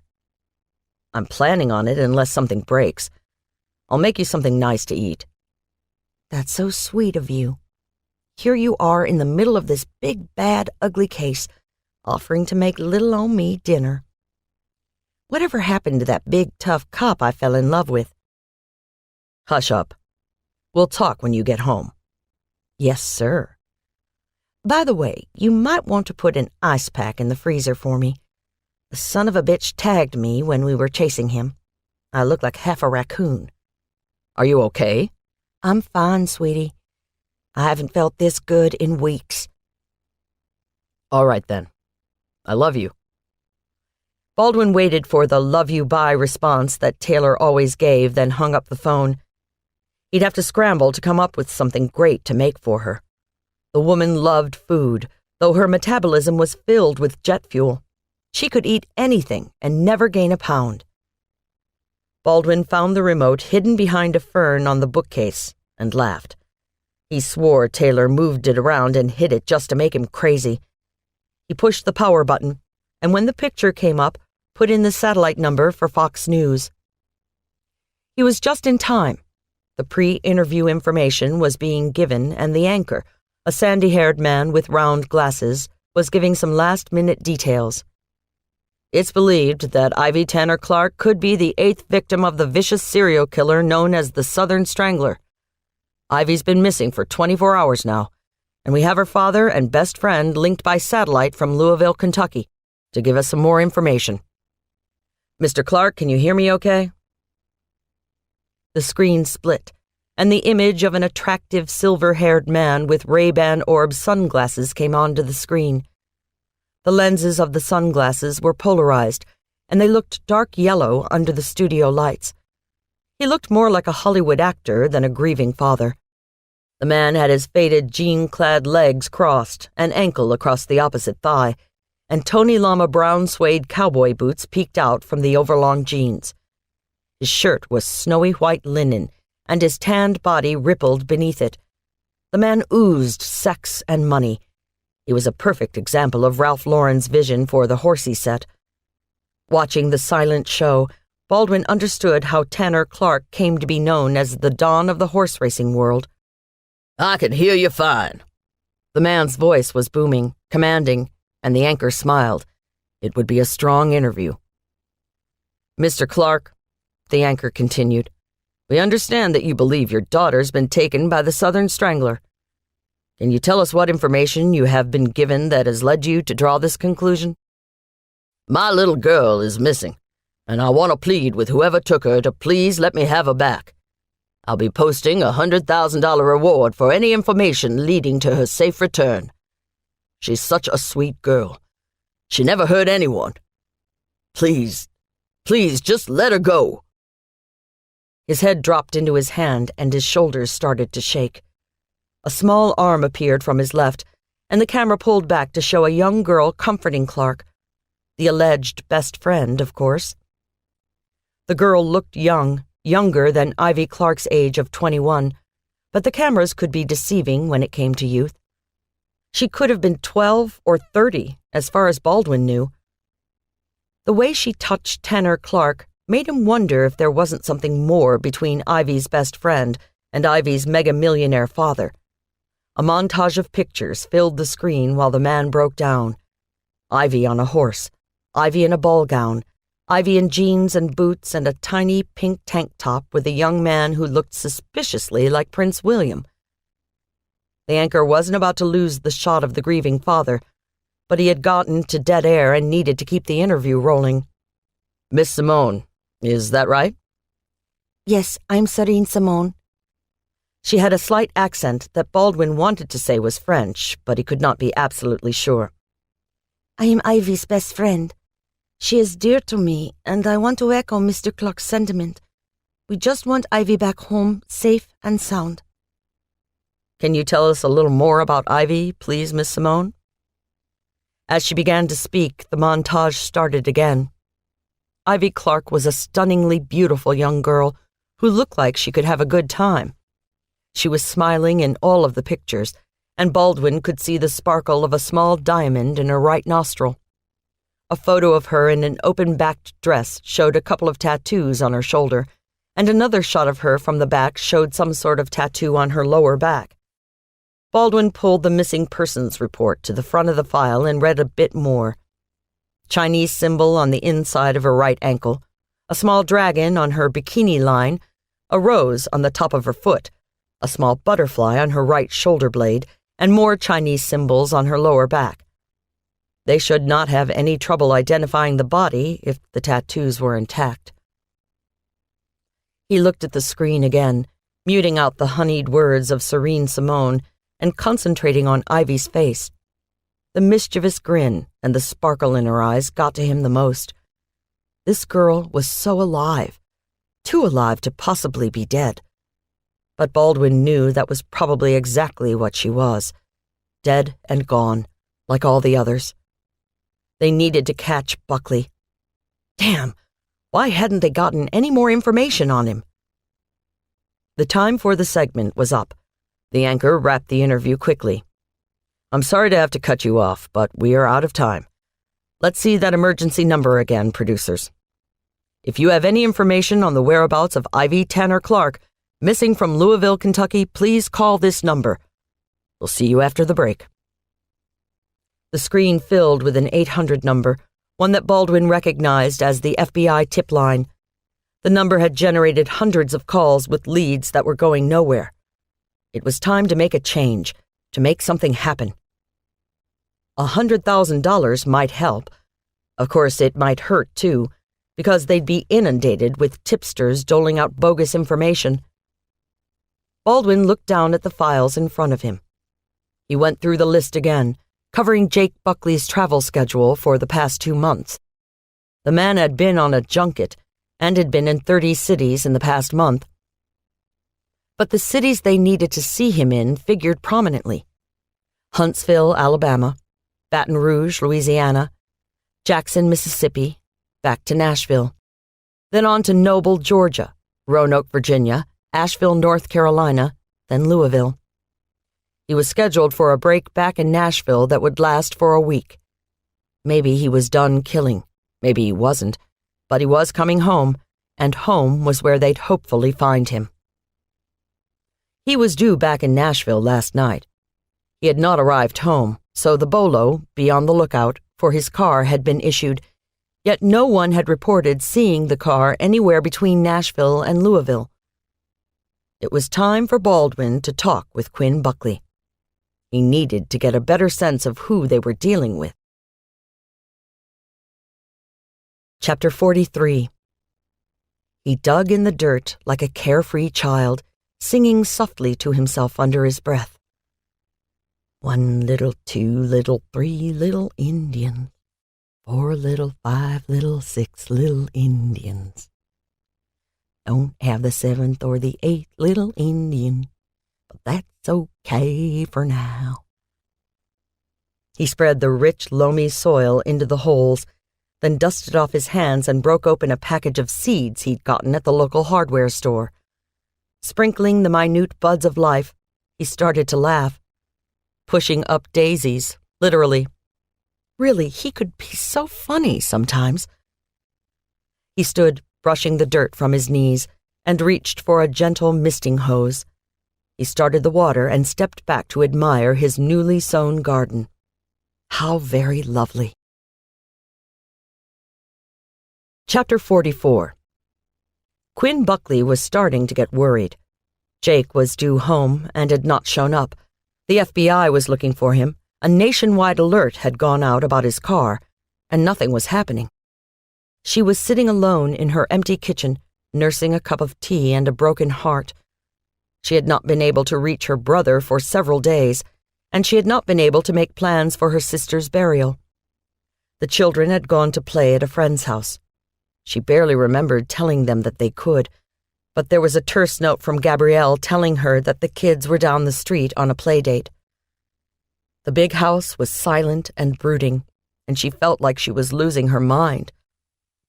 She knew there was no way Jake Buckley had killed all those girls. Jake may be many things, a poltroon, an adulterer, a bad husband, yes, he was all of those. But he was not a killer. And when she got the phone call from John Baldwin at the FBI, she had readily agreed to have him come out and sit with her, to talk about some of the details about Jake Buckley that he had not been able to ascertain. Maybe she was just lonely and needed to have someone sit with her, hold her hand, and tell her they understood. She wandered into the study, the one room in the house that she felt she could call her own. Perhaps a book would cheer her up. She entered the room and took in a deep breath. Standing in the middle of the room was Reese, her little brother. She jumped and let out a startled cry. He just looked at her with unfathomably sad eyes. Jesus, Reese, you scared me to death. When did you sneak in here? I didn't even hear the doorbell. It's good to see you. When did you get back?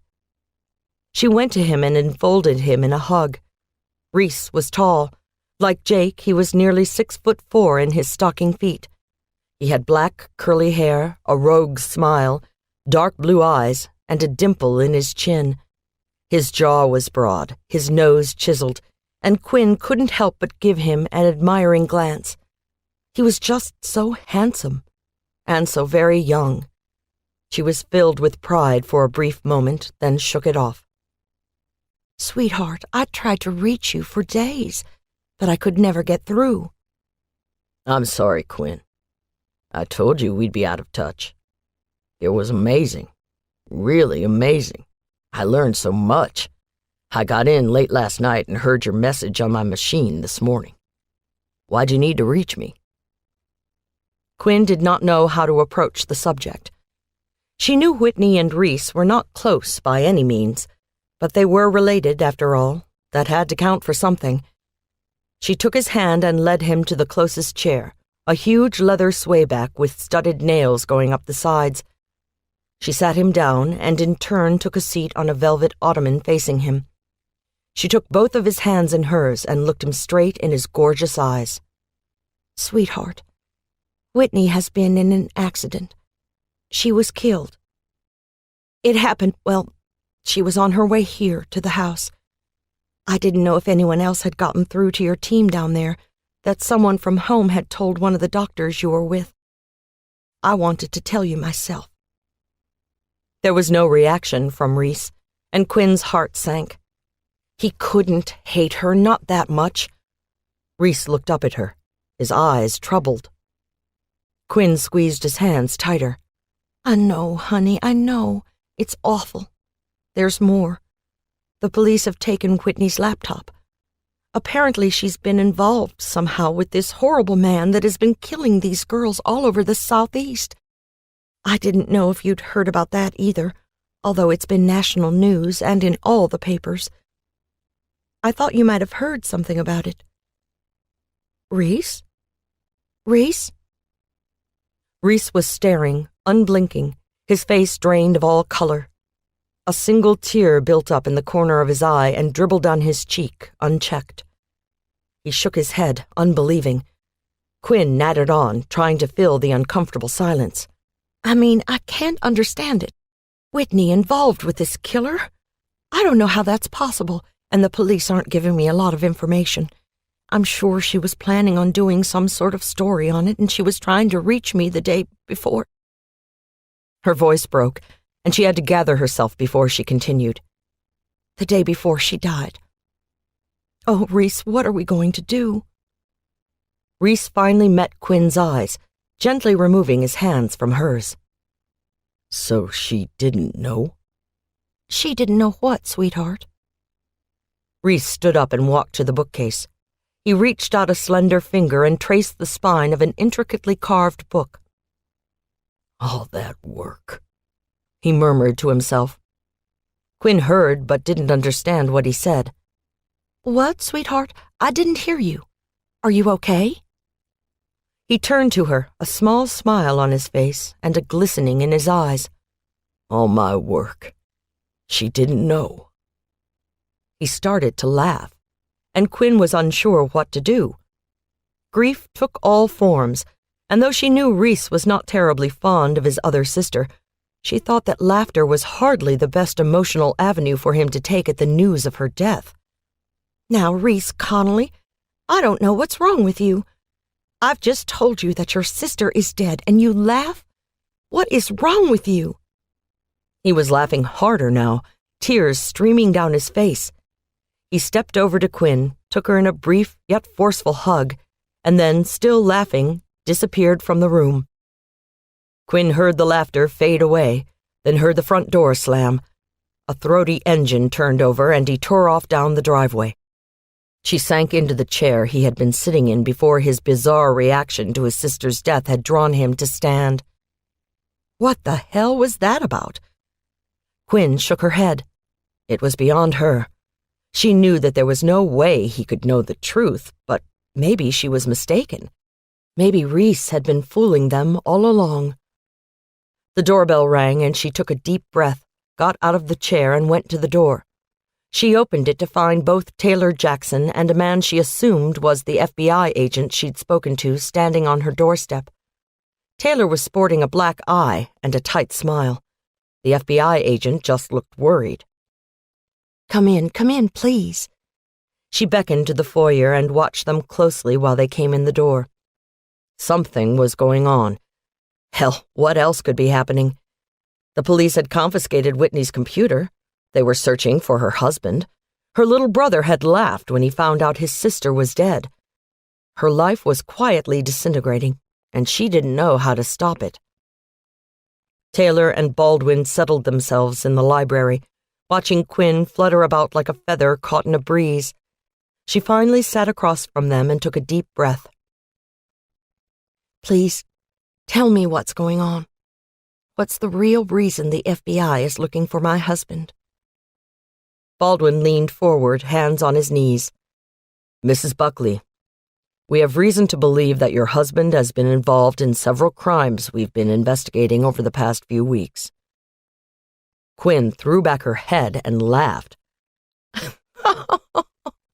Let me guess. You think Jake is the Southern Strangler? Please, Mr. Baldwin, let me assure you, Jake is no more the Strangler than I am. It's just not something that could possibly happen. He's not capable of killing. Sticking his dick into any female that comes within 20 feet of him, absolutely. But killing? No. Baldwin wasn't deterred. Mrs. Buckley, you don't seem to understand. Your husband has been in the exact areas that the girls have gone missing from, and the exact spots where their bodies were recovered. That, in and of itself, is compelling evidence against him. Have you heard from your husband today? No, I haven't, but that means nothing. Jake goes for days without checking in. I have no idea where he is half the time. Her voice trailed off. She stared out the window for a moment. You're serious, aren't you? That's why you took Whitney's computer. You think Jake's been sending her these messages, these poems? But why in the world would he do that? Jake doesn't send poetry to anyone. She broke off, her voice catching. At least, not anymore. Her eyes widened. That son of a bitch. He was sleeping with Whitney, wasn't he? He was sending her love poems, like he used to do with... Dear God, is nothing sacred? that would make sense. My perfect husband fucking my equally perfect sister. Isn't that just a riot? Baldwin tucked that morsel of information into his mind and tried to get the interview back on track. Mrs. Buckley, I know how hard this must be for you. You've lost your sister, and your husband, well, we don't know where he is or what he's been doing for the past few weeks. I'd like your permission to take a few articles of Mr. Buckley's personal items with me. We'd like to run some tests, see if we can't match. Quinn came to life, fire spilling from her eyes. Are you out of your mind? Do you actually think I'm going to march upstairs and give you anything that might implicate my husband in a crime? You get a warrant, Mr. Baldwin. I won't help you frame my husband for something he didn't do. Taylor stepped in. Quinn, you and I both know that the best thing you could do would be to let us take some things to the lab, to rule Jake out as a suspect. It would make everyone's life easier if you'd just cooperate with us now. Think about it, Quinn. There have been 7 girls murdered. An 8th is missing. Your husband has dropped off the grid. Your sister died trying to warn you that you were in danger. It all fits. Help us now. Help us help him. Quinn shook her head, a sob escaping from her throat. Absolutely not. No. Now, I'd appreciate it if you'd leave. She stood, arms crossed against her chest. Her eyes were strangely bright, tears of frustration trying to break free glistening in the corners. Baldwin and Taylor stood as well. As they walked into the hallway, they heard soft mewing sounds coming from behind the door. Quinn noticed the noise too, and stalked into the marble-floored hallway. Gabrielle, her Italian student cum nanny, head in her hands, was weeping softly. Quinn softened for a moment. Gabrielle, it's all right. Everything will be okay. Sarà tutto il de destra, cara. Non si preoccupi. Gabrielle raised her head and glared at Quinn. No, it is not going to be all right. You have no idea. None. There is no way Signor Buckley has done these things, I know. She began crying harder, and a torrent of Italian flowed from her mouth. Sto facendo l'amore con il signor Buckley per parecchi mesi. Siamo nell'amore. Non significo danno a voi. È il mio amante. È il vostro difetto, signor Buckley. Non è di destra voi. Non lo ama come. Gabrielle stood straighter, and Taylor recognized immediately the stance. A woman in love. Not like Quinn Buckley, resigned but proud. This young girl was madly in love with her employer, and had seen fit to let her employer's wife know it. Taylor looked at Quinn. She seemed to have shrunk 3 inches, her arms wrapped even tighter around her slim frame. Quinn, what did she just say? Taylor asked, a note of concern in her voice. Woman to woman. That might be the trick. Quinn was still in a visual standoff with her young nanny. She finally took a breath and began to speak, her eyes never leaving Gabrielle. She says that she and Jake are having an affair, that they are in love, that it's my fault that I don't love him enough. Is that about right, Gabrielle? I don't love my husband enough, so you felt the need to step in and love him for me? Get out of my house. Voi poco squadrina. Varisoka. Gabrielle's eyes widened, and Taylor realized Quinn must have called her some sort of terrible name in Italian. The girl cried out, whipped her long hair about her body, and ran from the room. Quinn collapsed in a heap on an antique chair that didn't look like it could hold her weight. She looked so small, so fragile, that Taylor couldn't resist reaching out, giving Quinn what she hoped was a comforting touch on the shoulder. Quinn stiffened. Taylor removed her hand. I'm sorry, Quinn. Sorry that things have to be like this for you. Are you sure there's nothing else you want to tell us? Taylor's voice was low, coaxing, as if Quinn were a startled cat she was trying to get out from under a couch. Quinn didn't move for a moment, then sighed heavily. All the fight went out of her. Let's go back in the library. I'll help you in any way I can. The three filed back into the library. Taylor and Baldwin resumed their positions on the couch, watching Quinn wander around the room. They didn't interrupt when she finally started to speak. Jake and I have been having problems for some time now. It's been a couple of years, actually. We had a fight, a horrible, terrible fight on a Sunday evening 2 months ago. Jake was getting ready for another business trip. You know he travels constantly for his job. I wanted him to stay home, to pick me over health partners just once. That's when he admitted he'd been cheating on me. He'd taken up with some intern that he'd met, a marketing company he works with. The affair was brief, only a couple of days, but it was like he'd decided then and there that he didn't want to be with me anymore. I didn't know what to do. What woman is ever prepared to go through the realization that her husband doesn't love her anymore? I did the only thing I knew to do. I had separation papers drawn up. I showed them to him last Monday night. That's why I wasn't answering the phone when Whitney called. I was telling my husband that he can kiss me, his kids, his house, and my money goodbye. He stormed out of here, and I haven't seen him since.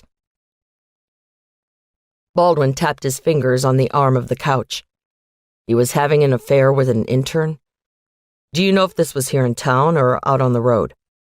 I'd like to think Jake had the common sense to keep his philandering at a distance. She stopped for a moment, thinking. Of course, I was wrong about that. Gabrielle and Whitney right under my nose.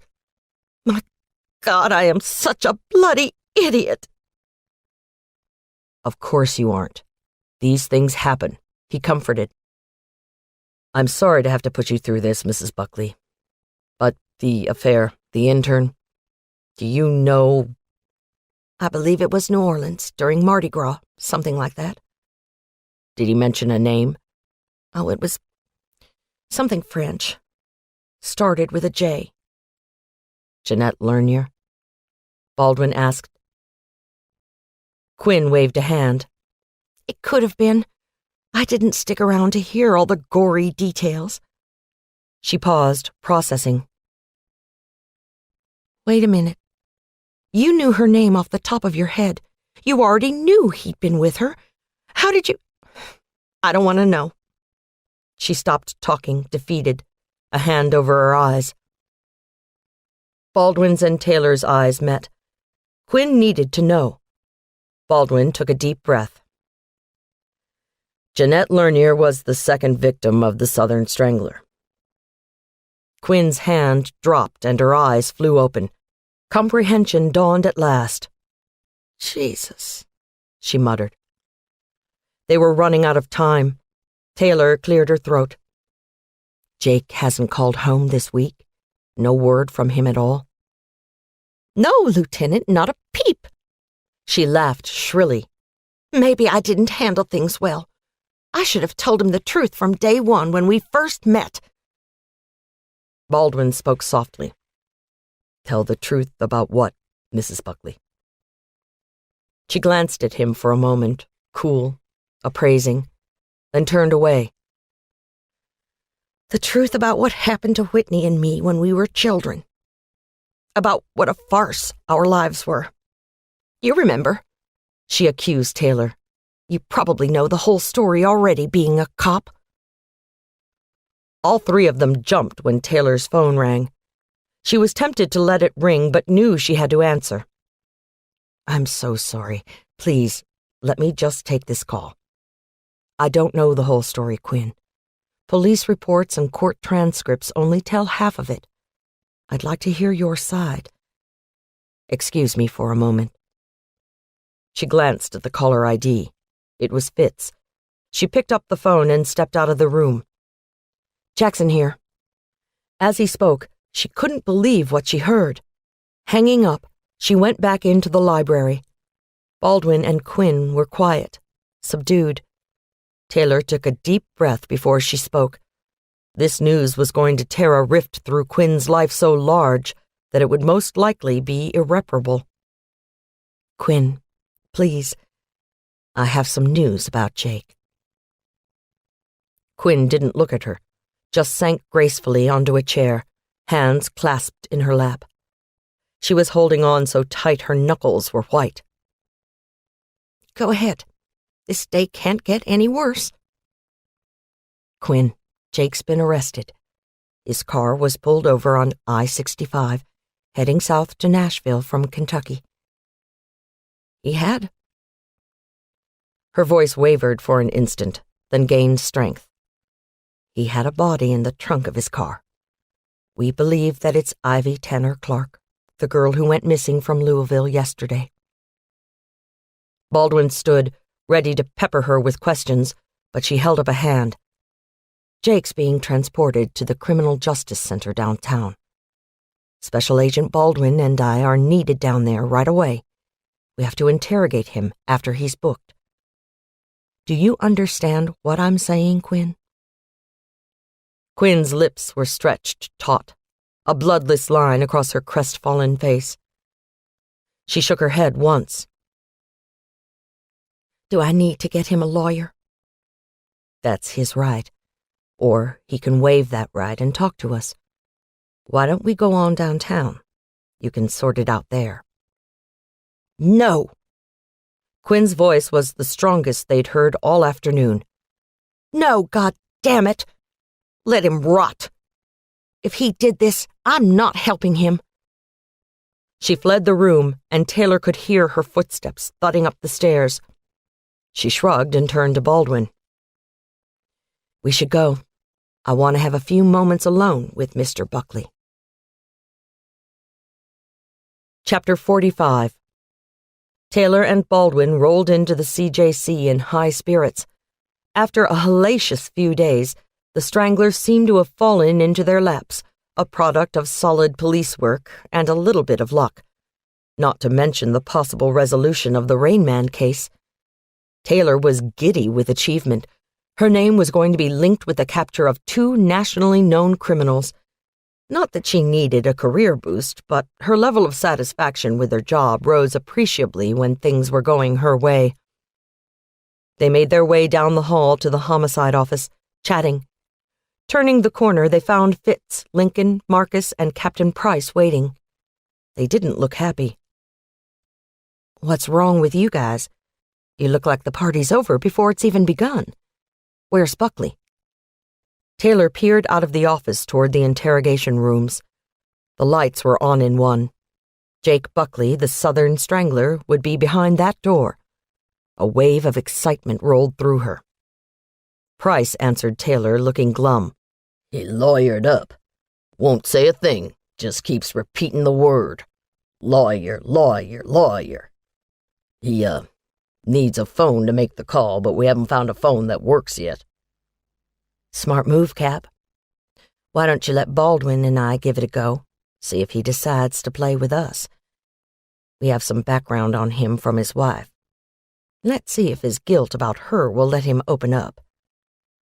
"That's what we were waiting on. Go for it. But if he asks again, we'll have to let him call his lawyer. Actually, I wouldn't be surprised to see one wander through the door any second. You were, with the wife, right? Wouldn't she be calling one for him right about now?" Baldwin shook his head. "I don't think Quinn Buckley's going to be doing much of anything in the way of helping her husband right now. She's one very upset lady." "Okay then, give it a whirl. The body was taken to the ME's office. Torn to shreds was the phrase the arresting officer used." "Torn to shreds?" Taylor turned to look at Price. "Apparently she'd been stabbed, her throat cut, a couple of visible broken bones. Torn up." "And the hands?" Baldwin asked. "Intact. Looked like a frenzied killing. Maybe he got interrupted before he could finish. Decided to dump the body in the trunk and get out of Dodge. I don't know.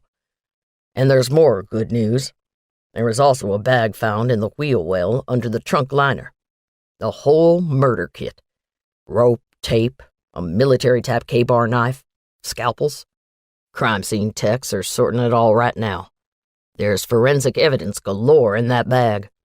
Oh, and look at this. Price handed Taylor a green file folder. Baldwin looked over her shoulder while she flipped through it. The first photo was of Ivy Clark's mutilated body, stowed in the trunk of the car.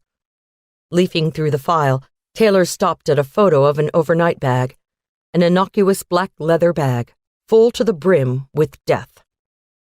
Price smiled grimly. Found everything in here. But that's not the best part. Look at the close-up. She flipped to the next picture. There was a very distinct monogram embossed into the leather with the initials JWB in gold. Taylor shook her head in amazement. His own personally monogrammed murder kit. How convenient. Okay, let me at him. See what I can shake out. She looked at Baldwin. Ready? As I'll ever be. Then let's do it. Price motioned toward the interrogation room door. We'll be on the other side, watching. Good luck. Taylor opened the door and strode into the room. It was relatively small, just enough space for a table and 4 chairs. The walls were an institutional shade of robin's egg blue, marred only by a mirror. She gave Price and the team a few moments to get themselves situated as Baldwin took one of the chairs opposite a haggard-looking man. Taylor eyed him. He was about her age, mid-30s, but his disheveled appearance added a decade to his rugged good looks. His beard was growing in, his hair was tousled. He had a small drop of blood at the corner of his mouth. Taylor figured that would be the best way to get him to open up. She glanced at Baldwin, who gave her a nod. She was the lead right now. He'd back her up if and when necessary. Jake Buckley watched her as she entered, pure hatred in his eyes. He didn't look as defeated as he had just moments before. Taylor tisk-tisked, stepped out of the room, then came back in with a tissue box. She offered one to him, a conciliatory gesture. He took it and pressed it to his mouth. Looks like you got roughed up a bit out there, Mr. Buckley. I'm so sorry about that. I'm hoping this is just a huge misunderstanding, that none of our men actually meant to hurt you. Regardless, that wasn't very professional of them, and I'll have a word with the arresting officer. Make sure it's noted in his file. Would that suit you, sir? He met her eyes, and a bit of arrogance crept into his gaze. The term sir had put him back in control. He had money and power, and by God, he was going to be treated with respect. A subservient woman to interrogate him was just the ticket. Taylor was playing him perfectly. She leaned against the wall, arms crossed, smiling. Now, Mr. Buckley, can I get you anything? Coffee, maybe? Soda? Maybe some ice to put on that cut. Looks like it might be swelling up just a little bit. Buckley eyed her. Coffee. Black. 2 sugars. The ice won't be necessary. Looks like you could use some yourself. Taylor ignored the jibe about her black eye. No problem, Mr. Buckley. Let me go get that for you. She smiled again, non-threatening, a buddy, not a cop. Stepping out into the hallway, Lincoln met her, a mug of coffee in his hand. She winked at him, then stepped back into the room.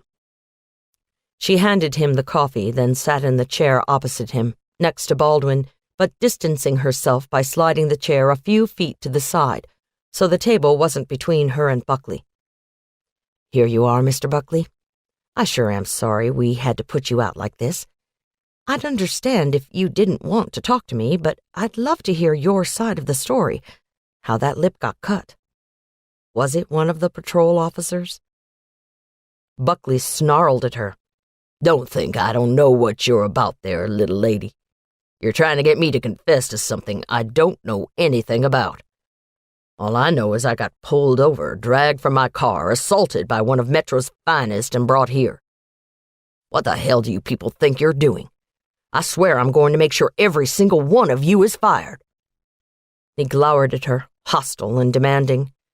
Taylor could see this man as a killer, and the thought made her blood run cold. She almost dropped the act, nearly spit out what she was actually thinking about the bastard, but she held her tongue and simply nodded and crossed her legs. I understand completely, Mr. Buckley. I can't apologize enough for the whole department. We are truly sorry we inconvenienced you. I'm sure you understand. We have just one little problem to clear up, and then we'll do our best to get you out of here. Get you home to Mrs. Buckley. Quinn, isn't it? I'm sure she's worried sick about you right now, sir. What with you being on the news and everything tonight. She's probably sitting at home right now, crying her eyes out because she doesn't know what's happening. Would you like to call her? I'm on the news? Why the hell is that? Taylor chose to stall him. Tell me, Mr. Buckley. Your wife mentioned that you like poetry. What the hell are you talking about? Oh, I think you know. Love poems. She mentioned you used to send them to her, way back when. Are you still in that habit now, Mr. Buckley? What difference does that make? So I send my wife love notes. Doesn't make me any different than the next guy. And when you send them to your wife's sister, does that make you any different? Send poems to Whitney? What exactly are you accusing me of, Detective? It's Lieutenant. And I'm asking if you were having an affair with your wife's sister. Identical twin sister at that, who happens to be very, very dead. Jake Buckley opened and closed his mouth, took a breath, and spoke, menace in his voice. I don't know anything about Whitney's death. I'll have your badge for this, Lieutenant.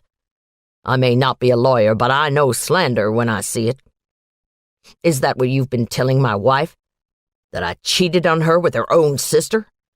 What do you think I am, some kind of monster? Perhaps you are. And perhaps I'd like to know what you meant by me being on the news. It was time to get to it. Taylor raised her hands, palms up, entreating him for calm. Well, Mr. Buckley. Sir, I'm sure you understand that we've been looking for you for a couple of days now. And there's that little technicality we've been dealing with. Sir, how do you explain the girl in the trunk of your car? Buckley's eyes widened and his bullying veneer dropped for an instant.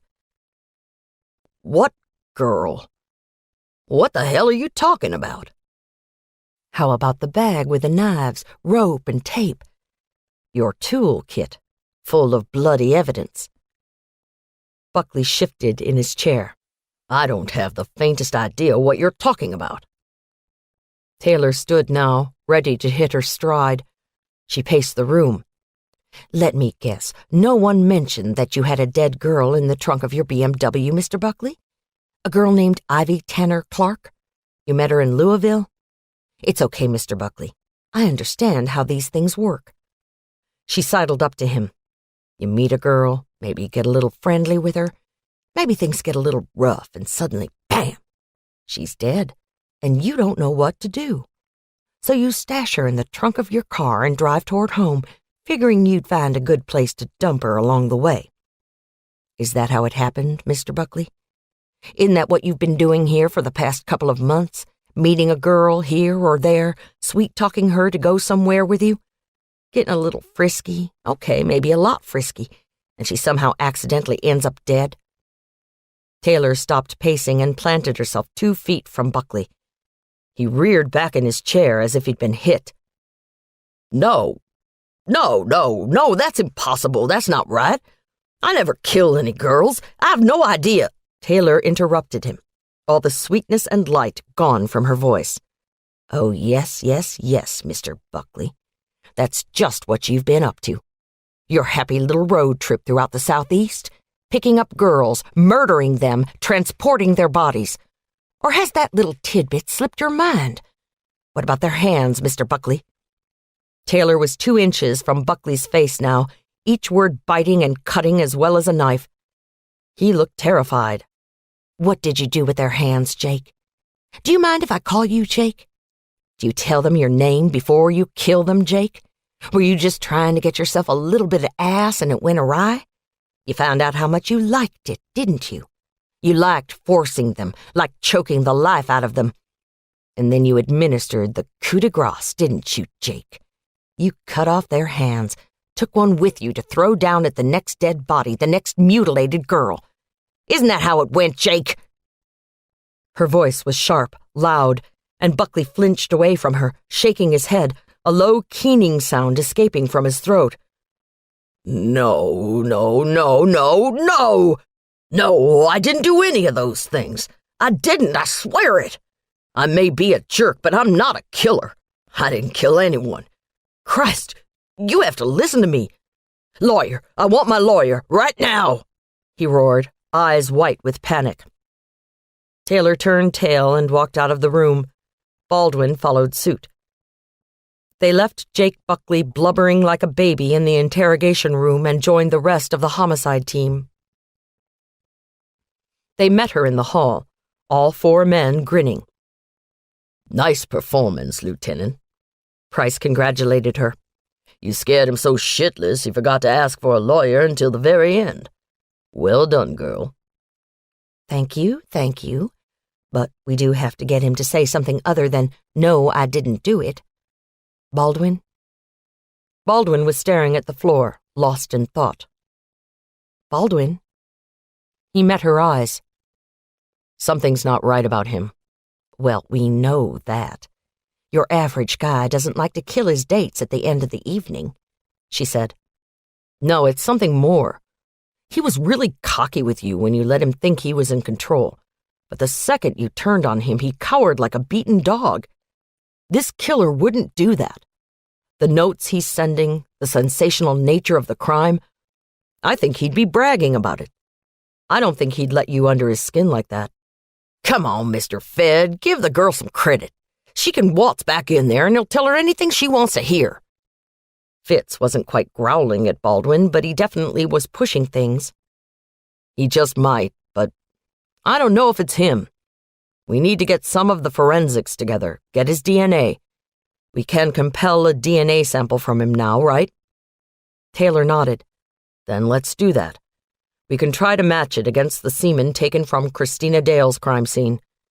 I just can't get my head around him as the killer. Not the way he backed off when Taylor got in his face. An accomplice, maybe. Hell, I don't know. Let's get some proof. Fitz stared at Baldwin as if he were an alien. Baldwin, the man had Ivy Clark all laid out in the trunk of his car. He was speeding back to Nashville to get rid of the body. He had the bag of tools right there in the car with him, his own damn initials stamped on it. What the hell more do you need? He raised a beefy paw. Nah, don't answer that. I'll go get the sample, have it run over to be tested. He disappeared into the hallway. Baldwin turned to Taylor, whose smile had faded. It had felt right. Let Buckley stew for a little bit. I want to go over the file on Whitney and Quinn. Chapter 46. Baldwin set up shop in the conference room across the hall from Jake Buckley's interrogation room. The files from Quinn and Whitney's kidnapping were spread before him. He buzzed through them, absorbing all the information. The story was all too familiar. Whitney and Quinn were bright, bubbly 12-year-olds when they went missing. They'd been playing that day, innocent and pure, 2 sisters enjoying an afternoon of free time after school, no responsibilities other than make-believe and fun. They were both tow-headed, blue-eyed, and happy. All this Baldwin gleaned from the photos of the girls that accompanied the files. Photos from before the kidnapping. The after shots, pictures taken when the girls were recovered and taken to police headquarters while their parents were notified, told a different story. Their eyes were troubled, no smiles, just blank stares. Both girls had been beaten, eyes blackened, and Quinn had a split lip. The only way he could tell them apart was the small white label affixed to the bottom of each photo designating each girl. There was a shot of Whitney staring into the camera as if she hadn't realized her picture was being taken. There was no innocence in the gaze. She had the eyes of a woman twice her age that had seen a lifetime of abuse. What 3 days could do to a child was overwhelming. They'd been riding their bikes that day. They'd ridden down a garden path they'd discovered that led from the back edge of their parents' estate. The path traversed a wooded area and opened onto a grassy clearing, which bordered the west edge of Belmead Boulevard. It was hidden from the road by a long line of crepe myrtle trees. Whitney's bicycle had gotten a flat. Instead of making their way back through the woods, they'd decided to go the long way, to push their bikes along the boulevard back to their house. He flipped the page and stared at the photo of their kidnapper. The file identified him as Nathan Chase, a 37-year-old construction worker, more often out of a job than in one. He had approached the girls, offering them some ice cream, a treat to cool them down on a hot summer day, and a ride back to their house so they didn't have to push their bikes. In the time of innocence, before Amber Alerts and children being schooled day in and day out about the horrors lurking behind every stranger's shadow, the girls had accepted. They were on the boulevard, after all. They wheeled their bikes to his truck. After Quinn's bike was safely in the back and she was climbing into the cab, he'd grabbed Whitney, shoved her in behind Quinn, and taken off, leaving Whitney's flat-wheeled bicycle behind. And then they were gone. Disappeared. Vanished.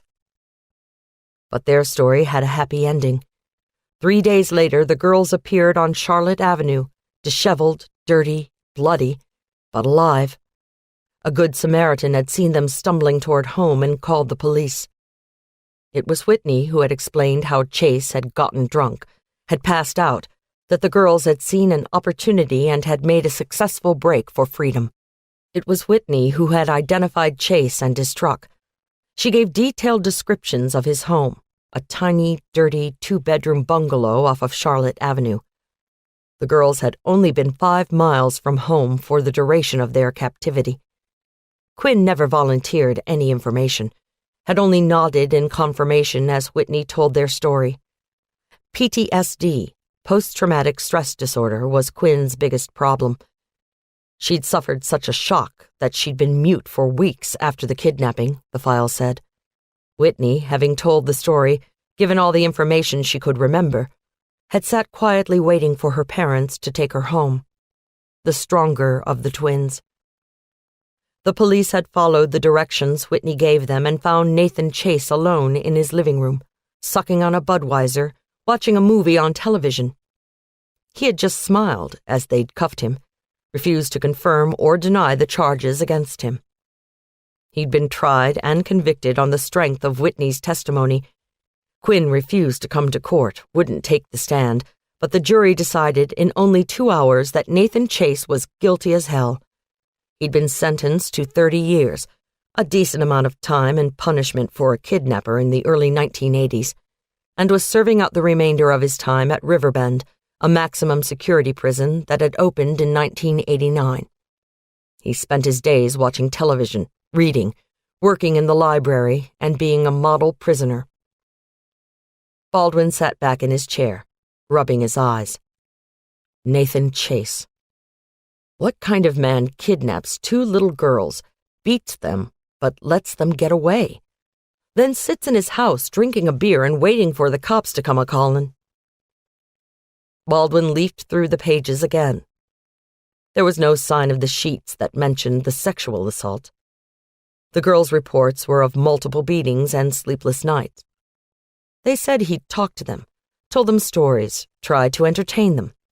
The odds that they weren't assaulted were so slim that Baldwin finally sought Taylor out. She was in her office, sipping a Diet Coke and reading a case file. "What you up to?" Baldwin lounged in her doorway, drinking in her beauty. She should look frazzled and tired. It was the middle of the night. They'd been working for so many hours Baldwin had lost count. But she sat serenely at her desk, eyes wide and clear, looking like she'd just gotten up from a refreshing 12 hours in the bed. Except for the black eye. It gave her a rakish air. He briefly imagined her in his bed and smiled. She caught the look and laughed, closing the file in front of her. Lincoln just brought me up to speed on our Rain Man suspect, Norville Turner. He works at the precinct filling station, doing mechanical work on the squad cars. Apparently, there's no great psychosis behind his pattern. He's a cop buff. Couldn't get on the force. He failed his entrance exams at the academy 4 times, so he spent all this time trying to get back at us. Thought that setting up his crimes in a bizarre pattern would make him look mysterious. He's just an everyday rapist. The good news is he admitted to the rapes, which is an excellent first step. Now we have to do all the fun stuff, matching the DNA and all, but it looks like we got our man. That's great news, hon. Yeah, I'm just happy it's over. What are you doing? Trying to figure out why Quinn and Whitney's file doesn't mention anything about the sexual assault. It doesn't? That's strange. There's no documentation on it? Not a thing. Their hospital records don't have a record of a rape kit being performed on either of the girls. Well, that can't be right. Chase went to jail after he was found guilty of kidnapping and sexual assault. I've seen those pages myself. There must be a part of the file that's missing. She started rooting around her desk, didn't find anything of use, then went out into the homicide office. She looked through the papers on Fitz's desk and found a slim file labeled Connolly. Here's something. Looks like Fitz didn't grab all the files. Let's see.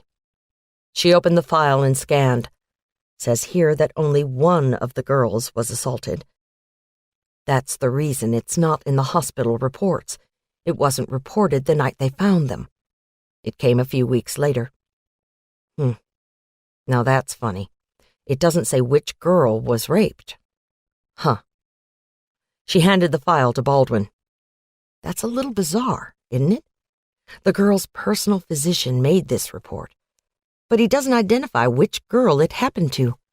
Granted, this was 20 years ago. It's still strange, don't you think? They went back into Taylor's office. Baldwin sat in the visitor's chair and propped his feet up on her desk.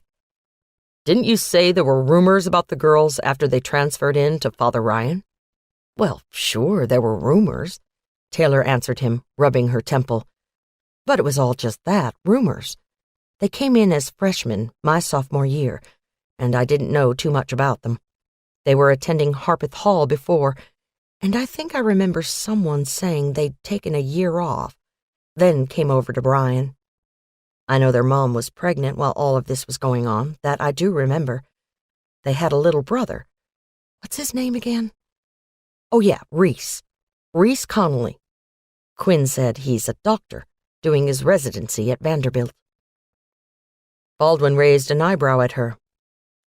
The timing's right, don't you think? They take a year off, and suddenly they have a little brother?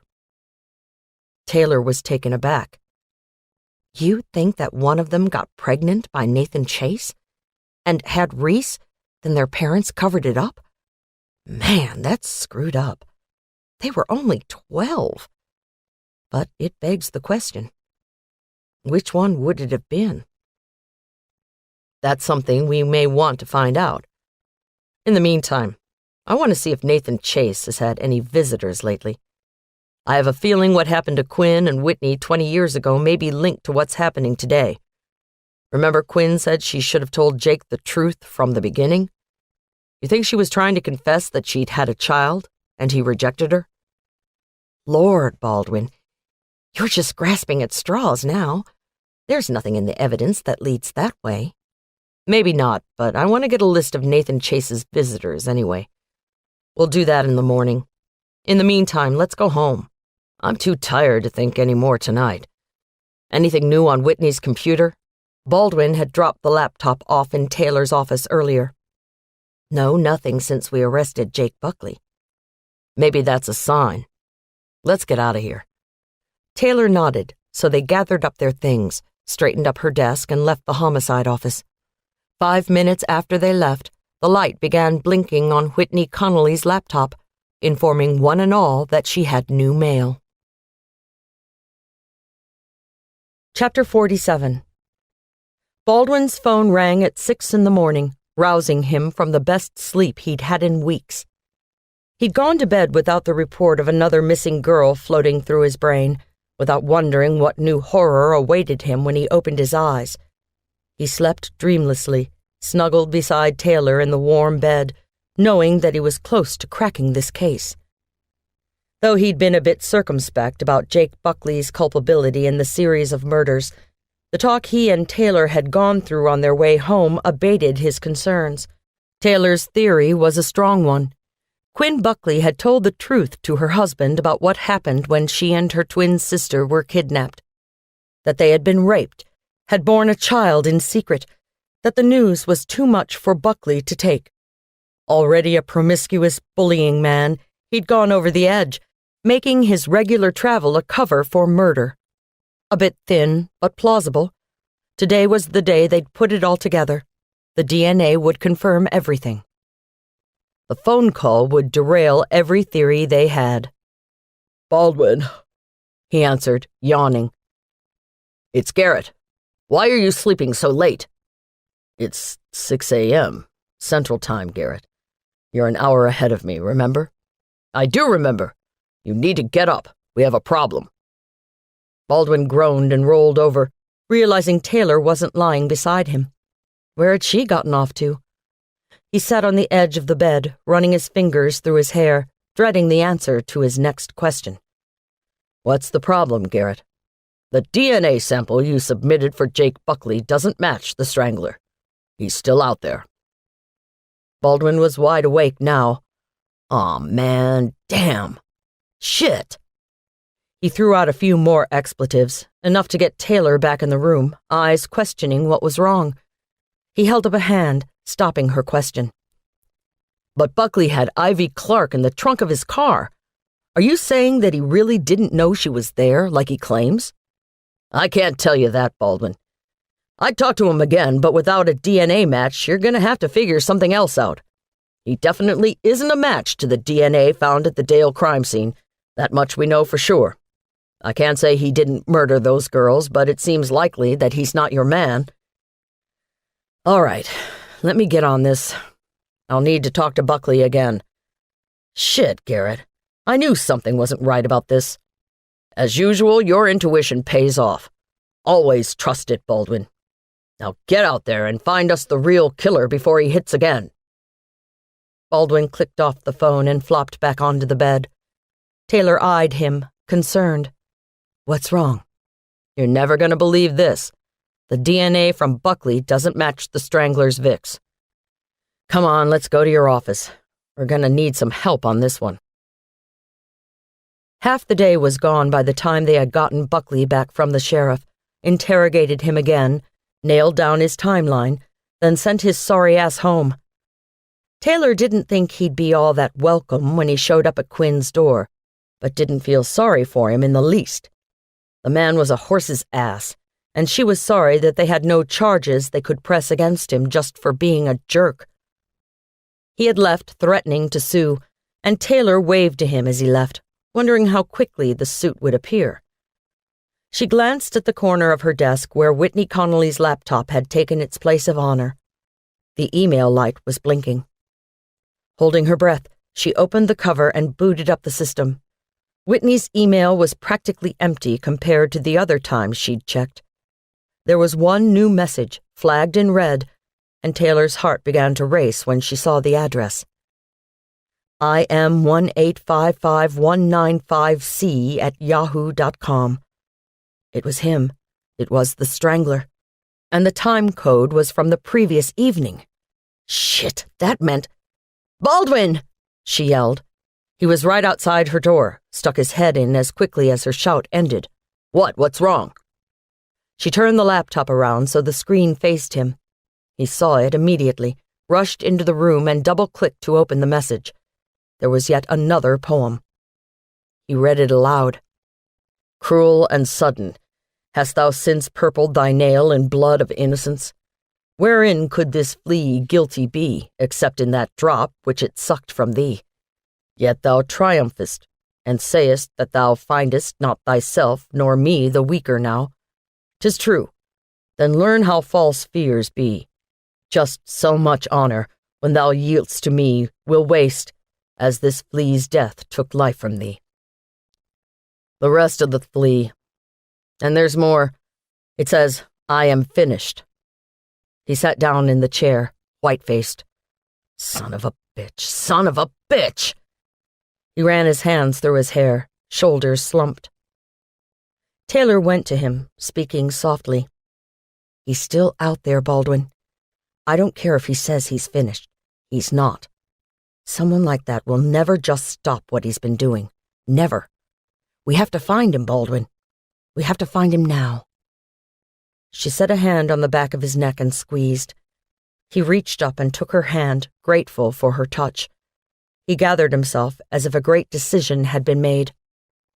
Okay, let's do it. This is just further confirmation that someone was setting up Jake Buckley. Someone who would know his schedule, his habits. He was back on his feet and pacing the small room. Where's the information from Nathan Chase? I made a request for his visitor's log, and we need Lincoln to do the backtrace on the email address. Maybe something will hit this time. We deserve a break. He took a deep breath, composure regained, and picked up the phone. Taylor smiled at him and stepped out to see Lincoln. She found him on the computer at his desk, trolling through some area of cyberspace that she wasn't familiar with. He threw up his hands as she walked up, yelling, Score! Playing games on company time again, Lincoln? He turned, his smile wide, eyes shining. Not that kind of game. The more esoteric version. I had a link set up to Whitney Connolly's address, put a worm in her system that would enable me to see where any message she received came from. I got him, Taylor. I know where your Yahoo guy sent his last email. Chapter 48. Taylor, Baldwin, and Lincoln stood outside a coffee shop named Bongo Java, right off the campus of Belmont University. The shop was teeming with people, bohemian students, yuppies in suits, grunge rockers with tattoos and black fingernail polish. It was one of those places that transcended class, didn't care what your background was or who you were trying to be. It served coffee, had a great internet cafe, and was one of the most popular places in town precisely because it was so ordinary. They'd secured a quick warrant to smooth their path. As they entered, Taylor took a deep breath, savoring the rich scent of coffee. A latte wouldn't go amiss right now. They went to the counter and ordered drinks. Baldwin paid, winking. The Bureau would be buying today, a semi-celebratory drink for getting on the correct path at last. Taylor and Lincoln withdrew their badges and asked to see the manager. The owner of the shop came out from the back room instead, ready to help Nashville's finest with anything they might need. While Lincoln talked, explaining what they needed, Taylor looked around.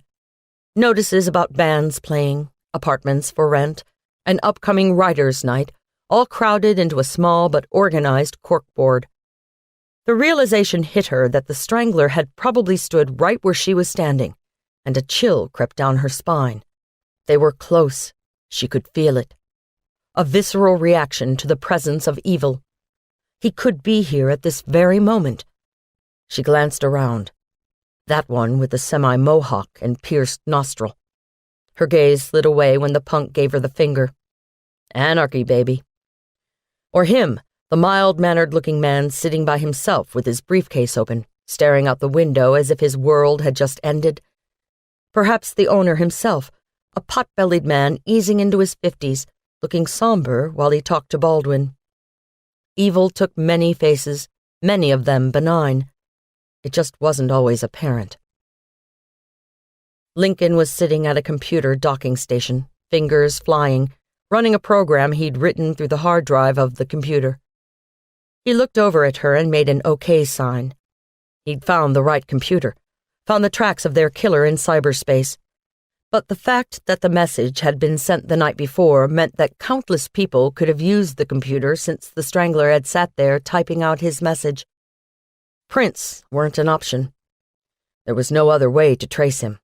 They'd found his last vessel of communication, but couldn't do anything about it. Taylor went back to the owner, interrupting his conversation with Baldwin. "Is there anyone in here that you recognize from last night?"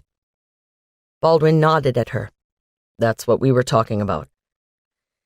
He doesn't see anyone that was here last night other than their regulars. They had a poetry reading, an open mic night, and there were about 50 people gathered around.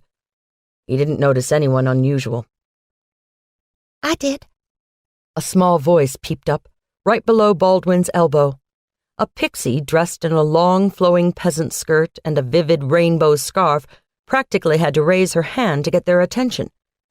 She was tiny, under 5 feet tall, and beautifully delicate. She gave them a winning smile when they looked down to see her. I saw someone in here last night, working on the computer during the reading. I was people watching, you know. You get all kinds. They're great fodder for work. I'm an artist," she stated proudly. Taylor bit back a grin. The girl was so tiny, so garishly dressed, that Taylor liked her immediately. She'd always admired people who could express themselves in such ways. "Wow, what happened to you?" the girl asked Taylor. "You're looking pretty beat up." She eyed Taylor. "I don't even know if I could mix the right colors to paint that bruise. Does it hurt?" Taylor smiled. "It's nothing to be concerned about, but thanks for asking. We need to know what you saw last night." "Yes, ma'am. What did you see?" Baldwin asked, hands clenched in anticipation. Suddenly the center of attention, the girl stood a little straighter and cleared her throat. "There was a man on the computer last night. I took notice because he was just so damn handsome. I thought about going over and introducing myself, but as soon as I got up the courage, he logged off and left. I was bummed. You don't often get to see such beauty in a man. I would have loved to have him sit for me." Taylor felt her heart quicken, just an extra beat per second. "What did he look like? What's your name again?" she asked. "I'm Isabella. I'm in here most every night. Days, too, sometimes. Depends on how the craft is going, if the muse is with me or not." "So, Isabella, what did he look like?" Baldwin wanted to get things back on track. "He was about 6'4", almost as big as you. Muscled, too. He had on this black cashmere t-shirt that looked like it was painted on him. Saw every muscle, and he was cut, too. A regular Adonis. Black hair, wavy, kinda long. And these blue eyes. I've never seen such a shade of blue. I would have to mix my own colors to get it just right. It's not something that comes from a box, you know?" She shook her head, eyebrows knitting. "Well, I'm being stupid. I sketched him." She opened a portfolio and riffled through a few pages. "Here, this is him. Amazing, isn't he?" Taylor took the page from her eagerly. She and Baldwin each held a corner, staring at the perfect jaw, the chiseled nose, full lips that made the face almost feminine. Taylor was taken aback. Surely this angel couldn't be their killer. Their eyes met, and she realized Baldwin was thinking the same thing. He gave her a little nod. "Isabella, may we hold on to this?" he asked. The waif looked sad for an instant, then nodded. "Well, of course you can have it. But is there any chance I could get it back once you've finished with it? It was the best of the lot." She blushed furiously. "I did a few," she admitted. Taylor reached out and shook the girl's hand. "I promise we'll get it back to you. You may not want it, but we'll get it back."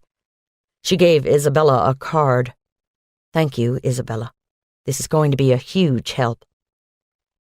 "Can I ask what he did that has you so interested in him?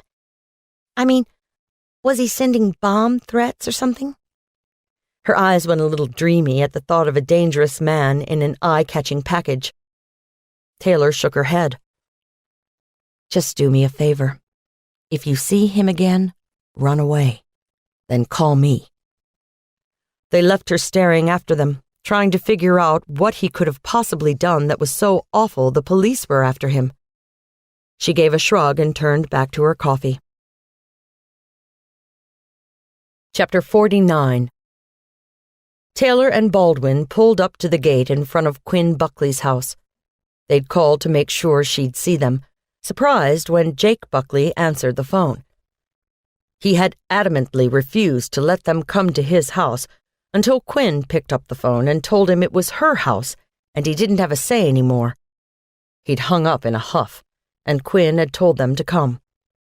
Taylor reached out the window to press the button, but the gate swung open before her hand reached the box. She glanced at Baldwin. Obviously, Quinn had been watching for them. Taylor drove up to the house where Quinn was waiting on the front step. They got out of the car and mounted the steps, meeting her at the top. "You said it was important, about Whitney. What is it?" she asked, without greeting them. There were black circles under her eyes. Her hair was slicked back into a ponytail and her nose was red. She'd been crying recently. Taylor's heart went out to her. She barely looked like the same put-together woman she'd come to expect. "It is about Whitney. We have a sketch we'd like to show you. A witness saw this man on a computer at the same time we received a message on Whitney's email. Can we go inside?" Quinn looked startled, then shrugged. She turned and led the way into the house. The activity was obvious. Jake Buckley's luggage was sitting in the foyer. Buckley himself was standing at the foot of the stairs, defiant. Taylor just nodded to him. Baldwin ignored him completely. He was no longer a person of interest to them. But Buckley wasn't going to let them pass without a fight. "Hey, you two. When do I get my car back? I need some transportation, you know." Taylor rounded on him. "You'll get it back when we're finished with it, Mr. Buckley. There is a great deal of evidence in that car, and we need to process it. You'll get a call in a few weeks, I'd assume." "A few weeks? Jesus, lady, you don't have the right." Taylor pointed a finger at him. "I have all the right in the world. I'm conducting an investigation, in case you've forgotten. A dead girl was found in your car, Mr. Buckley. How about a little respect for her, huh?" She turned away from him, furious. What a complete asshole. She heard from her shoulder. She stifled a laugh. Baldwin had spoken so only she could hear, but it took all her wherewithal not to giggle. She agreed completely. They followed Quinn to the library. She ushered them in, gestured to the sofa, and shut the doors behind them. They could still hear Buckley blustering in the hallway. Quinn settled herself on her leather chair and shook her head. "He's completely come undone over this. I filed for divorce this morning. Kicked his ass out. He just won't leave." Taylor leaned forward. "I can take care of that if you want." "We'll see. Now, what do you want to show me? A picture of someone?" Baldwin drew the picture out of his briefcase and handed it to Quinn. "Do you recognize this man? We believe he may have been the one sending the poems to your sister." Quinn took the picture with a steady hand, but gasped aloud when she looked at it. She dropped the paper as if she'd been burned. Her face drained of color and her hand flew to cover her mouth. "What is it, Quinn? Do you recognize him?" Taylor retrieved the sketch from the floor at Quinn's feet. She had begun crying, softly at first, then the emotion building so fast that the words were choked off by her sobs. She was speaking, but neither Taylor nor Baldwin could understand her. "Quinn, please, you have to calm down. Take a deep breath. Good girl, that's the way." Baldwin's voice was low, soothing, and he took Quinn's hand. "Try again. Tell me who this is." She took a few more snuffling breaths, then swallowed hard and looked Baldwin straight in the eye. "It's Reese." Taylor stood. "Wait, do you mean that's Reese Connolly? Your little brother?" Quinn nodded. The two words she'd spoken had aged her 20 years. Her mouth opened and closed a few times as if she was trying to find the right words. Taylor stood still, not wanting to interrupt. Quinn finally began to speak. I don't understand. What in the world was he thinking? Why would he be sending Whitney poems like that? You don't think he had anything to do with this? It's impossible. He's been out of the country. There's no way that Reese... Oh, my God! She stood and looked ready to bolt. Baldwin stood as well, the three of them making a stiff triangle, waiting to see who moved next. Quinn was the first. She crumpled in a graceful heap. Shit, she's fainted. Baldwin, do something. Baldwin looked at her, helpless. What do you want me to do? She fainted dead away. Well, wake her up. You're a doctor. Do what doctors do. We need to get her to tell us where Reese is. Surely she knows he's her brother after all. I'm a psychiatrist, Taylor, not an internist. He knelt down, but Quinn's eyes were already fluttering, and her hand raised up limply, looking for support. Baldwin grabbed it, feeling her pulse at the same time. It was just a good old Southern Belle faint. He helped her back up, onto the sofa. Taylor went in search of something cool to drink. She came back with a bottle of Evian water she'd found in the cavernous refrigerator. Quinn was looking better, but she gave her the water anyway, eyeing her like she was a bomb about to go off. Taylor hated that kind of weakness. The notion of it made her nervous. Quinn took a few sips of water and leaned back into the cushions of the sofa, looking utterly forlorn. She was mumbling to herself, saying the name over and over. Reese, Reese, Reese. Taylor stared at Baldwin, and he sat down next to Quinn. Quinn, I need you to tell me where Reese is. Where does he live? Quinn rattled off an address. Taylor grabbed her phone and walked to the other side of the room. She dialed into her office. Fitz picked up the phone. Fitz, I've got an address on the Strangler. Name's Reese Connolly. That's right, their little brother. Listen, you need to get over there right now. With any luck... Yes, I'll meet you there. Okay then. Suit up too, this guy's dangerous. She hung up and walked back to Quinn and Baldwin. She raised her eyebrows at him, saying, Okay, let's go, we got an address, it's time to roll. But he shook her off. Quinn was talking to him, the words coming out in a torrent. It makes sense to me now. Reese would know about the poems. Jake, when we first started dating, used to send me little notes. He'd put them in the mailbox, leave them in the refrigerator. He was hopelessly romantic back then. Reese would know all about them. He lived with us until he started college. We married right after he moved into the dorms. You know, he was an exceptional child. Brilliant. Started college when he was only 15. He's only 21 now and into his residency at Vanderbilt. I'm so proud of him. There's no way he could be killing these girls. Sending the poems, that I can see, not understand, but he'd know. And he could do that with his laptop. But the killings... He's been in Guatemala. There's no way. She was babbling, and Baldwin tried to guide her through it. Well, is there any way to confirm that? Well, certainly I can just call one of the doctors he was with. Hold on a moment. Let me get the number. I couldn't reach them while they were in the field. That's why Reese didn't know about Whitney, but they returned yesterday. You'll see. Reese wasn't involved. She opened the drawer of a writing desk and pulled out a brown leather day runner. She flipped to a page, ran her finger down to an entry, then with her other hand dialed the number into the phone. It took a moment to get the connection, then she began speaking. Jim Oglesby, how are you? The gracious greeting was accompanied by a smile. Did you have a wonderful mission trip? You did? That's amazing. I want to hear all about it. No, I just have a quick question for you. How did Reese do?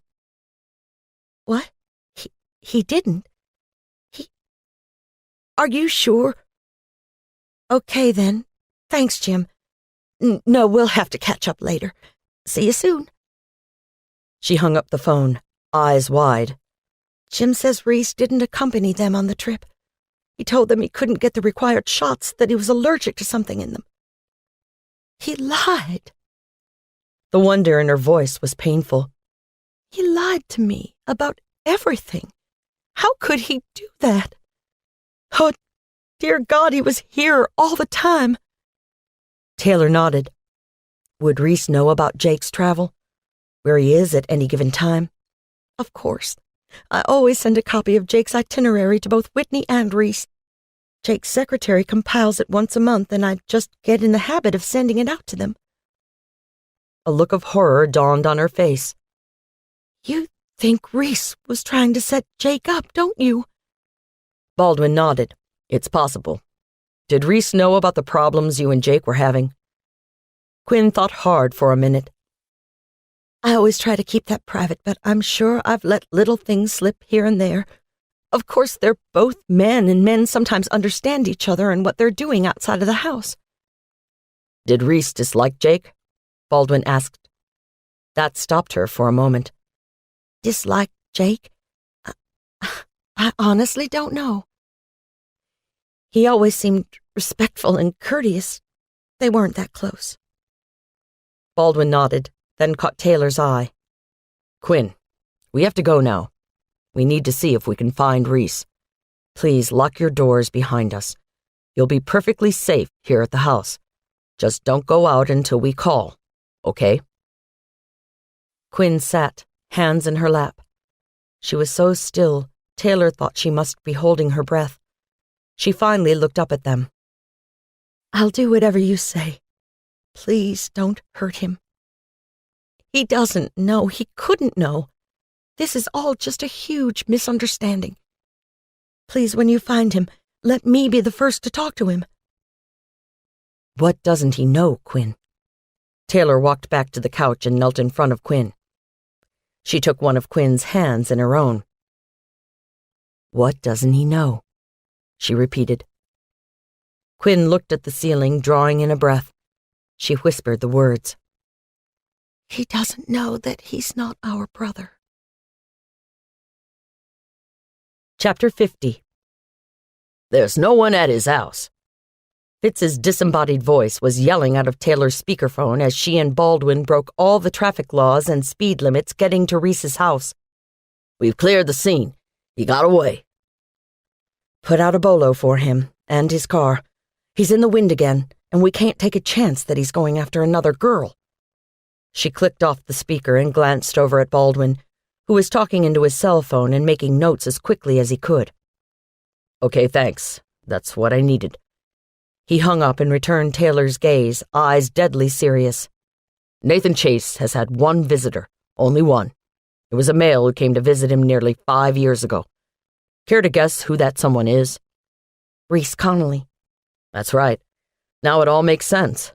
If Quinn had just told us in the beginning that Reese wasn't her and Whitney's little brother, but a son, that would have made life a little easier. Baldwin, I don't think she's told too many people about it. Obviously, she didn't even think Reese knew. But he figured it out, didn't he? He must have. Visiting his father at jail? Man, that's... Wait a minute. Head back to the office. I want to check something out. They arrived at the CJC in 5 minutes. Taylor parked on the street and they bounded through the back door, right into her office. Whitney Connolly's laptop was still open on Taylor's desk, an inanimate object that held all the answers they'd been seeking, if only they'd known where to look. Baldwin pulled up the email folder, then went to the whiteboard in Taylor's office, writing the address down. IM 1855195C.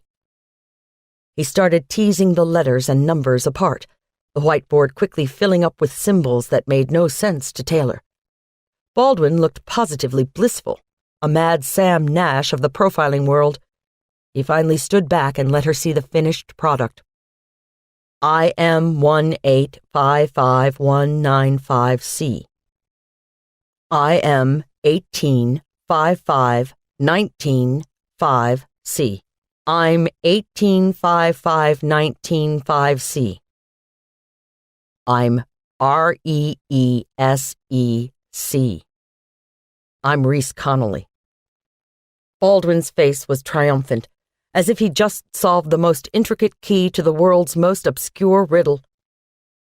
How'd you do that? She asked, not exactly stroking his ego, but knowing he wanted to show it off. At first I thought it was Nathan Chase's prisoner number, but that didn't match up. It's a simple code, correlating to the letters of the alphabet. R is the 18th letter, E is the 5th, S the 19th. After that, it was pretty clear. Taylor stared at the board for the longest time, then stood, took the pen from Baldwin, and wrote her own answer below his. The words chilled them both. I am Reese Chase. His father's son. That's what all this is about, isn't it, Baldwin? Baldwin was staring at the board, nodding. I think it is. Chapter 51. Quinn Buckley was lying on the sofa in her library. She hadn't moved since the police had left, simply stretched her feet to the right and her arms to the left, and had gone horizontal with the minimum amount of effort. She was numb. Her sister was dead. Her husband was gone. And her son was wanted for murder. For so many years, Whitney and their parents had fought about it. Whitney was willing to take on the responsibility, to call Reese her own. She wasn't afraid of the scandal. She wasn't afraid of anything. But their parents had decided. The word had gone out. Eliza Connolly had been blessed with a late-in-life pregnancy. A wondrous miracle, and weren't they so deserving, after what the whole family had been through? Why, Peter Connolly had comforted his wife in the only way a man truly knows how to comfort a woman who's grieving. And look at the result. A son to call their own. Of course, Eliza had the baby a couple of months prematurely, but no one quibbled about that. It just wouldn't be the right thing to do now, would it? Reese Connolly had come into the world the object of wonder and innuendo, but never, never to his face. The child was brilliant, precocious, so beautiful, with his Raphael black curls and his cherub mouth, the eyes that took in everything, let nothing slip him by. No, there was nothing Reese didn't excel at. Quinn shifted slightly. Her life's punishment was her inability to be brave at the appropriate times. She should have kicked Jake out the minute he yelled at her when she tried telling him the truth. When he cheated on her the first time, the 10th, the 20th.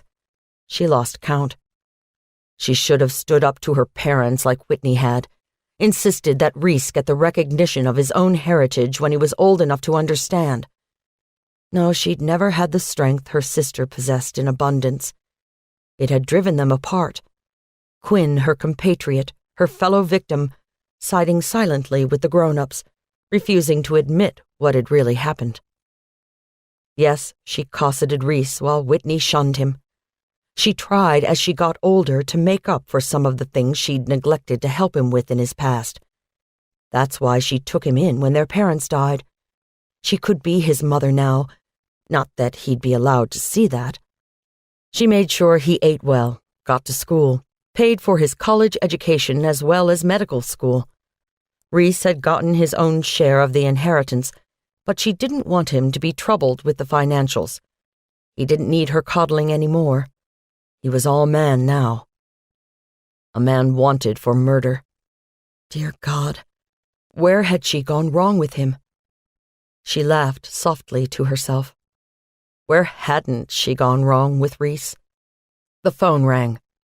She tried to ignore it, but its shrill insistence finally drove her to get up, drag herself 4 feet away, and pick up the receiver. When she reached it, the noise ceased, and no one acknowledged her greeting. She realized it was dark outside. She'd been lying on the couch for hours. A thought crossed her mind. The twins. Did Jake have them? He must. She hadn't heard a peep from them all afternoon. She didn't remember telling him he could take their children with him when he took off this afternoon. She figured she'd best call his cell phone, insist he bring them home. She dialed the number, surprised when he answered after only 1 ring. She tried to be courteous. Jake, I'd appreciate it if you brought the children back for the night.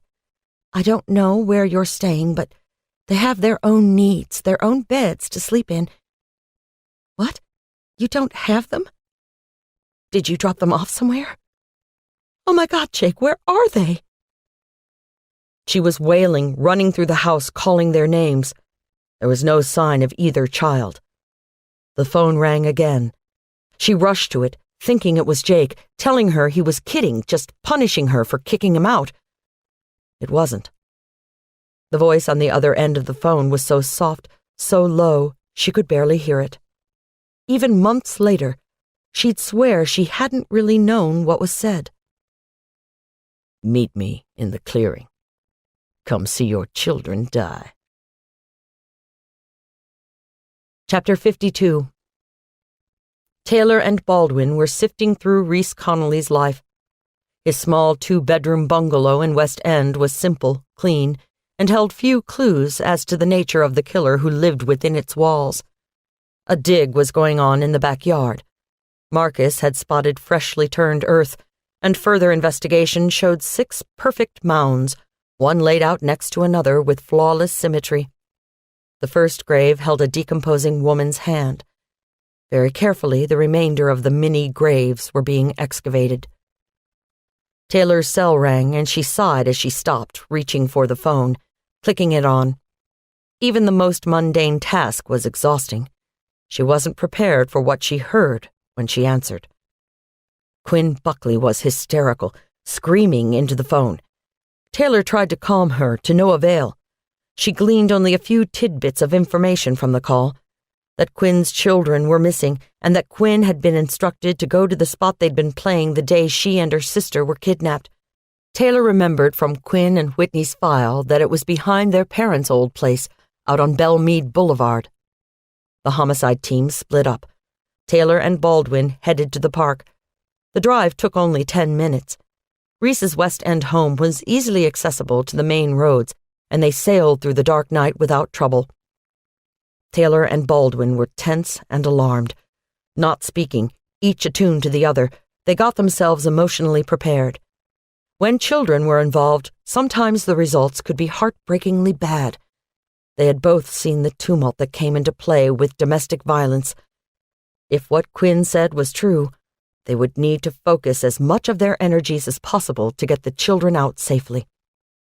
They pulled onto Belmead Boulevard, Taylor counting down the addresses until they located the home that had belonged to the Connollys when the girls were children.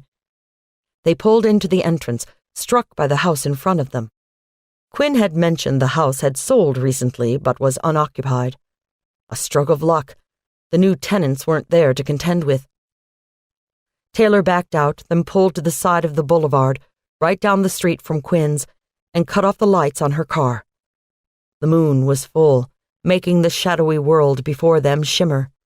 She and Baldwin jumped the fence and carefully made their way up to the house. There were 2 cars before them in the circular drive. Taylor recognized the bottle green classic Jaguar that had been parked in Quinn's driveway. The other car she wasn't familiar with, a black, soft-top Jeep Wrangler. She radioed in the plates. The car was registered to Reese Connolly. It was time then. All the leads, the missteps, the death over the past 2 weeks would be decided in this last moment. Reese Connolly's last stand against the world. And he was doing it with 2 innocents at his side.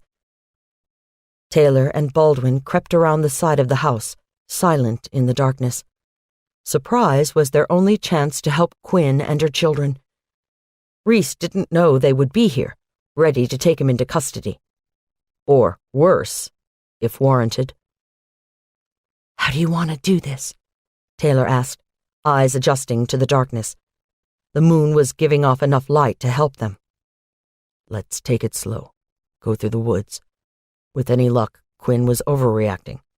Let's get in there, see what there is to see. Maybe nothing will have to be done. Taylor's hand slid the familiar root to her Glock, stationed at the ready on her hip. She unsnapped the holster strap, heard a corresponding snick from Baldwin 2 feet to her right. She signaled to him in the shadows, motioning for him to go ahead. She broke out a flashlight, covered the edge with her free hand so they wouldn't be seen, and moved through the gloom into the backyard of the house. "Through there," Baldwin whispered, pointing to a small opening in the woods. "That should be the path to the clearing." They crept along the path, swatting branches and spider webs from their faces. After about 50 yards, the path grew wider. They could see the clearing just ahead. Careful to make no noise, Taylor slid from behind the cover of the trees, Baldwin right on her heels. She could already hear sobbing, pleading, and the strong voice of the man who'd claimed 8 lives. "Quit blubbering, Quinn. It makes your face all puffy. You want to look beautiful for the cameras tomorrow, don't you? You'll want to be the fresh and pretty mom next door, keening and wailing in your reserved way. Sorry about the death of your children and only brother. Oh, but that's not right, is it? I'm not your brother after all. Just a poor kid who no one thought could handle the truth. You and Whitney let them, Quinn. You let them perpetrate the lie." There was a shuffling, and a thin, high-pitched squeal came out of the darkness. One of the children had cried out and been muffled. Quinn's voice was choked with emotion. Reese, you don't understand. You can't possibly understand. We were 12 years old, Reese. 12! Our innocence stripped away on a couch that stank of beer and sweat. Please, Reese, my children have nothing to do with this. You and I have many things to talk about, to work through. I'll help you every way I can. I'll get you out of the country so you don't have to stand trial. But please, Reese, let my children go. They're innocent in all of this. They shouldn't be punished for the sins of their mother. Quinn was pleading now. With her voice for cover, Taylor stepped even closer, lodging herself against a young tree for support, her gun drawn and ready. She risked a glimpse around the tree. Quinn was approximately 40 feet from her. She could see her clearly in the moonlight. Reese, though, was out of sight, a disembodied voice ringing out through the night. She couldn't see the children either. Shit, it was a blind shot. Not a thing she could do. Not yet. Quinn continued trying to talk Reese into handing over the children. She must have started moving, because Reese's voice rang out clear and cold. "Don't move another inch, Quinn. This knife I have against sweet little Jake Jr.'s throat could slip, and he'll go down fast if you come any closer." Quinn raised her hands in submission and took a few steps back. Taylor realized that from Quinn's angle, she could see Reese, had a clear view of him, could see the knife pressed to her child's throat. Quinn gave up trying to negotiate for her children's lives, settling instead on trying to get answers from Reese. Good girl, Taylor thought. Keep him talking. Let us get him surrounded and cut off. She sent the mental message to Quinn, praying that the woman could feel her presence. Baldwin caught Taylor's eye. He held up a hand, fingers splayed. 5 minutes, he was saying. Give me 5 minutes to get into place, then we'll take him. She nodded and watched Baldwin creep away. If Quinn could keep him occupied for 5 more minutes. Taylor tuned herself back into the conversation Quinn and Reese were having. Reese, please, honey, tell me why. Why did you kill all those girls? What made you go crazy like that? I am not crazy, he roared, and one of the children gave a whimpering yell. Shut up, you little shit. Shut up or I'll kill you, you hear me? Quinn, that kind of talk is going to get your babies killed. But I'll answer your question. I did it for my mother. Reese, you don't... He interrupted her. Don't tell me what I don't know. I know, all right. I've known since I was 14. Old enough to understand, I think. Mommy got raped and had a baby. I knew all about the birds and bees by then, Quinn. All you had to do, all any of you had to do, was tell me the truth. We wouldn't be here now. But you didn't. You hid it away, ashamed of me, ashamed of what had happened. I read Whitney's diary the day your parents were killed. That's when I realized, finally understood. She was so strong, wanted so badly to let the world know I was her son. Even though she never admitted it, I knew. I could tell as she looked at me. As I got older, she started pulling away. She didn't want to have to admit how wrong she'd been. But I would have forgiven her, Quinn. I would have forgiven my mother anything. Taylor inched around the trees, trying to get into a position where she could see Reese. She moved deliberately, stalking from one tree to the next. After 2 minutes, she could almost touch Quinn. She was so close. 3 more minutes. Reese continued his diatribe. I did the next best thing. If Mommy wouldn't acknowledge me, maybe Daddy would. And he did. You remember Daddy, don't you, Quinn? Nathan Chase. I'm sure he remembers you fondly. No, don't get me wrong, I'm not saying that it was right what he did. His voice broke for a moment. I'm not saying what I did was right either. But it had to be. I had to help my mother. His voice grew stronger. It was the best idea. Something that would get Whitney's attention. Something that would make her a star. You knew how much she wanted to be a national network reporter. You know the pain she went to, making herself perfect. She just needed that one story that would break her out of the pack. I gave her that. Quinn's breathing grew shallow. You're telling me you killed 8 girls to help Whitney get a story? That's what this is all about? 7. One little bitch died on me. It was a wonderful idea. Something that would get national attention. Especially moving the bodies from state to state and leaving a hand behind. I knew that would get the right people involved, would dramatize everything. I thought it was fitting, seeing as my real mother never laid hands on me, never held me in her arms as her son. I didn't have the stomach for it at first, but as I went on, I got used to it. The vomit, Taylor thought, at the first crime scene. He'd been so scared and nervous he'd thrown up. That explained the hesitation marks on Susan Palmer's arm as well. If only he had stopped then. But Reese was bragging now. Any hope of him being sane was gone. I got good at it, even started enjoying myself.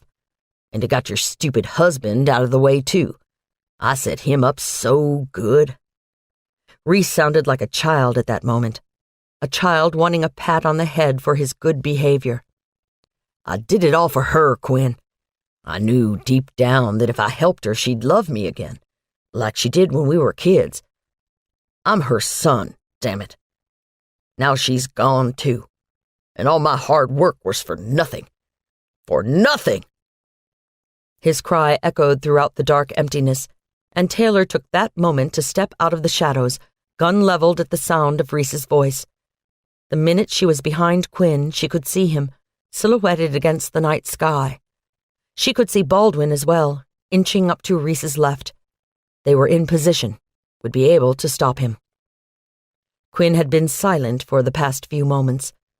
She spoke again, her voice clear and strong, as if a decision had been reached deep within her soul. Give me my children, Reese. I will make sure that you don't see a jail, that you'll go free. I'm sorry it had to be this way. I'm sorry you felt compelled to kill to get our attention. I assure you, you have it now. You've been bad, Reese, a very bad boy. But I can get you out of this. Just let the twins go and I'll help you. Quinn began moving toward Reese. Taylor caught a glimpse of something in Quinn's hand out of the corner of her eye. Oh, hell, that was just what they needed. Quinn wanted to play hero. She had found a weapon and brought it to the standoff with Reese. She continued to walk toward Reese. Taylor needed to stop this before it went any further. Taylor stepped out in full view behind Quinn and Reese saw her for the first time. He panicked. Quinn, who the hell is that? Did you call the cops? I told you not to call the cops. I wanted to talk to you. Now look what you've done. You've given me no choice. Taylor heard the blade whisk and shouted at Reese. Put that knife down. Put it down, Reese. There's no way out of this for you unless you put the knife down and let the kids go. After you do that, we can talk. Put it down now, Reese. She edged closer to Quinn. Don't move, Quinn. Stay right where you are. Let us handle this." She stepped carefully, slowly, advancing on Reese's position. He looked startled, confused, and suddenly heard Baldwin's voice from behind him. "You're covered on all sides, Reese. Drop the knife, and we can walk you out of here alive." Quinn, ignoring Taylor's instructions, kept talking and moving forward slowly, trying desperately to save her children. "Reese, you can't do that. You can't kill your own brother. Reese, listen to me. Jake Jr. is your brother. Jillian is your sister. Do you understand what I'm saying? They're your brother and sister, Reese. You can't kill them." The light shone briefly in Quinn's eyes, tears pouring down her face. "Please, Reese. Please." Reese was growing more and more agitated. Taylor could see the edge of the knife tip disappear, and a thin trickle of blood ran down Jake Jr.'s neck. Jillian started to wail. The sight was too much for Quinn. She bolted, covering the last 20 feet in scant seconds. Taylor tried to grab her, but she was too quick, like a deer startled from the brush. The gun was out in plain view now, leveled at Reese. "Quinn, don't!" she screamed, but it was too late. Quinn stopped a few feet short of Reese, took aim, and pulled the trigger. Reese was down before Taylor's voice faded from her throat. The children ran to their mother, throwing their arms around her legs. Taylor rushed for Reese. He lay quietly on the ground, a hole in his upper chest, blood spilling out like a fountain. Taylor could see that he was losing blood too quickly. They weren't going to be able to save him if help didn't get here soon. She keyed her radio, called for a bus to rush a shooting victim. Baldwin was feeling around Reese's body, making sure he had no other weapons he could use. Baldwin pocketed the knife Reese had been holding and nodded to Taylor. He was clean. He kept his weapon trained on Reese, though it looked like there was little chance that it was necessary. Taylor turned back to Quinn, who was still holding the gun at chest level. "Give me the gun now, Quinn. Let me have it. That's right. Good girl." Quinn looked at Taylor as if she were a stranger. The gun was limp in her hand, and she didn't fight when Taylor lifted it gently from her. Once she no longer had the gun, Quinn broke down. She wrapped her arms around her children, crying with relief. Taylor stood, pulled the clip from the gun, and emptied the bullets into her hand. She shoved them in her pocket and put the gun in the small of her back, tucking it into her jeans. Quinn pulled herself together and spoke to her children. "Stand with that lady for a minute. I need to talk to your uncle." The children obeyed, too terrified to do anything but, and sidled close to Taylor's legs. Taylor absently patted them on the head, watching Quinn. Quinn came closer, standing over Reese for a moment, waiting for him to meet her eyes. He finally managed to focus on her. She looked to Taylor and Baldwin for guidance. "Don't touch him, Quinn. You hit him in the chest. His lungs already collapsed. I don't know if he's going to make it." "I just need to talk to him for a moment." There were tears coursing down her cheeks. She knelt beside Reese, her voice quiet but determined.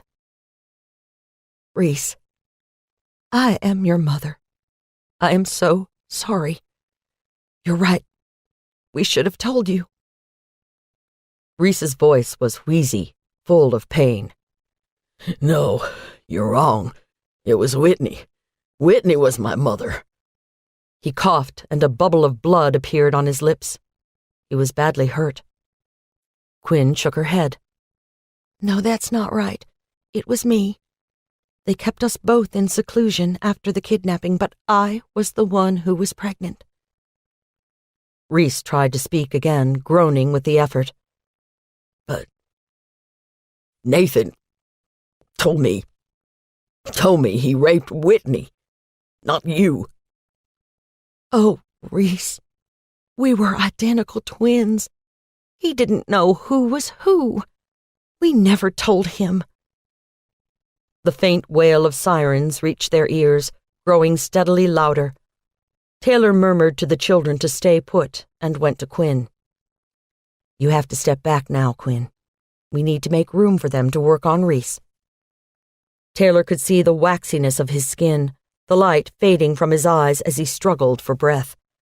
Funny, neither she nor Baldwin had made an effort to help him. She supposed that was fitting. Quinn was down on the ground, smoothing Reese's hair back, murmuring to him. The blood was flowing steady and strong from the wound in his chest, and Taylor could see the sheen of sweat on his upper lip. He was whispering back to Quinn over and over, repeating the same 2 words. I'm sorry. I'm sorry. The sirens cut through the night. The ambulance pulled to the road and the EMTs rushed through the clearing. Taylor pulled Quinn back. We need to give them room to work on him, Quinn. Hold it right here for a moment. Quinn looked at Taylor. Will they be able to save him? Baldwin stepped into the light, laying a hand on Quinn's arm. Let's let them work, Quinn. You're going to need to step over here with me. Baldwin signaled to the patrol officer that had joined the ambulance. Please take Mrs. Buckley to your car. She needs to sit down. The man marched her smartly away. Taylor raised an eyebrow. Are we going to have to charge her? She just shot a man. I think there'll be enough to claim some kind of self-defense, but we need her clear of the scene. Quinn was put into a patrol car, eyes down. Baldwin signaled to another patrol. The children needed to be attended to as well. Neither was badly hurt, just shaken. Jake Jr. had a thin line of blood along his collar. One of the EMTs came to them, looking them over. They were going to be just fine. They were seated in the car with their mother, who gathered them in her arms and buried her face in their shoulders. Baldwin studied them for a moment.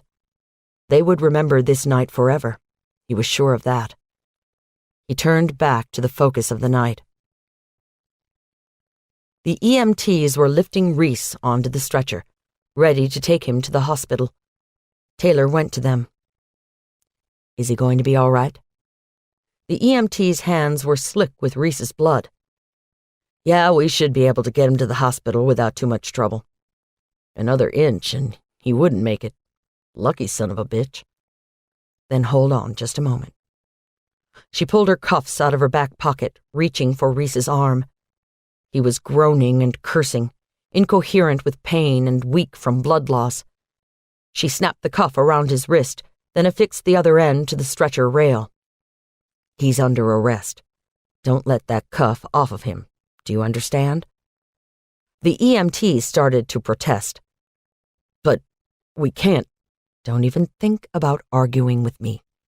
A patrol will ride with you for security. I'll meet you at the hospital. Now go. She walked the few steps back to Baldwin, a smile on her face. We got him. Chapter 53. Taylor and Baldwin were seated on the back deck, drinking ice-cold beer from the bottle. Reese Connolly was being arraigned today. The past week had gone by in a blur. Reese had made it to the hospital, and after several touch-and-go hours, the doctors had repaired the damage and declared that he would live. Taylor felt such immense satisfaction at the declaration. The bastard would pay for his crimes, would be brought to trial and judged. Reese's instincts had been right. He was a national story, one his aunt would have been desperate to cover. As it was, in death, Whitney Connolly had gained the fame and notoriety she'd always craved. Quinn kept insisting Reese was so consumed with hatred and misguided loyalty that he wasn't in his right mind when he committed the atrocious murders that paralyzed the Southeast for the summer. The DA had decided not to seek an indictment against her. She had hired the best criminal attorney in Nashville and was fervently seeking support for an insanity defense for her eldest son. Baldwin had spent a long afternoon at Riverbend Prison, visiting with Nathan Chase, trying to find if there were any missing pieces to fill in. Nathan happily admitted to his past crimes and showed genuine pride in his son's accomplishments, as he'd referred to Reese's murderous spree. For his part, Reese was seeking sympathy from all quarters, doing his damnedest to make sure all involved knew he wasn't culpable for his crimes. At the hospital, after his surgery, he had explained in detail what he had done, how he had shadowed Jake Buckley, watched him cuckold Quinn again and again, had decided that Jake would be the perfect fall guy for the crimes. Reese had admitted that he had started running out of time, had started killing the girls on the road instead of taking the time to get them back to their homes. Blood evidence had been found in a roadside rest stop just 40 miles south of Roanoke. The blood matched Marnie Fisher. Baldwin had been correct about Noelle Pazia's asthma attack. She died in the trunk of the car, and his fury at finding her dead drove him to new lengths of horror with Ivy Clark. There is no such thing as killing for the right reason. But in his mind, Reese was doing just that. He was reaching out in the only way he knew how, trying to get the approval and nurturing he thought he'd been denied for so long. Ironically, it was Quinn who met all these needs, something he never recognized.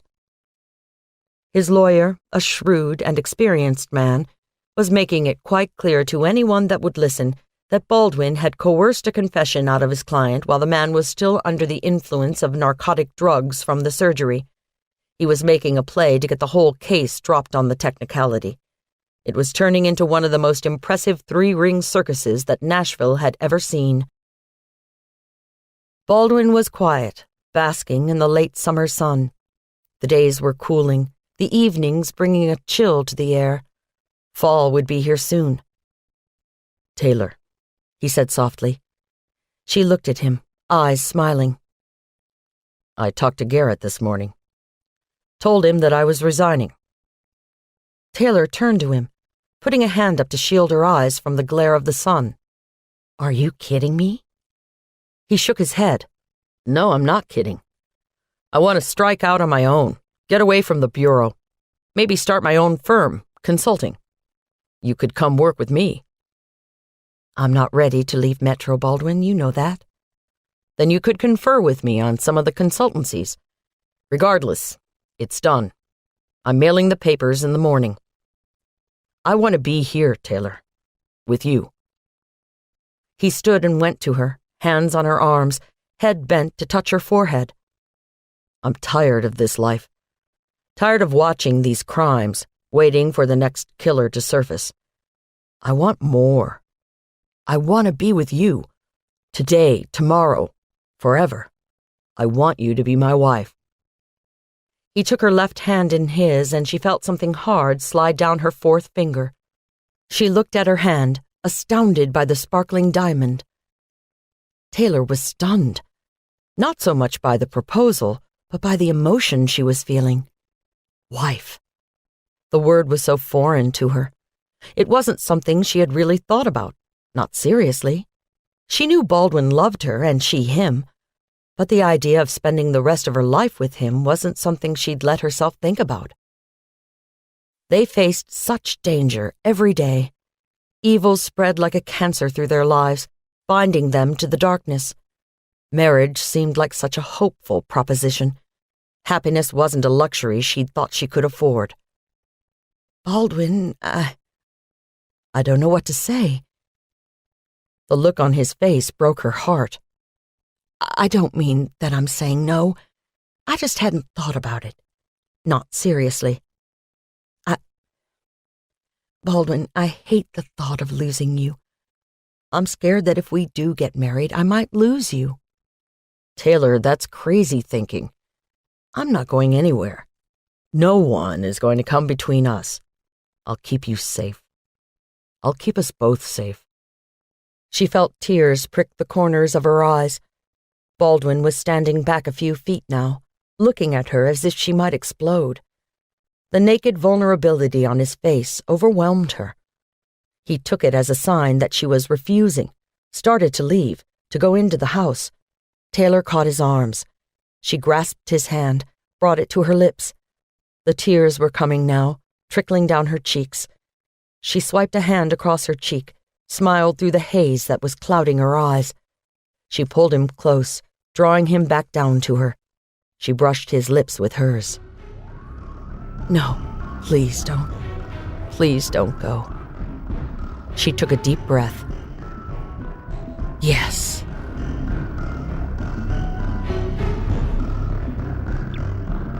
We hope you have enjoyed our presentation of All the Pretty Girls by J.T. Ellison.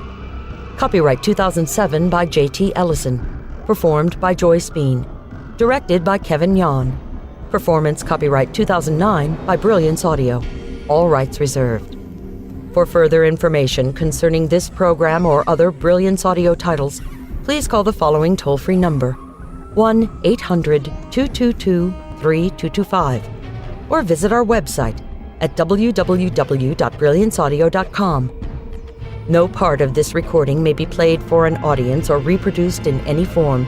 It may not be streamed, downloaded, broadcast, or copied without written permission. Address all inquiries to Brilliance Audio, P.O. Box 887, Grand Haven, Michigan, 49417.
Bad.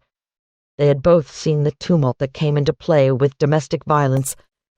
If what Quinn said was true, they would need to focus as much of their energies as possible to get the children out safely. They pulled onto Belmead Boulevard, Taylor counting down the addresses until they located the home that had belonged to the Connollys when the girls were children. They pulled into the entrance, struck by the house in front of them. Quinn had mentioned the house had sold recently but was unoccupied. A stroke of luck. The new tenants weren't there to contend with. Taylor backed out, then pulled to the side of the boulevard, right down the street from Quinn's, and cut off the lights on her car. The moon was full, making the shadowy world before them shimmer. She and Baldwin jumped the fence and carefully made their way up to the house. There were 2 cars before them in the circular drive. Taylor recognized the bottle green classic Jaguar that had been parked in Quinn's driveway. The other car she wasn't familiar with, a black, soft-top Jeep Wrangler.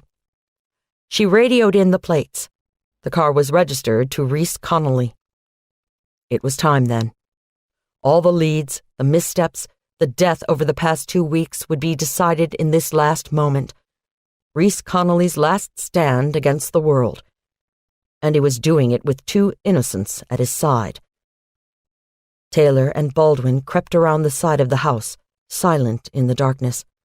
Surprise was their only chance to help Quinn and her children.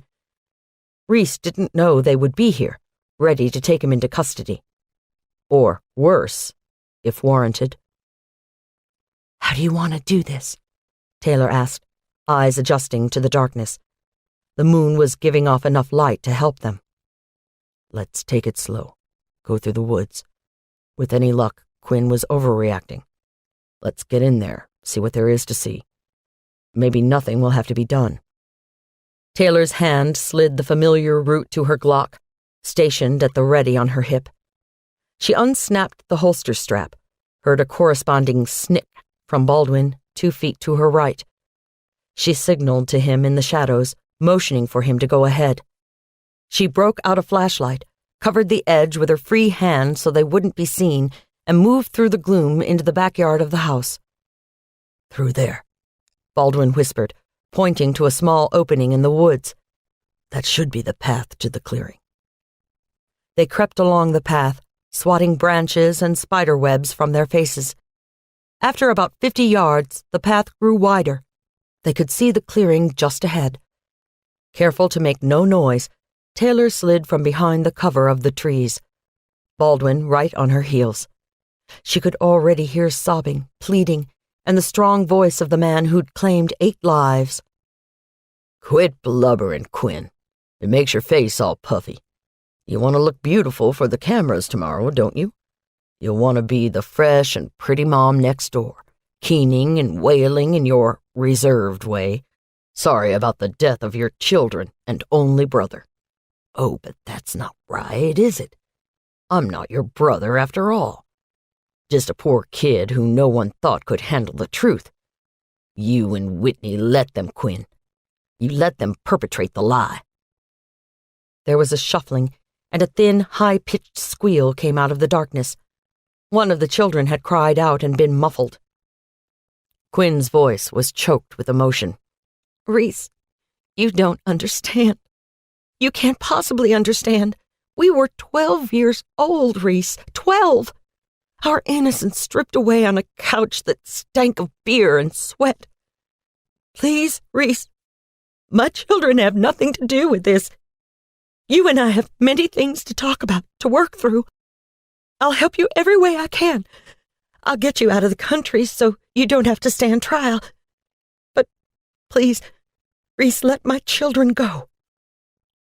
They're innocent in all of this. They shouldn't be punished for the sins of their mother. Quinn was pleading now. With her voice for cover, Taylor stepped even closer, lodging herself against a young tree for support, her gun drawn and ready. She risked a glimpse around the tree. Quinn was approximately 40 feet from her. She could see her clearly in the moonlight. Reese, though, was out of sight, a disembodied voice ringing out through the night. She couldn't see the children either. Shit, it was a blind shot. Not a thing she could do. Not yet. Quinn continued trying to talk Reese into handing over the children. She must have started moving, because Reese's voice rang out clear and cold. Don't move another inch, Quinn. This knife I have against sweet little Jake Jr.'s throat could slip, and he'll go down fast if you come any closer. Quinn raised her hands in submission and took a few steps back. Taylor realized that from Quinn's angle, she could see Reese, had a clear view of him, could see the knife pressed to her child's throat. Quinn gave up trying to negotiate for her children's lives, settling instead on trying to get answers from Reese. Good girl, Taylor thought. Keep him talking. Let us get him surrounded and cut off. She sent the mental message to Quinn, praying that the woman could feel her presence. Baldwin caught Taylor's eye.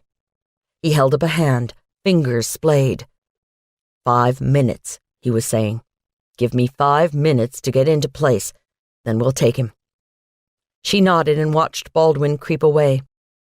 If Quinn could keep him occupied for 5 more minutes. Taylor tuned herself back into the conversation Quinn and Reese were having. Reese, please, honey, tell me why. Why did you kill all those girls? What made you go crazy like that? I am not crazy, he roared, and one of the children gave a whimpering yell. Shut up, you little shit. Shut up or I'll kill you, you hear me? Quinn, that kind of talk is going to get your babies killed. But I'll answer your question. I did it for my mother. Reese, you don't... He interrupted her. Don't tell me what I don't know. I know, all right. I've known since I was 14. Old enough to understand, I think. Mommy got raped and had a baby. I knew all about the birds and bees by then, Quinn. All you had to do, all any of you had to do, was tell me the truth. We wouldn't be here now. But you didn't. You hid it away, ashamed of me, ashamed of what had happened. I read Whitney's diary the day your parents were killed. That's when I realized, finally understood. She was so strong, wanted so badly to let the world know I was her son. Even though she never admitted it, I knew. I could tell as she looked at me. As I got older, she started pulling away. She didn't want to have to admit how wrong she'd been. But I would have forgiven her, Quinn. I would have forgiven my mother anything. Taylor inched around the trees, trying to get into a position where she could see Reese. She moved deliberately, stalking from one tree to the next. After 2 minutes, she could almost touch Quinn. She was so close.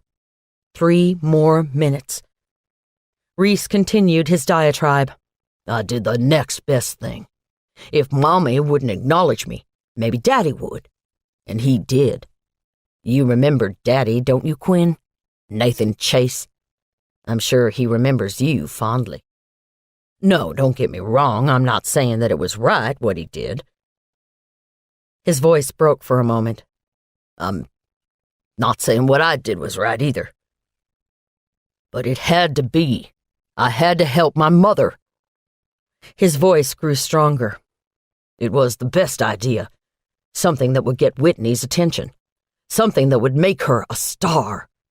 You knew how much she wanted to be a national network reporter. You know the pain she went to, making herself perfect. She just needed that one story that would break her out of the pack. I gave her that. Quinn's breathing grew shallow. You're telling me you killed 8 girls to help Whitney get a story? That's what this is all about? 7. One little bitch died on me. It was a wonderful idea. Something that would get national attention. Especially moving the bodies from state to state and leaving a hand behind. I knew that would get the right people involved, would dramatize everything. I thought it was fitting, seeing as my real mother never laid hands on me, never held me in her arms as her son. I didn't have the stomach for it at first, but as I went on, I got used to it. The vomit, Taylor thought, at the first crime scene. He'd been so scared and nervous he'd thrown up. That explained the hesitation marks on Susan Palmer's arm as well. If only he had stopped then. But Reese was bragging now. Any hope of him being sane was gone. I got good at it, even started enjoying myself. And it got your stupid husband out of the way, too. I set him up so good. Reese sounded like a child at that moment, a child wanting a pat on the head for his good behavior. I did it all for her, Quinn.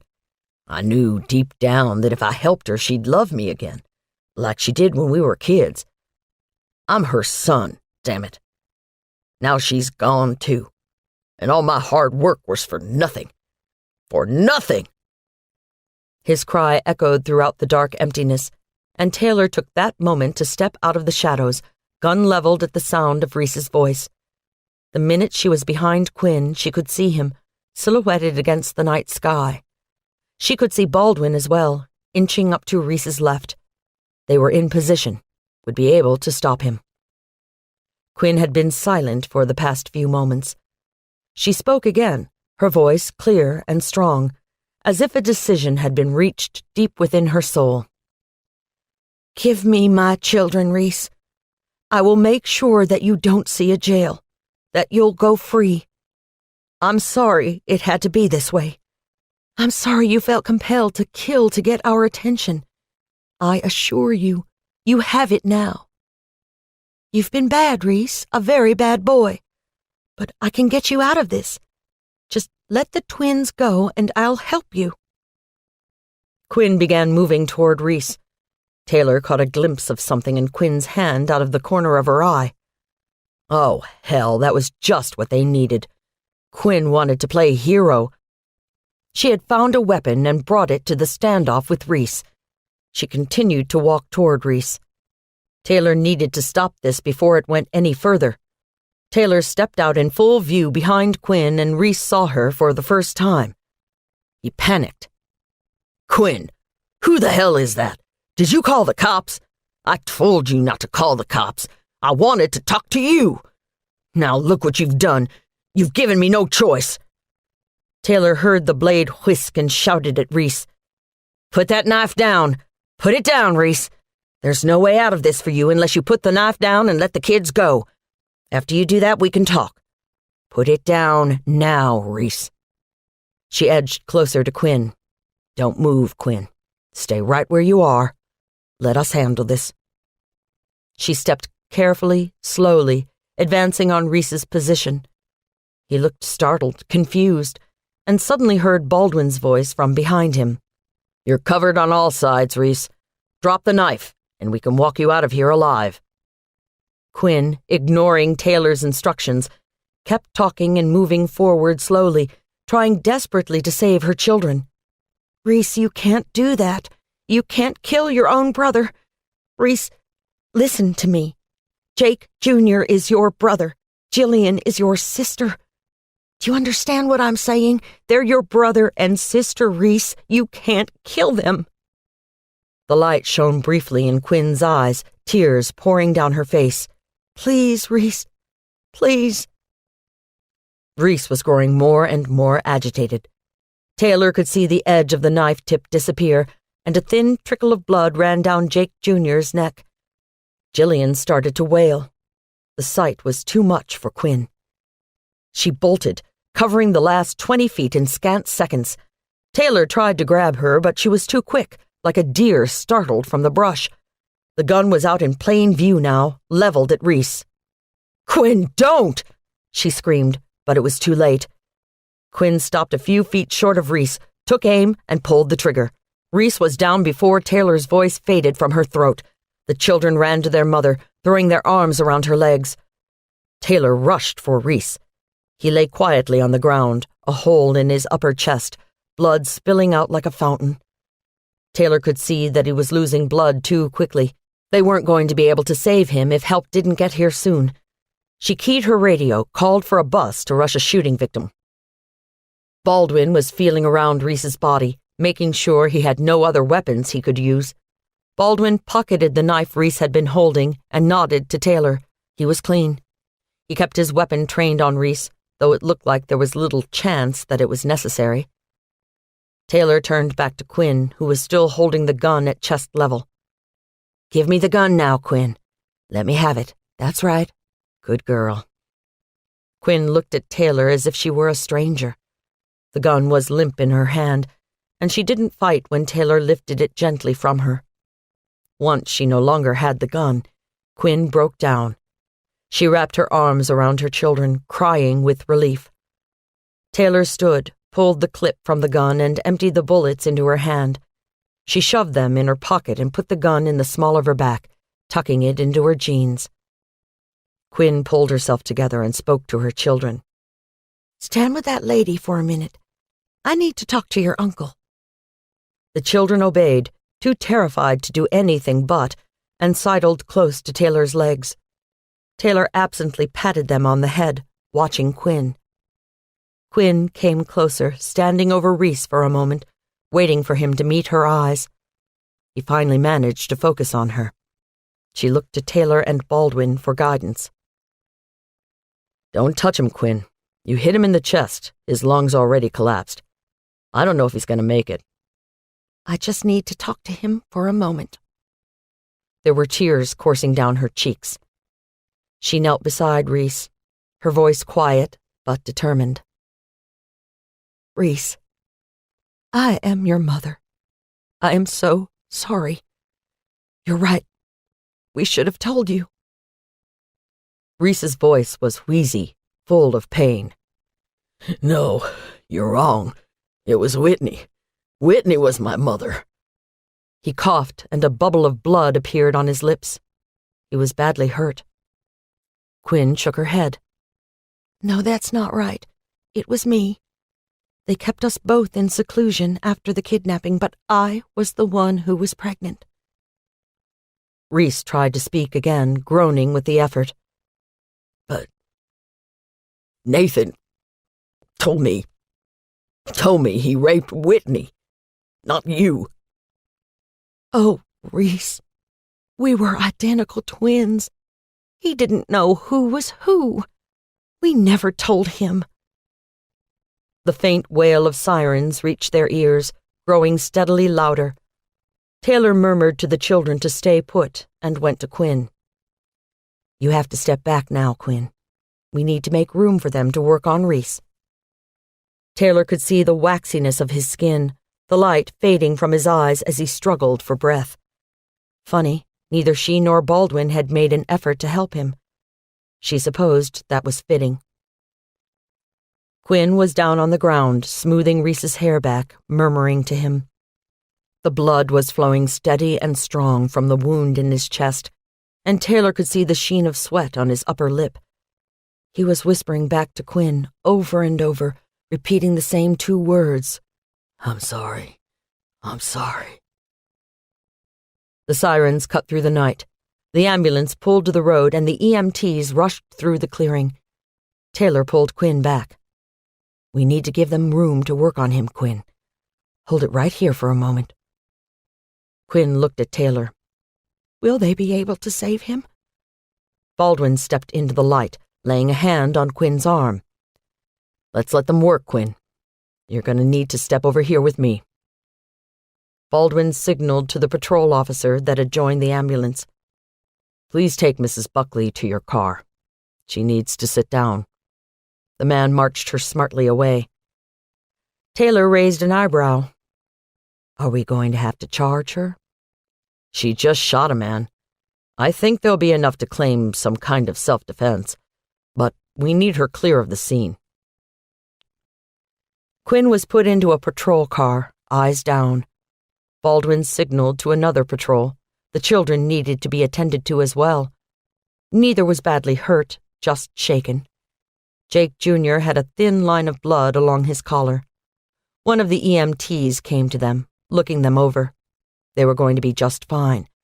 They were seated in the car with their mother, who gathered them in her arms and buried her face in their shoulders. Baldwin studied them for a moment. They would remember this night forever. He was sure of that. He turned back to the focus of the night. The EMTs were lifting Reese onto the stretcher, ready to take him to the hospital. Taylor went to them. Is he going to be all right? The EMT's hands were slick with Reese's blood. Yeah, we should be able to get him to the hospital without too much trouble. Another inch and he wouldn't make it. Lucky son of a bitch. Then hold on just a moment. She pulled her cuffs out of her back pocket, reaching for Reese's arm. He was groaning and cursing, incoherent with pain and weak from blood loss. She snapped the cuff around his wrist, then affixed the other end to the stretcher rail. He's under arrest. Don't let that cuff off of him. Do you understand? The EMT started to protest. But we can't. Don't even think about arguing with me. A patrol will ride with you for security. I'll meet you at the hospital. Now go. She walked the few steps back to Baldwin, a smile on her face. We got him. Chapter 53. Taylor and Baldwin were seated on the back deck, drinking ice-cold beer from the bottle. Reese Connolly was being arraigned today. The past week had gone by in a blur. Reese had made it to the hospital, and after several touch-and-go hours, the doctors had repaired the damage and declared that he would live. Taylor felt such immense satisfaction at the declaration. The bastard would pay for his crimes, would be brought to trial and judged. Reese's instincts had been right. He was a national story, one his aunt would have been desperate to cover. As it was, in death, Whitney Connolly had gained the fame and notoriety she'd always craved. Quinn kept insisting Reese was so consumed with hatred and misguided loyalty that he wasn't in his right mind when he committed the atrocious murders that paralyzed the Southeast for the summer. The DA had decided not to seek an indictment against her. She had hired the best criminal attorney in Nashville and was fervently seeking support for an insanity defense for her eldest son. Baldwin had spent a long afternoon at Riverbend Prison, visiting with Nathan Chase, trying to find if there were any missing pieces to fill in. Nathan happily admitted to his past crimes and showed genuine pride in his son's accomplishments, as he'd referred to Reese's murderous spree.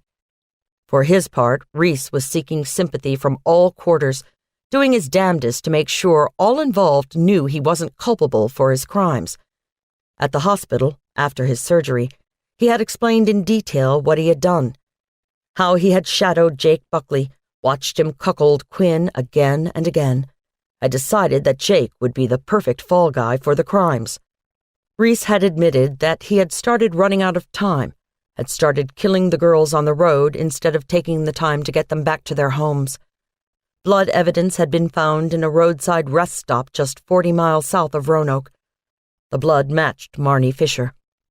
Baldwin had been correct about Noelle Pazia's asthma attack. She died in the trunk of the car, and his fury at finding her dead drove him to new lengths of horror with Ivy Clark. There is no such thing as killing for the right reason. But in his mind, Reese was doing just that. He was reaching out in the only way he knew how, trying to get the approval and nurturing he thought he'd been denied for so long. Ironically, it was Quinn who met all these needs, something he never recognized. His lawyer, a shrewd and experienced man, was making it quite clear to anyone that would listen that Baldwin had coerced a confession out of his client while the man was still under the influence of narcotic drugs from the surgery. He was making a play to get the whole case dropped on the technicality. It was turning into one of the most impressive three-ring circuses that Nashville had ever seen. Baldwin was quiet, basking in the late summer sun. The days were cooling, the evenings bringing a chill to the air. Fall would be here soon. "Taylor," he said softly. She looked at him, eyes smiling. "I talked to Garrett this morning. Told him that I was resigning."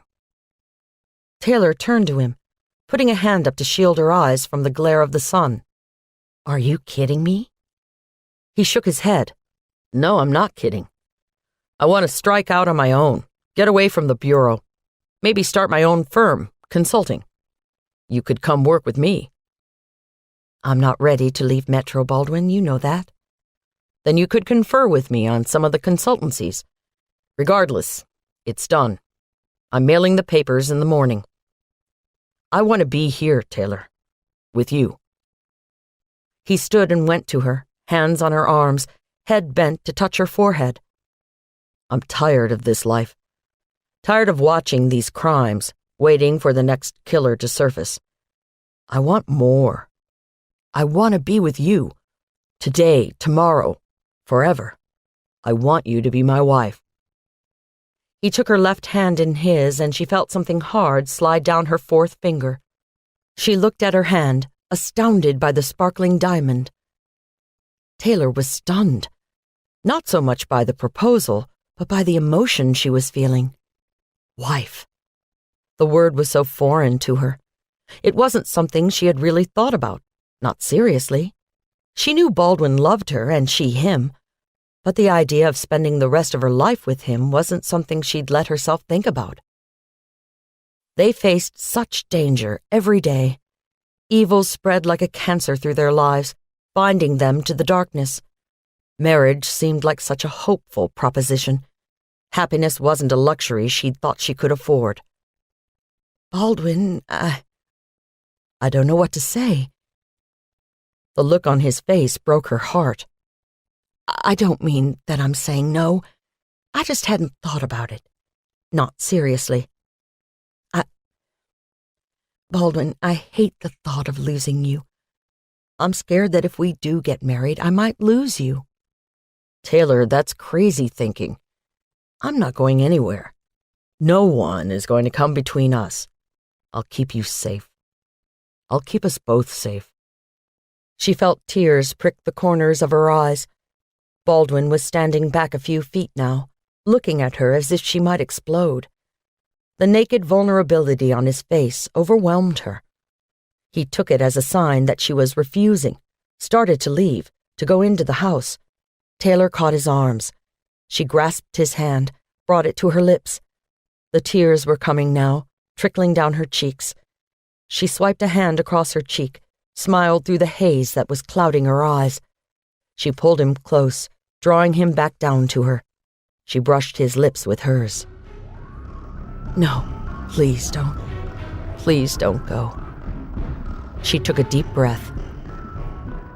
Yes.